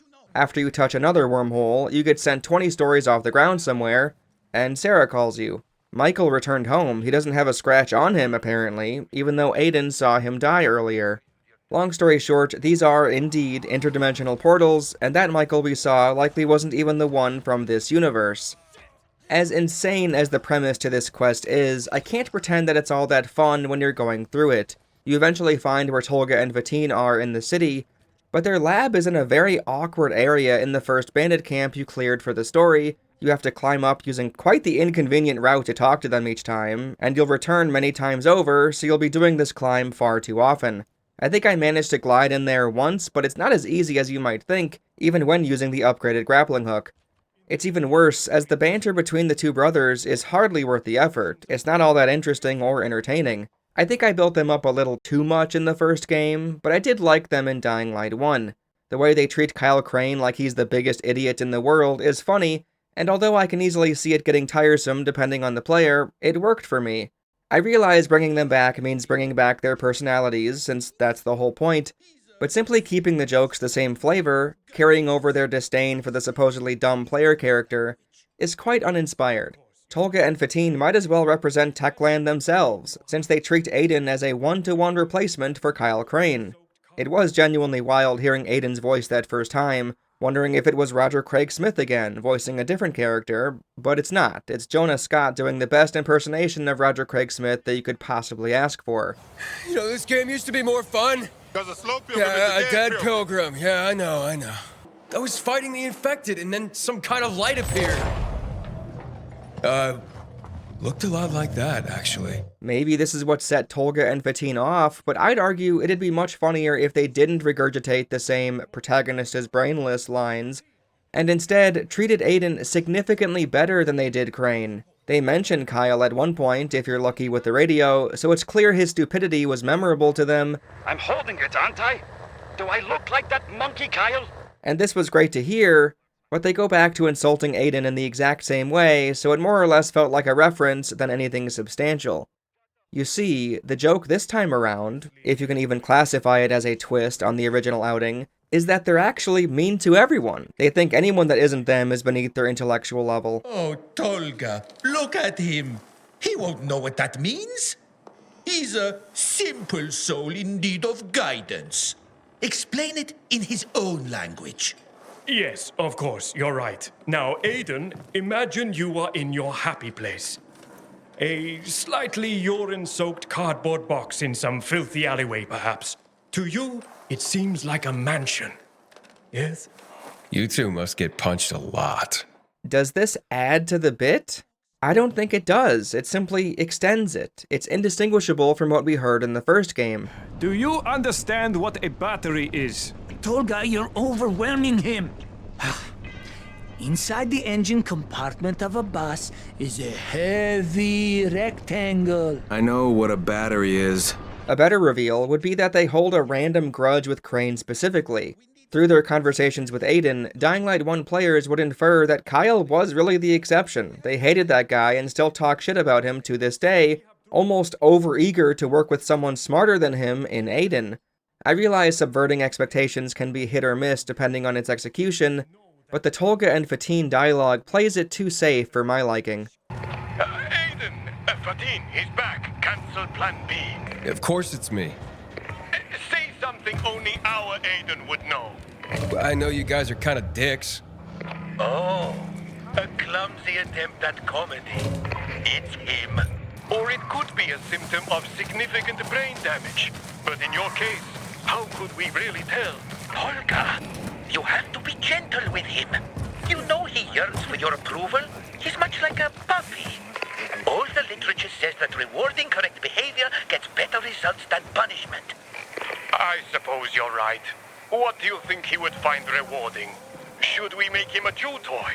For better and worse, you can't really say the same for the objectives and gimmick of this quest. You get special goggles and see the entire world in blurry, gooey vision.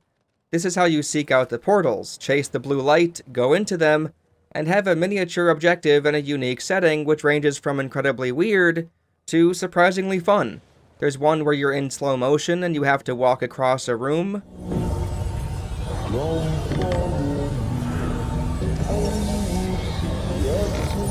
Oh boy. There's one where you're in an upside-down church or something and have to walk and platform on the ceiling. There's one where it's a black void and there's a zombie in it to fight. There's the observation tower hallucination sequence one, where you just platform along this Jade dream sequence-ass level. There's one where you're really tiny, or maybe the whole world is really big, I'm not sure. You jump around in an oversized Tolga and Fatine workshop. And lastly, there's one where you're a zombie, see enemies in yellow highlights, like you do in the main game a few times, and kill people, then escape into a portal again. For my money, I'd say the Black Void one was the coolest, especially the second time around. Fighting in the Four Kings arena from Dark Souls 1, except it's Dying Light 2 goons, is freaking awesome. Second place goes to the Upside Down Church. It's a surreal experience, playing the game with its gravity inverted, and it made the climbing challenges memorable due to their novelty. Third place goes to the miniature Aiden in the oversized workshop. I just played Deadhead Fred. I say just. Today is September 25th. I played Deadhead Fred back in freaking February. Anyway, I just played Deadhead Fred, and man, this feels ripped right out of that game. Quite the sight, if nothing else. The other three are kinda shit. I don't really care about them. Having to run however long I had to with these goggles on, only to then slowly walk across a room and get spat back out, or worse, on the second variation of it, die because I chose the wrong portal, is not my idea of a good time. The hit-and-miss potential of these anomalies is what it is, but the way Techland went about making this exploration unique has a major problem. Well, two if you count how much fluff it adds to your runtime. You have to find these portals more than once, and chasing them all down with the Guiji vision isn't very exciting. To then find a less-than-stellar mini-objective within only adds to the tedium. On that note, having this visor not be a toggleable item, so you can switch it on or off easily, is a sin. Nope, when you have it equipped onto your face, it'll always be this visual filter. Unless you talk to someone with it on, I guess. This means you'll be opening the menu to put it on and take it off whenever the situation calls for it. Incredibly clunky, and like I said, tracking down the big blue lines in the sky isn't all that interesting in its own right. Visually, it's at least something different, but the fun factor is staying at a 4 out of 10, a Triple H rating if you ask Bret Hart, just not enough to warrant the rigmarole. After the first stint of these, you're tasked to go into a specific wormhole to retrieve a different version of Tolga and Fatine's plans to make the time machine or something. I actually repressed this part, and watching it back, I understand why. They tell you to go to a cave of some sort, and it's right at the edge of the chemical zone, so be prepared to dick around forever trying to find the entrance. It's actually this fucking trapdoor here. Yeah, the button prompt is there and everything. Then you have to collect blue balls and carry them slowly to a rift or something, all the while zombies filter in and endlessly harass you. Not fun. To give Techland credit, going to the cave where Tolga and Fatine were at the end of their questline in the first game is a nice unobtrusive homage, and Aiden hearing all the versions of himself talk over each other, saying things you might hear if you go one way or the other in the story, does hammer home their intention with the game as a whole, that there are many paths to take, many choices for Aiden, which affects the city and everyone in it. Waltz, got a problem. There are rifts opening everywhere. The infected are pouring through. And whatever this place is, the plans aren't here. Dad, I'll be there shortly. Mia's coming too. The PKs are finished. The city is yours. Smart of them to add that into a side quest, especially one that takes so long, as it means the player isn't engaging with the story at the current moment, and this acts as a refresher of sorts to the grander picture. Afterwards, we return to the brothers once more. Spoilers, by the way, since this is actually a sort of interesting story beat. I know I've been pretty flippant with spoilers, but I mean it. I mean, this just came out last year. Turns out, that masked Star-Lord guy was actually a different dimension's Aiden. He comes in, murders Fatine, says this is for the greater good, and leaves. Now, not to start off with the negative, but a minor problem with this supposedly fun reveal of Doppelganger Aiden is that, well, we don't see our character much. If the subtitles didn't say Aiden, and Aiden didn't say out loud, "Is that another version of me?" I would have had no idea who this was until I heard him speak for long stretches of time. I think more first-person games, if you're playing a character who is a character, should find ways to show them now and again. I wrote more about this, but one, I already talked about this earlier, and two, I've now played Dying Light the Beast, and yeah, they actually did it. They actually corrected a lot of stuff, but I can't go back and change this whole script, I'm sorry. But yeah, Dying Light the Beast, it's good, yeah. Hopefully we'll have a video at some point a month after this one comes out, we'll see. With Fatine dead, Aiden is given a thing, and has to do more things with portals, I guess. This is where the game stopped me in my tracks, like I mentioned earlier with the button prompt not activating. No, I'm not chasing portals all over again on a second playthrough in hopes that the game decides to function properly. I'll watch the rest on YouTube. It's honestly an interesting end. Apparently this Aiden is trying to keep the other universes safe from the Haran virus. The anomalies, the wormholes, keep opening up randomly, sending a few zombies here and there to non-infected realities, and causing their demise. Supposedly. This Aiden wants to stop that by destroying this version of your universe. It's a bit dramatic, for sure. Who knows how many other planets, other star systems are teeming with life, and Aiden only cares about Earth, but his reasoning in the moment makes enough sense. 1,000 people left on this planet versus the potential to kill billions, trillions in other alternate versions of Earth that weren't infected. You then get to choose. If you agree with him, you punch the portal or something, and then you get end credits? Huh?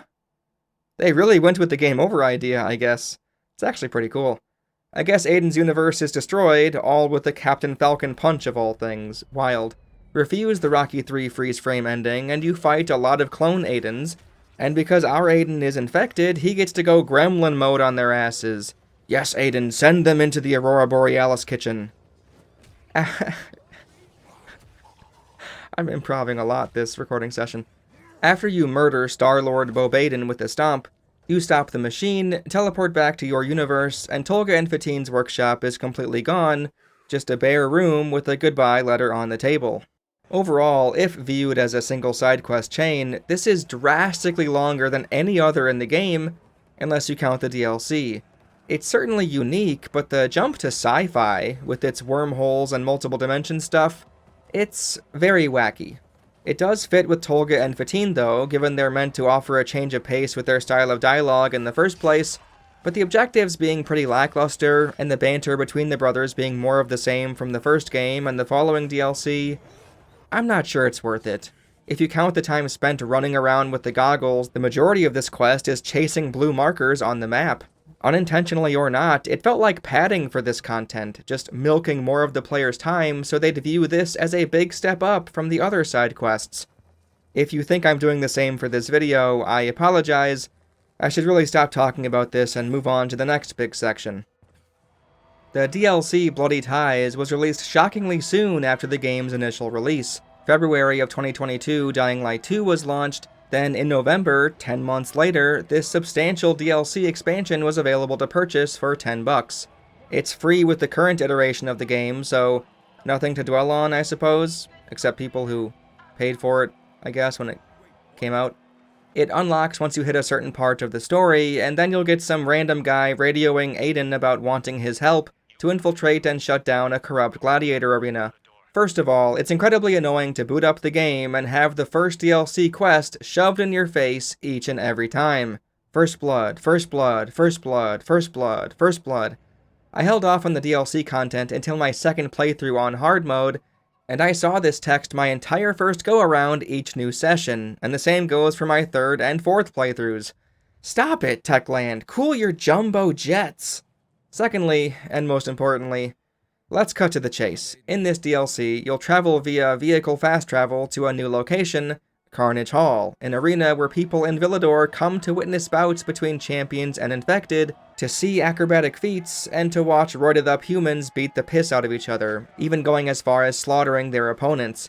To make this supposedly slot in, they slap these god-awful posters all over in the bases of the main game, have the NPCs talk about Carnage Hall randomly when you walk by at times. The first tournament in 3 years. They'll attract the toughest fighters in the city. The first tournament in 3 years. They'll attract the toughest fighters in the city. Fighting for 5 years now, and still no invitation to Carnage Hall. And they hand-wave this goofy and gaudy gladiator arena existing as a whole by saying, repeatedly, that it has Matt Jack and the PK's approval. People come here to fight or gamble, or both, but it's all voluntary. Jack Matt himself keeps an eye on this place. Oh, okay. This is legit, guys. Jack Matt is a character from the main game. He's connected a little bit. No worries. Put simply, no matter how good the side quests are, how interesting the story is, or how fun the gameplay found within Bloody Ties can be at times, the premise itself is laughable. This is the last city in the world. People are doing everything they can to survive. Some are predicting they'll run out of food, water, and money to pay for both of those things within a week's time. If they find a dog, their first thought is to fucking kill and eat it, since they're so low on food. Every indoor area looks like shit, basically. People wear raggedy winter clothes and look like goofy hipsters. Yet, we're meant to believe that this place exists, and people can access it even though it's not in the town, surrounded by walls and deadly chemicals? This would have made a lot more sense if it was in the town already, it didn't look this pristine, or if the other parts of the city didn't look like shit, I guess, people weren't as desperate for survival as they're clearly shown to be, seemingly on the brink of life and death at all times, and if the city itself wasn't clearly still overrun with infected, why would people risk venturing to this arena when lions and tigers are out looking for people to kill, and people don't even have any guns or shields or hardly any bows, apparently? This is the sort of thing you see in already safe encampments in zombie media, and certainly not to this scale. I realize tournament arcs are common in RPGs, and Dying Light 2 is very much trying to be one, but this decimates any and all suspension of disbelief someone might still have for this game world. All that said, and really I do mean it, it's outright stupid as hell, I do like the DLC in isolation. The visuals of the arena are eye-catching, the story doesn't have Lawan or Waltz, so that's a huge plus already, the characters are interesting, there's a few big winners in the side quest department, and many of the main missions focus on parkour trials, wacky gimmick fights, and so on. Some of the arena competitions miss the mark or are pretty uneventful, but others have a lot going for them. As much as I rolled my eyes initially, the Last Flight of Kyle Crane themed challenge, where you go through a day in the life of the Huron legend, was fan-servicey as all hell, but the gameplay was varied and worthwhile. Even the opening fight, the first in Carnage Hall, is a treat. This is actually what won me over. Before this, I was very down on the DLC, but being able to dropkick enemies into spike traps to my heart's content? Yes, please. I think there should have been a lot more of this, opposed to the other challenges and fights, but whatever. Before I really get into the thick of things, though, we can't talk about this DLC without mentioning how absurd Techland are once more. If you played this back when it first came out, you actually got more context as to why Aiden teams up with Chiro. You approach the tryout place, fuck up the password with cringy video game reference dialogue options, Portal, Bioshock, Leisure Suit Larry. Funny stuff. To be fair, I didn't like it when Cyberpunk did it either. I don't like these references in other games, I'm sorry. Afterwards, this little punk comes up to you, steals your money, you chase him down, and you fight off infected together. You chat it up, he says you'd make a great team, and he gives you the password. You go back, you say the correct password, then you're in. Chiro meets you in there, and yeah, it feels like a natural extension of what just happened. Well, it seems that people complained about not getting to the DLC location fast enough, that the intro was too lengthy or something, so they removed all of that. Now, you walk up to the building, for the first time, mind you, you waltz in, and Chiro acts buddy-buddy with you out of nowhere. Personally, I think the entire Villador section of the DLC should have been cut, if anything. That little 5-minute chase and the Chiro introduction is nothing compared to the absolutely boring as fuck tryouts you'll have to do in the random apartments in Villador. When I saw these, I legitimately had second thoughts of continuing on. I was seriously thinking I'd have to write in this script, "Sorry guys, I got to this part and I just couldn't do it. I hated it so much." But no, thankfully, I pushed on, because it gets better. The worst content in the game are the zombie killing combat challenges you find around town, so to see 3 more pop up as mandatory to continue with the real DLC content? It was a huge blow to my enthusiasm, to say the least. Either way you slice it, with the proper introduction or not, Chiro was meant to be a character we could connect with, to pull us into this storyline with something more personal at stake, our new friend's life and his desire for revenge. He says his dad was an ex-champion, the current one being Skullface, and Chiro thinks his dad, Ogar, stood there and watched them kill Chiro's brother. Even Skullface wouldn't have allowed that to happen, Chiro says. Well, spoiler alert, I'm being serious here. Skullface is his brother. Ogar is a gambling addict and supposedly bet his son's life on a fight, and he chose to keep Chiro, and they took Abel, who eventually becomes Skullface.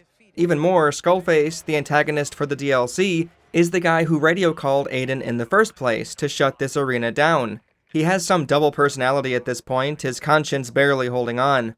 I spoiled a lot of the reveals just now, but the point is, a lot of this sounds compelling on paper, and execution-wise it's not bad, but it's all built on the premise of us going into the arena for Chiro, and what's here simply doesn't feel like enough to cause Aiden to risk his life. They try to get you guys to bond a bit, having optional drinking hangouts between the tryouts and Villador, but before you know it, you have to beat him in the final trial so he can't enter Carnage Hall, since his dad is trying to protect him, He goes missing somehow, and then we forsake whatever we were currently doing in the main story to go rescue the guy. It just feels like Techland was putting the onus on the player to do the heavy lifting and ignoring how silly this all is. The following was perfect, since the main ending to that game left Kyle Crane in Haran, and the DLC was after the events of the game. As far as I'm concerned, that's the ideal. Absolutely nothing wrong with it, besides the continued absence of Brecken, perhaps. Here, the Gladiator Arena existing in and of itself is ludicrous, and because this content is available the moment the prologue is all wrapped up, finding a time within the events of the story where Aiden might feel comfortable helping Chiro to this extent is downright impossible. No, you have to accept that this is a video game, that this is a side quest, and Aiden does side quests, so don't think about it.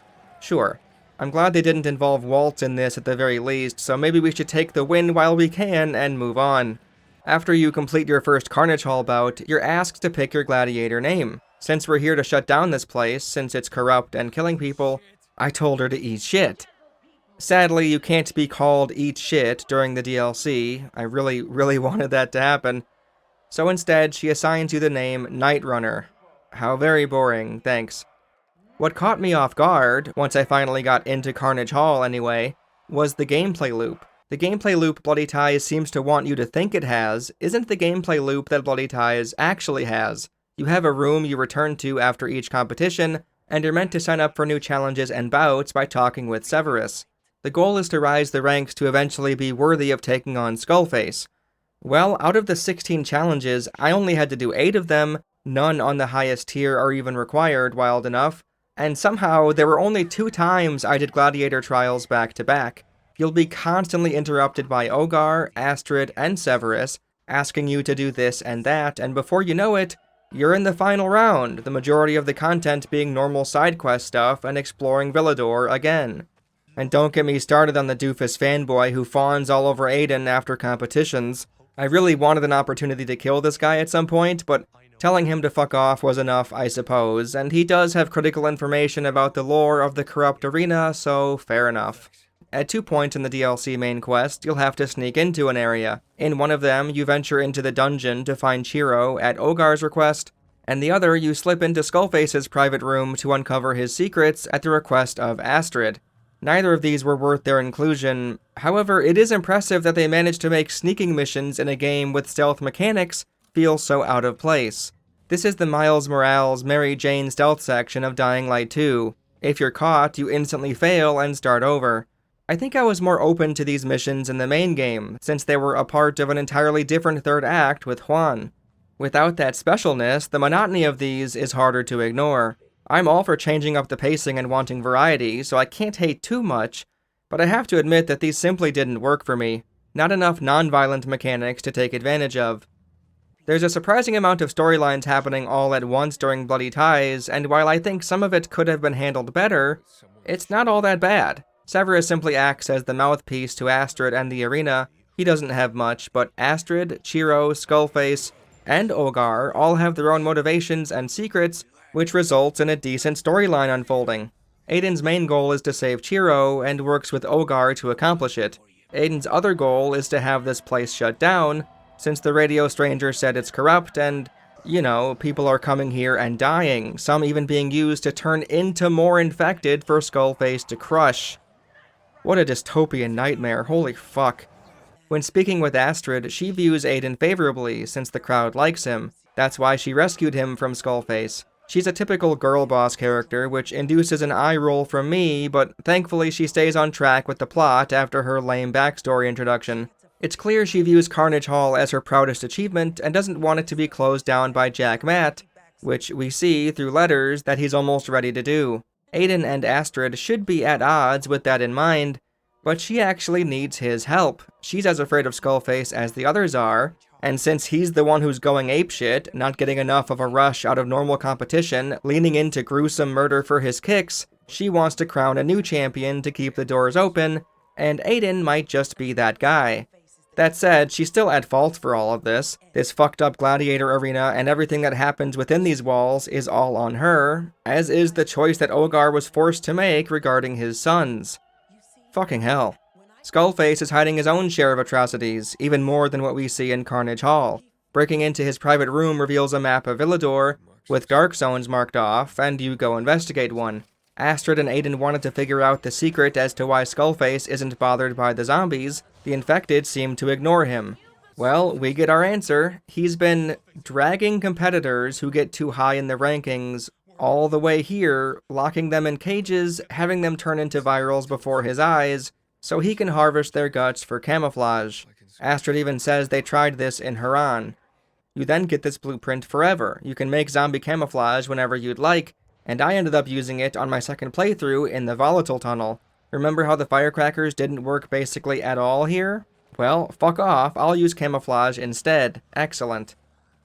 Chiro is the reason we're here initially, but he eventually gets pushed to the side for more interesting story developments. We can't find him, he's in the dungeon. No, he's not, he's fighting. We save him from Skullface, and then it turns out he's ungrateful for our help? That's why I did it. God, you spoiled shit. No, that's why my father got you to make me lose. Fuck you both. He doesn't want to be saved, he wants to ascend and become champion. Astrid even gave him a new name, thematically appropriate, but also way too on the nose. He now goes by Cain. Not Cain, the extremely lame mayor of Knox County, Tennessee, but Cain from the Bible, who's jealous of his brother Abel and wants to murder him to please God. Yeah, thematic, sure, but fuck it. Hell yeah, Techland, nice work on the allegory. We then don't see Chiro for a long time, until out of nowhere we get thrown into a knockout round, and it's a masked challenger. Well, turns out it's Chiro, who's obsessed with the idea of winning and becoming champion. We can't talk him out of it, so we either let him win, or defeat him. And, well, I tried to let him win, but dying just reverts you back to the fight, and running around didn't work either, so I killed him. I know there is a real choice here, but Techland kinda flubbed it since it really doesn't seem clear what you're meant to do to choose one of the two options. So he's dead, and Ogar is unhappy, obviously. They do this really weird thing here, though, where he yells at Aiden, but they lowered his volume in the editor after the fact, since it ends up sounding quieter than his normal speaking voice. Kill Skullface. I'll take care of Astrid. Fucking sorry? He was my son! Get it? My son! I do this sort of thing a lot while I edit, raise certain things and lower certain things, so it's really easy to see what happened here. Ogar is arguably the most important character in the DLC. His former glory as a champion and his decisions years ago infests every inch of Bloody Ties. It's why everything is happening in the first place, really. Talks about his past, how fucked up he is, how washed he's become, the horrible shit he's done. Gets brought up vaguely now and then, but the family dynamic involved is truly batshit insane. He was, supposedly, only going to do one more bet, and then he'd escape with his two sons, Abel and Chiro. Astrid wanted him to throw the fight, though, to crown a new champion, Skullface. He refused, won anyway, but she hunted them down and made him choose which son she'd kidnap and turn into a gladiator as payment for his betrayal. This is where it gets a little muddy, since we learn about this at first from someone else, who says that Ogar gambled away his kid. Aiden then accuses Ogar of gambling away his kid, and Ogar doesn't fight back on the notion, but when he explains it, it doesn't really sound like he put his kid up as part of the bet. It sounds like he made the bet normally, went against Astrid's wishes, and she vindictively and ruthlessly made him choose which child he was prepared to lose. It's easy to assign blame to Ogar, since everyone calls him a gambling addict, but are they simply buying into the propaganda from Astrid, given that they work at Carnage Hall? Maybe this is also a good allegory to the main story with Matt, Jack, and the PK. Actually, if it is, Techland, this is pretty good, this is pretty clever. Especially because he's the one who wants to shut down this place. Either way, I don't know, the language used doesn't convince me that Ogar is the one in the wrong here. Gambling aside, Astrid wanted the fight fixed, a fake outcome like boxing, whereas Ogar wanted the fight to be real, like pro wrestling. I'm on Ogar's side with this one, especially given that he assumes his son is dead. He thinks Skullface killed him, but no, Abel eventually assumed the role of Skullface. The reveal at the end of the DLC isn't all that dramatic, but it was nice to see Skullface, Abel, throw his blade into Astrid's chest to shut her the fuck up once and for all. Plus, in this ending fight, if you saved the prisoners in the dungeon, such as the guy who asked you the password at the very start, yeah, that's him, Roy's our boy, They show up to help against the hulking behemoths before Skullface. A nice cause and effect. After the fight, you can choose to become the next Skullface, or reject the mask, thus rejecting Carnage Hall altogether. You get Skullface's elemental shield thing, which can shoot out fire, electricity, and whatnot, which is a nice reward for finishing the DLC. Finally, you get a tape from Skullface explaining that he was the one who reached out to you. It's hard to forget all the horrible things Skullface has done, stomping out the competition early at the tryouts, dragging high-ranking fighters in his dark zones to make camouflage for him, kill and destroy with reckless abandon, but it does sound like he had some sort of split personality thing going on, where his true self was being pushed down further and further, the aura of Skullface controlling almost every action, and winning wasn't enough for him, he had to go further and further. He contaminated the fighters with anabolics, and says he was going to eventually contaminate every citizen in Villador. He's a psychopath, absolutely, and I wanted to dislike the twist at the end, but I don't mind it. Saving everyone from himself, even though reaching out to a pilgrim in and of itself doesn't seem like...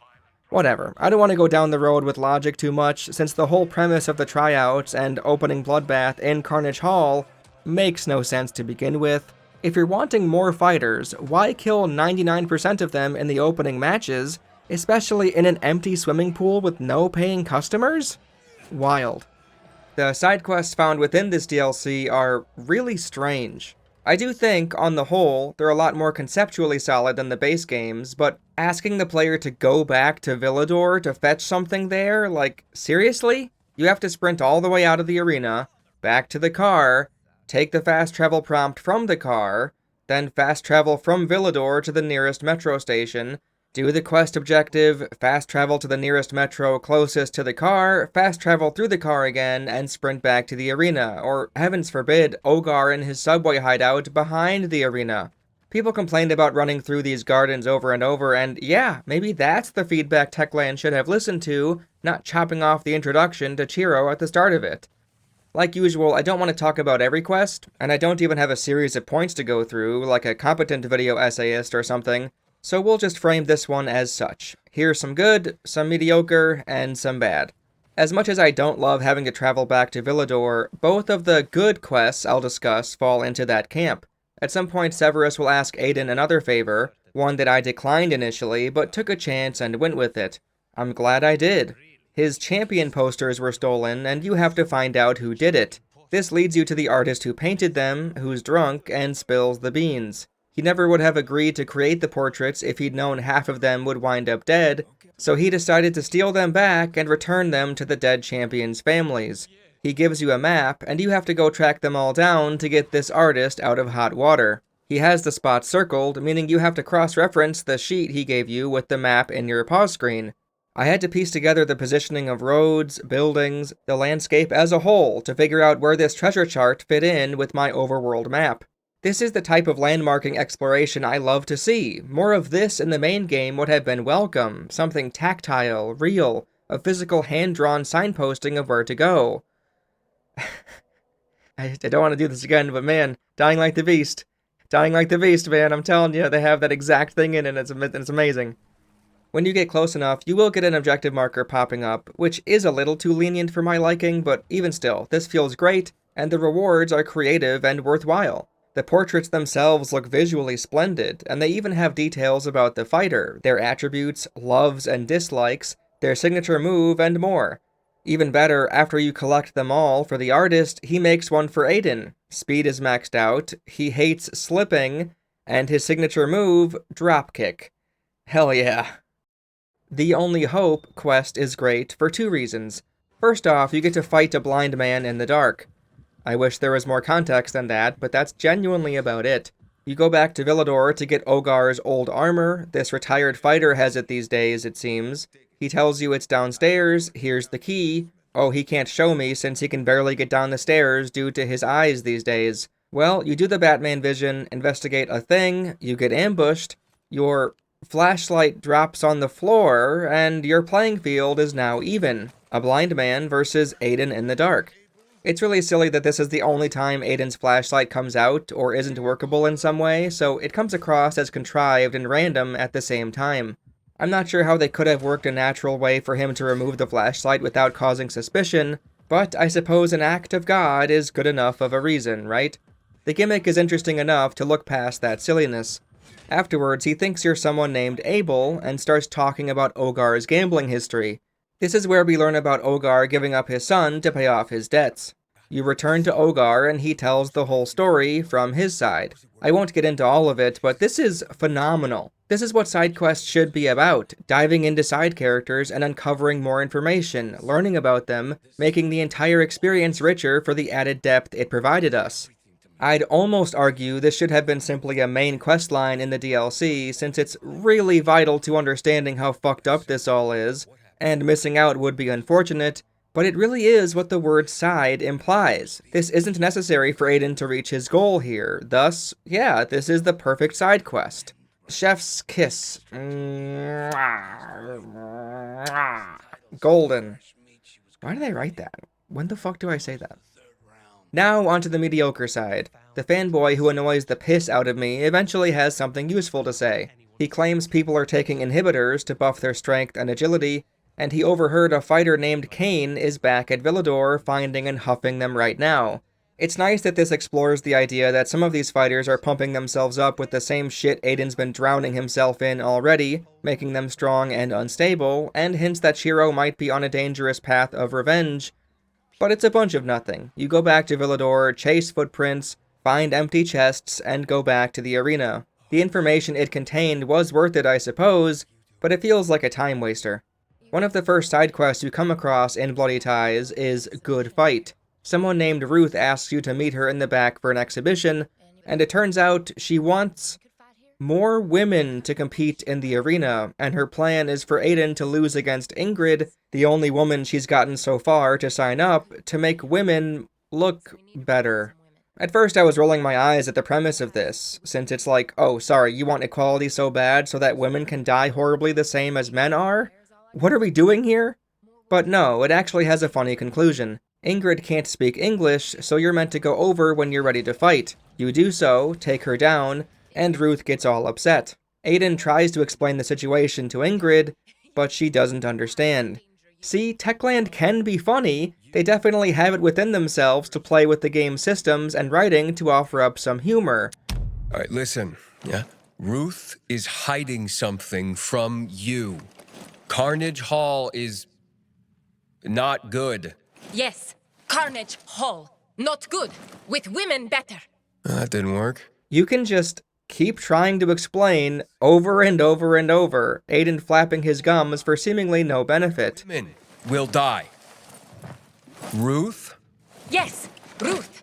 Ruth, good. No. Night fights. Yeah, very dangerous. Ruth. Yeah? Ruth will get people killed. Ruth, great leader.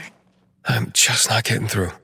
This alone was worth the quest, but it turns out Ingrid can speak English. She was just pretending so as to keep up the ruse. She's trying to shoo away any would-be new competitors, since the Gladiator games are awful and should be avoided. Nice, this is a lot better than the lame feminism angle. Do you see any other fighters except for me? There's a reason for that. I'm warning them. Now, there are some dumb things with this quest that drag it down, though. It's only a single fight, one that's not all that interesting, and they still give you medals to chase for like everything else in this DLC. It's so out of place for side stuff like this. It also has the problem other quests have in Bloody Ties, where you'll have to travel all the way from the interior of Carnage Hall, through the gardens, all the way to the back of the courtyard to get to this 2 minutes worth of content. Not the most enthralling stuff going to and from the quest, so yeah, Good Fight has its ups, but it also has its downs. You could say the same thing about the parkour challenges they added to the DLC. Like, sure, I'll do them, and they aren't terrible by any means, but it feels a bit obligatory at this point, almost like they had to meet a quota or something. They even included the stupid encounters like Save Survivor. What are you idiots doing out here?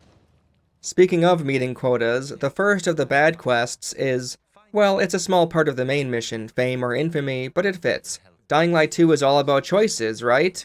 Well, why not chase down the thief who stole the money from Carnage Hall, realize it's a kid, and either let him keep the money or take it back. I did think hard on whether I wanted to let him off the hook or not, as Severus said he might know something about where Chiro is if you help him out. Ultimately though, this choice means nothing. The kid lies to Aiden about where he hid the money if you don't play nice, so who cares? Gameplay-wise, there's nothing here, just following bullshit investigation red footprints around in the gardens. Plus, it's the first time Severus stops you from doing what you actually want to do, compete in the games. Sure, I'm your errand boy now, awesome. Out of the side quests I tried, there's only one I could label as bad, 3 to Tango. Randomly, Severus just tells you about a fight you can join outside of Carnage Hall. Alright, I guess. These carnies say they only fight in duos, 2-on-2, so I need a partner. They get some other doofus to be Aiden's partner, they say you get assigned a weapon based on when you say stop on some chance thing. Oh, they got decent weapons, and I got a table leg and a shot of vodka. Not only is that bullshit, your teammate isn't your teammate. All 3 of them gang up on you. I was on hard mode at this point, and didn't know about the parkour combat to the extent that I do now, so maybe I could do it now if I tried again, but back then? Nope. The worst part about this is that when you fail, you can't confront them on their bullshit. They couldn't, at the very least, record a line that has Aiden say, "What the fuck was that?" and have them say, "Sorry, friendo, them's the rules, you can try again if you'd like," or something. Nah, nothing of the sort, just mannequins, basically. Also, you get timed and can earn medals based on how fast you win the fight, I guess? Stupid, why even bother? So, in conclusion, Bloody Ties DLC, pretty good. I can see improvements already, this being Techland's next big creation, so maybe Dying Light 2 really was a fluke outing, or at the very least, they're learning from it. I wouldn't recommend it over playing Dying Light the Beast or anything, but I think, while it clearly had lower ambitions as a work of art, it also had far fewer stumbles than the base game of Dying Light 2. Alright, that's the quests and DLC all done with. We're in the home stretch. We just have one more pit stop before the story. Tower Raid is something Techland added in a few years after launch, and it's free. Sure, why not? It's not a side quest or anything, it's a separate roguelite mode, where you and 3 other players can choose a class, choose either a quick, normal, or elite raid, and, well, fight zombies for a very, very long time. The class system is interesting. They have specific starting weapons and blueprints they're able to craft, and even some modifiers like better ranged or parkour damage. The starting weapons are infinitely durable, but any you find during the game mode, while stronger, break after a while, so it's a nice balance. The crafting and ingredients are tailored to fit this mode specifically, but I have no idea why they let you craft so many fucking lockpicks. You don't need, like, any. After enough deaths you'll fail, and revives don't count against you. When you succeed through all the floors, you have a Revenant fight up top, where Banshees and Volatiles and such spawn, making it much harder. If you're on the Elite variation, it's hard mode or higher, 13 floors instead of 9 for regular, 5 for quick, and halfway through you'll get another Revenant fight. Tower Raid also features an out-of-game progression with your profile, leveling up some passive skills and such, which is fine. Nothing here too crazy, mostly some percentage increases. First of all, I want to say that this mode is better than Hell Raid. Ever since Luigi's Mansion 3, with its multiplayer mode having a similar rogue style, I basically made the conclusion that roguelite modes for games that are already decent, mechanically or otherwise, would work well, and here's another example. I don't love the genre in isolation, but I think the structure can fit in depending on the game, Earth Defense Force and Dead Rising being others I'd like to see it attempted with. That said, once you play 3 or 4 matches of Tower Raid, you realize that there's not much here. A roguelite earns its replayability with variety, out-of-game progression, or other elements to pick up the slack, sometimes all 3. Hades is one of the only combat-focused roguelite games I like, but if it was as stale as Tower Raid, I probably would have hated it. Sure, you have 4 classes, but they're all either melee or ranged, a crossbow being the most unique weapon, and they all find guns after a while, so who cares? As much as I love the idea of only being allowed to use select tools for each character, once you do a run with one of them, you've seen everything. The layout and scenario design works perfectly fine the first go, but you then realize that, no, that's really all there is. You'll have your charger fight, your goon fight, maybe with a volatile or 2, maybe you'll have the alarms you'll need to turn off that feature volatiles, and yeah, I can't think of many more. They throw in floor-specific modifiers as a band-aid fix for the lack of variety, But it doesn't amount to much, it all blurs together. After doing a quick run, then starting up an elite raid, which again is on hard mode, making it take at least twice as long due to the increased enemy health, my teammate and I simply stopped playing around floor 9 or so since we were getting pretty bored. The floor that was near pitch black was great, finally something a little different, but it's really saying something that this roguelite mode can't even stay engaging past 3 hours. You could argue it's a good thing I didn't see the volatile nest looking thing in the entire play session, but it would have been welcome to provide a change of pace. It's tough, since what I would want from this mode clearly is not what the rest of the Dying Light 2 players would. I like the distinct class idea, and I don't mind it being separated into its own mode, but it just gets too stale after a while. In my head, it began to morph into a slightly better version of Hellraid. Think about it, what was the biggest criticism of Hellraid? No parkour, when that's the biggest selling point of Dying Light, and sure enough, this is all combat too. I'm thankful it's all zombies, but that too had a knock-on effect, as I wasn't able to get the most out of the parkour combat I had grown to like. There's some more weird or otherwise grating decisions in Tower Raid, so here we go. You can't pick up weapons other players have dropped, so you can't swap guns or what have you, which would be fine in isolation, but for some reason the game allows ammo for guns you don't have to spawn in as loot. Oh look, ammo for pistol, What's the pistol? And SMG. That's weird combination, but what can you do, right? Oh cool, I got a second pistol. And more SMG ammo. I actually got a pistol, so that'll help with my ammo problem. Everyone's loot from chests seems to be different. One player might find a melee weapon, and one might find honey and a booster. However, it makes zero sense to spawn in a pistol and SMG ammo, an SMG and pistol ammo, hell, shotgun ammo with either of the previous two. Oh cool, it gave me an assault rifle and shotgun shells. I might as well just toss them at the fucking zombies. It happens all the time. What on earth? The Tower Raid progression, i.e. your skill tree upgrades, are unfortunately tied to your save file, and you can't switch it when you're in the Tower Raid hub. This really won't impact many people, I'd imagine, but if you have 2 different save files, like I did, it'll boot up the last one you played, which in my case forced me to back out, load my other save file in campaign mode, return to menu, and click on Tower Raid again. I assume this is to tie the currency and rewards to one save file, since your Aiden can get weapons and shit for the main campaign for doing this separate roguelite mode, but it's quite the time waste. Sometimes the music doesn't play when it's supposed to. In fact, it almost never played when I was trying the game mode out, only my last run on Elite as the tank did I hear it.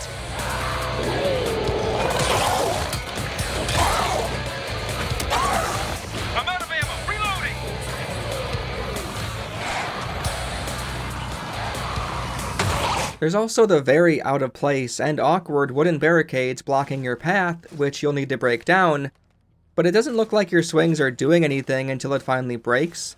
Truly, for me, the biggest criticism of this game mode is the fact that it exists. Listen, I completely understand branching out and following your passions, creating things you think will be good, but Techland is so community-focused, and it's pretty clear that nobody wants this, even me.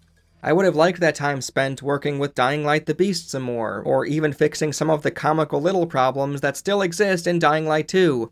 Fucking put a better reward in that damn deserter quest safe, please.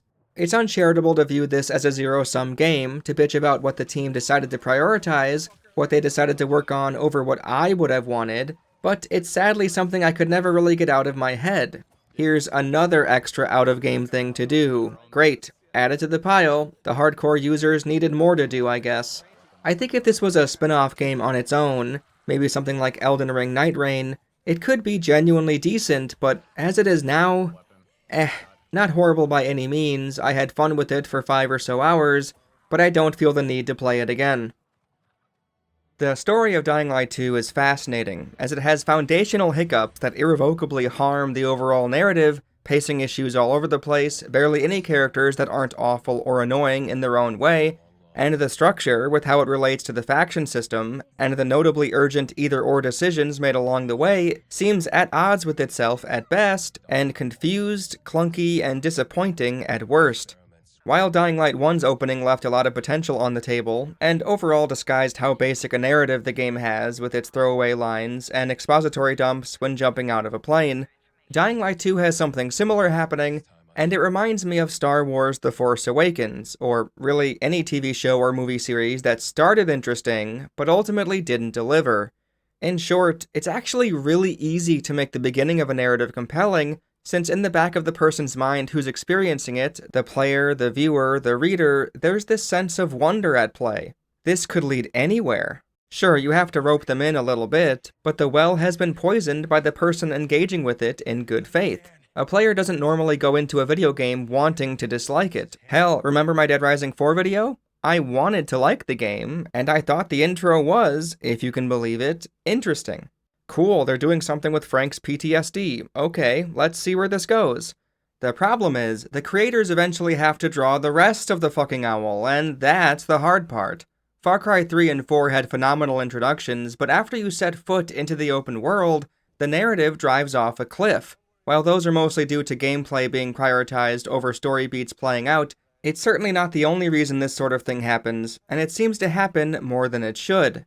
I haven't rewatched The Force Awakens since Rise of Skywalker came out, since why would I? The whole trilogy is pointless now. The idea of, oh, this could go anywhere, is eventually replaced with, oh, so that's what they went with, huh? How I Met Your Mother and Game of Thrones have suffered similar fates. You could argue this is more about ending strong, to maintain the person's belief that the work of art is good, since they now see the full picture and can thus judge fairly seeing how the arcs concluded, but I'd argue it's the same picture, even if corporate wants me to find the difference. It's simple to present a series of questions at the start of a narrative to get viewers curious, since the answers don't matter yet. Once you get the answers, that's what determines if the beginning stays good or not. And in the case for The Force Awakens, in the case for Dying Light 2, the answers make the beginnings pointless. Every Mia flashback is now laughably stupid, a boring time waste at best, which is ironic given that this is a game that was made with replayability in mind. What good is an engaging introduction if the middle and end of the media in question fails to deliver? Dying Light 1's middle and ending failed to deliver, even if the intro wasn't all that great in the first place, but Dying Light 2 is different even if it's a similar issue. Dying Light 2's middle and ending failed to deliver, even harder than Dying Light 1 if you can believe it, and while the introduction and prologue with Hakan is the best part of the game, if anything, that ended up hurting everything that came after, since what followed couldn't honor its potential. It's the only point in the story where the same elements, Waltz, Mia, Aiden, are good and help pull us in as opposed to push us away. Aiden uses Spike to find Waltz, which leads him to an informant from Villador, who gives Aiden a GRE key, says to take it to Lawan at the fisheye, and if Waltz gets his hands on it, the city will blow up or something, I don't know. Before this, we had a flashback showing Aiden with Mia, his sister, talking about having to stick together, being experimented on, and eventually being pulled apart. Then we cut to the building being on fire, and Aiden escapes. That's all we have to go on, but it's actually quite a lot. In Dying Light 1, we only had our job with the GRE as an objective, to get the file and extract. Things got a lot hairier, of course, but there wasn't a whole lot there in terms of pushing the player to care about the narrative early on. Even if you did, that part of you likely died when Crane burned the antizin in a barrel. Here we have a two-pronged approach right from the start, a personal stake with Aiden trying to find his sister Mia, and a world-ending stipulation, don't let Waltz doom the city, we have what he wants, don't fuck it up. I mean, at least for me, Waltz was such a stupid name that it was hard to take him seriously from the get-go, but here's where the two-pronged approach works. The story of Aiden finding his sister was enough for me. That's been his mission, his whole purpose, so of course, that's what I'm going to prioritize above all else. It's interesting that the two motivations for the two player characters have swapped. Kyle came in with a grander duty first and foremost, then took on the more personal objective after he was there a while, and here we start with the personal one, then the grander stakes one shortly after. Aiden has basically been thrusted into a position of power and vulnerability without his approval, which is compelling. It makes sense that this game puts the player in the driver's seat for so many big decisions, right? However, there's a catastrophic problem already, and it's something you heard me say a minute ago. Dylan, the guy who gave Aiden the GRE key, says to take it to Lawan at the fisheye. This narrative thread about Waltz, the key, where Mia is, gets paused for 10 to 15 hours of game time, so we can play footsie faction war bullshit with Sophie and Ader. They drop you into this Haran-sized map with a shitload of side quests, challenges, GRE dungeon facilities, and on and on and on, which will only lengthen your stay in what amounts to be a couple weeks long intermission on the events we were hooked with. You can't even say Techland didn't expect players to linger in Old Villador, since quite a few side quests become deactivated, go away completely once you make the transition to the central loop. You can always go back, but that content is gone. I'm not against that idea by any means, but the point is, this section of the game is a fucking slog, Techland obviously wanting and encouraging a player to stick around for a huge chunk of playtime, and it's all the worse since none of it matters. Seriously, beyond coming back and seeing Sophie bruised slightly before lying down for a quick nap, or having Barney verbally bathe you in honey, nothing in Old Villador relates to anything else.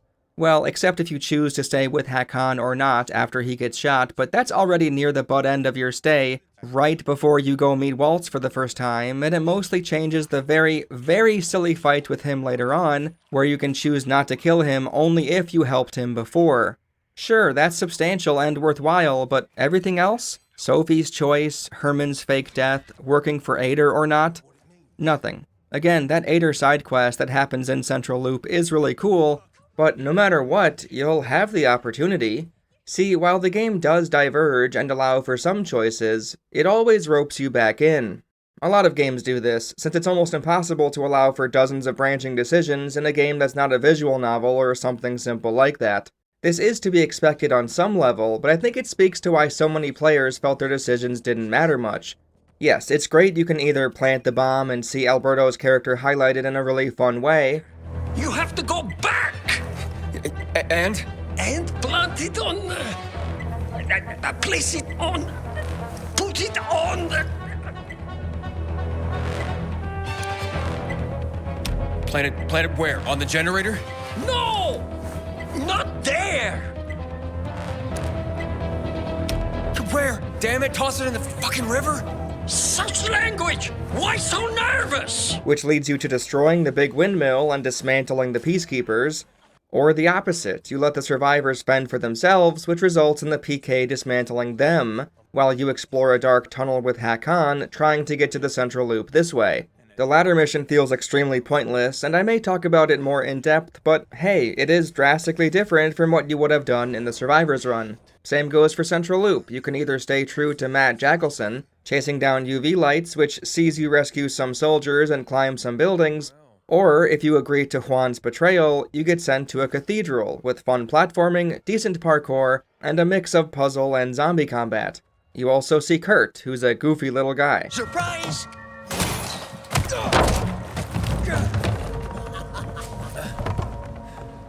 The divergents are impressive. It does truly feel like they tried hard with this replayability idea, but without fail, you're brought back to the main converging line. Whether you worked with Ader or not, you're in the tunnel with him, he finds Waltz, Waltz escapes. No matter what you did in Old Villador, you escape Waltz, fend off renegades at the fisheye, and start working with Matt Jack of the Peacekeepers.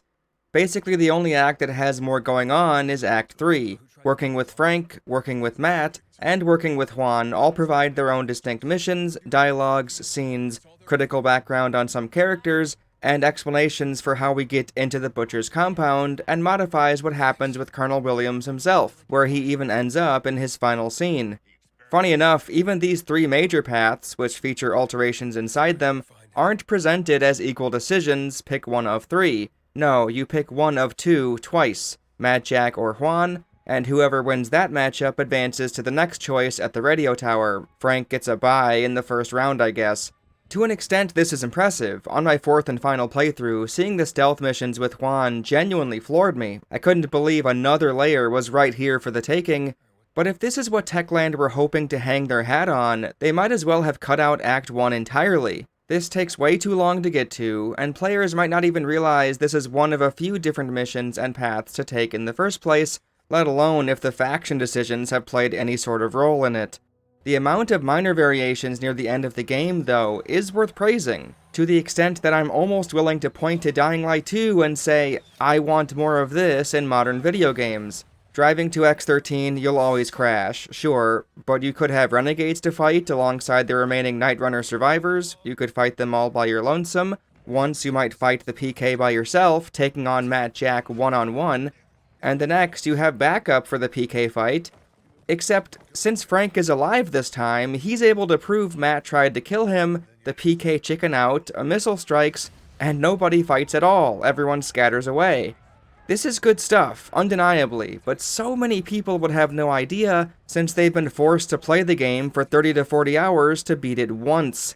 I'd say I've almost been won over at this point. Seeing yet another take on the third act while working with Juan on that fourth playthrough was simply ridiculous, but this game is too long and too bloated to care about going back in a second or third time if you aren't insanely dedicated or are a critic of some kind.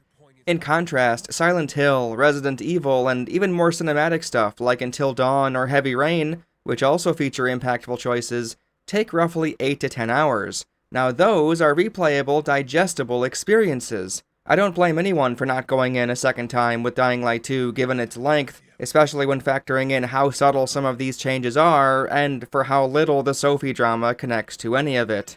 We go from world-ending stakes and a personal quest to find your sister, to fucking crystals? Purest crystals. Crystals. Crystals? Crystals. Grab the crystals. He got the crystals? The crystals. Crystals. Crystals. Find the crystals. Susie, where are the crystals? I don't see these crystals. Maybe the crystals are still there. There are crystals. Retrieve the crystals. Where are the crystals? And get our crystals.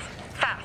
I can sort of understand wanting to show some of the lower stakes Dark Ages of the Zombie Apocalypse drama unfolding to explore this new setting, given that it's meant to be a quasi-RPG, but to isolate and sandwich it in between narrative plot beats is excruciating.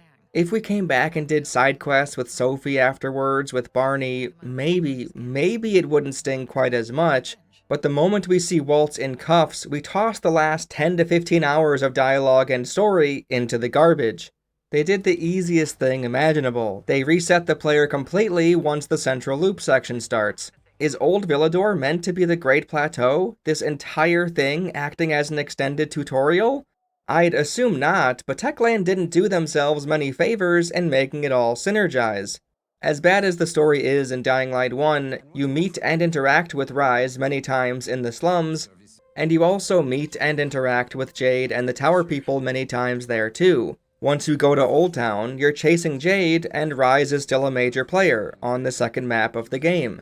As a stark contrast, Waltz and Lawan straight up don't exist in the first area at all, again excluding the Hakon side quest to find the sniper that takes place minutes before Old Villador ends, and Hakon and Sophie, your two main squeezes until then, practically don't exist in the second area.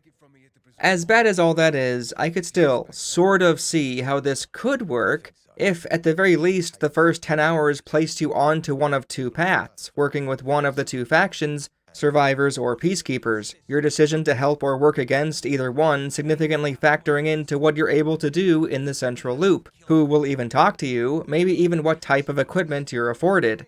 Except, no, it's not even close to that, it's the opposite of that. If you bombed the peacekeepers, Jack Matthew will save you, you will work for him, they will give you the UV flashlight, and you will climb the radio tower with them. When I said it resets, you really do reset. They use the lack of communication between the two sectors of the city as cover for your choices ceasing to matter, so you basically start fresh again, and what's more, the city's fate, along with your sister's, is only determined by 2 or 3 specific choices, all of them taking place in the central loop, unless you count the final decision, since that's fuck off way outside the map somehow.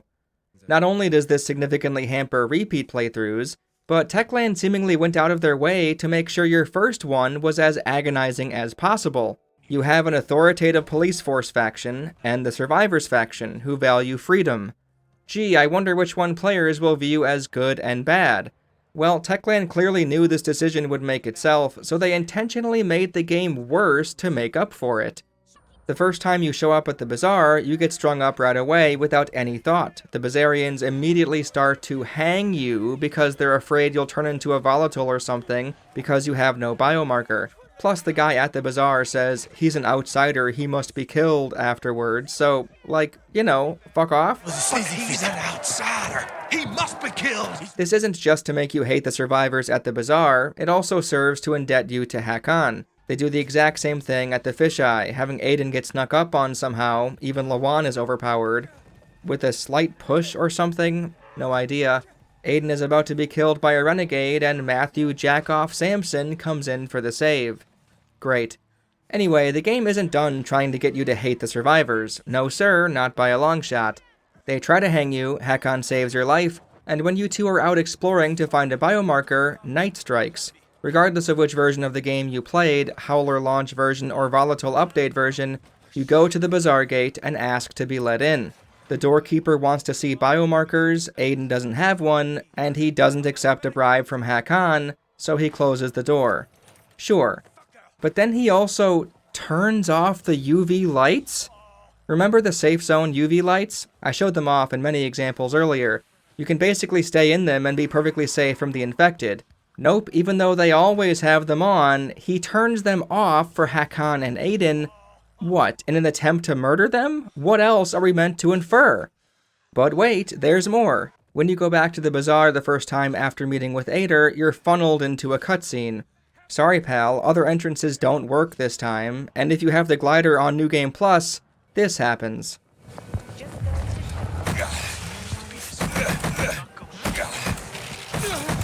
Barney's cutscene is far too important, of course. This is extra silly because, I walked into the bazaar multiple times between the incident and this cutscene, one even at night, in the same exact spot. Given that the doorman and Carl talk to Aiden like the hanging just happened, it feels like the developers put this scene in with the intention that this would be the second visit, ever, instead of, fourth or fifth.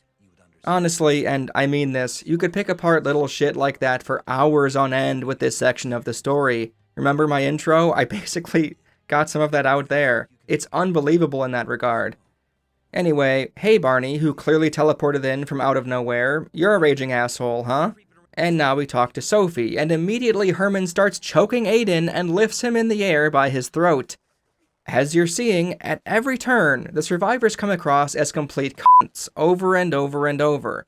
Techland straight up did not trust players to explore the evil faction, the Peacekeepers, on their own, so they dumbed down the good option, making your time with them as insufferable as possible.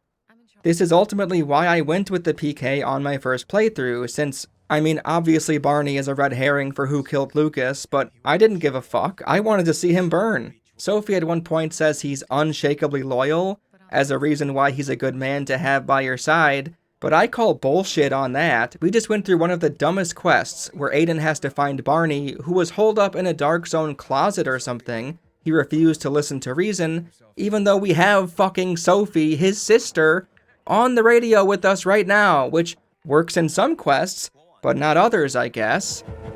Your sister is worried about you. Don't you even keep Sophie out of it! But it's true! You're damn lucky I'm busy here, dipshit! They gone? Yeah, I went out for some air. Your sister mentioned you're stubborn, but she didn't say you were an idiot. Hey, I should beat you down for that. Here, take your radio. We're leaving. And then, to top it all off, he uses a teenager's death as a distraction so he can escape with the crystals. He says Aiden has to go find Birdie. We can't leave without him. No man left behind. Okay, fine, and here he is, dead, because he wanted to cause a diversion so Barney could get the crystals and make it back to the bazaar. We then find out from Sophie that Barney ditched Aiden, went back to the bazaar himself, since he didn't trust him? He was supposed to... Didn't trust you. He thought you wanted to take the crystals. But he sent me to check on his friend so he could sneak away? It's not like that. Come back to the bazaar. I'll explain everything. You were supposed to wait for me. S'pose schmozed. Plans changed. Afraid I was after your crystals, huh? Afraid? Of you? Give me a break. Like I did with Barney and Birdie? It didn't feel like much of a help. Barney was in shock when he heard about Birdie. That's why he bailed on you. You sure about that? You sure about that? He thought you wanted to take the crystals. You sure about that? S'pose schmozed. Plans changed. It's honestly maddening that we can't use Birdie's death in every conversation going forward with Barney. He's beyond a redemption arc at this point. All of that was to get crystals. Remember the crystals? Grab the crystals. You got the crystals. Crystals. Susie, where are the crystals? Crystals are still there. So the Bazaar can use them to trade with Joe and Jack, two dumbasses at the water tower who threatened to blow up the thing if they didn't get the goods. Aiden gets sent out again to help out, but it's too late. The survivors die and the crystal's stolen. Barney yells at us some more. If you'd hurried back there, maybe some of our guys would have made it. I thought a pilgrim like you was supposed to run like a fucking gazelle. Barney, shut up! What? If he'd have made it in time to help, we'd be having a party, not a wake. Sophie does her disappearing act 3 times in a row for some reason, and announces we'll do a pincer movement, only to, and I'm not exaggerating here, 3 seconds later abandon that plan over the radio. First, we'll move in from the other side, and then we'll catch them in a pincer movement. If anything goes wrong, we retreat to our base. Where? The Tango Motel.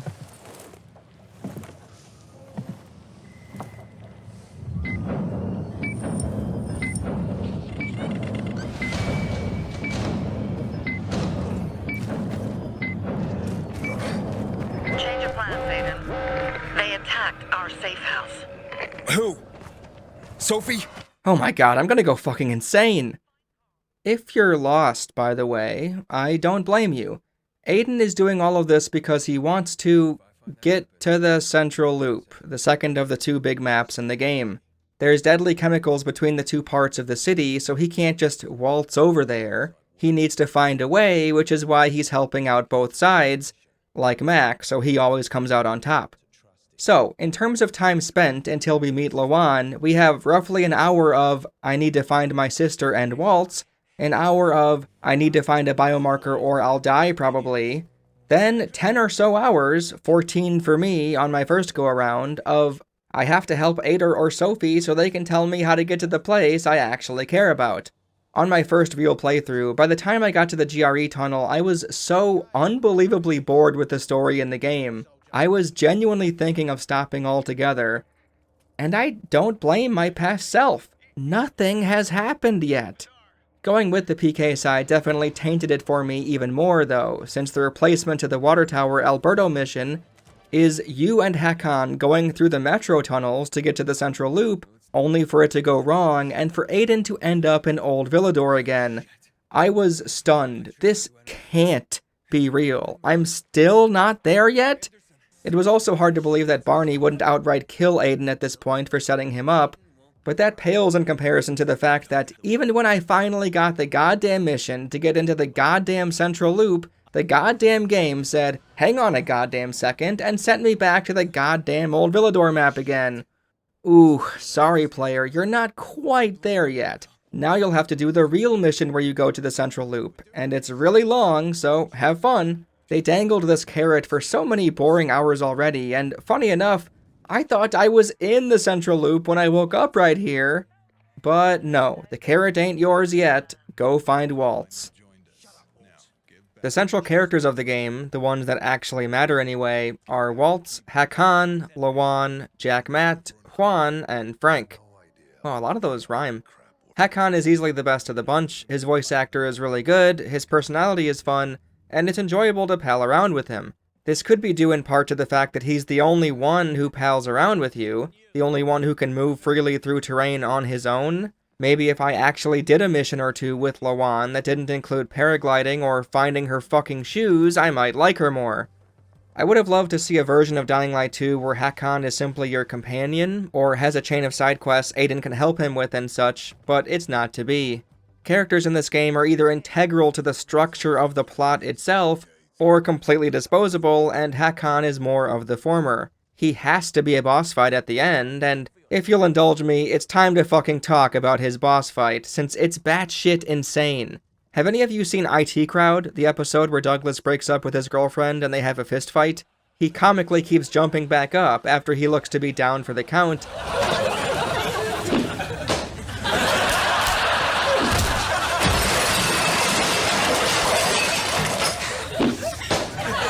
And that's exactly what happens here. If you go the Survivor's route much earlier on in the Old Villador section, you might see yourself get ambushed by Herman, the deaf giant. He has a health bar, you can loot him after the fight is done, but if you agree to help the survivors in the exchange with Sophie afterwards, he, without any explanation, nonchalantly joins the group as if he didn't just die by Aiden's hands. Jack and Joe escaped. We have a chance to take the tower and finally reclaim the water. It's all the more pointless since he isn't used or talked to for any other part of the Survivor story. He could have died and it wouldn't have mattered. It's not like we use him to bash in the doors of the PK base or something. Anyway, this extremely silly moment feels like a one-off, but no, Hakan does it too, but to the third power. You beat him senseless, he screams about you being tough. Fuck, I didn't realize how tough you got. Aiden has a seizure. He tries to kill you again, you murder him. Here, he's dead. You can loot his body. Aiden even calls Matt or Frank and tells him that Hakan is dead. But Hakan is dead. To sell the point, I even threw knives and explosives at him on my third playthrough. Hakan's dead. Oh, fuck no. He's heading to Old Villadori. The person he tracked down is a GRE doctor. Doesn't matter, when you go to open that door, sure as shit, Hakan gets back up. You already looted him, what the fuck, you know? Also, if this is meant to be some climactic fight, Techland absurdly missed the mark. I ended up laughing my ass off since Hakan kept fucking yelping when I tossed him around. You gotta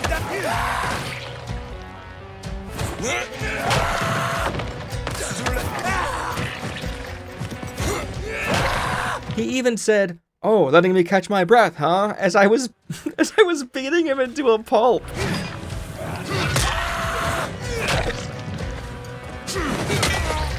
Letting me catch my breath.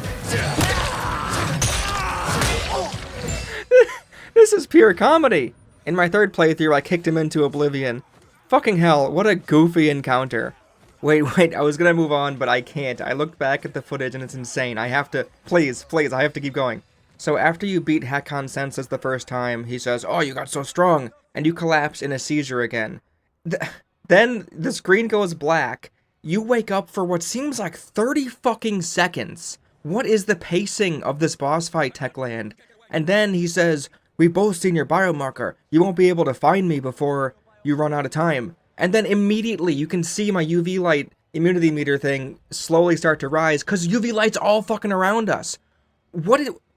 Literally, what were Techland thinking? They clearly did not write this script with this current fight in mind. It makes no fucking sense. Am I supposed to chase him while I'm timed? And why did Aiden take 25 seconds to stand up? Why even put the seizure in the first place if Hakan's gonna run away? He wants to kill Aiden, right? And he runs away when Aiden is vulnerable, and then I have to go find him behind a door? This fight is so fucking stupid. It's so bad. Okay. Sorry, I'm done. Let's move on. Having him alive at the end is nice. He's a cheeky dork, and I love him for that. But it's super strange seeing him transition from Lawan's enemy number 1 into a brother-sister relationship in the span of a few hours. You can have Lawan kill him, and of course she isn't satisfied. An undertone the game hints at is revenge is never really worth it, but I don't know, whether he's alive or dead, he sort of becomes an attachment to Lawan. Even when you end up killing him yourself, Lawan walks in and it becomes about her, that this is what she wanted. The reason he kept you alive, by the way, saved you from the bazaar hanging, was because you were a pilgrim. He wanted to escape the city using your help. Well, Aiden's help, you get it. It's worth noting, he's one of the only people who sees pilgrims in a positive light, along with Jack and Joe. I know people are generally scared of you guys, but one pilgrim saved my life. People really don't like pilgrims in this world, and the answers the game provides on that front are fleeting and vague. Pilgrim in the bazaar? If I were him, I'd clear out before he pisses people off. They say only people with a sordid past choose to do it. They must have done something awful if they're willing to isolate themselves and wander through zombie-infested wastelands. But they're also relied on to deliver people's mail and packages and shit. I don't quite understand why the Night Runners are viewed in such a positive light, and pilgrims are vilified, even though both, whether altruistic or not, provide a service that normal folks rely on. Alright, I can try to find them. As a pilgrim, I did plenty of tracking. What? A pilgrim? You're lucky this is about my children. I know what sort of people become pilgrims. Otherwise, I'd want nothing to do with you. I just want to help. There's actually another pilgrim you can talk to, and she brings up something that's been hinted at before, that pilgrims are trying to run away from something. The game presents this occupation, or rather the survivors who take on the role, as broken, unfulfilled, the career being transitionary by nature. Spike said most don't last 2 years. I think it's a really sad outlook on what's essentially the equivalent of a runner, just longer distance. It's especially interesting comparing this with Death Stranding. Yeah, I'd think someone who takes on the responsibility of delivering everyone's shit through deadly terrain that nobody else is willing to brave deserves some fucking recognition. Sam and the other porters are heroes, and the pilgrims of Dying Light 2 are practically villains. It's worth considering, though, that this setting is meant to, more or less, be a new medieval era. Guns being back waters down the theme a bit, but with firearms out of the equation initially, people fighting with swords and bows, people dirty and fighting for water, night runners being knights in shining armor, and so on. So maybe pilgrims were meant to be taken as a literal replacement of the pilgrims of old, the ones who would go on long journeys, seeking penance for their past mistakes. This is probably what it is, but it's rather literal, a bit on the nose, and besides maybe the guilt of supposedly leaving Mia to die in the fire, Aiden doesn't really have a past to seek forgiveness for, and nothing about religion is brought up from what I remember, just that one God is dead thing in the very, very intro of the prologue. I know early on Spike said Aiden only became a pilgrim to find Waltz, but when Aiden is asked about being a pilgrim and running away from something and all that stuff, he responds as if that's the case, and I just don't understand it. Pilgrims being on the bottom rung of this new society doesn't feel deep, but rather another reason for people to dislike you initially. It's also undercut by the epilogue itself, since Aiden doesn't seem fulfilled regardless of what choices you've made along the way. Is he the exception, or is the game presenting pilgrims in a way only for Aiden to overcome the stereotype, even if it's not necessarily of his own volition? Or maybe this is simply another reason for you and Lawan to connect, since she's the polar opposite, known by everyone in the fisheye, loved by PK and survivors alike. She's definitely not lacking a social life, which makes it all the more strange that she clings on to Aiden the moment she encounters him. The Lawan relationship is so awkward, since they throw her onto Aiden so quickly out of nowhere, and this supposedly vindictive person is almost immediately buddy-buddy with you? There were so many times early on in their relationship, like 15 minutes in, where they're joking around like they've known each other for weeks. Cyberpunk had the good sense to jump in time after you meet Jackie, showing us a montage of their escapades, and his and V's friendship feels a lot more real as a result. While that character introduction is really good, Lawan's is about as terrible as one could ask for, and it has nothing to do with the logistics, the believability, or even her personality. It does feel like it comes out of nowhere if you don't help Hakon earlier. If you stay with him after he gets shot, though, you chase down the sniper, who ends up being Lawan. She has a frankly badass exit, and in retrospect, it's obvious she's hunting down the people on her list. Hakon and Waltz are near the top, so her being there to shoot Waltz is fine, technically, but the timing is where it becomes a problem. We've only interacted with Waltz twice by this point. Once we were hiding in the prologue while he murdered Dylan, after doing a cheesy villain speech, of course, and the second was basically just now. He attacked the PK and nearly killed Aiden. He left him for dead and said this. A little boy wants to pretend he's a grown-up, but he's no grown-up, just a precious little boy. I'll talk about that soon, don't worry. We wake up, rush to the car dealership, find him, and take him head-on. He easily gets the better of Aiden, but Adi pulls a Martha, saying Mia's name, causing Waltz to exclaim, Aiden, you're alive. And then he gets a crossbow bolt to his shoulder, ignoring, for now, everything else annoying about this sequence. How could Techland think this makes Lawan look favorable to us? She just stopped Waltz from revealing information. We're desperate for crumbs, and Waltz reached his hand out as if he found his lost son. He was obviously about to talk, about to explain what the fuck is going on. At the very least, he knows Mia and isn't antagonistic towards Aiden right now. That's great. Aiden isn't in danger anymore. Lawan isn't saving us. She's instead saving the player from learning too much information. This might sound ridiculous to some people, but I had a very intense reaction to seeing Lawan shoot Waltz. I didn't know who she was at all, and she just prevented me from hearing potentially interesting story things. I was starved of Mia and Walt's story content for 15 hours straight, and Lawan managed to curb stomp any enthusiasm I had for the narrative reblossoming in one fell swoop. Now, the sequence itself doesn't make all that much sense either, but I didn't even register it given everything I just said. Waltz is on Lawan's kill list, she shoots him in the back twice, and then... what? She has him right there, she could easily shoot him in the head and kill him, like she's supposedly intending to, right? That's why she's here? Nope, distract him, and then run. She also knows Waltz way more than I would have thought, as she says he's transforming. Run! He's transforming! Oh yeah? Do you see this guy often enough to know this? Maybe I should give the benefit of the doubt. Maybe she's interacted with him before, knew he was unkillable basically, but saw Aiden in his clutches and wanted to help. I don't know about that though, since one of the audio diaries from Waltz in the dam near the end says earlier this year is when he started taking the compound that eventually turned him into this thing. Report 13, 2036, 105th day of the year. Fun's gone. As I no longer have test subjects, I am testing the compound on myself. She couldn't possibly have had many run-ins with this Volatile version, right? Plus, if she knew he was unkillable, and that's why she didn't even try when she had him in her clutches, I'd imagine her kill list would have had a note next to his name, like, can't kill the bastard, or something to confirm it. Little details like that are sometimes all you need. After all, remember the Thalia dialogue? Feels like so long ago, huh?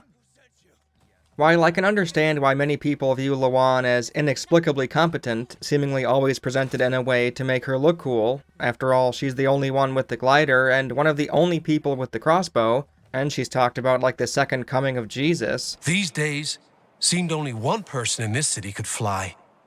Lawan. How do people do? They mostly sucked.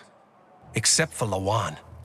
She took to it like a baby eagle falling from a nest. However, her climbing the VNC tower, while underwhelming in one respect, makes enough sense. She's been experimented on by Waltz just like Aiden, even if she was only there a few weeks. She also mentions the only thing she had in common with Night Runners was substance abuse, and I could be wrong, but that to me implied she was also huffing down inhibitors, the drug of choice by Night Runners. She also had some in her room in a GRE chest. I'm not sure if I'm supposed to look that far into that placement, but I'm sorry, Techland, I'm doing the best I can here. I can understand her being as strong as she is, but something more should have been made about her easily getting to the top of the tower after Aiden did. I'm not sure it's ever brought up, we just focus on her shoes and her love life afterwards. Anyway, while I'd say it checks out logically, that doesn't mean I think it works. It feels excessive, Techland doing their damnedest for the player to share the same infatuation that Aiden has for Lawan. Try as they might, I really couldn't connect with her, and part of it is the too cool for school vibe I got, part of it is the weirdly familiar tone she had out of thin air, part of it is the facial reactions not matching right, but there were also some other factors at play. First of all, and I don't recall this ever happening to me in a first-person game, Lawan straight up doesn't look like she's looking at Aiden. At one point in the end of the story, Aiden told her to look him in the eyes, and I started laughing, since she rarely has so far. It's like she's looking above your eyeline. Sometimes her eyes will dart to the sides, but not left eye, right eye, more so left ear, right ear. It's so weird, it was impossible to relax and sink in when she was talking, because I kept checking to see if she was really making eye contact or not. There's also the ridiculous, absolutely insane Chinese New Year cosmetic option for her. I wanted to see what it was before ending my first playthrough, and fucking hell, it's an entirely different face. This feels racist? If Lawan is modeled after the real Rosario Dawson, which she was, they changed a half-black, half-Puerto Rican woman into a Chinese woman for, like, no reason? I won't dive into the speculation for why Techland added this, skin in, but even ignoring the elephant in the room, this is just a deeply odd inclusion. Why not give Hakan a Chinese face while we're at it? Make Matt Jack Asian too. Sure, why not? Do you see how silly this is? If I were Rosario Dawson, I legitimately wouldn't work with Techland again. All that said, no, the main reason I didn't like Lawan was that, well, she's really fucking annoying. They tried to make her intelligent, sassy, damaged, witty, warm, and cold, all in one person, and none of it flows well. It's not that I don't believe a person would act like she does half the time, it's that I straight up wouldn't want to be around a person like this. She flips back and forth on a dime, it feels like, which, again, sure, a damaged person, still coping and dealing with their mental struggles. Yeah, I get it, but that doesn't mean I have to be her friend. On my second playthrough, I wanted to lie to Jack Matt, and she actually told me to knock it off and outed me as the Pilgrim. I'm sorry, I don't know what you're talking about. Aiden, knock it off. Matt and the Peacekeepers know the city inside out. Only they can help us find the database. Aiden is the Pilgrim you heard about. Excuse me? I'm sorry, I thought I was playing a role-playing game, not choose the right answers, otherwise this dickhead will choose them for you. I'm being dramatic. This doesn't harm the RPG-ness of the game, but it does harm her character. She doesn't like the PK much, she even begs you to give the first Central Loop substation over to the survivors. I wouldn't give it to them. I mean, fuck them. They have their own men. And what about the free folk? Someone should be on their side. Who else, if not people like us? Pissed at me? Nah, your choice. And I know why. But if it were me, I'm for the free folk all the way. Power for the entire city. Imagine that! Maybe I'll hit up some of the others. Yeah, maybe just don't give them all to the Peacekeepers on. And even though she's clearly already connected with Aiden, way too much, way too quickly as far as I'm concerned, she doesn't give a fuck about why Aiden might want to keep his identity a secret from Mr. Capital Punishment himself, Jackson McMatson. Lawan constantly ghosts Aiden near the end, and sure, they all have the same theme of, ooh, I got too vulnerable, ooh, feelings hurt, and stuff, but fucking hell, it's exhausting. Even more so that Aiden is so infatuated with her, regardless of your decisions and input, that he acts like a lost puppy whenever she isn't around or doesn't answer. Frank, have you seen Lawan? Nicholas, I'm looking for Lawan. Have you seen Lawan? No, listen, I'm looking for Lawan. Lawan? Lawan, you there? Have you seen Lawan? I'm sorry, have you seen Lawan? I'm looking for Lawan. Hey, I'm looking for Lawan. Lawan? Hey, you there? Lawan? Lawan, you there? Lawan, come on, you hear me? Lawan, you there? Lawan, hello? Lawan? It's Aiden. Come in. Lawan? Come on, Lawan, answer me. You there? Hey, I'm getting really worried. You can stop this. I'm fine. Lawan? What's going on? Where are you? Lawan? Lawan? Oh, shit. The first time he arrived in the fisheye, it was like I was back in school, at lunch with nowhere to sit. Where's the only person I know? I'll glob onto them because I'm socially awkward. Lawan? Lawan, you there? Lawan? He goes so far that it annoys her at one point. He calls her so much in that quest I talked about earlier that she even has to say, chill out, dude, I just told you I was leaving. Hey, Lawan? Found our collector, but no sign of his collection. Lawan? Hey, you there? Jesus, Aiden. I told you I was leaving. That said, no matter how you treat her, or how much the player likes her, she will come along for the final mission, so she can pointlessly take an arrow for you. Yeah, Lawan, I definitely needed someone to block an arrow for me, sure. That's 3 fucking times Lawan has supposedly saved the player, and I'm honestly getting fucking sick of it. She also says the same stupid line about mother hen bullshit twice in the same mission, like 10 minutes in between. Quit it with the mother hen routine and get going. Oh, bad time for your mother hen bullshit, Aiden. Oh god, it's so annoying. They did this because the final choice of rush to save Lawan or stay by your dying sister's side needs to take place. So fuck everything else that happened in the entire game. Lawan, Mia, get in your positions. Perfect. Alright. Aiden, lights, camera, waltz. Waltz! Waltz! Waltz! Waltz! Waltz! Waltz! Waltz! Waltz! Waltz! Waltz! I don't even understand why Lawan would go with Aiden in that singular ending where she does. She just became the head of the Night Runners. What she's always wanted? Nah, abandon your lifelong dream because you pecked this guy on the cheek a day ago. Fuck yeah. As much as I like talking to Frank when you choose the survivor's side, the radio tower decision is my biggest issue with him. Regardless of anything you do before it, he'll be a drunken, belligerent, washed-up sad sack who won't help Aiden or Lawan, even if you ask him over and over. Okay, but how can I get to the rooftop? You can't. Nobody can. Now, fuck you. He's a complete mess and doesn't show any signs of recovering. He talks about the TV station, the tower mission that took place 15 years ago. So many men died, there was one traitor who ruined everything, they're responsible. Sure, even if that's the case, that Hakon betrayed him, that was a decade ago, this is now. He's said to be the reason the fisheye exists at all, why people are able to cooperate and mingle instead of being at each other's throats, but it's all tell, don't show, with Lawan being the presenter.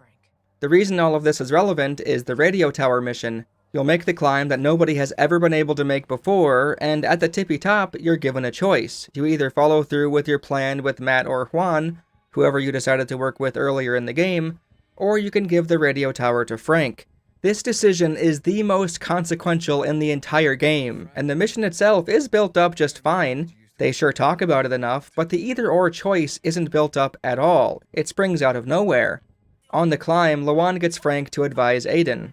Finally, Frank isn't a drunken mess, and he's able to help out. He tells Aiden where their old equipment was, which is how you get the grappling hook. He then tells you to glide back down, to abandon this pursuit to reach the top since it's too dangerous. Uh-huh, sure it is. Time to end this madness, Aiden. You have a paraglider. Get out of there while you still can. Better trained men than you have died there, Aiden. I won't lead you to your death. I don't know where else to fit this, so I'll just say it here. I don't know what got lost in translation with the Techland team, but somewhere along the way, the vision for this tower mission was clearly fumbled. Besides repeating how everyone involved last time was slaughtered, they say the tower has infected nobody's ever seen before, and what ends up killing everyone are regular exploders, and I've definitely seen those zombie types in other areas before this mission, such as in Dark Zones and out at night. There's nothing else here besides your typical Dark Zone biters, and it's a huge letdown. Anyway, a little while later, when Frank realizes Aiden is still stubbornly going through with the tower climb despite the warnings, Frank now, just now, mentions what he would have done with the radio tower, Hope Radio, which would send messages of inspiration and useful information to any survivors in earshot. This was his plan a decade ago. Then, when you finally make it to the top, he gives a sales pitch. Hey, you could give me the radio. Your choices affect a lot more than just you, you know, and yada yada. This guy wants Aiden to completely go against his own self-interests so Frank can have a radio station. At the last possible second, hey pal, I know you're doing this to find your sister, but actually, can you give it to me, the drunk guy who never helped or was never nice to you once? Why would a player feel indebted enough to this guy to agree to this? It feels like another case of Techland trying to skew players to the PK's side, so they can go, yeah, the choices you made kinda suck, huh? That's the price you pay. It's frankly ridiculous. This is made even more nonsensical, as if you don't give Frank the tower, he continues to call Aiden after this mission is over, badgering him about not giving up the radio tower, blaming him about Lawan being AFK. Sorry. Fuck that. You're a bad seed, Aiden. You really screwed us. And you gave him the station knowing how it hurt us. It was quite frustrating. It painted Frank in a terrible light. If you go the survivor's route, giving him the radio, he's a very cool character, and especially if you make Lawan spare Hakon, the entire vibe of the game is shifted drastically. This is actually one of the strangest parts about the game, as time and time again, it seemed like Techland gave more reasons to work with the PK due to the survivors being annoying and unhelpful, yet going with the PKs the whole way through results in a vastly inferior product. I don't mean, ooh, I feel good because I was a good boy, yay. No. Well, I mean, it certainly looks like the PK were going to rape the survivors before they killed them at the bazaar. What about the prisoners? Throw them in the dungeon? Unless you feel like banging them first. But it's more than that. The structure, character arcs, and narrative payoffs actually exist when you're with the survivors, and don't when you go with the PK. You'll frame Barney, which is ultimately the wrong answer to the whodunit. You don't get to see Alberto Stammer mean anything. He's just a nothing character who gets forgotten about. You don't get to take part in that fun mission at the windmill, and instead have to slog it out in the tunnels for no reason. Then have to either save or abandon Anderson, and if you go save her, she becomes a zombie anyway, so who gives a shit? Staying with Hakan, the good choice, leads to seeing Lawan in the sniper side quest, which is a much better introduction and a genuinely decent objective, very unique compared to the majority in the game, that's for sure. If you work with the PK in the central loop, you'll get a lame mission chasing UV lights opposed to the fun cathedral escapade with Juan and Kurt. Going with the PK means you'll see Juan hanged for speaking the truth. Love to see capital punishment, awesome. Frank stays a drunken annoying shithead, Lawan never has a chance to become a Night Runner, and if you trust Jack Matt completely, you'll raid the peaceful village of Williams Dam to the ground, chase after Williams and watch him kill himself, and of course, after the credits, if you kept the city in one piece, Meyer is the new head honcho and she loves capital punishment too. It's genuinely a worse game, and although I think it's impressive you can change so many small or big things, I have to admit, while seeing the Survivor side, I couldn't help but think, this should have been a story without choices, and this should have just been the game. It's tough though, since making the narrative less impactful is almost a byproduct when constructing a game with a lot of choices in the story sections. Characters dying early, missing out on significant scenes, missing context for certain events, and so on. Video games aren't exactly unique in the sense that experiencing a piece of media more than once might make you appreciate it more, maybe focusing on different details you overlooked last time, but there's a few more layers that games have that other mediums don't. Replayability itself can mean more than one thing. Is something replayable because it's intrinsically fun, and getting better at it is an enjoyable prospect? Or does replayable mean there's many different ways to play the game, either narratively or mechanically, so repeats don't have you doing the same thing in the same way, but rather experimenting with things you literally couldn't have seen your first time? Dying Light 2 is obviously going for the latter, and it does succeed in some ways, but why don't I like it? What's stopping me and so many others from pointing at this and saying, yes, they pulled it off? I can't speak for everyone else, but for me, a lot of it has to do with Waltz and the plot about Aiden trying to find his sister. Making choices can be fun, as can seeing their effects, but what did I say earlier, like hours and hours ago? This is all petty faction war bullshit, and the first chunk of the game practically means nothing altogether.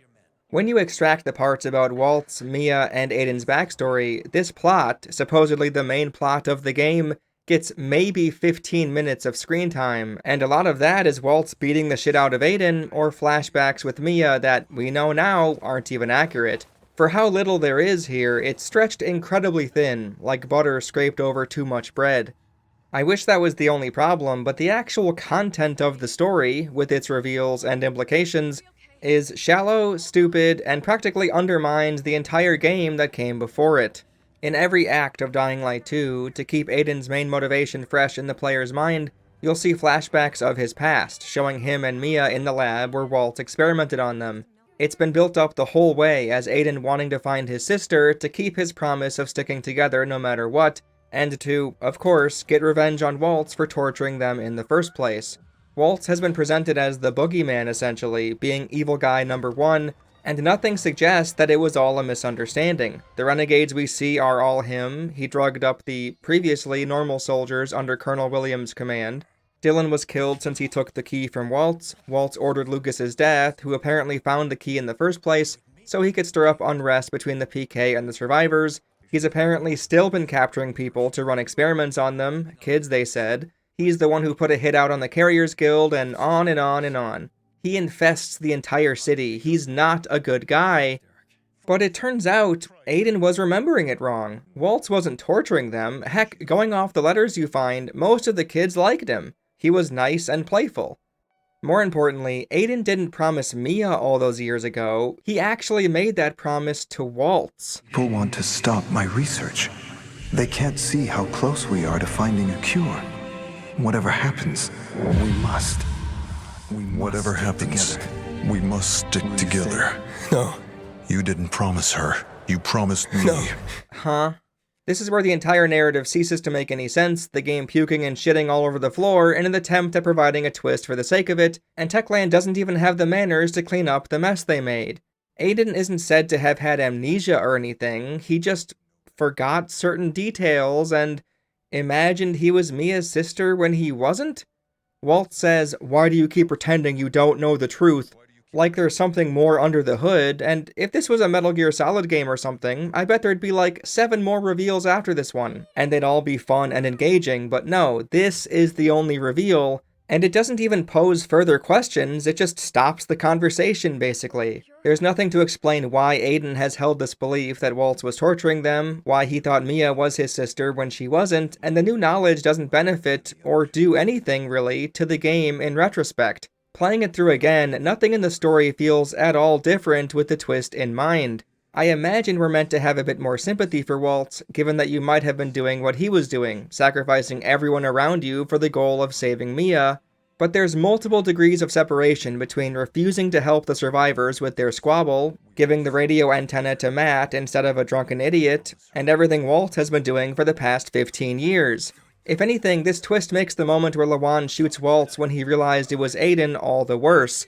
This conversation they had at the end could have happened 15 to 20 hours of gameplay ago instead. It also could have happened 5 hours ago, when Waltz and Aiden were again in the same place.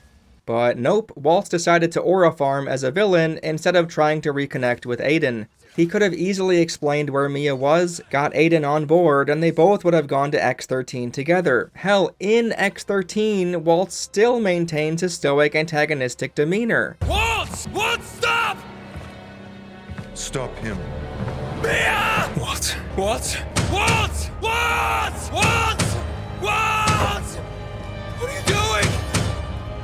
Waltz? Why is he still aura farming when he's already there? He knows Aiden. He knows Aiden is desperate to see Mia. He's been talking about it the whole fucking game, in every interaction, so why isn't he just saying, "Hey Aiden, Mia's right here, I opened this place to cure her"?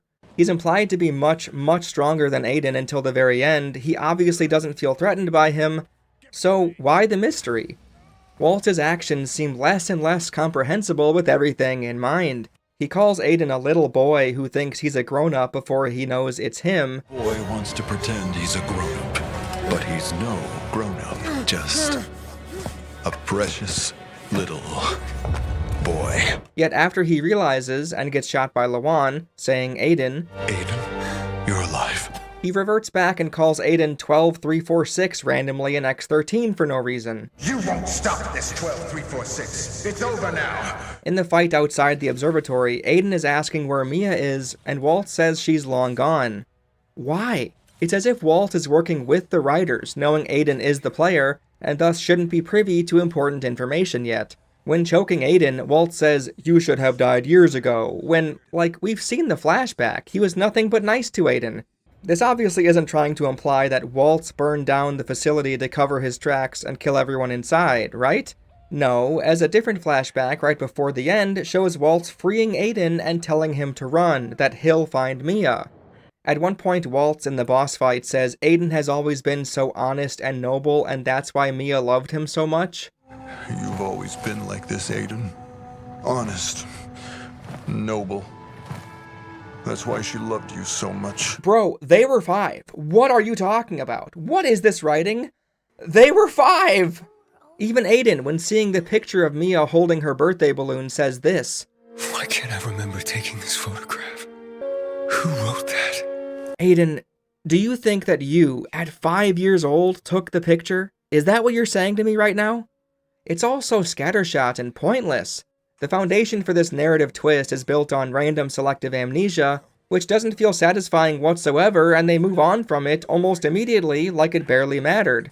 In other games where our character didn't remember the past, the reveal isn't that they forgot, it's why they forgot, and the contents of what they didn't remember. In Dying Light 2, it's just normal childhood memories being washed away with age, the only distinction being he didn't recall Waltz being her dad instead of an abuser. Well, he was an abuser, but an abuser to save his daughter. That's what spurred Aiden to do all of this, to risk his life 100 times, to travel over 1,000 miles on foot, apparently, all because he didn't remember Mia saying daddy in the flashbacks.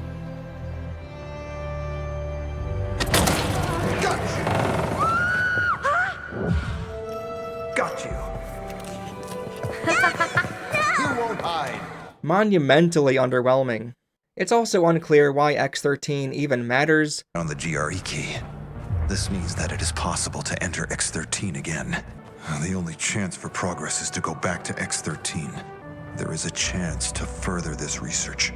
It must succeed at all costs. Waltz needed the GRE key to open up X-13 so he could... What? Techland, finish the sentence. Waltz needed to get into X-13 because it can save Mia even though it can't? Mia herself is another reason none of this feels worth it. She waltzes in after the boss fight, sickly and barely standing, asks what happened to Aiden, says she's tired of her dad trying to cure her for however many years, tries to give the key to Aiden, Waltz shoves the key into the fire, and now she's down for the fucking count. That's essentially it, and the final choice becomes less about her and more about Lawan and the city. When the two prongs were presented early on, your sister and humanity, represented by the city of Villador, I figured we'd have to choose between the two at the end. Well, if the game was really hacky and lame, that is. I remember Fallout 3's ending, so I was expecting something of the sort, and it's not that. Lawan is required to be at the end of the game for this decision to happen, and it's not a save your sister or save the city. No, it's worse. It's escape with your sister, which saves the city, or abandon your sister, which destroys the city and makes you nearly kill Lawan. Lawan is the key to all of this working, and I've already gone over how much I dislike her. It felt like a slap in the face, honestly, that Mia is such an afterthought in all of this. I don't necessarily dislike the idea that she dies no matter what, that Aiden can get a few more hours together at best if he chooses her, but again, screen time. It feels awfully shitty to get more dialogue from random quest givers that make you fetch something or do a parkour challenge than with the person you've been trying to find the entire game.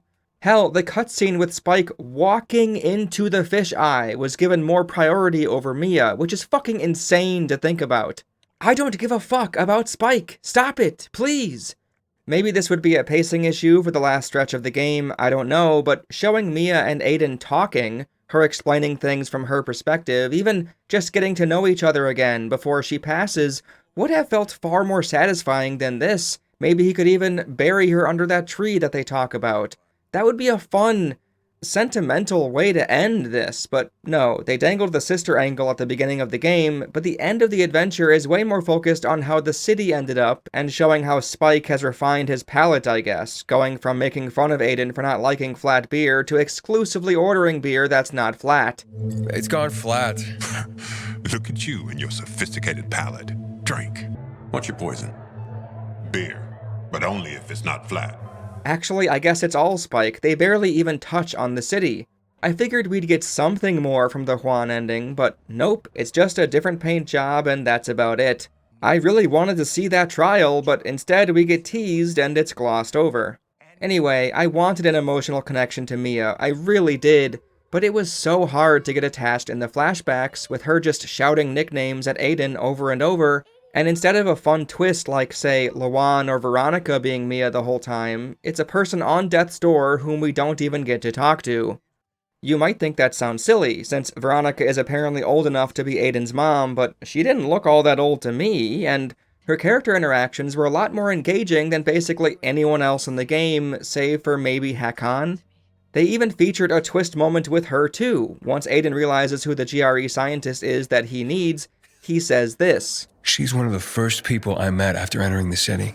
Yeah, I guess that's sort of true. We saw her patch up Barney after the birdie quest, but it's not like we talked to her or anything, even though she's sitting right there. At the time, because this reveal felt so uneventful, it made me think there was a better reveal coming up, and there wasn't. Well, unless you count Aiden turning into a Volatile and murdering Veronica out of nowhere. I guess that was unexpected, huh? Aiden turning into a Volatile is a very tiring part of the narrative. I actually can't believe Techland went to this well again so soon after Dying Light 1, but here we are. I don't really care about it for the most part, but the gameplay attached is some of the worst you'll see in the entire game. Enemies turn into a yellow highlight and you just mash the attack button until everyone's dead.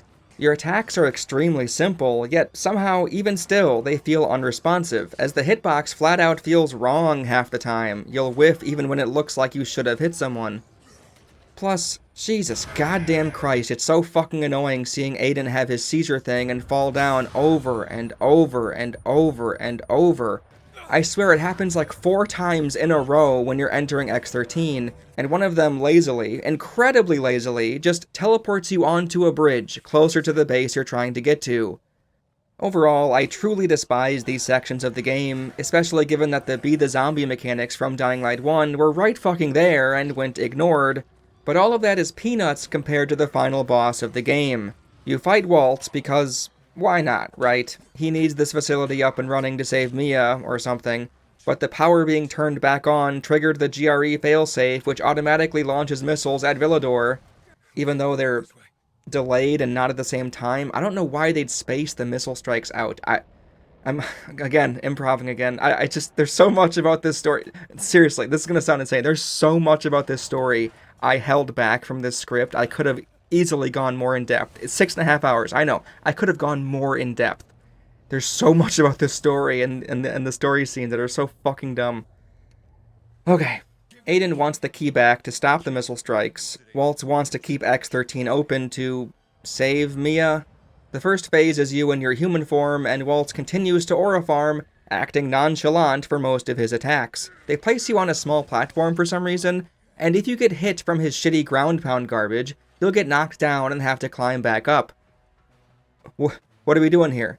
Plus, like, what the fuck were they thinking with his fist slam thing? He does it like 5 times in a row, and you have to dodge at the perfect time, a hair too early and he'll hit you, and then keep hitting you.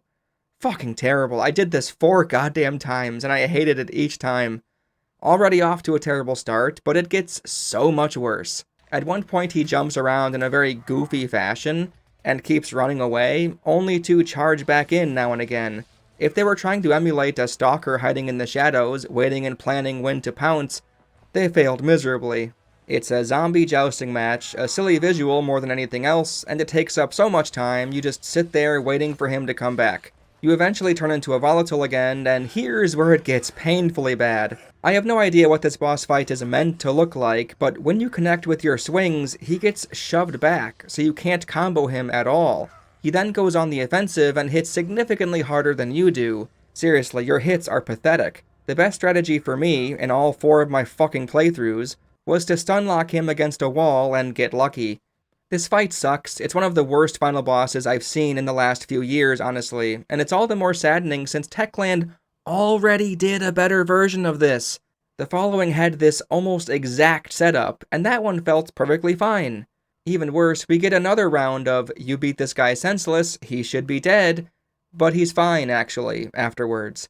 Here's where the big choice happens. It is fun that prior decisions influence if you can achieve the best outcome, but I think a bigger problem was conflating these 3 decisions into 2 instead, and the wording used for the choices themselves. Let Lawan detonate the bombs, or save Lawan. Both are about Lawan. She somehow becomes the central character even here, when Aiden is finally reunited with Mia. As far as the missiles, the Jack Matt, Juan, and Colonel Williams of it all, is it interesting that Jack Matt lied about the chemicals, that he ignored the order to evacuate, killing hundreds and making him look better so he could gain power, that Williams actually stopped the missiles 15 years ago, and is the good guy in all of this, Jack Matt being the evil warmonger? Kind of, but only when you play with Juan, so you get more information behind it all. Juan is practically a nothing character if you go with the survivors or the PK, but man, having more scenes with him was a lot of fun. He's got a great voice actor, and genuinely, I kind of liked him. He's gained a semblance of power somehow, and is able to sit alongside the crazed lunatic that is Jackie Matterson, and even tell him to his face how stupid his plans are. The next time you speak to me like that in front of my soldiers, I'll take my knife and cut your fucking cock off! Oh, imagine all the grieving tonsils. Shut up! Can we just get back to the plan? Thank you. After Jack's puppies secure the entrance, my men will bring the lamps and set up an outpost. And then, if everything goes smoothly, which it definitely will, since the plan's author is the commander-in-chief himself. I'm warning you. It's fine that he's the voice of reason, but without going down his path, it's annoying that Aiden and everyone else brushes off his concerns about Matt. Honestly, it was a bit frustrating hearing Aiden and Lawan go on and on about how the Butcher is crazy and terrible, over and over and over again, even though they also kept saying, along with Frank if you gave him the radio, that the Colonel's plans make no sense. Why did he order the renegades to attack the fisheye? Why is Williams retreating? Why this? Why that? Oh, it's because Williams is crazy. Sure. No, it's because the main villain of the game is Waltz, the one behind almost everything. Hell, the renegades even fessed up that Waltz has been drugging them, and we saw Waltz turn the power back on, which started all the mess again.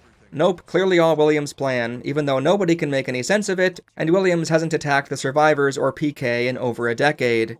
Truly, the most diabolical thing Techland did was convince us Waltz was the devil himself, while we gleefully, or begrudgingly, fair enough, worked with an arguably even worse guy in Matt Jack. At least Waltz is supposedly trying to save his daughter. Jack has nothing but his stubborn pride and a desire for control and to be remembered. Speaking of being remembered, how will we remember Dying Light 2? There's a side quest in Dying Light 2 called Book Club. In it, you track down books to fill up to fill up Albert's library. He's trying to acquire and safeguard the world's most important literary works for the good of humanity. A noble goal. The player's goal, however, likely isn't as noble. But ignore Aiden Bobaden for now. Return to Albert. Put yourself in his shoes. You've taken on the task to collect and protect some of the greatest, the most influential and meaningful works of art, but not with books. Video games. That's your area of expertise. That's why you're watching this video. Think about the games you've played, loved, even disliked, but respect for their importance in the gaming medium. Would you ever think to save Dying Light 2? Would that be on your short list of games to risk your fetcher's life to find and preserve? I highly doubt it.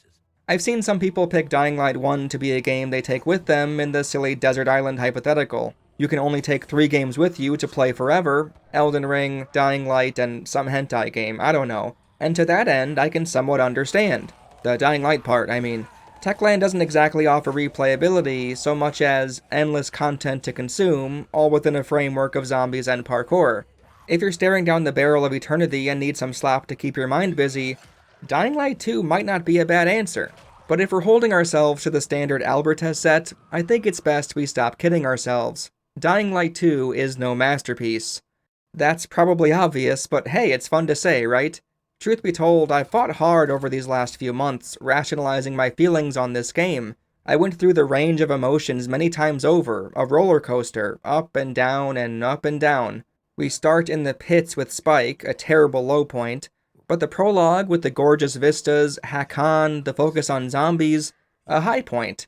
My time in Old Villador chipped away at my soul, the GRE tunnel and Lawan meeting being the lowest point of the entire experience. I was debating giving up on the game and this video, quite honestly. Thankfully, exploring the central loop became more fun, and the substations, grapple hook, and antennas roped me back in. Lots of stuff to like. Most of the side quests were disappointing though, even though they were huge time sinks. And then the Waltz, Lawan, and Mia stuff at the end was terrible, the Waltz fight itself being another low point. New Game Plus wasn't amazing, but seeing everything from the other side was really interesting. Then I started the DLC with the tryout challenges, another low point, but the DLC ended up being really good, with a better story than the main game. Very nice. Another Waltz fight, another low point, but on my third playthrough I discovered the parkour combat and had a lot of fun with it. Even on my fourth playthrough, on a fresh save file, it was fun being so weak on hard mode, pushing myself against difficult enemies without the safety net of parkour combat again. I skipped all the Old Villador dialogue, of course, didn't have to fuck Thalia this time, thank goodness. And holy shit, Juan's side of things was surprisingly distinct. What the hell? This game is amazing, actually. And then I got to the ending again, and Waltz did his thing again. And maybe I hate this game again. The Waltz and Mia of it all, the Old Villador sections, oh god, it's truly atrocious. But the parkour was consistently a highlight, the music at times surprisingly great, and the sometimes significant yet minor changes to the quest design, dialogue, and scenes themselves. There's a lot to like, even though it's a game I don't love. Maybe it's because I've deliberately paced myself with this project so as to not burn out on the game too fast, or zombies as a whole. But if you told me I had to do another playthrough of Dying Light 2, if I had to play this game all the way through for a 5th time, I think I'd be okay with it. I can't tell if my time with the game has slowly but surely indoctrinated me into not hating it as much as others, or even as much as I did my first go-around, or if the parkour combat and parkour itself is all I need. The gameplay mechanics are enough to keep me entertained, even if I have to skip over the dialogue with Sophie and Matt jack off and avoid almost every optional quest found in Villador. It's a game that's exactly as good as the sum of its parts, and sadly, when factoring in all the many, many negatives, even ignoring the trailers and E3 promises, it's impossible to say Dying Light 2 is phenomenal. Good? Maybe. Mediocre? Perhaps. It's not dog shit, it's not exceptional, it just sort of is. Not bad. This smells like a trap. Well, this game's already better than Fiddler's Green. Are you sure you don't want to just sit in the passenger seat? There's plenty of room. I can't see when you... Yep, that's what I was afraid of.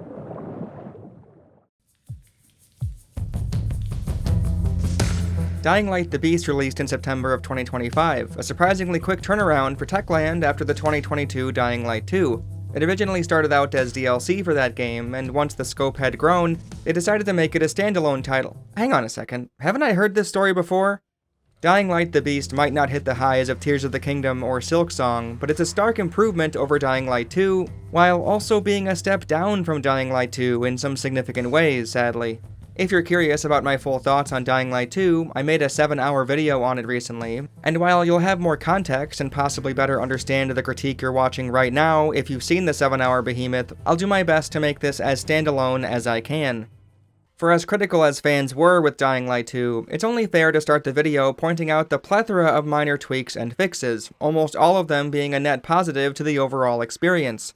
While Dying Light 2 went ballistic with the upgrade idea, letting you use materials to level up every single blueprint you can craft 9 times, Techland thankfully decided to pump the brakes. Decoys and lockpicks don't even have upgrade options at all, and everything else only has 4 levels. It starts at common, turns to rare, then epic, then finally legendary. Mutation samples and zombie trophies are gone too, which previously rewarded combat, and now you'll need crafting manuals, beginner, intermediate, and expert, which are now exploration rewards, being required for each respective step of the upgrade path. You can eventually craft higher rank manuals with lower rank ones, and it sort of fades into the background near the late game, but for the majority of the runtime, this feels pretty good, a satisfying and manageable level of progression. I don't think Techland learned their lesson completely though, since weapon mods, all of them, can be upgraded 3 times all the same, which feels pretty pointless, acting as another path of progression for players who are already done with the game and want to keep goofing around. I'd argue it's even less sensible in the game's current form, since New Game Plus with Legend leveling isn't in the game at release, and was shown off in one of the content roadmaps. Regardless if it's already a thing by the time this video comes out, I'm very tired of big games withholding New Game Plus, putting it in later on so players come back. I don't need it in games at all. I don't routinely get excited at the prospect of losing the start from square one feeling a fresh save file presents, but especially in the case for Techland and Dying Light, this is an expected feature and should have been there day one.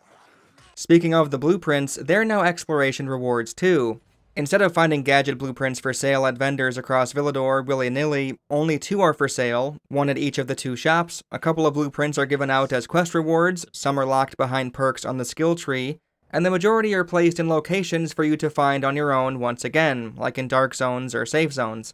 The map does point those out, so you'll know what's in each building ahead of time, which isn't perfect, but now there's more of a reason to go into a dark zone, to find the exclusive prize inside, usually a blueprint, sometimes clothes.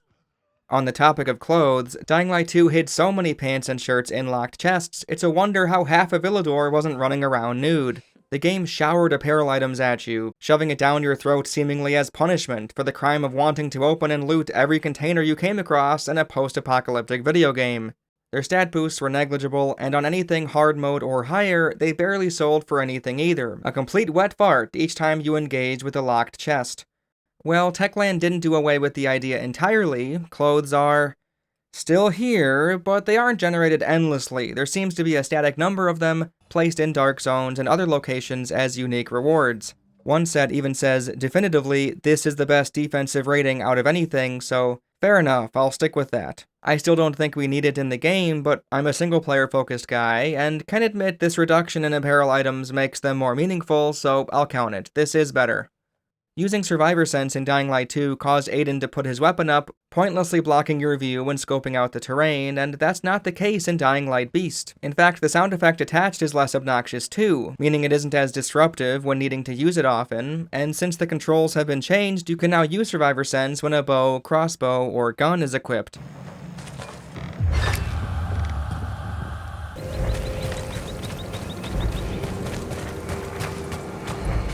In Dying Light 2, the stealth takedown working on zombies or not was based on what your level was in comparison to the level of the area. A level 4 zombie and a level 4 Aiden meant 80 Bob-80 is simply too weak to snap an infected neck. But that's not an issue for Kyle Crane. Being in an area that's a higher level doesn't affect your ability to quietly kill zombies with the button prompt. In Dying Light the Beast, cutscenes aren't strictly locked to first person. In Dying Light 2, the Aiden Bob-Aiden vision was the only camera angle. This was the case for Dying Light 1, of course, but specifically for the second game, a lot of scenes felt really stiff and lacking energy, something a third-person perspective may have helped with. Here, Kyle gets shown off now and again, making some dialogues or story beats more dynamic as a result. Both games have the main characters going into a volatile zombie rage mode, but Techland significantly improved the hit detection with your swings and swipes, in addition to fleshing it out with a skill tree and letting you control it, unleashing the higher-powered state when you want. It's no longer a mindless, groan-inducing set piece. They've balanced the crafting economy, which at the very least assures throwing knives aren't so overpowered. Before they just cost rags and scrap, two things you can find anywhere you go in the entire world, whereas now they require scrap, blades, and wires. A somewhat simple but significant difference. They were really all I ever needed to use in Dying Light 2, but in the Beast, the simple extra resource management, in addition to having a bow early on this time, among other fun tools at my disposal, yeah, I barely used them besides stealth or escaping grabs after a while.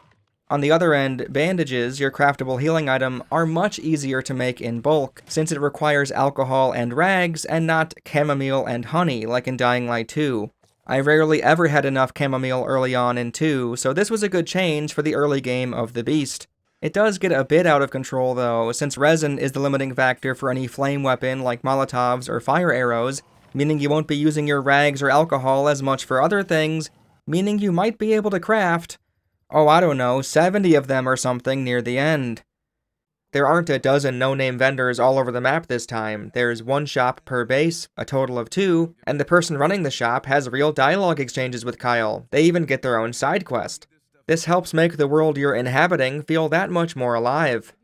While encounters are still here, and they still throw you into them without your consent, notifying you if you've succeeded or failed if you're even remotely nearby, the notification of an encounter isn't an audio cue, it simply shows up on your compass. I'll take whatever I can get, this is a relief. The convoys are much better in Dying Light Beast, as not only do ammo packs actually come in handy early in the game, now that guns were a part of the vision at inception, rather than hastily added in as an update, there's a degree of cause and effect to them.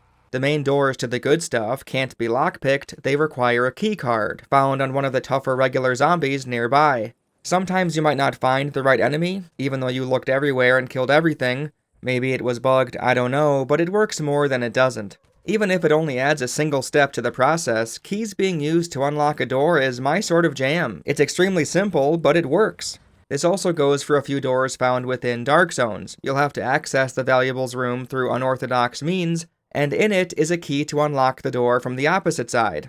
I mean, it doesn't happen as often as it should. Opens from the other side nonsense is more prevalent in Dark Zones, sadly. But still.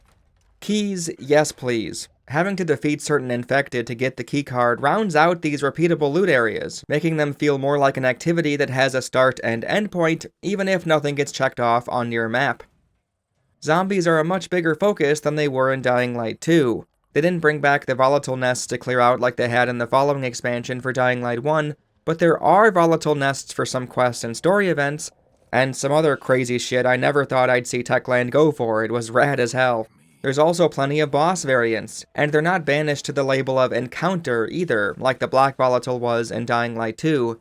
No, they're mandatory enemies in the story missions. Kyle has to defeat these chimeras, a super variant of a special infected, to gain more strength so he can eventually take on the big bad of the game, the Baron. All of them are at least functional as far as being an interesting boss fight with some sort of gimmick, and there were a few standouts that really offered something unique, or at the very least, put up a good enough fight to be memorable. Considering that Techland and all of their other zombie games have only produced maybe one above-average boss fight in totality, that one also being the only notable beefier zombie you ever fought full stop, yeah, having this many that were adequate to great is a huge step up. Dark Zones this time have been completely detached from the day-night cycle. In Dying Light 2, Volatiles would be in there during the day, encouraging a player to come back at night instead when it's safer, which would mean you have to go out at night and suffer the slog of running away from volatiles just constantly. Now it's the same day or night, no volatiles to be seen regardless of when you go there.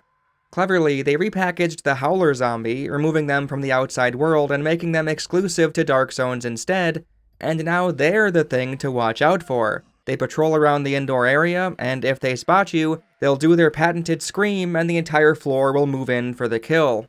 Since Techland wanted stealth to be more of a focus post-Dying Light 1 anyway, this works very well with the early game, where you might be relying on the sneaking mechanics due to not having a strong offense yet. I'd also like to point out that the Howlers are in straitjackets. This is another genius repurposing. Remember in Dead Island, these straitjacket guys who acted as prototype demolishers, charging at you and, well, flying high into the sky? I commented on how silly they were, how there were so many of them on this island, and them being in straitjackets didn't really make much sense lore-wise. Well, guess what? Castor Woods, the town Dying Light the Beast takes place in, has a mental asylum in the center of it. I think more of these guys should have been inside the asylum, but even still, it's enough of an effort to not think about the logic behind these guys so much. The explanation is entirely serviceable. The Howlers being a unique threat, even if they eventually become pushovers due to the natural power scaling of Kyle Crane near the middle and end, makes Dark Zones feel that little bit different from everything else, offering another reason to engage with them. Where Dying Light 2 had a ridiculous amount of activities and tasks for Aiden to do, so much that I even made a tier list for them all, the Beast has substantially less going on. There's the safe zones, which, again, is a clever repackaging of something from the prior game, many of these being visually and functionally identical to the windmills of Dying Light 2. There's the transformer stations, which are sometimes just a zombie clearing and a flip of a switch, and others involve a cable puzzle. Not nearly as intricate as the ones found in Dying Light 2, but hey, I'm just happy they made the transition at all. And, besides the races you can do with Travis, the repeatable Dark Zone looting, and convoy looting, that's really it. The safe zones and power stations are the only open-world activities, if you don't count the side quests or collectibles, of course. The side quests are, if you can believe it, a huge step in the right direction. Some are with a few of the same characters, there's no needless 10-part fetch quest variety, although one does reach the 5 count, but it wasn't all that time-consuming, and it tried to tell a story, so fair enough. And most importantly, almost all of the quests have something going for them.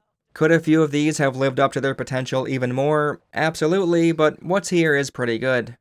As well, the save combinations on the whole were a lot more interesting. Rarely was it spelled out for you, and a couple were genuinely interesting. One had me learn binary code, basically, and another had me counting how many of a certain object was in a hotel room. One had me investigating Town Hall, searching for room numbers based on a diary note. A lot more engaging than simply finding the code in a box.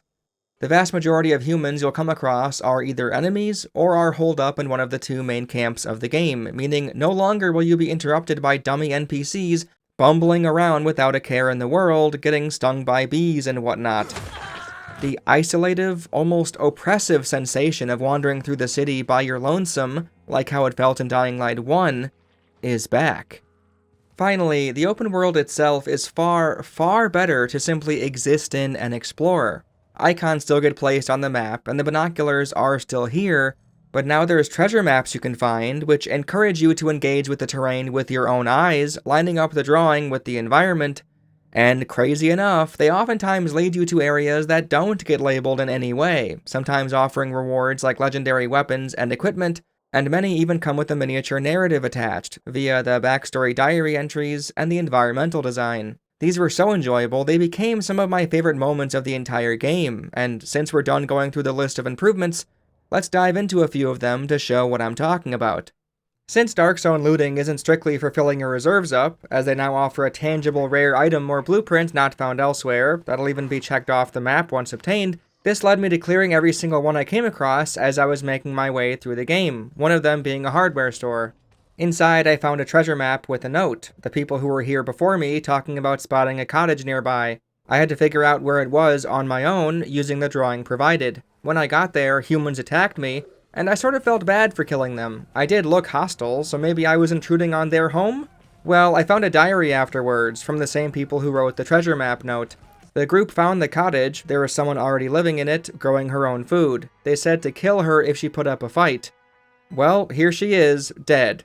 This completely flipped the narrative upside down. I thought I was in the wrong, inadvertently destroying a peaceful group of survivors, but the note retroactively justified my actions. These people suck, attacked me first, killed this woman, and would you look at that, I got myself involved in a miniature story all its own. Sure, it played out through very economical means, not even a cutscene or dialogue, but it's one I was able to participate in, a self-contained adventure that had a start and end point.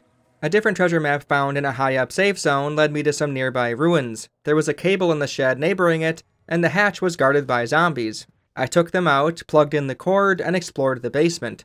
Most of the doors were locked electronically, which meant the cable had to work double duty, plugging in downstairs to finally reveal this bunker's secrets. It turns out this place was used for some sort of organ harvesting operation, as we found the note detailing the orders. That's not all. I also found a legendary rifle tucked away, one I continue to use for the rest of the game.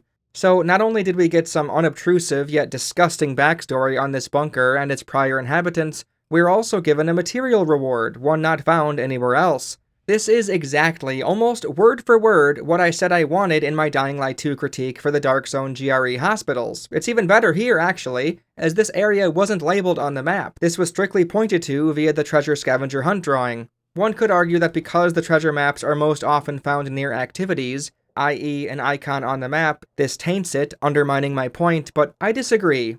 Those locations could have been sectioned off and lead nowhere. Go in, clear the dark zone, leave. Go up, activate the safe zone, sleep. But the idea that some of them could hint at further adventure, a quest of the player's own making, even more optional than these already optional activities, some offering worthwhile rewards such as environmental storytelling along with tangible goods that are rarer than what you'd find in apartments and dark zones? This is the rush of open-world exploration at its finest. This is what I was craving. Unique, handcrafted scenarios, even if they're not actively underway, being told through the diary notes and the surrounding environment. Figuring out what happened in this corner of the world is compelling in its own right. Simply put, these additions and changes complete the game. The treasure maps, some areas not receiving an icon, the dark zones being revamped and featuring a unique reward, it makes the open world so much more enticing to explore on your terms. You might find yourself forgetting about the main story and investigating the landscape on your own for hours on end, much like I did a few times. Even better, since these crevices and locations don't require the treasure map to be found, the recommended starting point doesn't even need to be the starting point.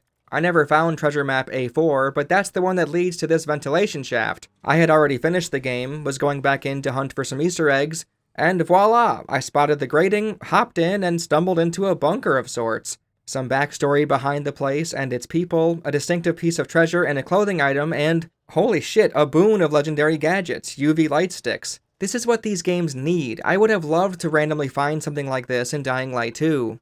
Now, while the treasure maps were fantastic, and referencing them in the menu is convenient, the other notes not getting added to the same collection screen is confusing. Some of them reference the drawings on the note, or are so related you'd think it'd be attached to the map itself in the menu, but no. Once I had to go all the way back up this chimney to reread one of them, as I was trying to pinpoint the place it was talking about. I'd rather not have to take a picture of these with my phone as I play, since none of the other pieces of the puzzle invite that sort of pen and paper mindset. Along with that, the reset timer for the dark zones is incredibly tiny. On your map, it'll show if the dark zone has been looted recently, with a grayed out icon, and when it returns to normal, it'll be its usual orange, just with the special item checked off still. This is too much information for my liking already, but at one point I cleared the gas station for the second time while looking for gas so I could use my flamethrower more, and came back again maybe a few in-game hours later, and it was completely filled with loot and zombies again. At least Dying Light 1 waited a few in-game days before resetting the items, good lord. Techland is addicted to the never-ending game feeling though, so I should really stop complaining about it in each video, huh? Castor Woods itself is a welcome, humble approach to a Techland open world.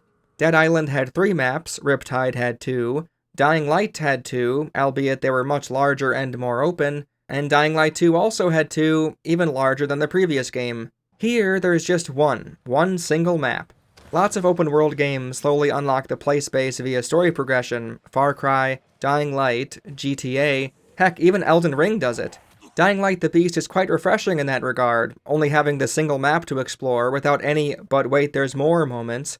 And while the Beast setting isn't as big as the other Dying Lights in total surface area, even the following might have it beat, where it excels is with its density. That's the fundamental difference, one of the reasons I found myself putting a couple play sessions, a few hours, into exploring one single cluster on the map when I didn't even need to be there. I just wanted to open up and unlock the safe zone in the industrial zone, which already had me smiling ear to ear with its chimney climb, and then a treasure map at the tippy top led me to investigate the buildings nearby, into a dark zone, found a different safe zone, found another treasure map, into a new dark zone, and wow, Techland likes using the word zone, huh? There's so much here, even though it's a relatively small area when eyeing it on the 2-dimensional Castor Woods map. The verticality comes into play, lots of buildings to climb and leaves to fall in and such, but I think it goes to show how good an environment can be when the developers put care into every building in a given play space. An artisanal feel, opposed to the structures looking like they were just spat out of an assembly line. In Dying Light 2, rows and rows of apartment buildings, most of which you can't enter, and the ones you can are very bare bones and one note. There wasn't a whole lot of variety thrown in to make the interiors, the ones you can access, something visually distinct.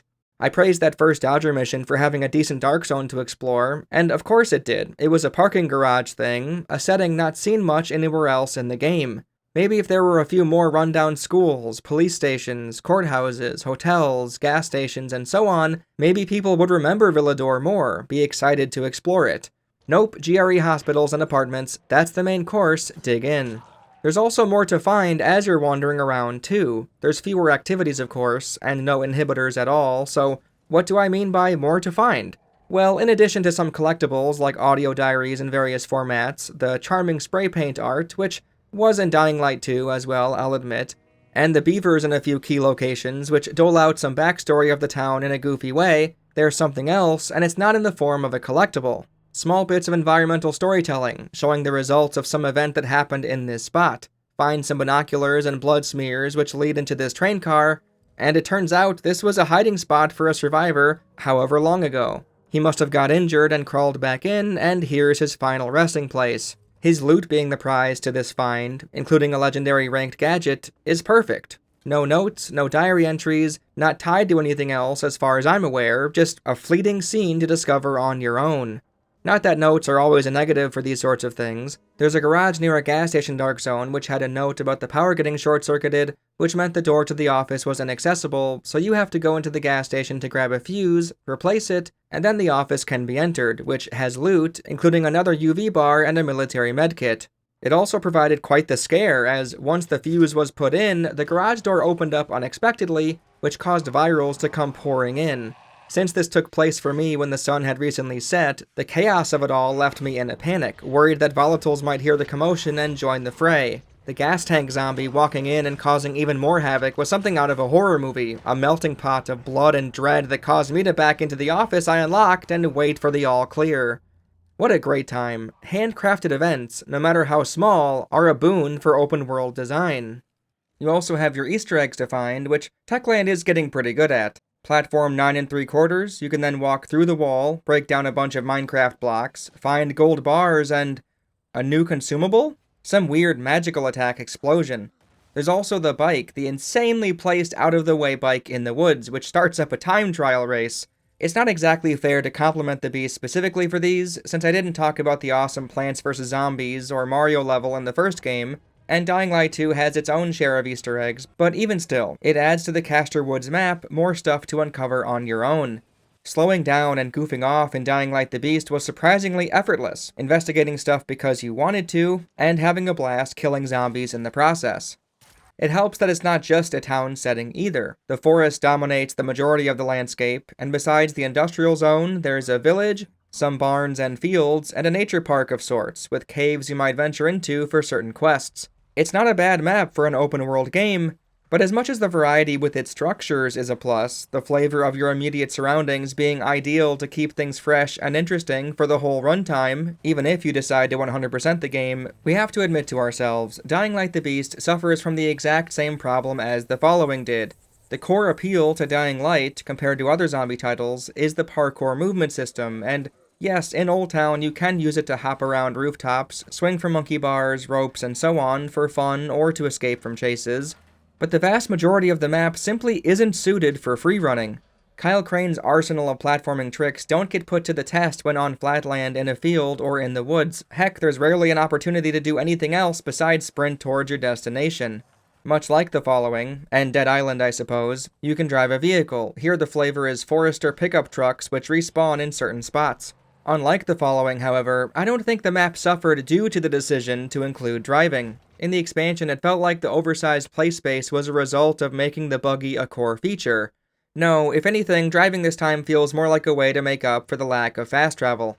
It's nice that you can switch out to a third-person perspective, and the driving feels entirely serviceable, especially so given the races you can partake in, but the map isn't wumbo to the extent where finding the nearest gas guzzler is practically a requirement to play the game. I'm perfectly fine with the vehicles existing exactly as they currently do, but it's a shame there's not more opportunities for free running to take the spotlight. There's a handful of mandatory volatile chases in the story quests, so you can tell they wanted that to be something the player would have to do now and again, which is a good consideration, but it doesn't fully make up for the map not catering to their own hallmark free running mechanics. In this sense, it's clear, Dying Light 2 wins out in the parkour space, even if the glider undermined it. The grappling hook is another downgrade, both for how little it's required and with how it handles. After putting nearly 200 hours into Dying Light 2 and becoming very familiar with its grapple hook, it was as shocking as it was disappointing that I had to basically relearn how to use the tool to find any semblance of enjoyment when using it. They overhauled the controls. Kick is no longer hold, block, and press A. The A button is kick. You now have to hold X to use consumable items, definitely never ate a candy bar or used a booster when trying to loot something, no siree, and they swapped the left bumper and left trigger inputs around. I can't tell you how often I try to block with left trigger, and instead I'd throw a grenade or something. It's pretty awkward, and there's no way to change it back in the menu, or at least not when I played the game soon after it launched. Having to press a different button wasn't the only reason the grapple hook was giving me trouble. It seems like they tried to find the perfect marriage between Dying Light 1's grapple hook responsiveness when trying to zip you around, and the smooth swinging functionality of Dying Light 2, where you could tap the grapple hook, swing, then jump off with the jump button in Dying Light 2. In the Beast, tapping doesn't attach and stick, but yanks you forward, like it did if you double tapped it in Dying Light 2. You now have to hold the button down to activate the swing function. The main issue with this is that it's difficult to reliably know when the grapple hook will actually work. Besides watching diligently for Kyle's arm, there's not a great visual cue on whether your grapple hook will connect with the tree or building you're pointing it at. You basically have to trust that it'll work, and if it doesn't, completely reset and go again. Otherwise you might have a half-measure situation where you unpressed too early and yanked yourself forward. I went back and tested both games in the same scenarios, and with enough practice, it can feel somewhat similar, but even when you get the new controls down pat, the surrounding environment still isn't well suited for the tool in the Dying Light 2 form. Much like Spider-Man on Flatland, there's not enough to swing from, and trees are finicky at best on the first grapple, so chaining them together is a crapshoot at times. I have to imagine this was meant to work really well in the woods, with its new launch feature out of a swing, to reduce the time a player might have to run around on the ground, but it's not as fluid as I'd like. The grapple hook also isn't mandatory for practically anything. There's 1 or 2 safe zones that require it, none of them being very intricate or memorable, and as far as I can remember, nothing in the story missions have stretches where you'll need to whip it out either. There's no trapeze gauntlets as an activity like there were last time, which were good excuses for it, and it should go without saying nothing even close to what we saw with the VNC tower climb and second radio antenna in the story for Dying Light 2. This means there's less obligatory practice so as to become comfortable with the new control scheme, and it isn't involved in some of the best moments of the game. As much as I can say Dying Light Beast is better than 2, it's not because it has higher highs, it's because the lows are simply mediocre at worst, opposed to the pits of despair that is Old Villador, Waltz, Lawan, and so on. The VNC tower climb from Dying Light 2 beats out almost everything found in The Beast, due to the parkour, grapple hook, and music combining together to create a fantastic moment. On that note, literally I guess, it has to be said, the music isn't as good this time around. They brought back and got a lot of mileage out of the title theme from Dying Light 1. It now wistfully plays when you're walking around or driving.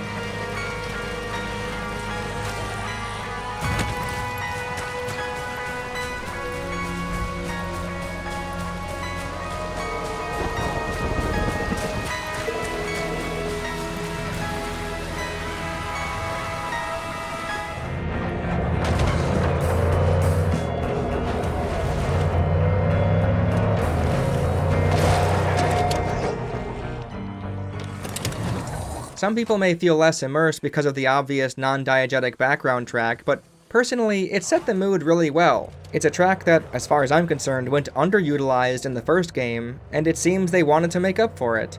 That said, that's really the only thing soundtrack-wise The Beast has going for it. I can't gas up Dying Light 2 too much though, as while yes, it has higher highs when you factor in the VNC tower climb music, the opening prologue track, the antenna climbs, and the bottom of the GRE hospitals, and so on, it also had some of the worst aggravating songs playing on loop when in the faction hubs. I somehow, in the 7 hours, didn't mention it in the last video, but the Survivors and Peacekeepers themes were nauseating. I hated them so much. Nothing even close to that level of revulsion in Dying Light Beast, thank goodness, but also nothing that really struck a chord with me besides the title song remix that I already mentioned. You could look at a few of these arguments and conclude that Techland overcorrected from Dying Light 2, but I don't think that's the case. In fact, Dying Light the Beast is so similar to 2 in a few disappointing ways, I audibly groaned when I saw them happen. Characters still disappear, unable to walk somewhere incredibly close by. Sven says, "Follow me," so Kyle can meet Selby, and yep, I don't walk with him, he just warps over there. Okay. Even more ridiculous, there's, and I'm not fucking joking, 2 more quests where an old person is confused and you can lie to them to make them feel better or tell the truth. How are we still doing this? Techland, what the fuck is wrong with you? Is this some sick joke? Even more, the Last Wish quest essentially merges 2 of the Dying Light 2 quests together, as if you lie to the old lady, she'll say you're a terrible liar. Guys, that's exactly what the Scarf Lady said in Dying Light 2, word for fucking word. Is it still there? Absolutely. You're a good man, Kyle. But a terrible liar. Oh, but at least you did it out of kindness. Are you not enthralled by Lola's voice? I am. That was otherworldly. Such a compliment. You were such a dear boy. And a terrible liar. But Lola appreciates your kindness. Is this meant to be an Easter egg? If it is, I hate it. Please, come up with more fun ideas, Techland. Stop greenlighting the same goddamn quest scenarios over and over. It's getting to the cringe-worthy stage. Thankfully, this quest specifically wasn't bad before this point, and the others in the game are decent as well, some even verging on fantastic, which I'll discuss soon. But still, fucking hell, man.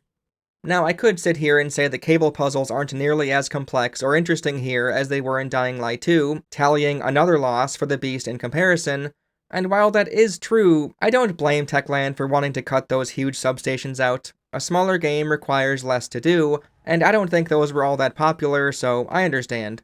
I'm simply happy they didn't curb the idea entirely, since that'd be quite the waste of a mechanic. They're few and far between, and act less as a brain teaser and more so a very light speed bump, but still, they're here in some shape or form, I'll take it.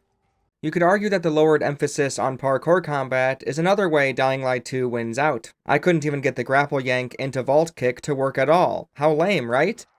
Well, no, while I did love it in Dying Light 2, it was a way to make combat with humans more interesting, and since zombies are more of a focus and guns are back from the get-go, I'm a-okay engaging with enemies normally using weapons and tools. No suplexes or anything crazy like that here, just a normal drop kick, a kick, the air kick, smash, and the vault kick, if you happen to find yourself in that position. Well, they did add a charged kick, which is fairly goofy, so what the heck, let's count it. New move, ladies and gentlemen, new move! Funny enough, it feels like Techland went the opposite direction from Dying Light 2 with the bandits and Baron soldiers, no longer encouraging melee combat, but discouraging it. Remember that dodge move they did in 2 if you used a certain tool too much? They do it in the Beast if you simply swing your weapon. It's really random and strange. Oh well, blast them with a shotgun. It feels like Techland went back to their roots when it comes to the weapons you can wield and how they want you to engage in combat. Not Dying Light roots, but Dead Island roots. Seeing learn how to craft flamethrower in the skill tree genuinely floored me. What? I want that! Fire weapons in the Techland games have almost always been winners, and here is no exception. The grenade launcher is another one you can unlock via skill upgrades, and it was a cracking good time, I tell you what. Shock grenades in the rain, UV grenades at night with volatiles, flame grenades after a decoy. Oh yeah, baby. There's also the blade launcher, which is neat in theory, but I didn't utilize it much. Hey, maybe a Dead Nation reference, I don't know. Besides those, you have your normal pistol, along with the revolver, a shotgun, SMG, rifle, sniper rifle, bow, and crossbow. The way you acquire the latter two is something to praise, as this time, Techland gives you the bow blueprint immediately. Remember, that was something they literally withheld from players in Dying Light 2 until meeting Lawan, essentially, which is asinine, correcting a previous wrong. The way you unlock the crossbow is leagues better too. It's tied to a side quest, and he draws attention to the reward at the outset. You know exactly why you want to help this person, since they're specifically bartering their coveted and distinct weapon for your efforts and time. You can't ask for much more. This is the ideal. We're not done the side quests yet, but this was a joy to see in the first hour or two. It made me very hopeful of things to come. I overall got a lot more use out of a lot more tools than I ever did in Dying Light 2, which is actually crazy to think about, since I also used guns more often, and used melee weapons more than in the previous game to boot. How does that work, you ask? There's a few factors at play, but they mostly boil down to 1. A heavier focus on zombies, and my interest level with killing those undead being higher due to the Dark Zone's revamp, and 2. The throwing knives, the meta of the last game, not being as efficient to craft in the hundreds at a time, nor as insanely powerful. Someone commented on my Dying Light 2 video saying, "Of course fights are easy when you cheese the game." I assume in reference to me taking down Corvus with the knives, and the many other moments I blitzed through humans with ease with a few throws. I don't really want to make it a habit of bringing up individual comments, but this one felt like a good avenue to explain something important. It's said that developers sometimes have to save players from themselves, as players, when given the chance, will optimize the fun out of a game. This isn't a one-size-fits-all approach. Some games are more charming with their overpowered playstyles kept intact, but if you want people to experiment with or utilize the other mechanics or weapons and so on in the game, balance is important. It shouldn't have to be up to the player to decide whether they should deliberately avoid something because it's too good. That's not exactly fair. We're meant to be role-playing the character, so discovering ways to efficiently dispatch enemies and take less damage is supposed to be a positive experience, something we're naturally encouraged to do, seek out stronger tools and skills. Don't get me wrong, the sensation of figuring out a way of playing that annihilates the opposition can be a great time, but it comes at a cost. You could be forsaking the friction that was meant to be present during many sections of the game, or missing out on potentially more engaging ways of playing, all because the developers didn't account for X and Y, didn't realize A and B being so cheap, so strong, so quick, meant weapons C through T aren't even worth testing out. You might have even done your homework, experimented with plenty of options, but it was like the game was funneling you in that direction, and you didn't fight back. Sometimes the answer you'll hear is to simply ignore it, make the game harder for yourself with self-imposed challenges, and while that can be fun, it's certainly less ideal for a first playthrough, and not quite as immersive. At that point, you're no longer being sucked into this game world and doing whatever you can to survive, to overcome obstacles. You're accepting that you need more of a challenge, and are rejecting a mechanic, or weapon, or playstyle because you've deemed it too cheesy. I've seen arguments regarding this topic online spring up often, and at a certain point, I'm not sure what else you can say to get through to some people that, yes, the game restricting the player instead of the player restricting the player feels better. I'm pretty bluey-pilled at this point, so forgive me, but as Coco eventually realized when playing Shadowlands, rules make it fun.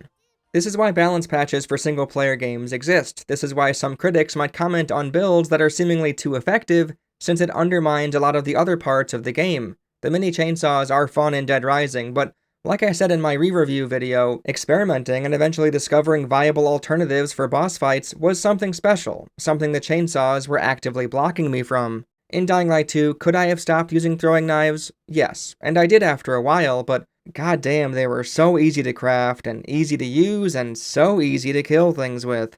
Putting the onus on the player to resist temptation, to put it bluntly, kinda sucks. Perhaps Dying Light the Beast isn't as balanced as I think, and there's the equivalent to the throwing knife somewhere buried in here I didn't stumble on, but for my money, besides bandage supplies being overabundant, the crafting and looting feels really well tuned.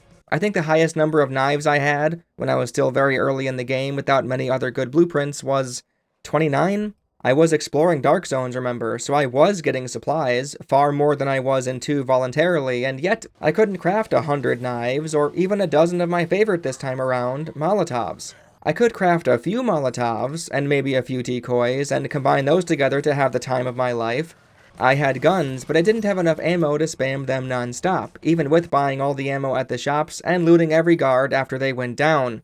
I was able to have a blast with my grenade launcher, and all the many glorious types of grenades, shock, freeze, flame, explosive, even UV for volatiles at night, but I couldn't fire mindlessly. I had to be more economical with my usage.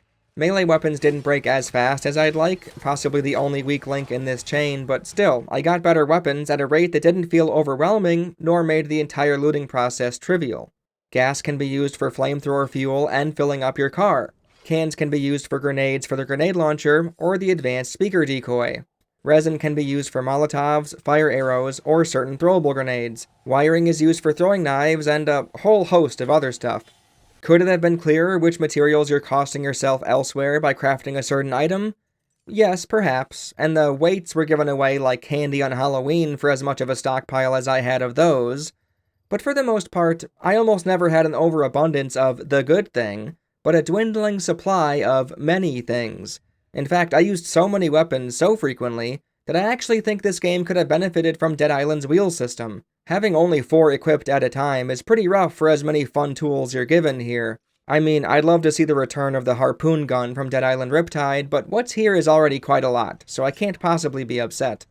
In fact, one of the complaints I had in my Dying Light video 3 years ago, almost 4 years ago, good lord, is that sure, the weapons break, but the guns didn't, so I didn't feel that natural progression from finding better guns or changing to ones I'd loot when one broke down or something. I'm not sure how Dying Light 2 guns worked all that much. I didn't go far into Jay the Bay's currency scheme, but the Beast implements something to keep up the illusion of forward momentum. Basically, every weapon in the game has a level attached, and once Kyle levels up, that axe or rifle or bow is now lagging behind. You can find a new one at your level, or you can dismantle old ones for gun parts, and enhance the ones you already have. This works for everything, Melee too, although enhancing didn't always make the weapon better, somehow. But for the most part, it was great not leaving my bow in the dust, not having the crossbow inexplicably scale along with me. The only thing I found odd was that, well, sometimes it's more efficient to craft a weapon from scratch again than it is to enhance it. I made my flamethrower at level 8, so it was stuck there for a while, being less effective than I'd like. I was saving up to get the damage numbers to skyrocket, but was always missing gun parts. 10 is a very large number for that rare resource. Then I realized, wait, I can't enhance this one, but I can craft an entirely new one that'll be at my current level. Okay, then. I get why you'd want to allow players to construct their newly unlocked killing machines easy, not hiding them behind a host of supplies they need to gather, and I also get making enhancements a real choice to make, not a trivial afterthought that can be done so easily. But maybe don't charge so many gun parts for these enhancements, otherwise it makes no sense to not craft another one when you get to a new level, especially if it's been a handful of levels. Speaking of the skill tree earlier, while you'll likely acquire everything near the end if you decide to do all the side content, not every player will do that, 100% the game, so it's impressive they nailed the experience gain distribution as well as they did. I maxed out near the very end of my runtime, which is terrific. Even more, the skill tree itself is better than meets the eye, because you can go 3 directions at the start of the tree, all offering very different improvements and skills for Kyle. Deciding what you want to have with you for the whole runtime versus something you'll maybe get near the middle or in the last hour of the game perhaps, is a decent decision. The parkour and combat experience going to their respective skill trees in Dying Light 1 and 2 is certainly a unique and neat facet about those games, and I wouldn't mind seeing those come back, But for the Beast specifically, all your experience being joined into a single pool, the game allowing you to place your skill points in any of the agility, power, or survival trees, makes long-term decision-making more likely, causing me to think hard on which avenue to go down. I love that the flamethrower and grenade launcher are dangling right there, meanwhile genuinely practical skills like active landing, head stomp, and enemy jump are on the other branches. It might sound silly, but I was all for it this time.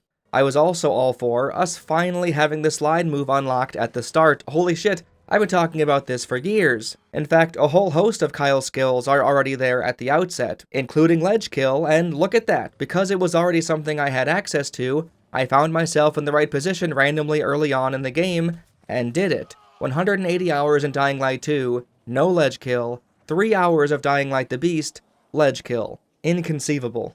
This all muddies the waters though, since I can't tell if allowing players to have certain abilities like the slide from the get-go is a positive decision in and of itself, or if it's a product of the Beast being a much smaller in-scope game, jump-starting the player to make the pacing feel better.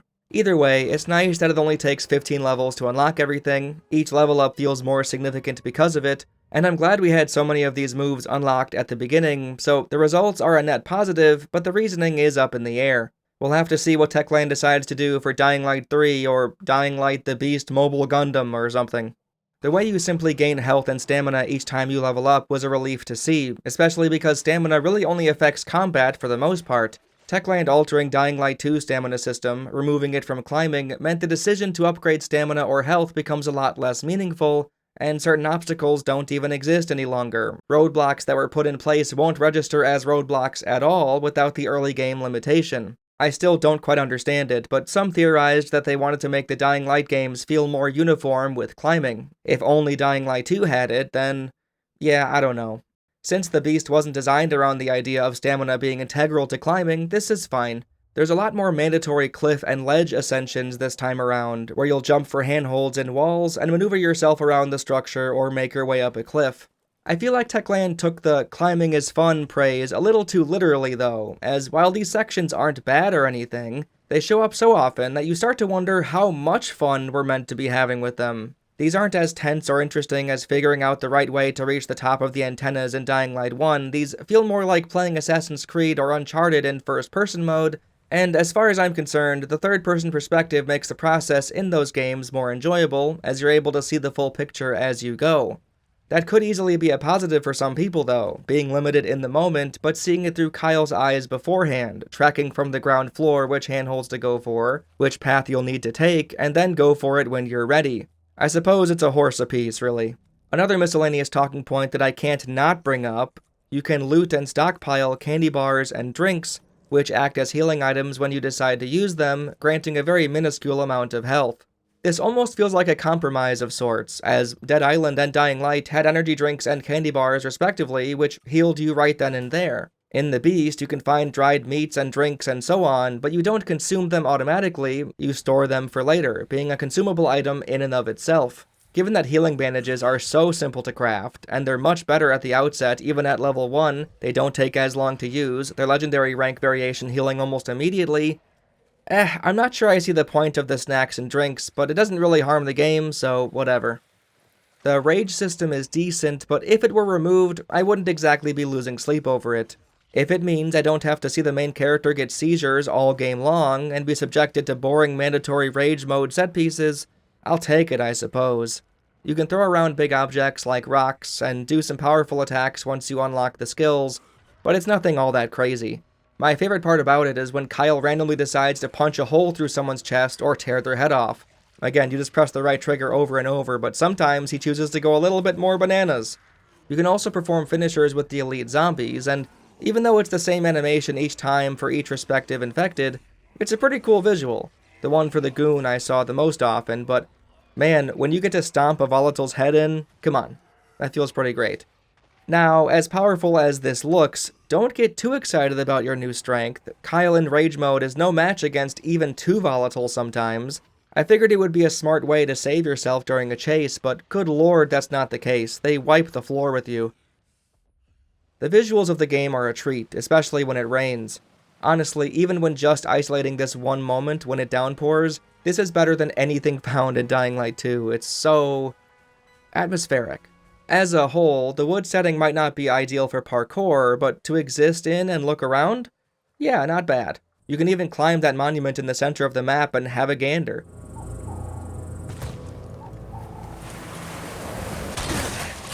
One day I'm gonna do this and end up landing on a bag of rusty knives, I just know it. The character models look far better. They don't have whatever filter or plasticky texture the Dying Light 2 ones had. Along with the vendors being humans that have real character put into them, the NPCs in the home bases have some voice lines that were more interesting than most of what I heard in Dying Light 2. Fucking prick. Sure, just blow your head off. You're not going to be the one doing the cleaning, right? Here I am, pulling this asshole's brain out of the fucking joints. Spare me. Egoists should take a rope and go outside instead. Put yourself in his shoes, though. His shoes? He literally put me on his friggin' brain. The world feels more alive, even if a few of the issues from Dying Light 2 are still present. Along with nighttime being less mandatory this time around, with the lack of nighttime-only activities and quests, it's once again as dark and scary as it was in Dying Light 1. The sequel did eventually make it darker when out at night, but even still, the beast has it beat by a long shot. They gave the Volatiles new audio cues for when they notice you, and I have to say, this works so well with what nighttime is meant to be in these games. It's such a perfect sound effect for them that when writing this, I can't even picture in my head what it was before.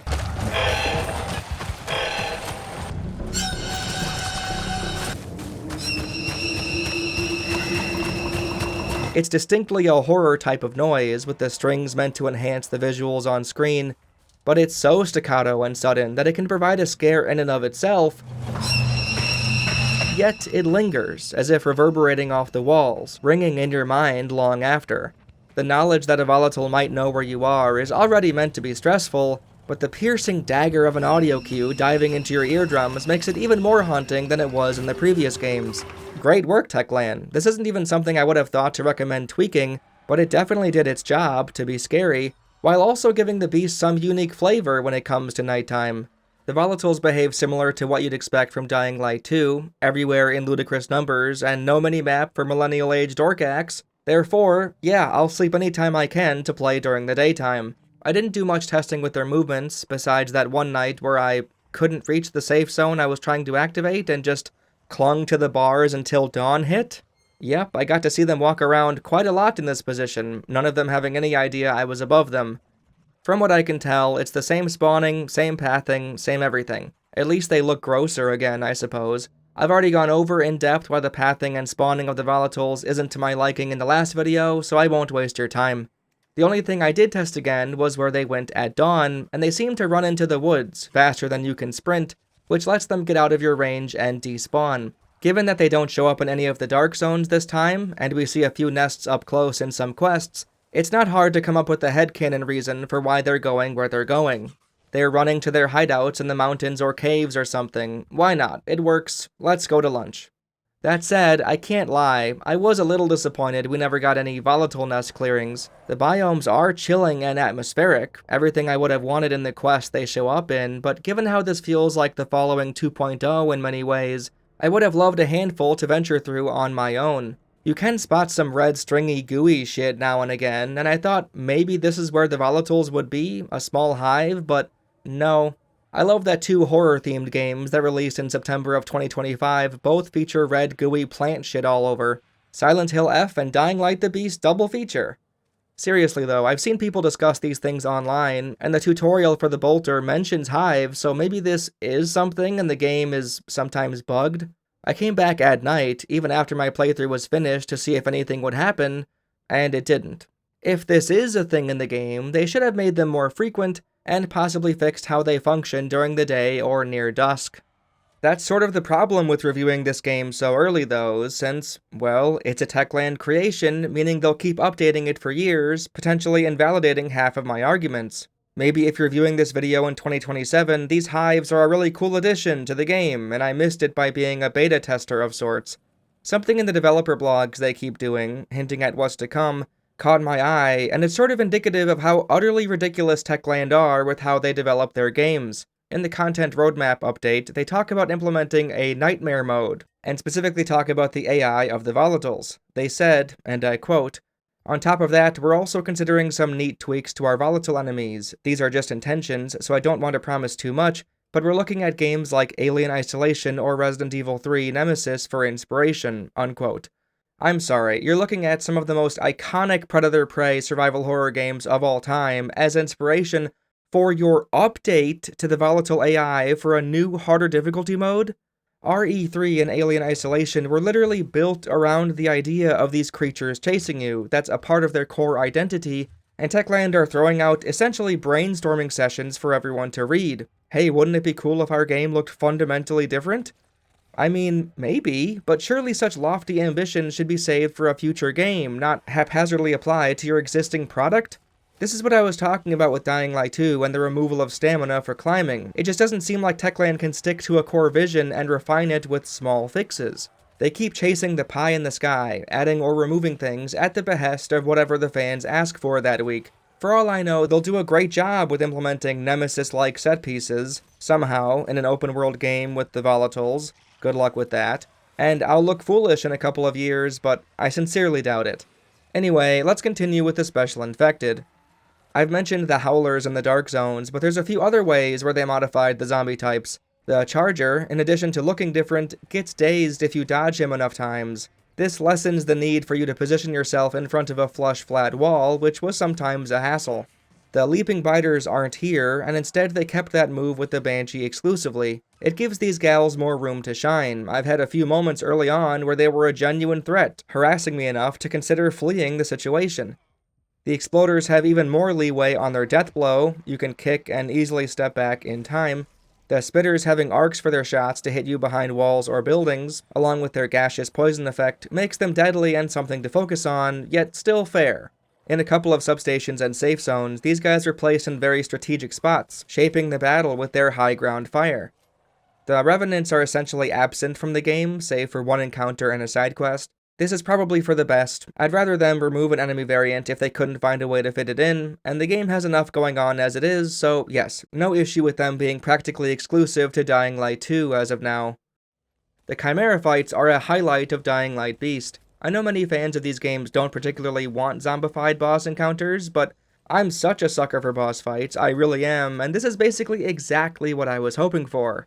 Well, there's still no Queen Volatile, that's the ultimate dream, but there was enough to make up for that fact. I won't cover all of them, but they're all some variant of an existing Special Infected. On paper, that could sound like a negative, but there's enough to differentiate them from the usual suspects, so it doesn't feel like a higher health pooled normal zombie, in most cases. Near the end, I was pretty over-leveled, so the Matriarch, one I basically totally forgot about, went down so fast I didn't even remember what her gimmick was. The Banshee type early on, though, Mist, gave me a lot more trouble than I was expecting, and in the best way imaginable. You have to track these beasts down, and the investigation led me to this patch of land, water wrapped all around the tiny battle space. There's Fog, she summons more biters now and then, and predicting when she'd pounce, playing defensively before doing my best to go on the offensive was a great back and forth. I talked about how much I hated the final boss in Dying Light 2 for having a stalking phase, but it really felt like this was how this zombie operated, how she hunted, her only way to even the odds.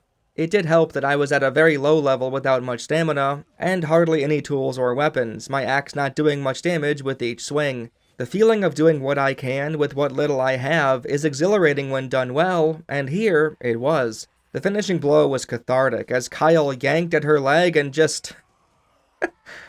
well, yeah. This might be the best execution I've seen in a Dying Light game, holy shit.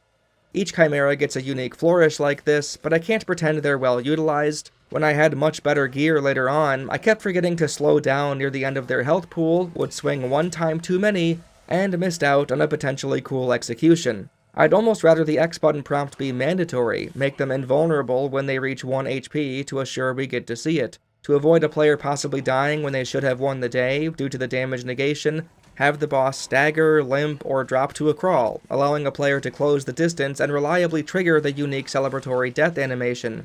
I'm not sure if all of them are worth it or distinct among similar variants, but it's a shame I missed an opportunity to see them all the same.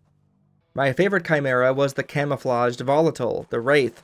The mission itself was to venture into a hive to fetch some magical juice. A chimera encounter wasn't something I was planning for, and out of nowhere, this unique boss fight got dropped on my head. The solution is pretty straightforward in retrospect, but at the time, I felt clever for figuring out that using the UV flashlight makes him visible for a brief window. It was fun while it lasted, but it is over pretty quickly. Admittedly, all of these chimeras only really have one or two gimmicks to them. They aren't standout boss fights in the grand scheme of video games as a whole, but they're a step up from nothing, almost nothing, button prompt rise fight, a single decent boss, and the worst boss in video game history, so yeah, I'll give Techland credit. I think a worry, perhaps for Techland and their fanbase, is that boss fights can feel too gamey, too arcade-like, when there's more effort put in to make each encounter special, but I feel like this is closer to a decent balance between grounded and outlandish. They could push further as far as I'm concerned, but even if this is where they want to settle, I'll take what I can get. The side quests of Dying Light Beast aren't quite up to the quality of, say, Oblivion, Cyberpunk, or Majora's Mask or anything, but they're competent this time, a significant step up from Dying Light 2, and honestly probably better on average than Dying Light 1. Dying Light 1 had a lot of fluff thrown in there to keep the objective numbers high for co-op players, and with the activities and dark zones already offering a self-evident reason to go in and clear them out on your own, maybe they thought the side quests don't need to be a simple fetching of someone's glasses or cookbook or goon blood. None of them cause change to the world, and there's only one or two that you could claim use characters from the main story, such as Selby. Practically all of them are people who simply hang out in the two bases of the game, but still, the content on offer ranges from decent to excellent. Starchild has the best two side quests in the game, an unsurprising take for anyone who's played Dying Light Beast. At first blush, he doesn't appear to offer much, since he initially tells you to go fetch some things. Oh boy, my favorite. Except, this is a great example of what fetch quests could and should be. It's just like what Barnacle Boy said when SpongeBob had the conch signal. Alright, okay, you can send me on fetch quests every once in a while. Just give us something to do when we show up! Yay! Book Club in Dying Light 2 was the opposite of this. It was always run-down apartments, and the books were just right there. Here, in The Beast, you can trust that when someone asks for a thing to be fetched, or says to go somewhere across the map, it's almost always worthwhile. A decent either-or choice, a unique scenario, or a heartfelt reminder to take a break now and again. Starchild needs blood from recently infected, and some bark from a specific tree. Well, here we get some backstory on a recent tragic event. All of these recently infected people chose to stay in this basement and turn together, instead of endangering everyone else. And for the other item, we get a grim indication on what's to come of this Haran zombie virus. The virus seems to be trying to infect other living things, and this tree is one of its first victims. Kyle plunges a knife into it, and blood spills out.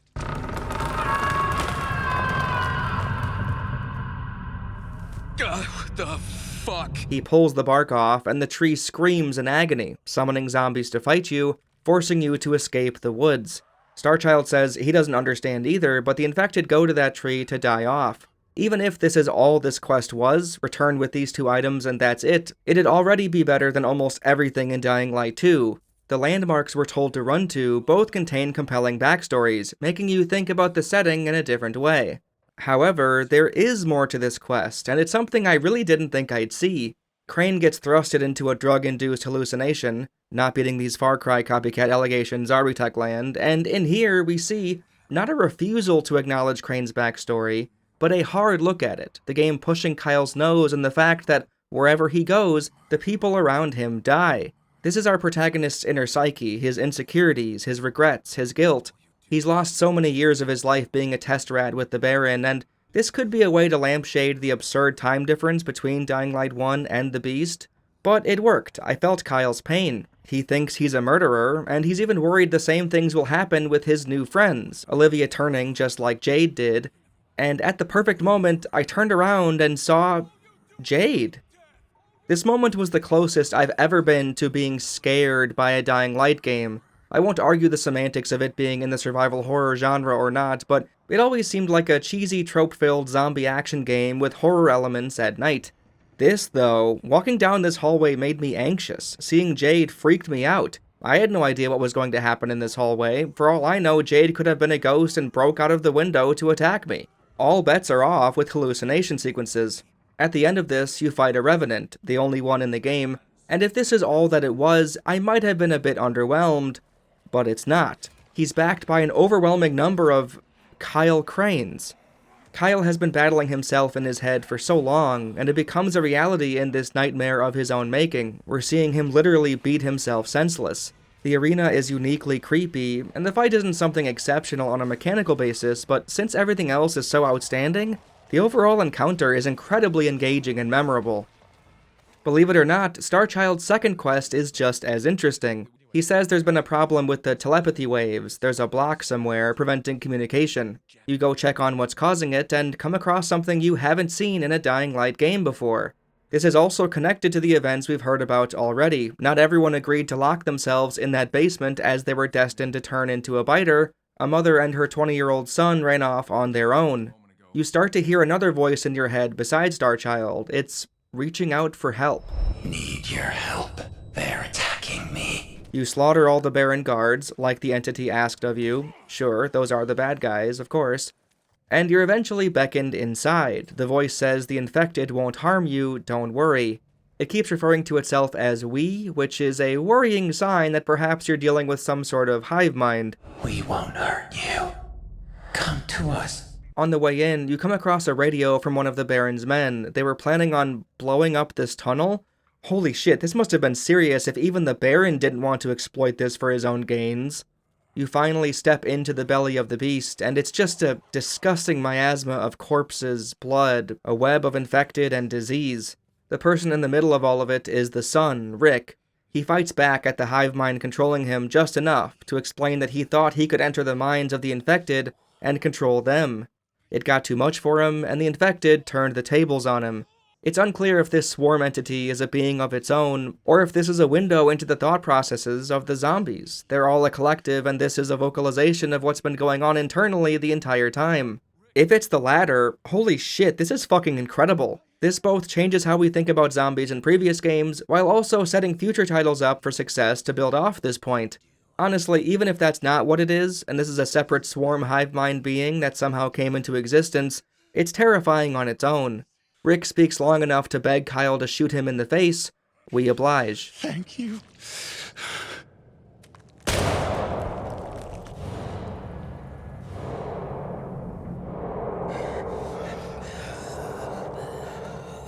We spent so long walking through this place in peace, and now we have to rush out, sprinting towards the entrance while planting the bombs we grabbed from the Baron's guards. If you know how much I love escape sequences, you know this is right up my alley. There's only a single Volatile from the looks of it, which is, in a way, disappointing, but given how much trouble I personally had running and placing the explosives, maybe this was for the best. Can you see how much these two side quests complement the game as a whole? The Dying Light universe now feels a lot more fascinating with these inclusions. The locations, visuals, and objectives as a whole are worthwhile and engaging in the short term, but the virus itself now seems much more nuanced and open for compelling ideas in the long term. Dying Light 3 could really run with some of these implications, and this is exactly the sort of shit I wanted to see from the next Dying Light. While not all of the side quests match up to Starchild's, they're worth their salt in some shape or form. Hunting Yaga, Deadbeats, the Cable Guy, and the Fast and the Fortunate all provide the player with a unique reward. A crossbow, the best decoy craftable blueprint, the remote that activates the traps, and a craftable vehicle repair kit, respectively. A handful of other ones offer choices, and initially, I was hesitant given how Dying Light 2 dropped the ball so hard with this idea, but they all seem reasonable. Well, except for the lie option for the Dementia Lady. I'm so tired of that choice popping up in these games. I don't know what happens if you pick the opposite choice in these, since I didn't do a second playthrough, but these feel more personal, reflecting Kyle as a character, and you as a player in some respects. In Hunting Yaga, you get a choice of letting a scientist who worked for the Baron go, taking the bribe, or killing him right then and there. It was Max's request that you track him down and end his life, since he was associated with the death of Max's wife. Apparently most people chose to kill him. I searched through many YouTube videos to see what happens if you take the bribe, and in that route, you don't have to fight the guards afterwards, so thankfully it's different enough to at least pretend to have ramifications. Why not? Personally, the outcome being adequately different isn't even the important part here. This either-or represents where Kyle's head is at, and both choices can be rationalized. Fuck everyone working with the Baron, right? Well, Olivia has been helping you out, she aided in your escape, and she worked for the Baron. If this was the only choice like this, it'd simply be okay. But there's another. Selby is one of the exiles that lived in the mountains. She was experimented on just like Crane was, like all of these people the town hall shooed away were, and naturally harbors resentment. At one point, in a different side quest, you find and agree to help one of the Baron's scientists, Lucy, who was seemingly stranded and left to die. On your journey to fetch the supplies, Selby questions why you're helping her, and eventually asks if the woman had a certain tattoo.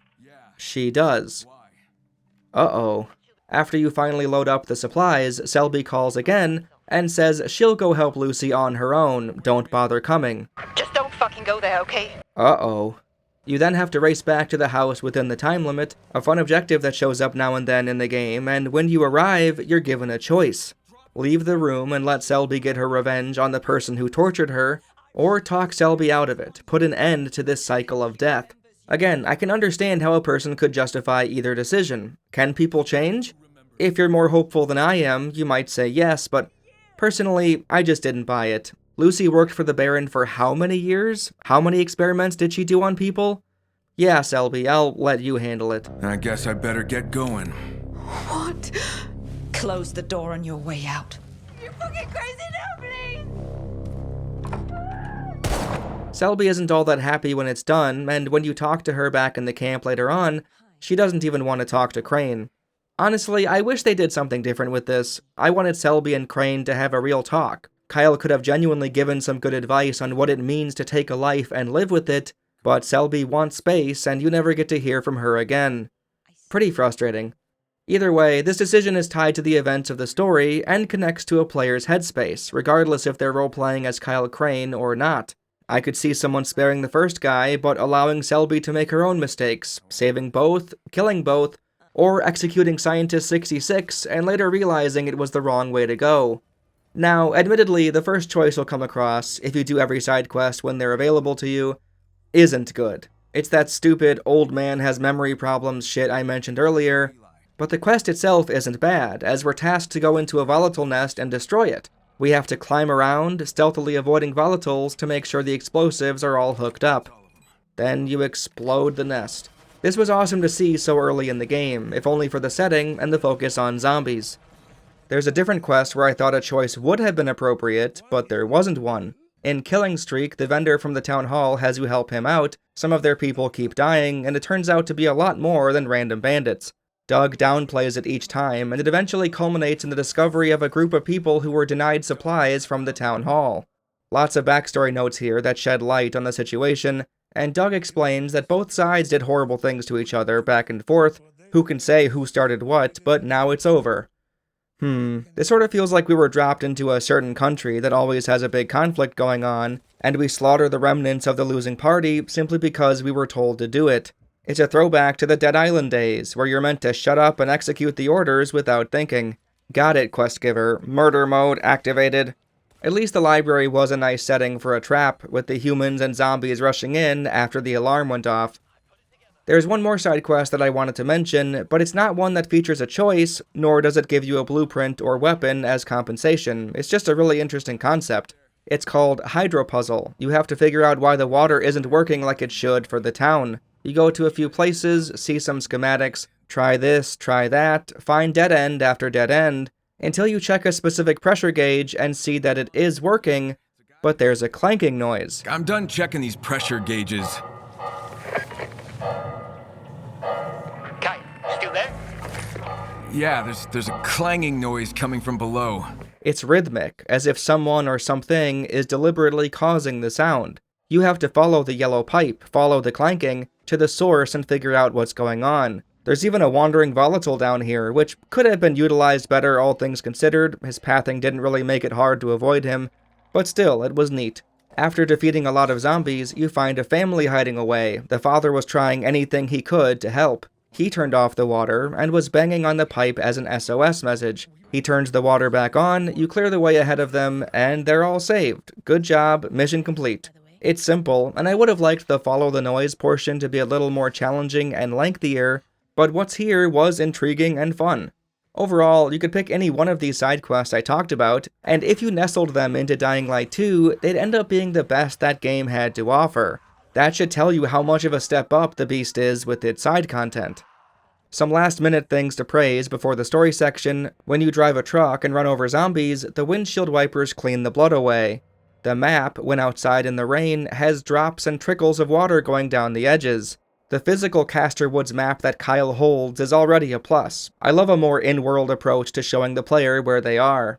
It isn't on the levels of Silent Hill 2 or Indiana Jones and the Great Circle or anything, since the icons are video gamey as hell, but it's a step up from the prior games for my tastes. Finally, the menus on the whole are the best menus Techland have ever done. They're not entirely dissimilar to Dying Light 2, but there they had a really gross looking background, the Villador sunset or something, I don't know. Here it's sleek and dark, and generally always clear what you're looking at, the information you'd want being displayed in a digestible manner. The story has a couple problems, but is for the most part decent enough, something you wouldn't catch me saying about a few other Techland creations. It helps that it's an extremely simple story, one of revenge, which means it doesn't need a lot of twists and turns, but that never stopped Techland before now, did it? With our perspective shifting back to Kyle, the game has to play catch-up, informing new players on his backstory and the events of game number 1, while also doing some explaining on how the hell he ended up where he did after the canonical ending to the following expansion. They show a montage of scenes from the first game, but there's two oddities that caught my attention. First of all, fucking hell, Techland really wants to make Spike a thing. Crane actually says, And then there was Spike. He was like a brother to me. What are you talking about? You can't retrofit a relationship onto Crane like this, Techland. It was already silly that you brought him back and ended the game with him in Dying Light 2, but here you're just lying. We got to play through and see all the events of Kyle's Haran days, unless you're claiming that between the ending of Dying Light 1 and the start of the following, Crane and Spike got super close. This is retcon nonsense. They even show Spike trying to come save Kyle in the opening. Genuinely wild stuff, but sure, congrats, you made Spike a thing. Secondly, Techland screwed up when telling Kyle's backstory, giving two contradicting explanations of his motivations back to back. In the montage, Kyle says he was a mercenary for hire, selling his skills to the highest bidder. I was a mercenary for hire, selling my skills to the highest bidder. Huh, I mean, that's not exactly how I viewed it, but sure, I guess that works. But then, a few minutes later, Kyle says this. A virus was devastating the city of Haran in Turkey, turning people into undead monsters. Wanting to help, I joined an organization called the GRE that claimed they could stop the spread and save the world. I'm sure someone could do some impressive mental gymnastics to make both of these lines work together, but going from mercenary for hire, selling my skills to the highest bidder 1 second, to once I heard about the virus I wanted to help and join the GRE the next, is a pretty big leap. Kyle says after he was turned into a Volatile, he was hunted by the GRE for months, for years, and was eventually caught. Given that Spike is old like he was in Dying Light 2 when he tried to save Crane, that's a good 15 to 20 years, right? Sure, he got tortured, but look at that youthful face. Linda McMahon would kill for a face that tight. We eventually escaped the facility. The other subject they had, which we learn is Subject Beta, Crane being called Subject Alpha, got loose, and your cuffs come off. While this whole test subject sequence does explain as much as it needs to, painting a I'm the bad guy target on the Baron's face adequately well, so we can properly feel the lust for revenge that Crane feels, the prologue goes on for quite some time, and nothing much of interest happens gameplay-wise until the first Chimera fight a half hour in. These games tend to overstay their welcome in their intros, something I have to credit Dead Island for not doing, since you're on the beat relatively quickly. At least the Beast has something over every other game Techland has made, since they put the effort into making a slick, artsy cutscene showing Crane's story of becoming a Volatile. This reminds me of that random cartoony scene from Dead Rising 4, and while neither game did this style of scene ever again, Dead Rising 4 dropped off a cliff and stayed there, and Dying Light the Beast stays consistently good the whole way through. Well, until it doesn't, but I'm not quite there yet.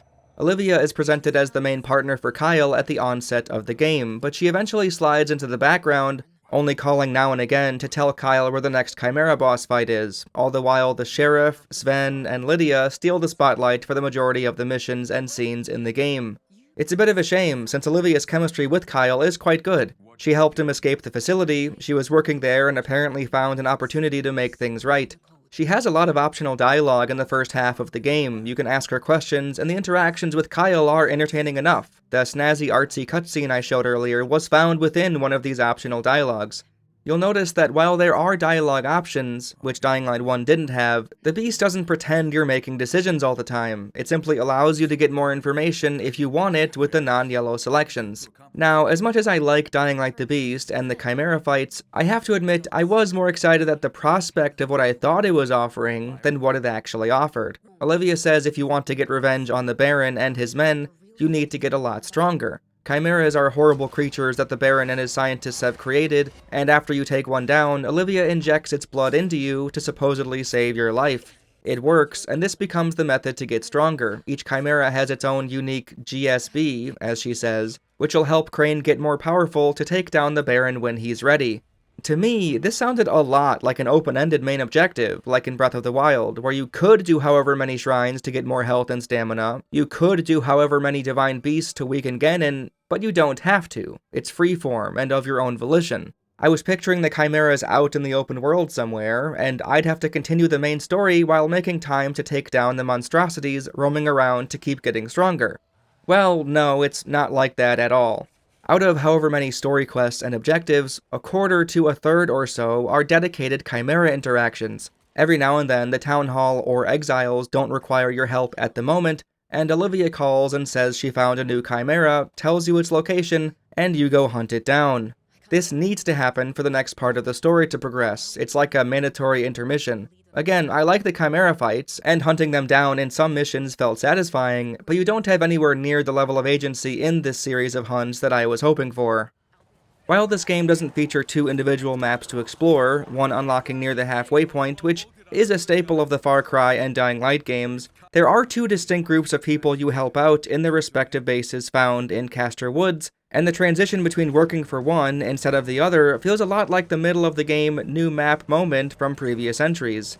The problem is, the tried and true formula of let's reset and slow down is entirely unnecessary here, since there's not any new mechanics or a new environment thrown your way, and it ultimately makes Act 2 far weaker than it needed to be. What happens is you help the town hall for a while, the sheriff, the one in charge of the survivors, betrays Kyle, she goes on the run when you come back, then you're told about the telepathic survivors living in the mountain caves, and you help them for the rest of the game.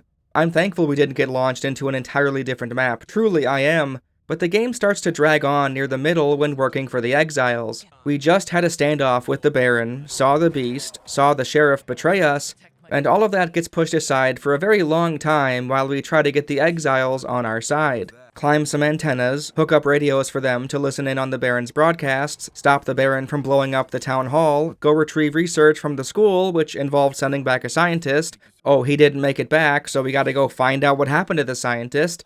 There's a lot of meandering around, and it's possible this was when I was focusing more on the side content, this part of the game feeling longer than it would have if I stuck with the main story, but I think if 1 or 2 of these missions were removed, the pacing would have felt a lot better. For the radio tower mission, Secrets in the Air, for example, let me walk you through how many but waits the game throws at you. Lydia, the leader of the Mushroom People, doesn't want to work with you, but Sven introduces you to Selby, and they have an idea: to crack into the Baron's radios to hear what they're up to. Okay, but here's the issue. You have to climb a really big tower. And none of us have the skills necessary to climb all the way to the top. Well, lucky for you, I've climbed a lot of insanely tall towers in my time. You climb up and we're done, yes? Next part of the game? Nope, the signal is encrypted, so we need to obtain a radio from one of the Baron's men. Go to the specific place on the map where Selby pointed you to, kill Baron's men, get a radio, bring it back to Selby in the mountains. Well, it works, but it's not good enough. We'll need to tap into 2 more towers, and that's not all. Selby only had 1 transmitter, so Kyle needs to go get more transmitters so he can place them in the other 2 towers. Okay. She gives you a list of convoys where transmitters might be. The game took pity on me, I guess, since I was good to go after the first convoy I came across, and now we climb the tower, all good there, and the final one goes on the bell tower. Place that one, and now we overhear the Baron's men are going to blow up Town Hall, so we have to go stop them. What could have been such a simple task, taking 10 or 20 minutes, ended up taking a lot longer, and while I do like the objective of climbing towers, a lot of this felt like busy work to pad the runtime. Thankfully, the next few missions are in new areas, like the school and the Volatile Nest and the mental asylum. Maybe Secrets in the Air was them encouraging a player to explore this side of Castor Woods, but I didn't need any more encouragement. I was doing every dark zone and side quest I found, since they were interesting enough on their own. You don't need the fetch quest busy work crutch to force engagement when your content is good, so maybe Techland were used to their content, well, not being as good, so they were running on autopilot. As I said, the other missions for the fungi survivors were well worthwhile. In the school, at one point Baron's men charge in and begin fighting with the random bandits that took over the place. It's a war zone, one that Kyle isn't even involved in, funny enough. Staying stealthy in a cave full of volatiles to retrieve some MacGuffin blood was awesome, and Lydia, after she's gained more control of her, powers, I guess, quells every infected in the asylum, allowing you to walk by unharmed as you look for another MacGuffin. There's not much here mechanically, and no puzzles to solve or anything, but the gimmick of walking around while zombies carry on with their day, ignoring you, is sound enough on its own, an eerie yet strangely peaceful bout of exploration. This doesn't last forever though, much like with the side quest from earlier, the zombies snap out of it, and you have to escape. The chase sequence itself feels a bit awkward though, as I wanted to run out the way I came in, through the front door, but it doesn't open. Mark another door issue for Techland. Who's got bingo? This is so ridiculous. Nope, you have to go a specific route and jump out of a window? I've never broken through a window this whole game, but sure. I think there was a missed opportunity here though, since there's a good chance the player has already done the side quest with the hive mind, where Ron was trying, and failing, to get into the minds of the infected and control them, and it ended up backfiring. Kyle's reaction with Starchild makes it clear that he thinks Ron trying to control the zombies with his telepathy was a bad idea, and this is the result. Well, Kyle never mentions Ron in these moments with Lydia and the scientist, where they discuss their plans for her to tame the infected by using her mind. I feel like another set of voice lines should have been recorded here, for Kyle to push back and question it, citing the failed Ron experiment in the rail tunnel, and for them to ease Kyle's mind about it all, saying this time she'll be careful or something. It just felt like the game wasn't honoring the events of my playthrough. It's also worth noting that, while all the missions were enjoyable for what they were, all of them are fetch quests. Kyle has to go into the school to fetch research, Kyle has to go into the Volatile Nests to fetch blood, Kyle has to go into the asylum to fetch medicine for Lydia. Hell, you could even count fetching the scientist if you really wanted. Again, Dying Light the Beast is a good game, but Techland should really think harder about their objectives quest to quest. This is one of the reasons the early Turn the Power Back On mission was a highlight. It involves exploring a power station, doing some underwater aerobics, cable puzzles, flipping switches, and so on. At one point you drain the water and zombies repopulate the facility. The best part of the whole thing, aside from the objectives being something other than fetching, is this guy. He's about the most inept worker you've ever seen. At every turn, he practically tries to get in Crane's way or admit defeat before even trying. And now you're as trapped as I am. You stupid pig-headed idiot. I'm trying to help you here, moron. You won't go down there? Have at it. It's your funeral. Love that can-do spirit. So what am I looking for? The turbines, they're in the main building, but I doubt you can get them going. Just point me in the right direction. There must be a pump down here, right?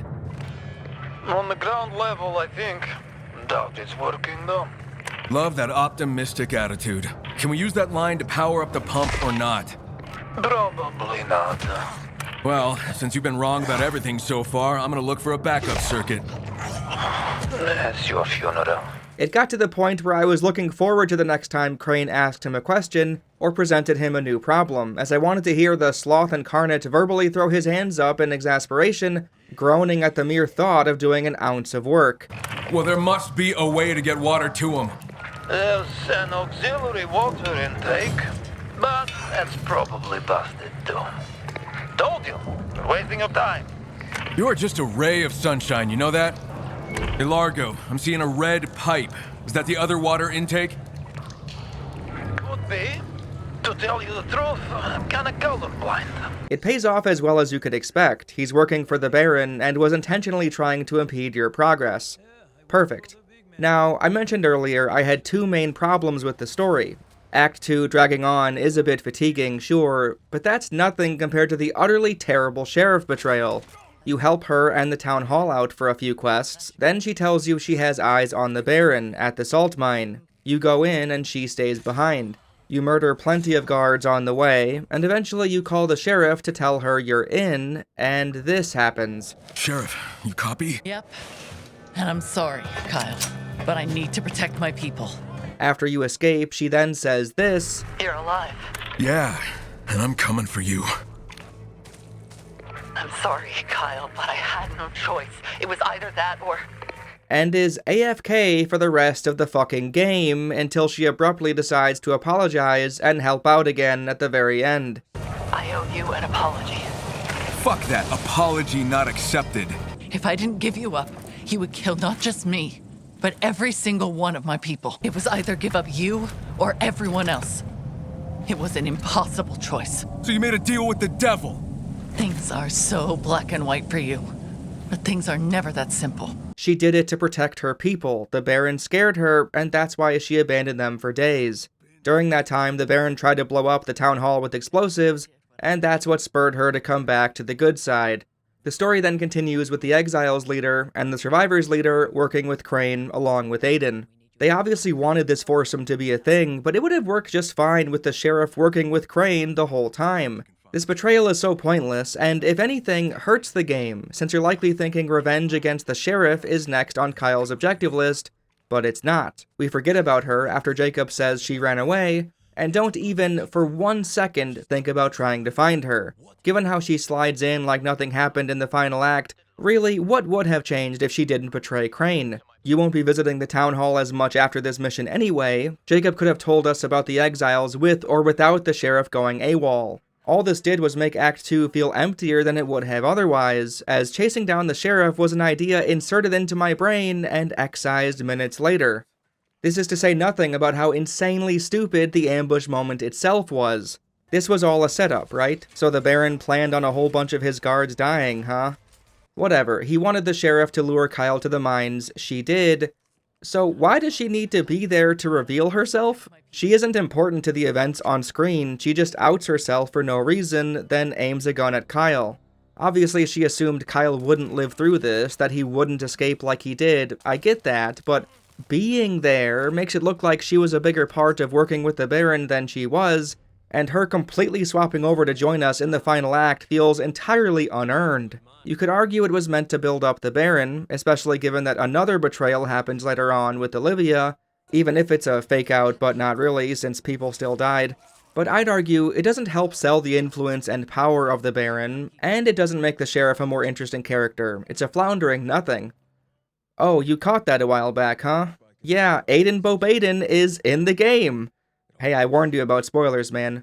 Aiden is the titular The Beast. It's a fun twist, since you figure Kyle was the title character, or at least I did, but nope, Subject Beta is. When I saw The Beast the first time, I did verbally say, is that Aiden? Oh, please let that be Aiden. But again, since I'm not used to seeing Aiden's face, I wasn't sure. We eventually have a mediocre boss fight with him near the end, and I thought to myself this time, it better be Aiden and not some random guy. And sure enough, he wakes up normal again, explains who he is and what he was doing there. He and Spike came to rescue Crane and both got captured. See, there he is. I thought he was just some random extra to help Spike or something. Not to gush too much, but seeing the two characters interact made me really happy. I don't know why, maybe Resident Evil planted the idea in my head, only for it to grow when playing through the Dead Rising franchise, but a video game series that shares a similar timeline, eventually forcing the different player characters to team up or interact in some way, is just the coolest thing ever. Devil May Cry 4 kinda did this, but it's not quite what I'm getting at. Since Nero didn't have a game to himself first, this was his game, and Dante makes an appearance during it. Frank West and Chuck Green teaming up in Case West is the ultimate example, or even the off-the-record boss fight between the two. I just love when player characters clash, and it's fun seeing which one of the two we get to control, seeing what the developers do with the other, how they communicate, and so on. Aiden and Kyle have something going for them that the other examples don't. They're under very similar circumstances, as they've both been infected and both turn into a sentient volatile of sorts when they enter their rage modes. And, you know, Aiden sounded a lot like Kyle in Dying Light 2. It's really 1A and 1B, and working with Aiden to fight the Baron was the icing on the cake. He doesn't do a whole lot in the fight, but I'll take what I can get.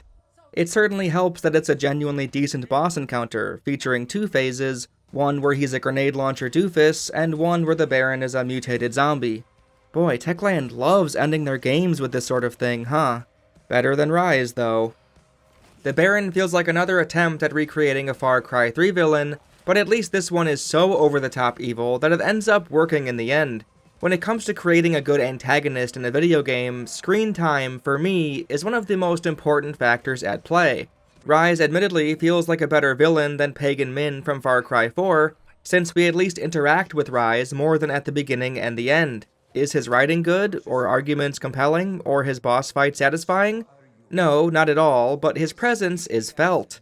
The Baron's presence is felt in the same way Rise's was, with his men all over, and here we at least get a better rationale for the quantity of trigger-happy humans waiting to kill our protagonist. The Baron later claims that Kyle's escape was intentional, to test Subject Alpha in a wild environment. It's easy enough to explain away that he ordered his merry men to kill Kyle, knowing he'd probably survive. It was also them who lured all the chimeras we fought and set everything up, so yeah, it all connects just fine.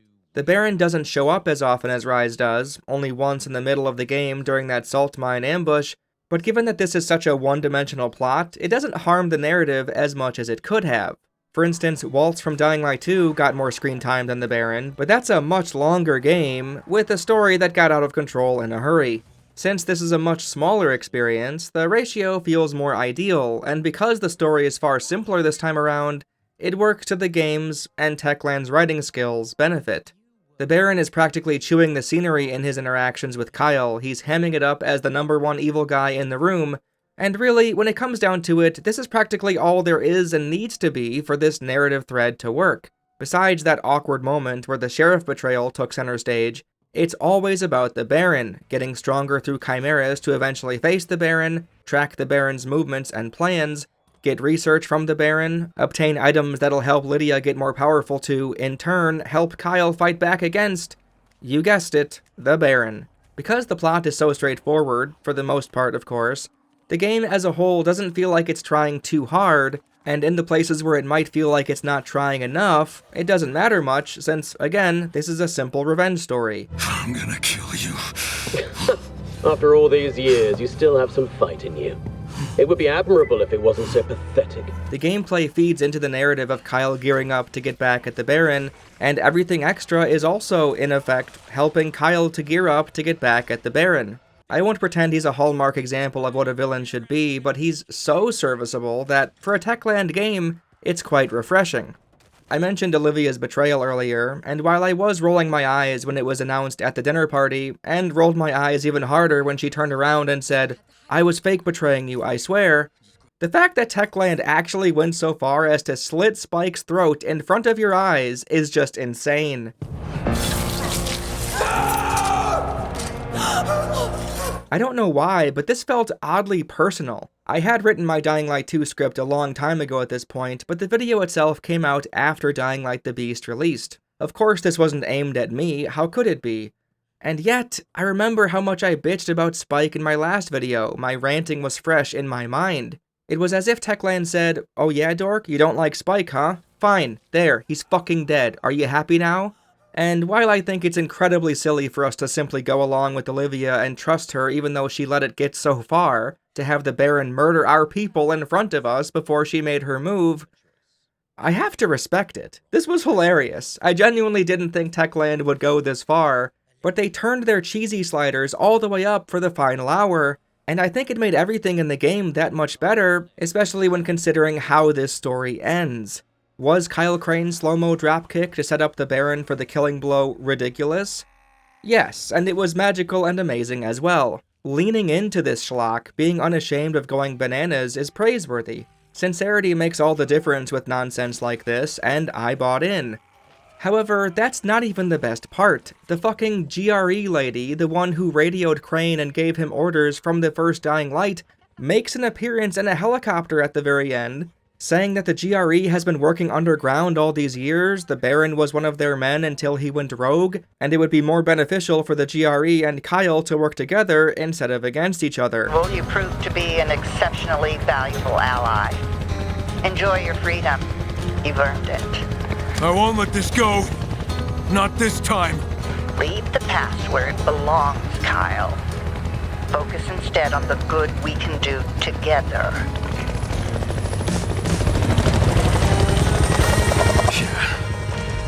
I will focus on you.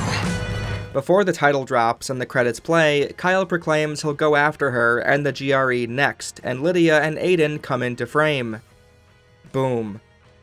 Maybe I'm alone in this, but I'm legitimately excited to see where this series goes from here. We have 2 playable characters on the table, and a telepath who can control infected with her mind, all front and center, hopefully implying that they're ready to take on what's next in this universe. The hook has been set. The GRE lady made a comeback at the end and taunted us by merely existing. We got an ending that both feels conclusive, yet opens up more possibilities, something I don't think we got from either of the 2 previous games. For the first time in any of Techland's zombie catalog, I felt good as the credits began to roll. I was smiling. Is this high art? No, but I never needed it to be. What started with a very grounded zombie parkour game has apparently morphed into a superhero action flick, Kyle and Aiden more resembling comic book characters than regular humans at this point. They teamed up to fight the big bad of the episode. Where will fate take them next? I don't know, but I'm looking forward to it. Dying Light the Beast is a mixed bag. It's a stark improvement in many ways over its predecessor, yet a step down in others. The parkour really isn't all that integral to the game, the music is decent but not great, and the grappling hook once again gets put on the back burner, not particularly useful or involved in fun platforming sections. That said, zombies are once again a big focus, the skill trees and weapons to play with are better than in 2, the side quests are a huge step up, some of them being the best in the series, and it's a more concise, efficient game than the bloated mess that was Dying Light 2. Fewer things to do, but more of them are meaningful. The Chimeras are the best bosses Techland have ever produced, the Casterwoods map itself is beautiful and enticing to explore, even if it's not as good of a setting for the free-running mechanics, and the story is probably the least flawed out of the Techland zombie game catalog, which isn't saying a whole lot, but it's definitely something to congratulate. It's a game I had a great time playing, exploring the dark zones and combing the landscape for the treasure map rewards, battling the unique chimera monsters, engulfing zombies with Molotov flames, and sending them to their doom with grenade launcher explosions. I'm not sure how replayable it is, but I had a surprisingly good time with it, and could recommend it to anyone who didn't like the direction Dying Light 2 went with things. If you loved Dying Light 1, I'm not sure I'd say this is a perfect return to form. Many things here are carried over and tweaked from Dying Light 2 after all. But if what I talked about sounds up your alley, you'll likely enjoy your stay in Castor Woods. 11 hours flew right by, huh? Well, that's the entire Dying Light series, for now anyway. Quite the volatile series, huh? That joke is partly why I wanted to make this video. It's simply too good. I had to find a way to make money off it. Since I already have you here, I'll rank all the Dying Light content as best I can to round this sucker out. Let's throw in the following and bloody ties in the rankings to make it look nice. Coming in last place, we have Dying Light 2, hooray! Coming in at 4th place is Bloody Ties DLC, hooray! Sorry, Dying Light 2, you definitely do have your highs, but I'm just not that into you. Blame Thalia. Coming in at 3rd place is the following DLC for Dying Light 1. Truthfully, this is the bit of content I feel the least confident in ranking since it's been 3 years, but I remember liking it still, and the do a quest from one of 2 starting points idea was never done again. I didn't bring that up in the Dying Light 2 or the Beast portion, but yeah, I don't know why Techland didn't try with that fun gimmick once or twice more. It was really novel and clearly has replay value, so it would feel right at home with Dying Light 2? Weird. Coming in at 2nd place is Dying Light 1, which means Dying Light the Beast is number 1. I'm sorry guys, but genuinely, what I like in an open world game is exploration, and the Beast did it better than Dying Light 1. 1 has the better parkour, I won't argue that point, and arguably still the best atmosphere, but the Beast has boss fights, a schlocky story and ending which appeals to me personally, and some of the greatest side quests out of the series. It's my number 1 as of right now, but, I mean, Maybe in 5 years my opinion will change all over again. I'll have to do a fucking 20-hour video and we'll have to re-rank these things. I don't know. Alright, that's it for me. If you stuck it out this long for all 11 hours, you're a living legend. Leave a comment that says, Kyle Crane is my daddy, and I'll know you managed to do it. Congratulations. By the time anyone has finished this video, I'll already have a couple more new ones on the channel, so go watch those if you haven't yet. Star Wars Dark Forces and probably Halo 3 ODST. I know, right? Alright, have a good one. I'll see you next time.